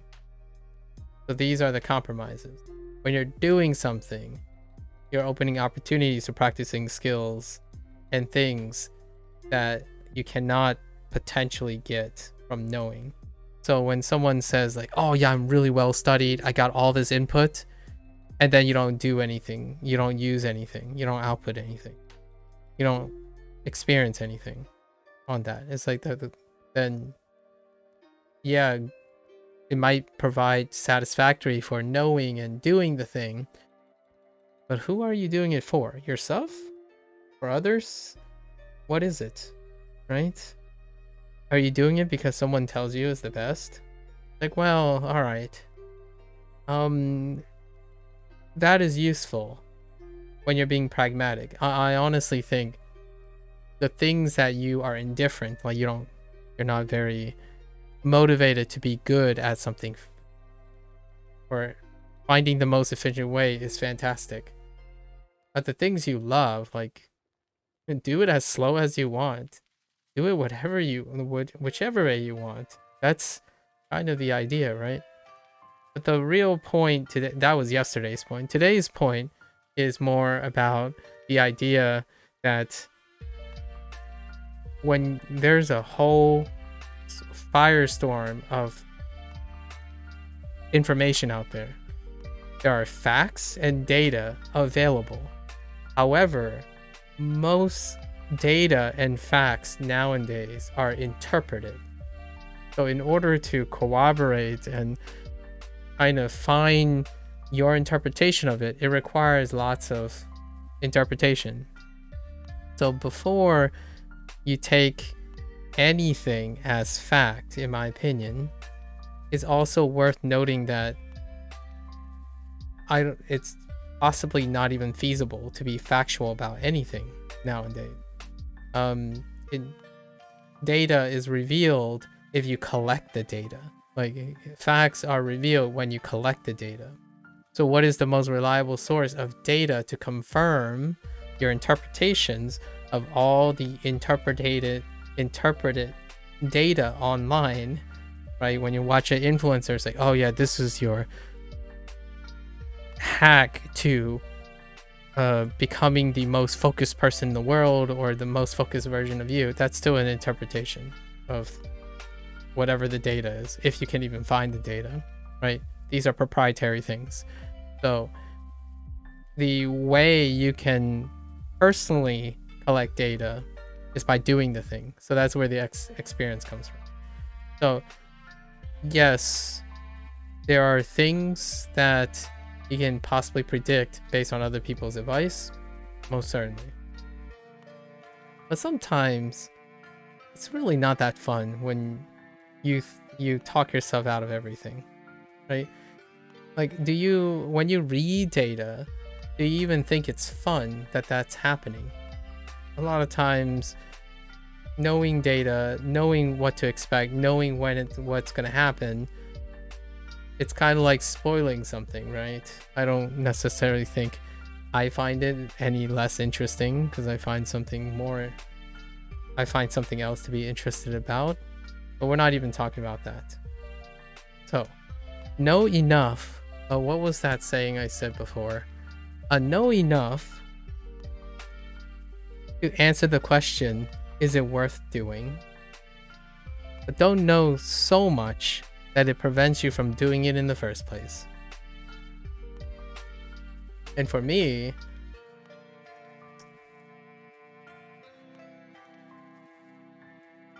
you don't feel regretful or concerned about where you're going,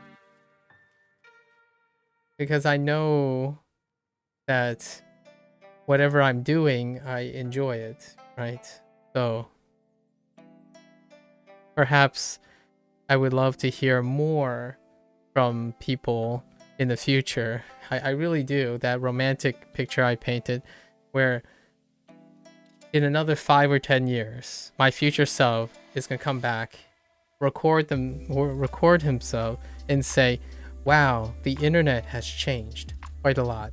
Now, people work and do internet stuff when they need to do work, and then when it's time to relax on the internet, there's a place where you appropriately work on the internet, and then there's a place where you appropriately relax and do what you love on the internet.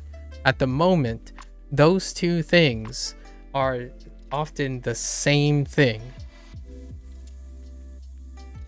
Whatever is happening now, in my opinion, is convincing most people to treat everything they want to see, confirm everything they believe, and then making it into a reality in which they have to obligatorily abide by.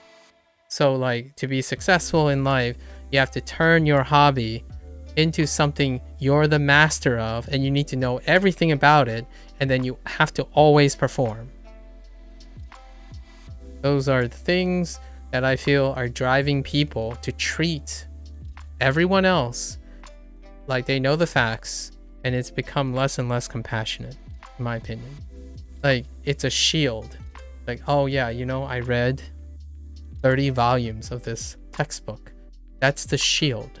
So then you put up the shield and say, you're doing this all wrong. So now I'm allowed to tear you down and tell you what's what, because I am behind the shield of quote unquote facts, you know, things I know. Well, things you know doesn't mean things you've done, right? You haven't done them before, and that doesn't create a connection. So not only if you're questioning like, oh, is it worth it? Like, what are you going to do with that skill? Is it applicable to that skill? Well, if you know a lot of things and become an internet expert, strangely enough, you become less and less applicable to anyone being interested, right? You go around peddling something like, I know all of these volumes. Well, then you become more and more intimidating, in my opinion. People will approach you less and less because you start talking so distant, right? Hey, oh, I see. You're using this thing. Yeah, that's beneath me. Like, I execute jargon 1 through 100. So, good luck with that. And then walk away, right? Like, okay, well, you no longer have any relevance in people's lives. You don't connect with people anymore. You go around spitting facts as though that will elevate your credibility.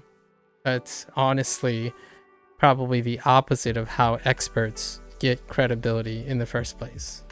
They work, they have experience, they make sure that they stay grounded with how their experience is relevant to the people they're talking to. Being hyper-focused on knowing everything makes you less and less inclined to focus on actually seeing and interacting with the person in front of you.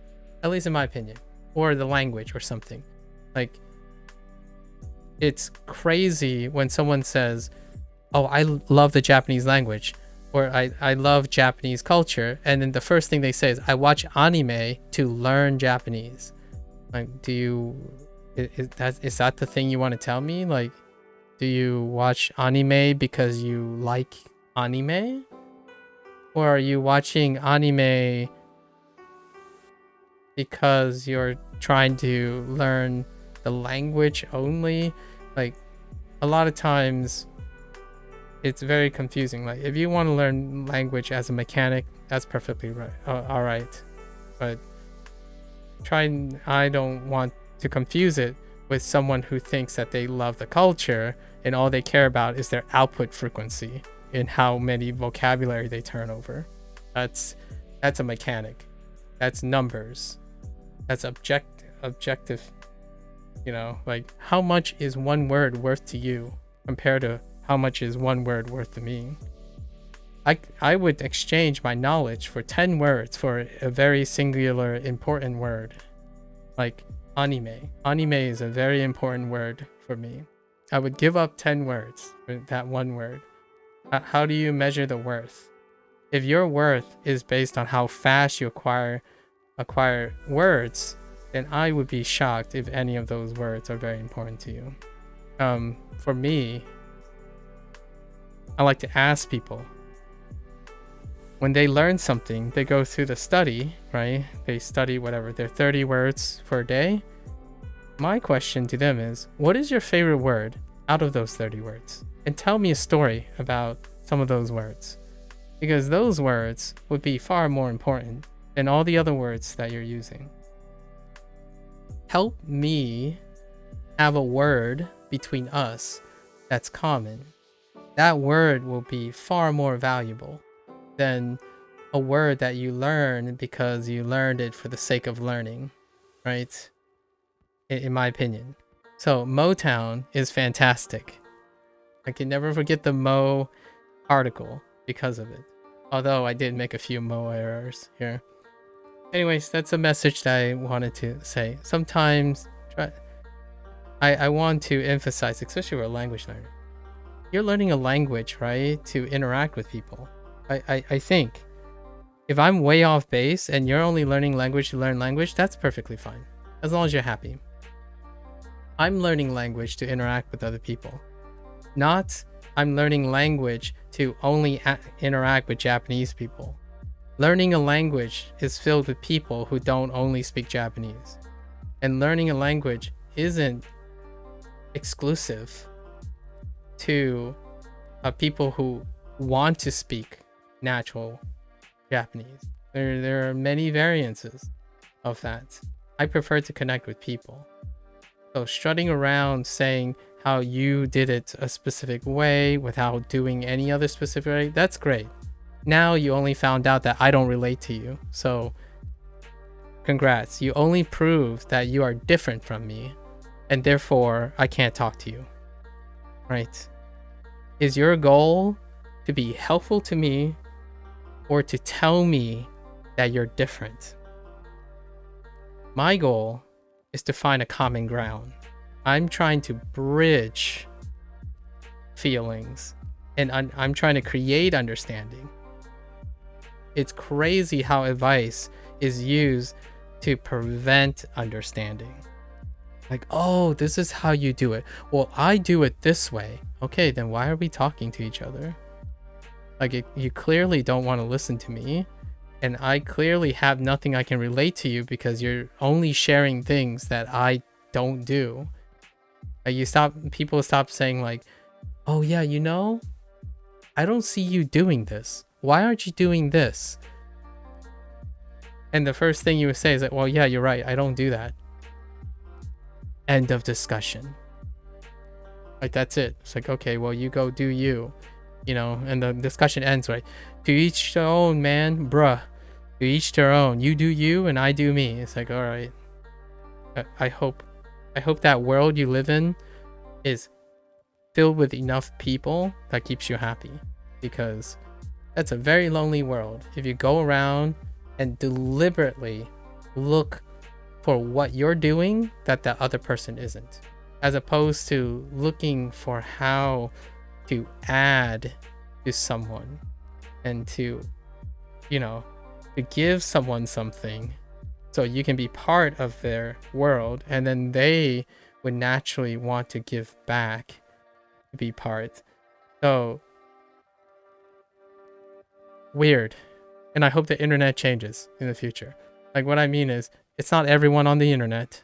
There are plenty of communities out there. I think they're in the minority that are trying to collectively encourage each other and try to find connections, not trying to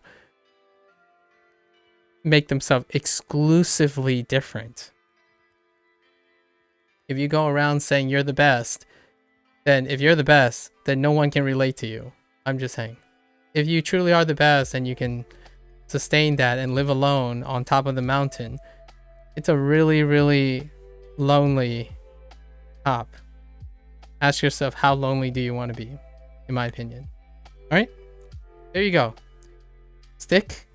Find memories to share. Participate in experiences you want to participate in, and go out there, in my opinion, and make new memories, right? Make memories with people. This sounds a little bit narcissistic, but if you have trouble making memories with other people, start by trying to make memories of your own memories, right? Maybe your family or family member, a close friend. Start there. Life is pretty transcendent when you're not alone, or when you don't feel alone. I think those who believe they know everything and those who think they're very unique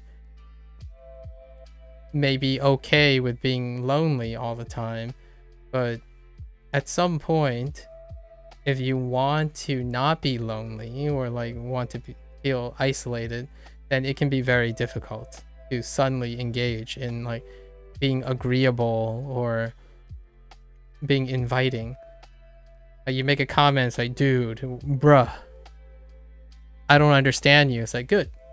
Then if you don't understand me, then we can't connect. It's fine.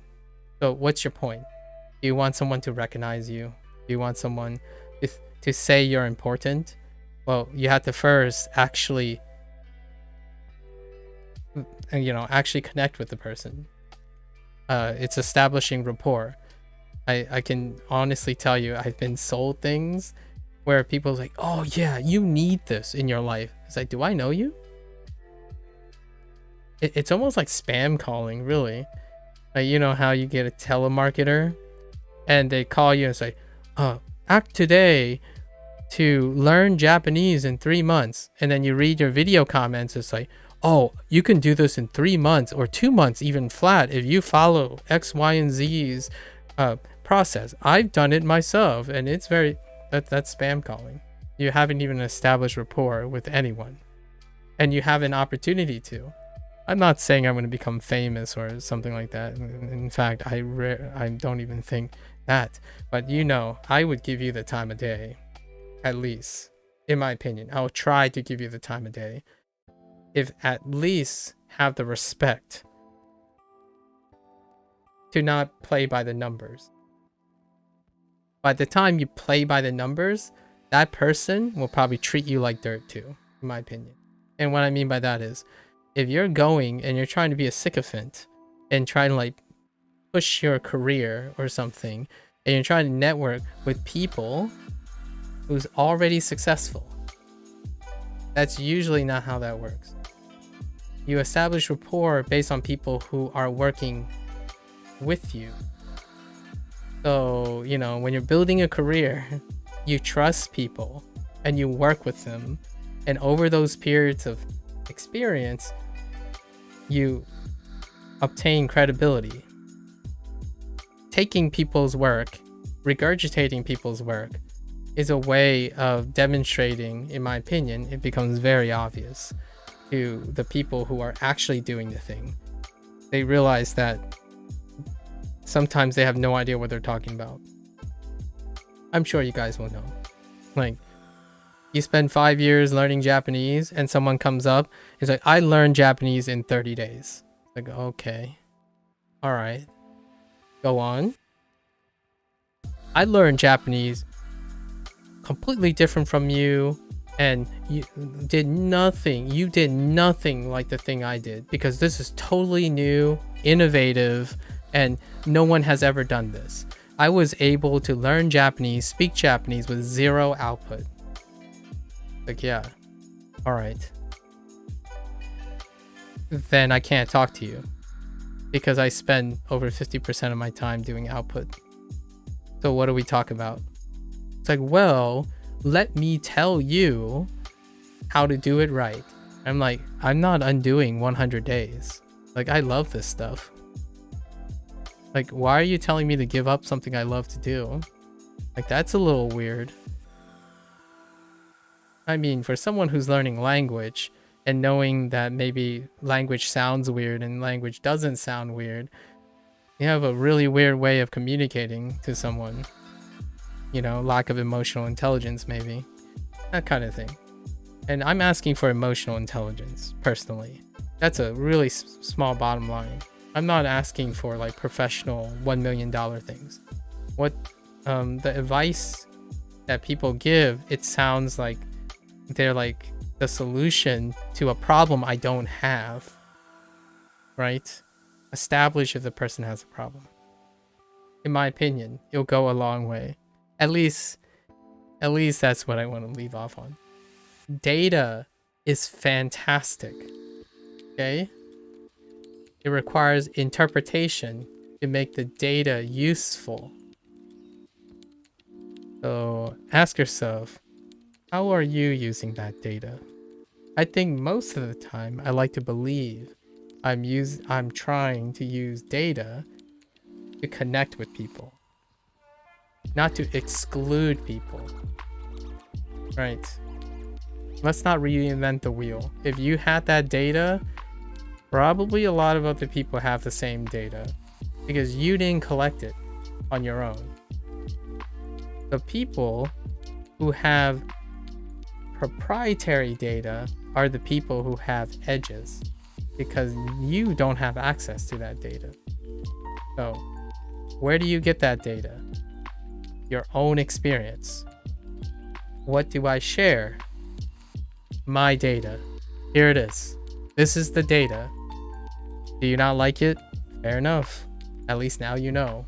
What is it like to spend 102 days on Duolingo? There you go. I'll try to my best to summarize it. But I certainly wouldn't continue doing something I don't like. It's kind of a weird paradox thing where someone's like, oh, but you're going to not like it. I'm like, okay, well, when I am going not to like it, I'll stop. Right? Are you telling me that I'm so stupid that I would do something? Is that how you want to establish this? You're saying that I'm too stupid to realize that I'm wasting my time. Hey, just a food for thought. When you go and tell someone how they're going to feel, a recipe for disaster. It's what we call gaslighting. When you try to help someone, I believe the first step does not typically include gaslighting, right? Internet is really good at gaslighting. You can gaslight yourself. It is possible. How do you gaslight yourself? You have a hypothesis. You go on the internet and you search for everything that confirms your hypotheses. And that's it. That's convincing yourself something is true without understanding what you don't know and what other possibilities are. Confirmation bias is a form of self-gaslighting, in my opinion. You can convince yourself you can know everything if you exclude all the things that you don't know. And I think that's kind of being addressed now. It's kind of being addressed now. We'll see how AI and all that stuff comes to play. I have hopes for the future. That's just a funny little digression at the end. Alright, folks. Use your noggins, right? Learn language. Get her done from yesterday. And, man, find something. Find something that's not even dependent on data. Find something where you're making the data. Be like the romantic scientists of before. Discover what you think of something. It's always I think there is room for most people's heart to discover something without having the chains and baggage of objectivity.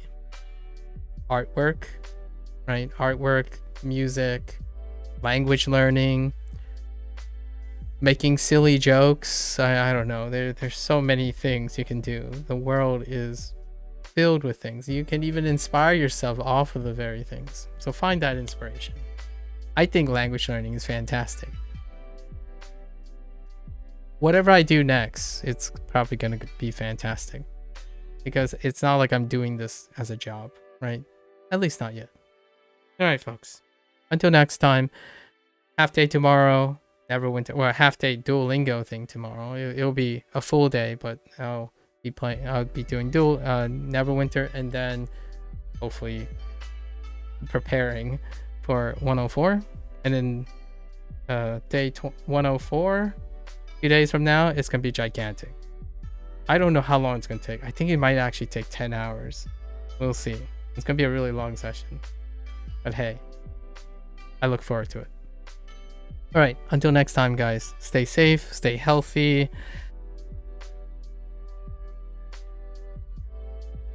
Get inspired, right? Get inspired.